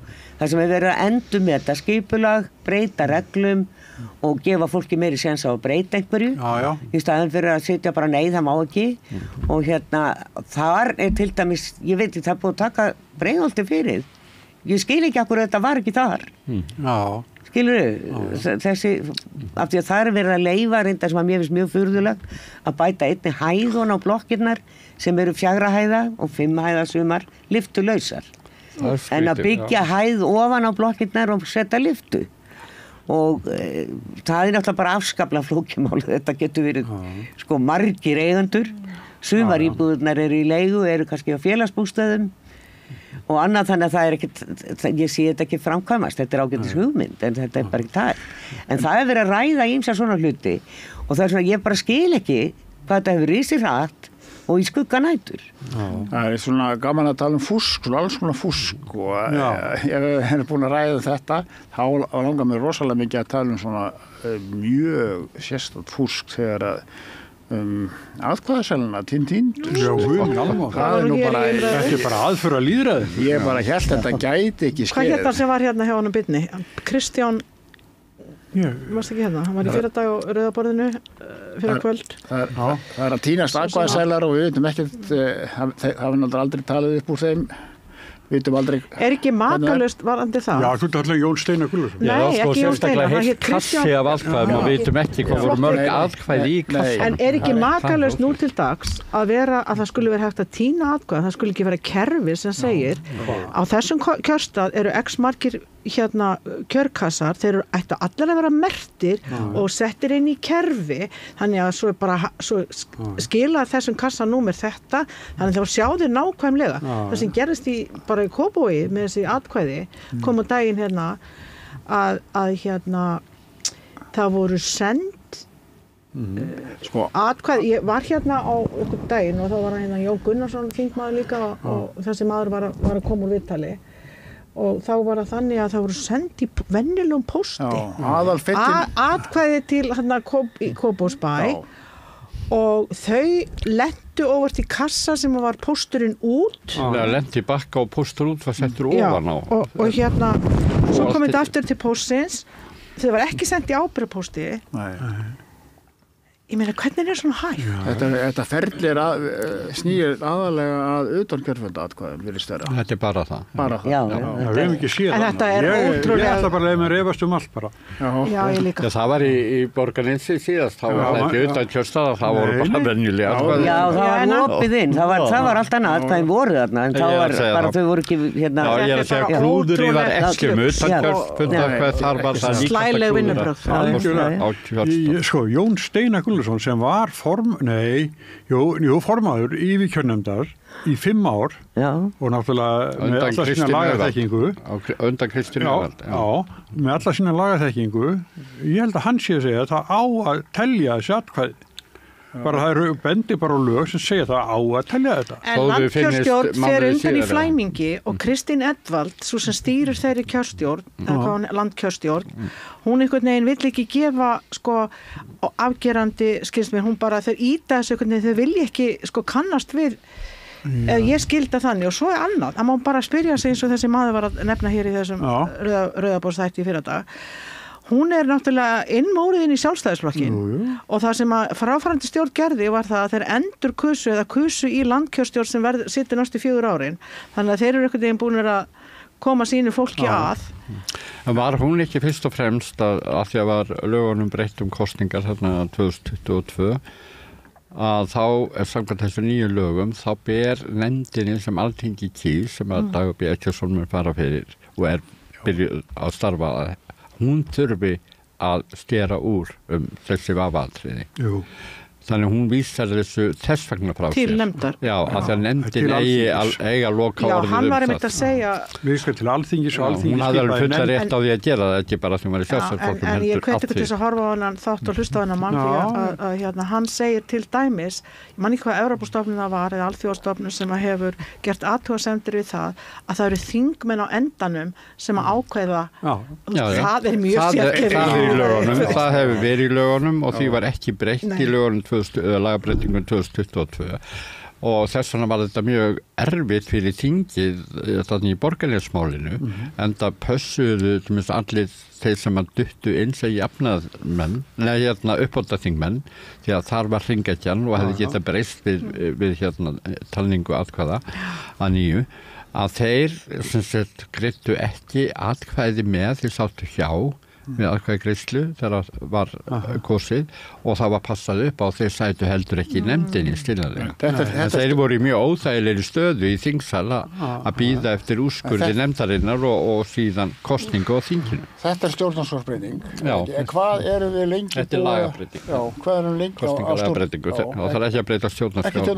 Ekki til þess að gera kosningalögin ef En hvað erum við lengi búin að tala nýja stjórnarskrá?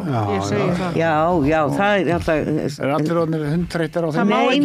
En hugsið ykkur að búa við Það gerist ekki reitt. Nei, ég líka talminnst er bara gott að skulum nefna þetta vegna þess að ef það er ekki hægt að treysta það er ekki ástæða til að fara onni í þetta mál núna en það mátti gjaldfella og þjóðaratkvæðagreiðslu nýja stjórnarskrá út af einhverjum tæknilegum atriðum. Já, út af því að tjöldi voru ekki nógu há á milli Vitið það, svo er verið að tala núna nýja ríkisstjórnin talar að skuli vera eftir þjóðaratkvæðagreiðslu það hvort að ég halda viðræðum áfram við Evrópusambandið og þá spyr ég, er hægt að treysta þjóðaratkvæðagreiðslum á Íslandi?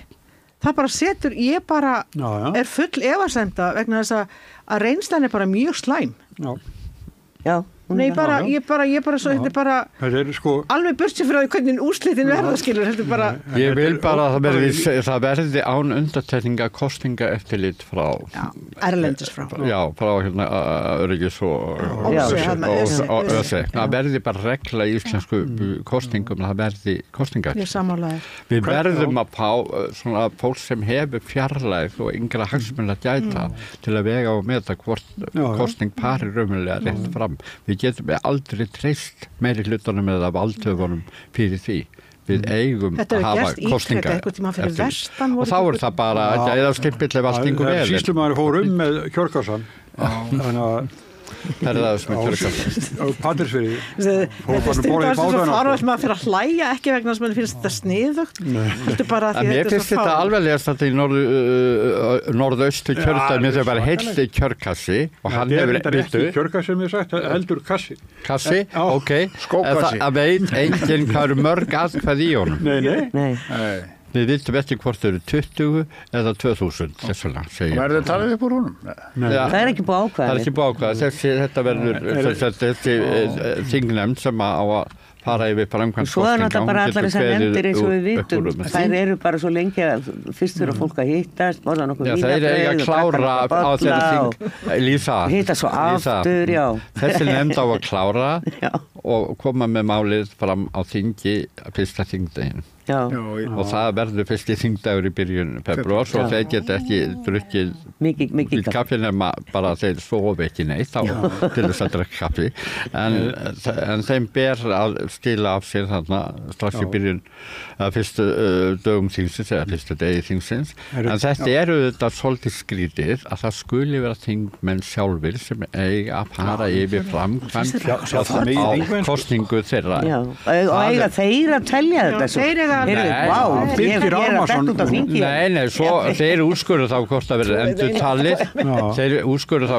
endurtalið eða jafnvel endurkostið en það er mjög hæpið að þingmenn vilji endurkostningu ef að þeir eru komnir inn á þing Þetta er flókið líka og borga einhverjum laun Það er ekki hægt að kjósa aftur Það er hægt að telja aftur það er að taka öll atkvæðin og þessi ótöldu atkvæði geta að fara með og það getur orðið til þess einhver breyting sérstaklega upp út af þingmönnunum það þarf mjög lítið að gera til að verði hringekja og það var talið núna eftir því sem við það var með til með suðvestur kjördæmi þessi 25 atkvæði og eitthvað að þá yrði tilfærsla aðalega á þingmönnum í Reykjavíkur kjördæmánum hjá Sjálfstæðisflokki og Viðreisn þannig að hjá Sjálfstæðisflokki myndi þá Brynjar Níelsson komast inn í Reykjavík Norður en þessi nýji aðstoðarskólastjóri í Réttarholtsskóla hjá Sjálfstæðisflokknum sem í 3. sæti, hann myndi þetta út á móti.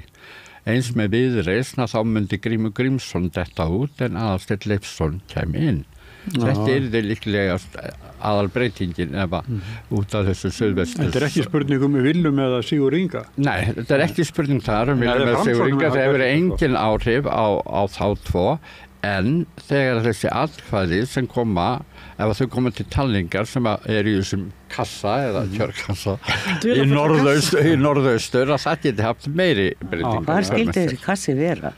Þeir eru með hann að búið innsiglan og allt það. Já, hvar hann? Bara heima eða bæjarskrifstofum eitthvað slíkt. Það gerir nú Trump, hann tók skjölanna minni. En þetta er allavega, þau eru til, eða kassinu til, engin veit hvað eru mörg atkvæði í honum og það sem ég veist líka skrítið, má ekki skrá hvað mörg atkvæði fara ofan í hver kjörkassa. Nei, hvernig ætlar að gera það? Bara þá er eitt sem fylgist með? Nei, það er bara einn kassi einu sem þá notaður í hverju kjördeild. 20 manns búnir þetta fyrir kassan og það er mjög lítill kassi en þú sögum það bara skipt kassa og það er bara það er nú ekkit óyfirstíganlega flókið. Nei, ég er að segja það er ekkit ég veit ekki með persónuverndar dæmið eitthvað slíkt en ef það eru nógu margir segjum að séu 500.000 Það er ekki persónuvernd ef það eru ónagreinanlegir kjörseðlar. Nei, Hallfríður þú er skráður að þú sé búin að fá kjörseðl og þú afhendur hann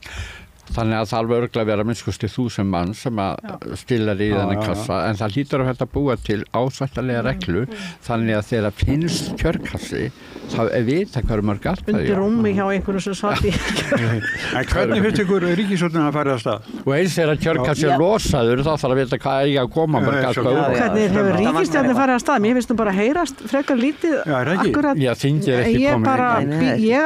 Ég tók fram pól í hæðina að ég ætla að gefa þeim bara sinn 100 daga sína honeymoon eða hvað það heitir og sjá sem ég bara trúi því að einhvern veginn vil trúa því að þetta að þau sé komið nýr sláttur í pólitíkina. Ég hef aldrei séð jafn mikla innlægni hjá íslenskum pólitíkusum. Ég til dæmis saknaði þess, ég veit ekki hvort ég að segja ég saknaði þess, en það var mjög athyglisvert að síðasti forsætisráðherra á undan Kristrúnu, hann ávarpaði aldrei þjóðina, hann virtist aldrei einhvern veginn skilja það í hvað hlutverki hann var. Bjarni Benediktsson, Katrín Jakobsdóttir, ég veit ekki alveg við hvernig hún var að tala, hún talaði inn í ykkur tóm, en sko mér finnst bæði Kristrún og þær leiðtogar hinnaflokkana sem eru í ríkisstjórn, bæði Inga Sæland og hún Þorgerður Katrín, mér fannst það bara einhvern veginn koma mjög skemmtilega fyrir. Svo er auðvitað að sjá pólitíkina, það er svo svolítið annað mál, en mér fannst þetta kom mér, ég kann að meta þetta og ég setti nú inn á Facebookinu hjá mér lista. Ég fór bara bjóð til á örskamum tíma lista yfir konur í stjórnunarstöðum í íslensku samfélagi og ég hef ekki uppfært hann í einhver tíma, en það var ótrúlegu listi. Það voru þessi 3 ráðherrar og formenn flokka, það er biskupinn yfir Íslandi, það er forseti Íslands, það er ríkislögreglustjóri, það eru rektorar hér í nokkrum háskólum, ekki bara einum heldur, það er í HR og það er á Bifröst og það er Landbúnaðarháskólinn og mannkið hvort það eru Akureyri. Svo eru bara mjög mikið menningarlífinu, við erum með það í Hörpu og Borgarleikhúsinu og Liðnir og alls konar. Há segju kallarnir, gáttu við ekki eins og fengið að hafa íþróttamann ársins, þú veist að taka það á okkur líka. Það er náttúrulega svolítið, þetta er náttúrulega merkilegt, en það er náttúrulega búið að setja saman í mörgum blöðum og mörgum greinum þetta er svolítið merkilegt að konur eru áberandi í ýmsum stjórnum og svona ég er svona já, við viljum nú samt ekki halla á þannig að ójafnvægið komi á hinu einn, það er engin kostur fyrir neitt en þessi ríkisstjórn hafa náttúrulega ekkert heyrst mikið í henni sambandi við það er alveg að vera elda fyrir Ingu Sæland greið allt sem að hún hefur sagt Ég var að skoða núna bara því að það vilja Morgan hafa sérstaklega mikið áhuga að leggja Ingu Sæland og Flokk fólksins í einelti núna. Það er enginn á Mogganum búin að fara inn á heimasíðu Alþingis og skoða hvað stjórnmálaflokkarnir eru hver með sig marga starfsmenn á launum hjá Alþingi. Sjálfstæðisflokkurinn er með 7 starfsmenn. Ef maður fer starfsmenn þingflokka þá er sjálfstæðisflokkurinn með 7, hinni flokkarnir 1 til 2. Þú veist það nú við Já, það er vísu að vera, en það er enginn að blása það upp í Mogganum.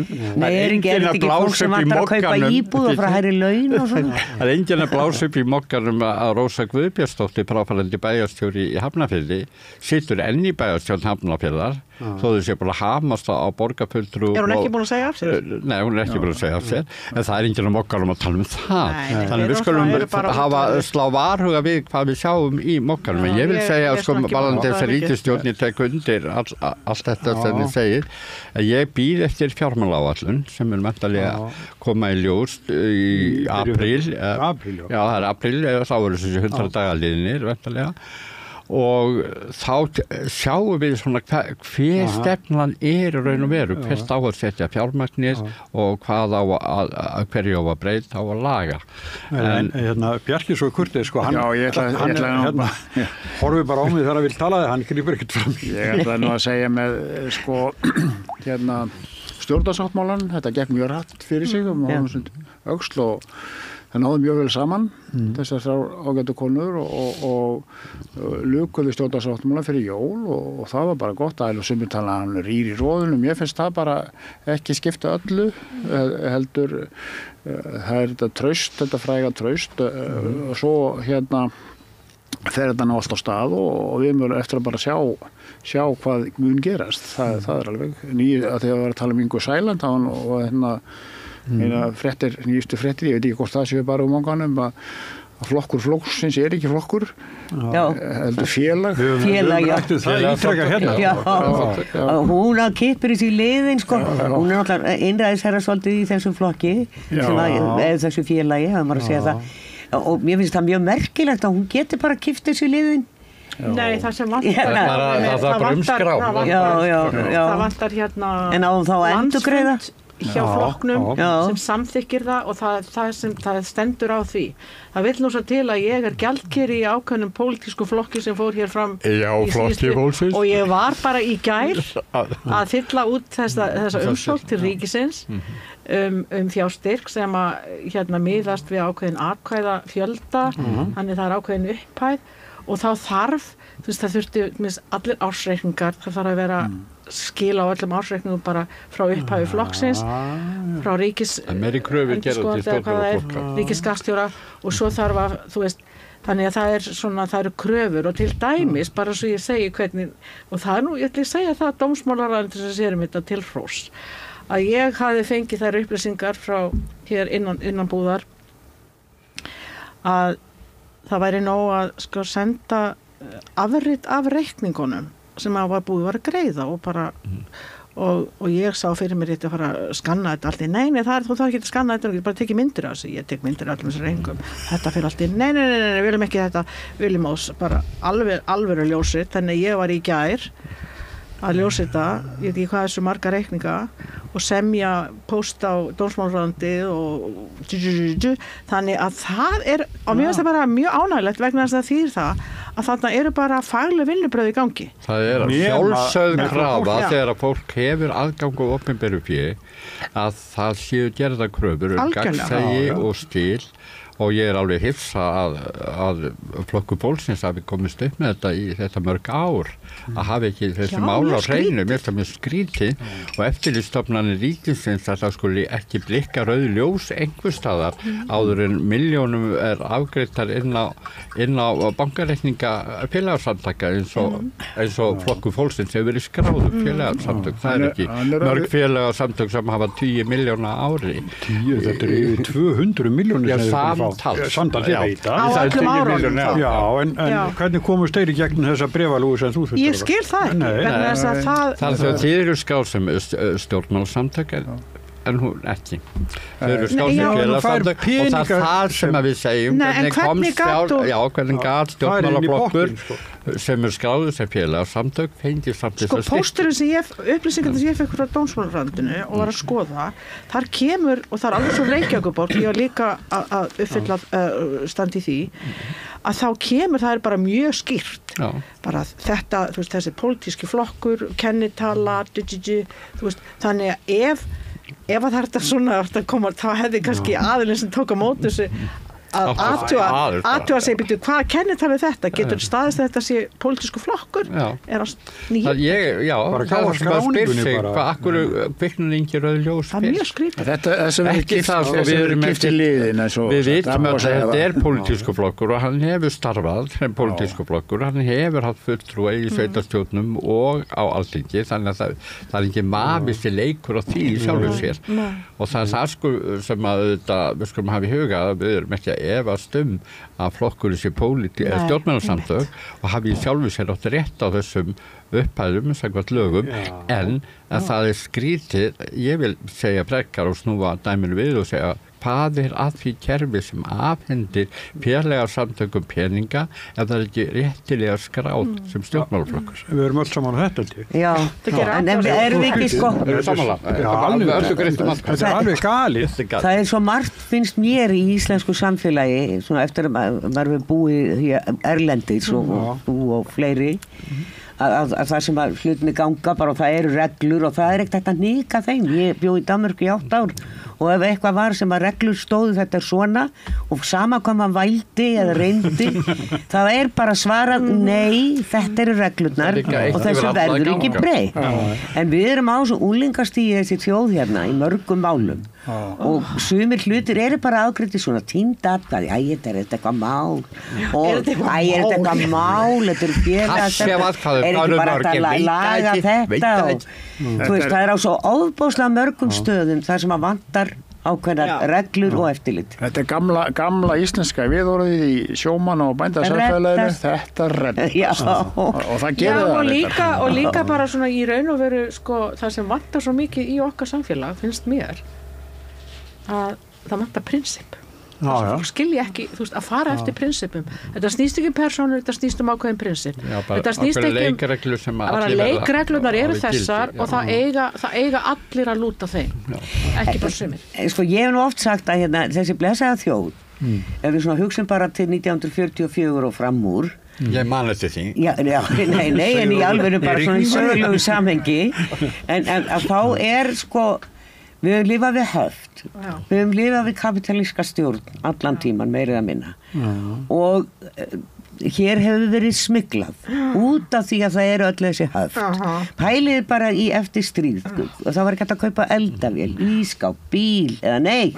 Þannig að það voru allir kallarnir á skipbónum og allir þekktu einhvern á skipbónum sem á sildu, fossonum. Þeir komu heim með fullta eldavélum og þvottavélum og sjónvörpum og allt fyrir fjölskylduna og þetta var bara svona litið fram hjá þessu.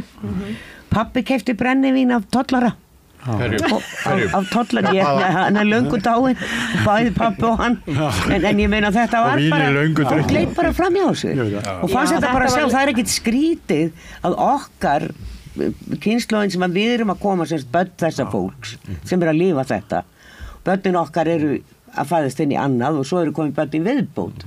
En þetta liggur í þjóðarsálinni að stinga undan skatt ef maður getur, ef að ég gera það ekki og gera það einhver annar og þú reynir að fara fram hjá reglur. Og það bara einhvern veginn fólki finnst það bara alveg sjálfsagt. Er þetta ennþá svona? Já, svona í ákveðnum málum. Okkar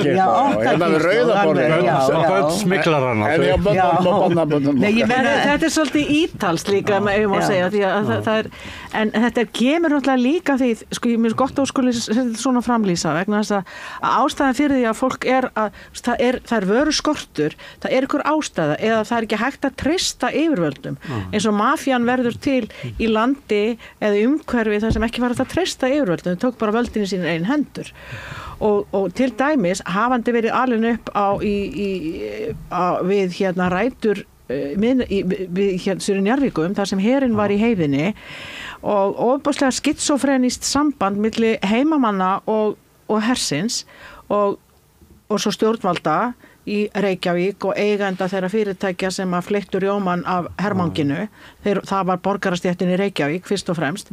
En þar var til dæmis smygl og það var aðalega á vörum sem að annarkvort voru, það var áfengi sem var náttúrulega mörgum sem dýrara hér og svo voru það vörur sem ekki fengust eins og hugsið ykkur, það var mjög exotíst að það voru kjúklingar, það voru að smygla kjúklingum, hamborgurum og þið viti sælgæti jólamaturinn og mörgum sælgæti, ég meina þetta voru bara og ég maður líka eftir svona lýsa þú veist að tala sko það var kona heima innhergunum, eldri kona sem að það voru svona hún þekkt eitthvað farmann því það voru sölur heima hjá henni þú veist það var verið að kaupa það voru föt og það var þetta og þetta var bara svona einmitt svona neðanjarðar hagkerfi príslistarnir sko já fyrir utan það en ég er að segja sko fólk fór fram hjá reglum og lögum Ég held að sé ekki af illu innræti, heldur...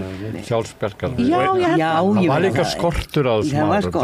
Það var ömulegt samfélag sem... Og engin bjór eins og niður, Það var til munið þegar við sem unga manneskjur að byrja að fara til útlanda. Hversu erfitt það var að fá gjaldeyri. Og hvað þá hérna, ef maður var síðan uppiskoppa með áttu nokkra daga eftir útlanda. Eftir sjálfur með safnandi flöskum í Kaupmannahöfn til eiga fyrir mat síðustu dagar. Það var hérna millifæra. Þetta var takmarka sem áttu að fara með.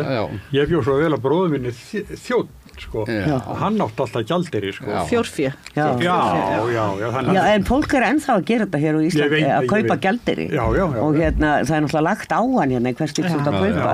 Það ekkert bara þetta gengi, það aðeins þarna meira, sko. Það þurfti að sína... Þegar þú ert að borga með kortumiðin í útlöndum, þá varst að sína farsælana til þess að fá gjaldeyri, sko. Núna?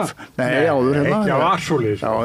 Talandi svolítið kerfin okkar sem við komum okkur hérna upp, bara hluta velferðarkerfinu, að það svo merkilegt að sumt af þeim, þetta svona bara mín upplifun, vel verið þið hafið alltaf sér, en mér finnst sko sum að kerfunum okkar, það sem ég sem sagt langskóla gengin og dóttir einstæðra móður og lauk doktorsprófi, ég hef aldrei gert það nema af því að það var til eitthvað sem hét Lánasjóður íslenskra námsmanna.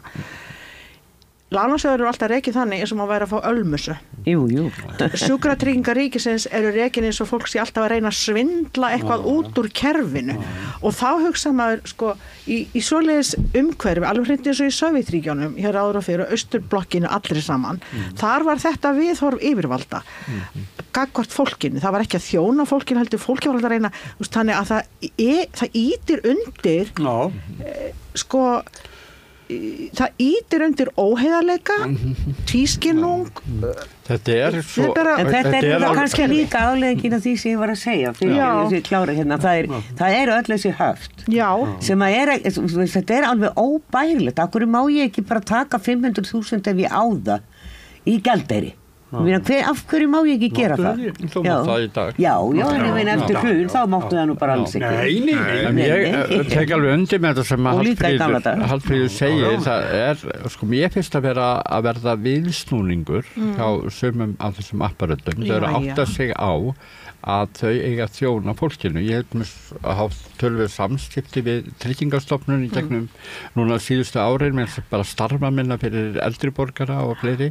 Það hefur orðið ekki algjör, en það er hægt og smátt og pítandi og örugt að færast yfir á miklu betra þjónustustig. Bara viðmót, kynninga á vefsíðuna verða betri og það er einhvern veginn þetta viðhorf til þjónustu. Og ég man bara fyrir nokkrum árum ég var svo hissa að því að nú skattíslurnar mann svona venjulegs fólk sem nánast alveg tilbúnar þegar kemur að því að stila með það Þvílíkur léttir. Þvílíkur léttir þetta árið, sko, maður fekk tauga áfall og magasár og allt út af þessu í gamla dag og var að ráða sig að endurskoðanda til að gera þetta var mjög einfalt í sjálfu sér bara því að maður bara misti áttana. Skilur ekki tungum. Já, og svo núna fyrir örfám árum þá þurfti ég samt að hringja í skattstofuna til að fá einhver upplýsingar. Það var alveg frábært viðmót. Já, ég hef ekki mjög góð þjónustu. Og það er hjá þessum stóru apparöndum, þá er að koma þessi stilningur, það er kannski nýja kynslóðun sem er ekki börnin okkar, þetta er barnabörnin okkar. Eða barnabörn þeirra sem hérna, þú varst að lýsa þarna 1944, að það er komin í kynslóð sem er stílur að það þarf að veita þjónustu og gera hana fyrir þjónustu takan. Ég verður bara að segja það, ég vil spóla aðeins lengra aftur og segja, sko, samskipti mín við skattin hafa alla tíð verið afspyrnu góð. Það er að segja, ég kom kunningin eitt, ég var í sjálfstæðan rekstri og hafði ekki, það langt síðan að skrifa skýrslu alltaf hjá tollinum og þetta var allt í einhverjum óleistur hjá mér. Og það var kona sem var hreinlega, hún bara tók mig undir sinni vendarvæng og hún á skattinu. Já, og hún var bara yndislega, hún gekk í gegnum þetta lið fyrir lið og hún hefði ekkert þurft að gera það hún hefði getið bara sagt, hunskastu bara og láttu ykkur, þú veist, ég ætla ekki að fara að eyða nei, hún var bara mjög elskuleg en það er ekki með alla stofnanir. Nei, en ég held þetta sé svíkja, þú bara kunnir ekki. Ég held þetta sé smátt og breytast og mér finnst það alveg yndislegt þegar mér finnst það frábært ef við fáum sko fólk sem skilur þetta til að stjórna þessum þjónustu stofnunum. Ég get alveg tekið undir þetta þessum þú segja, ég fundi þetta en það reynda nú erum við líka enn aftur stönd á tímamótum og það fyrirbæri sem þetta gervigreind sem að mun taka við allir þessu góða fólki sem hafa verið að sína þetta góða viðmót og Trump var nú að fjárfesta í gervigreind, ég veit ekki hvað hún mun nefnilega leysa ýmislegt af hólmi og breyta kannski ýmsu Henda góðu koninu úr skastofunni sem hjálpaði Hallfríði bara uppurt með hann það verður komið gervigreind í staðinn það verður þannig það byrjað komið að leikslokum ég ætla að segja þetta í lokin eina sögu úr skattinu fyrir mörgum ári síðan að það var full þú verður að vera ég er að vita mér alveg svona fullt svo kem ég loksins á borðinu og þá kemur Guðmundur Steingrímsson trommari heitinn kemur fram og byrjar að tromma fyrir fram að mig og segir ég veit hver þú ert og ég segi já svona Gunnar Egils hann var hafnað fyrir þessu mamma og pappi og þeirra kynslóð sko hvað vantar þið vinur svo alltaf svo kom hann skíla og hann trommaði allt þetta var alveg dá var hann að vinna? Hann var að vinna sko hann var ekki afgreiðsluna svo mikið að gera kom til að hjálpa já beintir mín og tromma ég verður að segja ykkur svipað sögu ég bjó á Akureyri sem unglingur og þar var ég Gaffraskóla og það var eitthvað og svo flutti ég til Reykjavíkur og svo var þetta alltaf bréfaskriftir frá sko þessi skuldaði útsvara Akureyri þetta var alltaf svona bréf sem maður fékk og gluggabréf og svona frá þeim tíma svo allt í einu kemur bara venjulegt bréf svona í venjulegu umslagi og svo handskrifað Kæri Viðar mikið væri þú nú góður ef þú myndir nú gera upp þessa litlu skuld svo kemur svona alveg í þessu tónu bréfið þetta voru einhverju 1000 kallar þinn vinur og svo kom þinn vinur á skattinu nei, bara á bæjarskrifstofunni bæjargjaldinn þá var það gamall kennari minn Gaffraskóla og svo vel á með okkur í gamla daga þetta var svona persónlegt bréf og hætta þessu stöðluðu vélrituðu þá fór ég bara strax og borgaði bara eyrir ekkjunar bara til í bæjarsjóð Akureyrar jæja, við ætlum að hlaupa öðrum að Hallfríður Þráinsdóttir Lísa Pálsdóttir Þórarins það fréttir núna það að fólk sé mjög gjarnan rangfeðra Nei, ég klúður þessu alltaf Bjarki Bjarnason og Viðar Eggertsson við leipum öðrum að takk fyrir að vera með okkur Takk fyrir Allt það besta er ókeypis knúsaðu vini þína Samstöðin þar sem manneskjurnar koma saman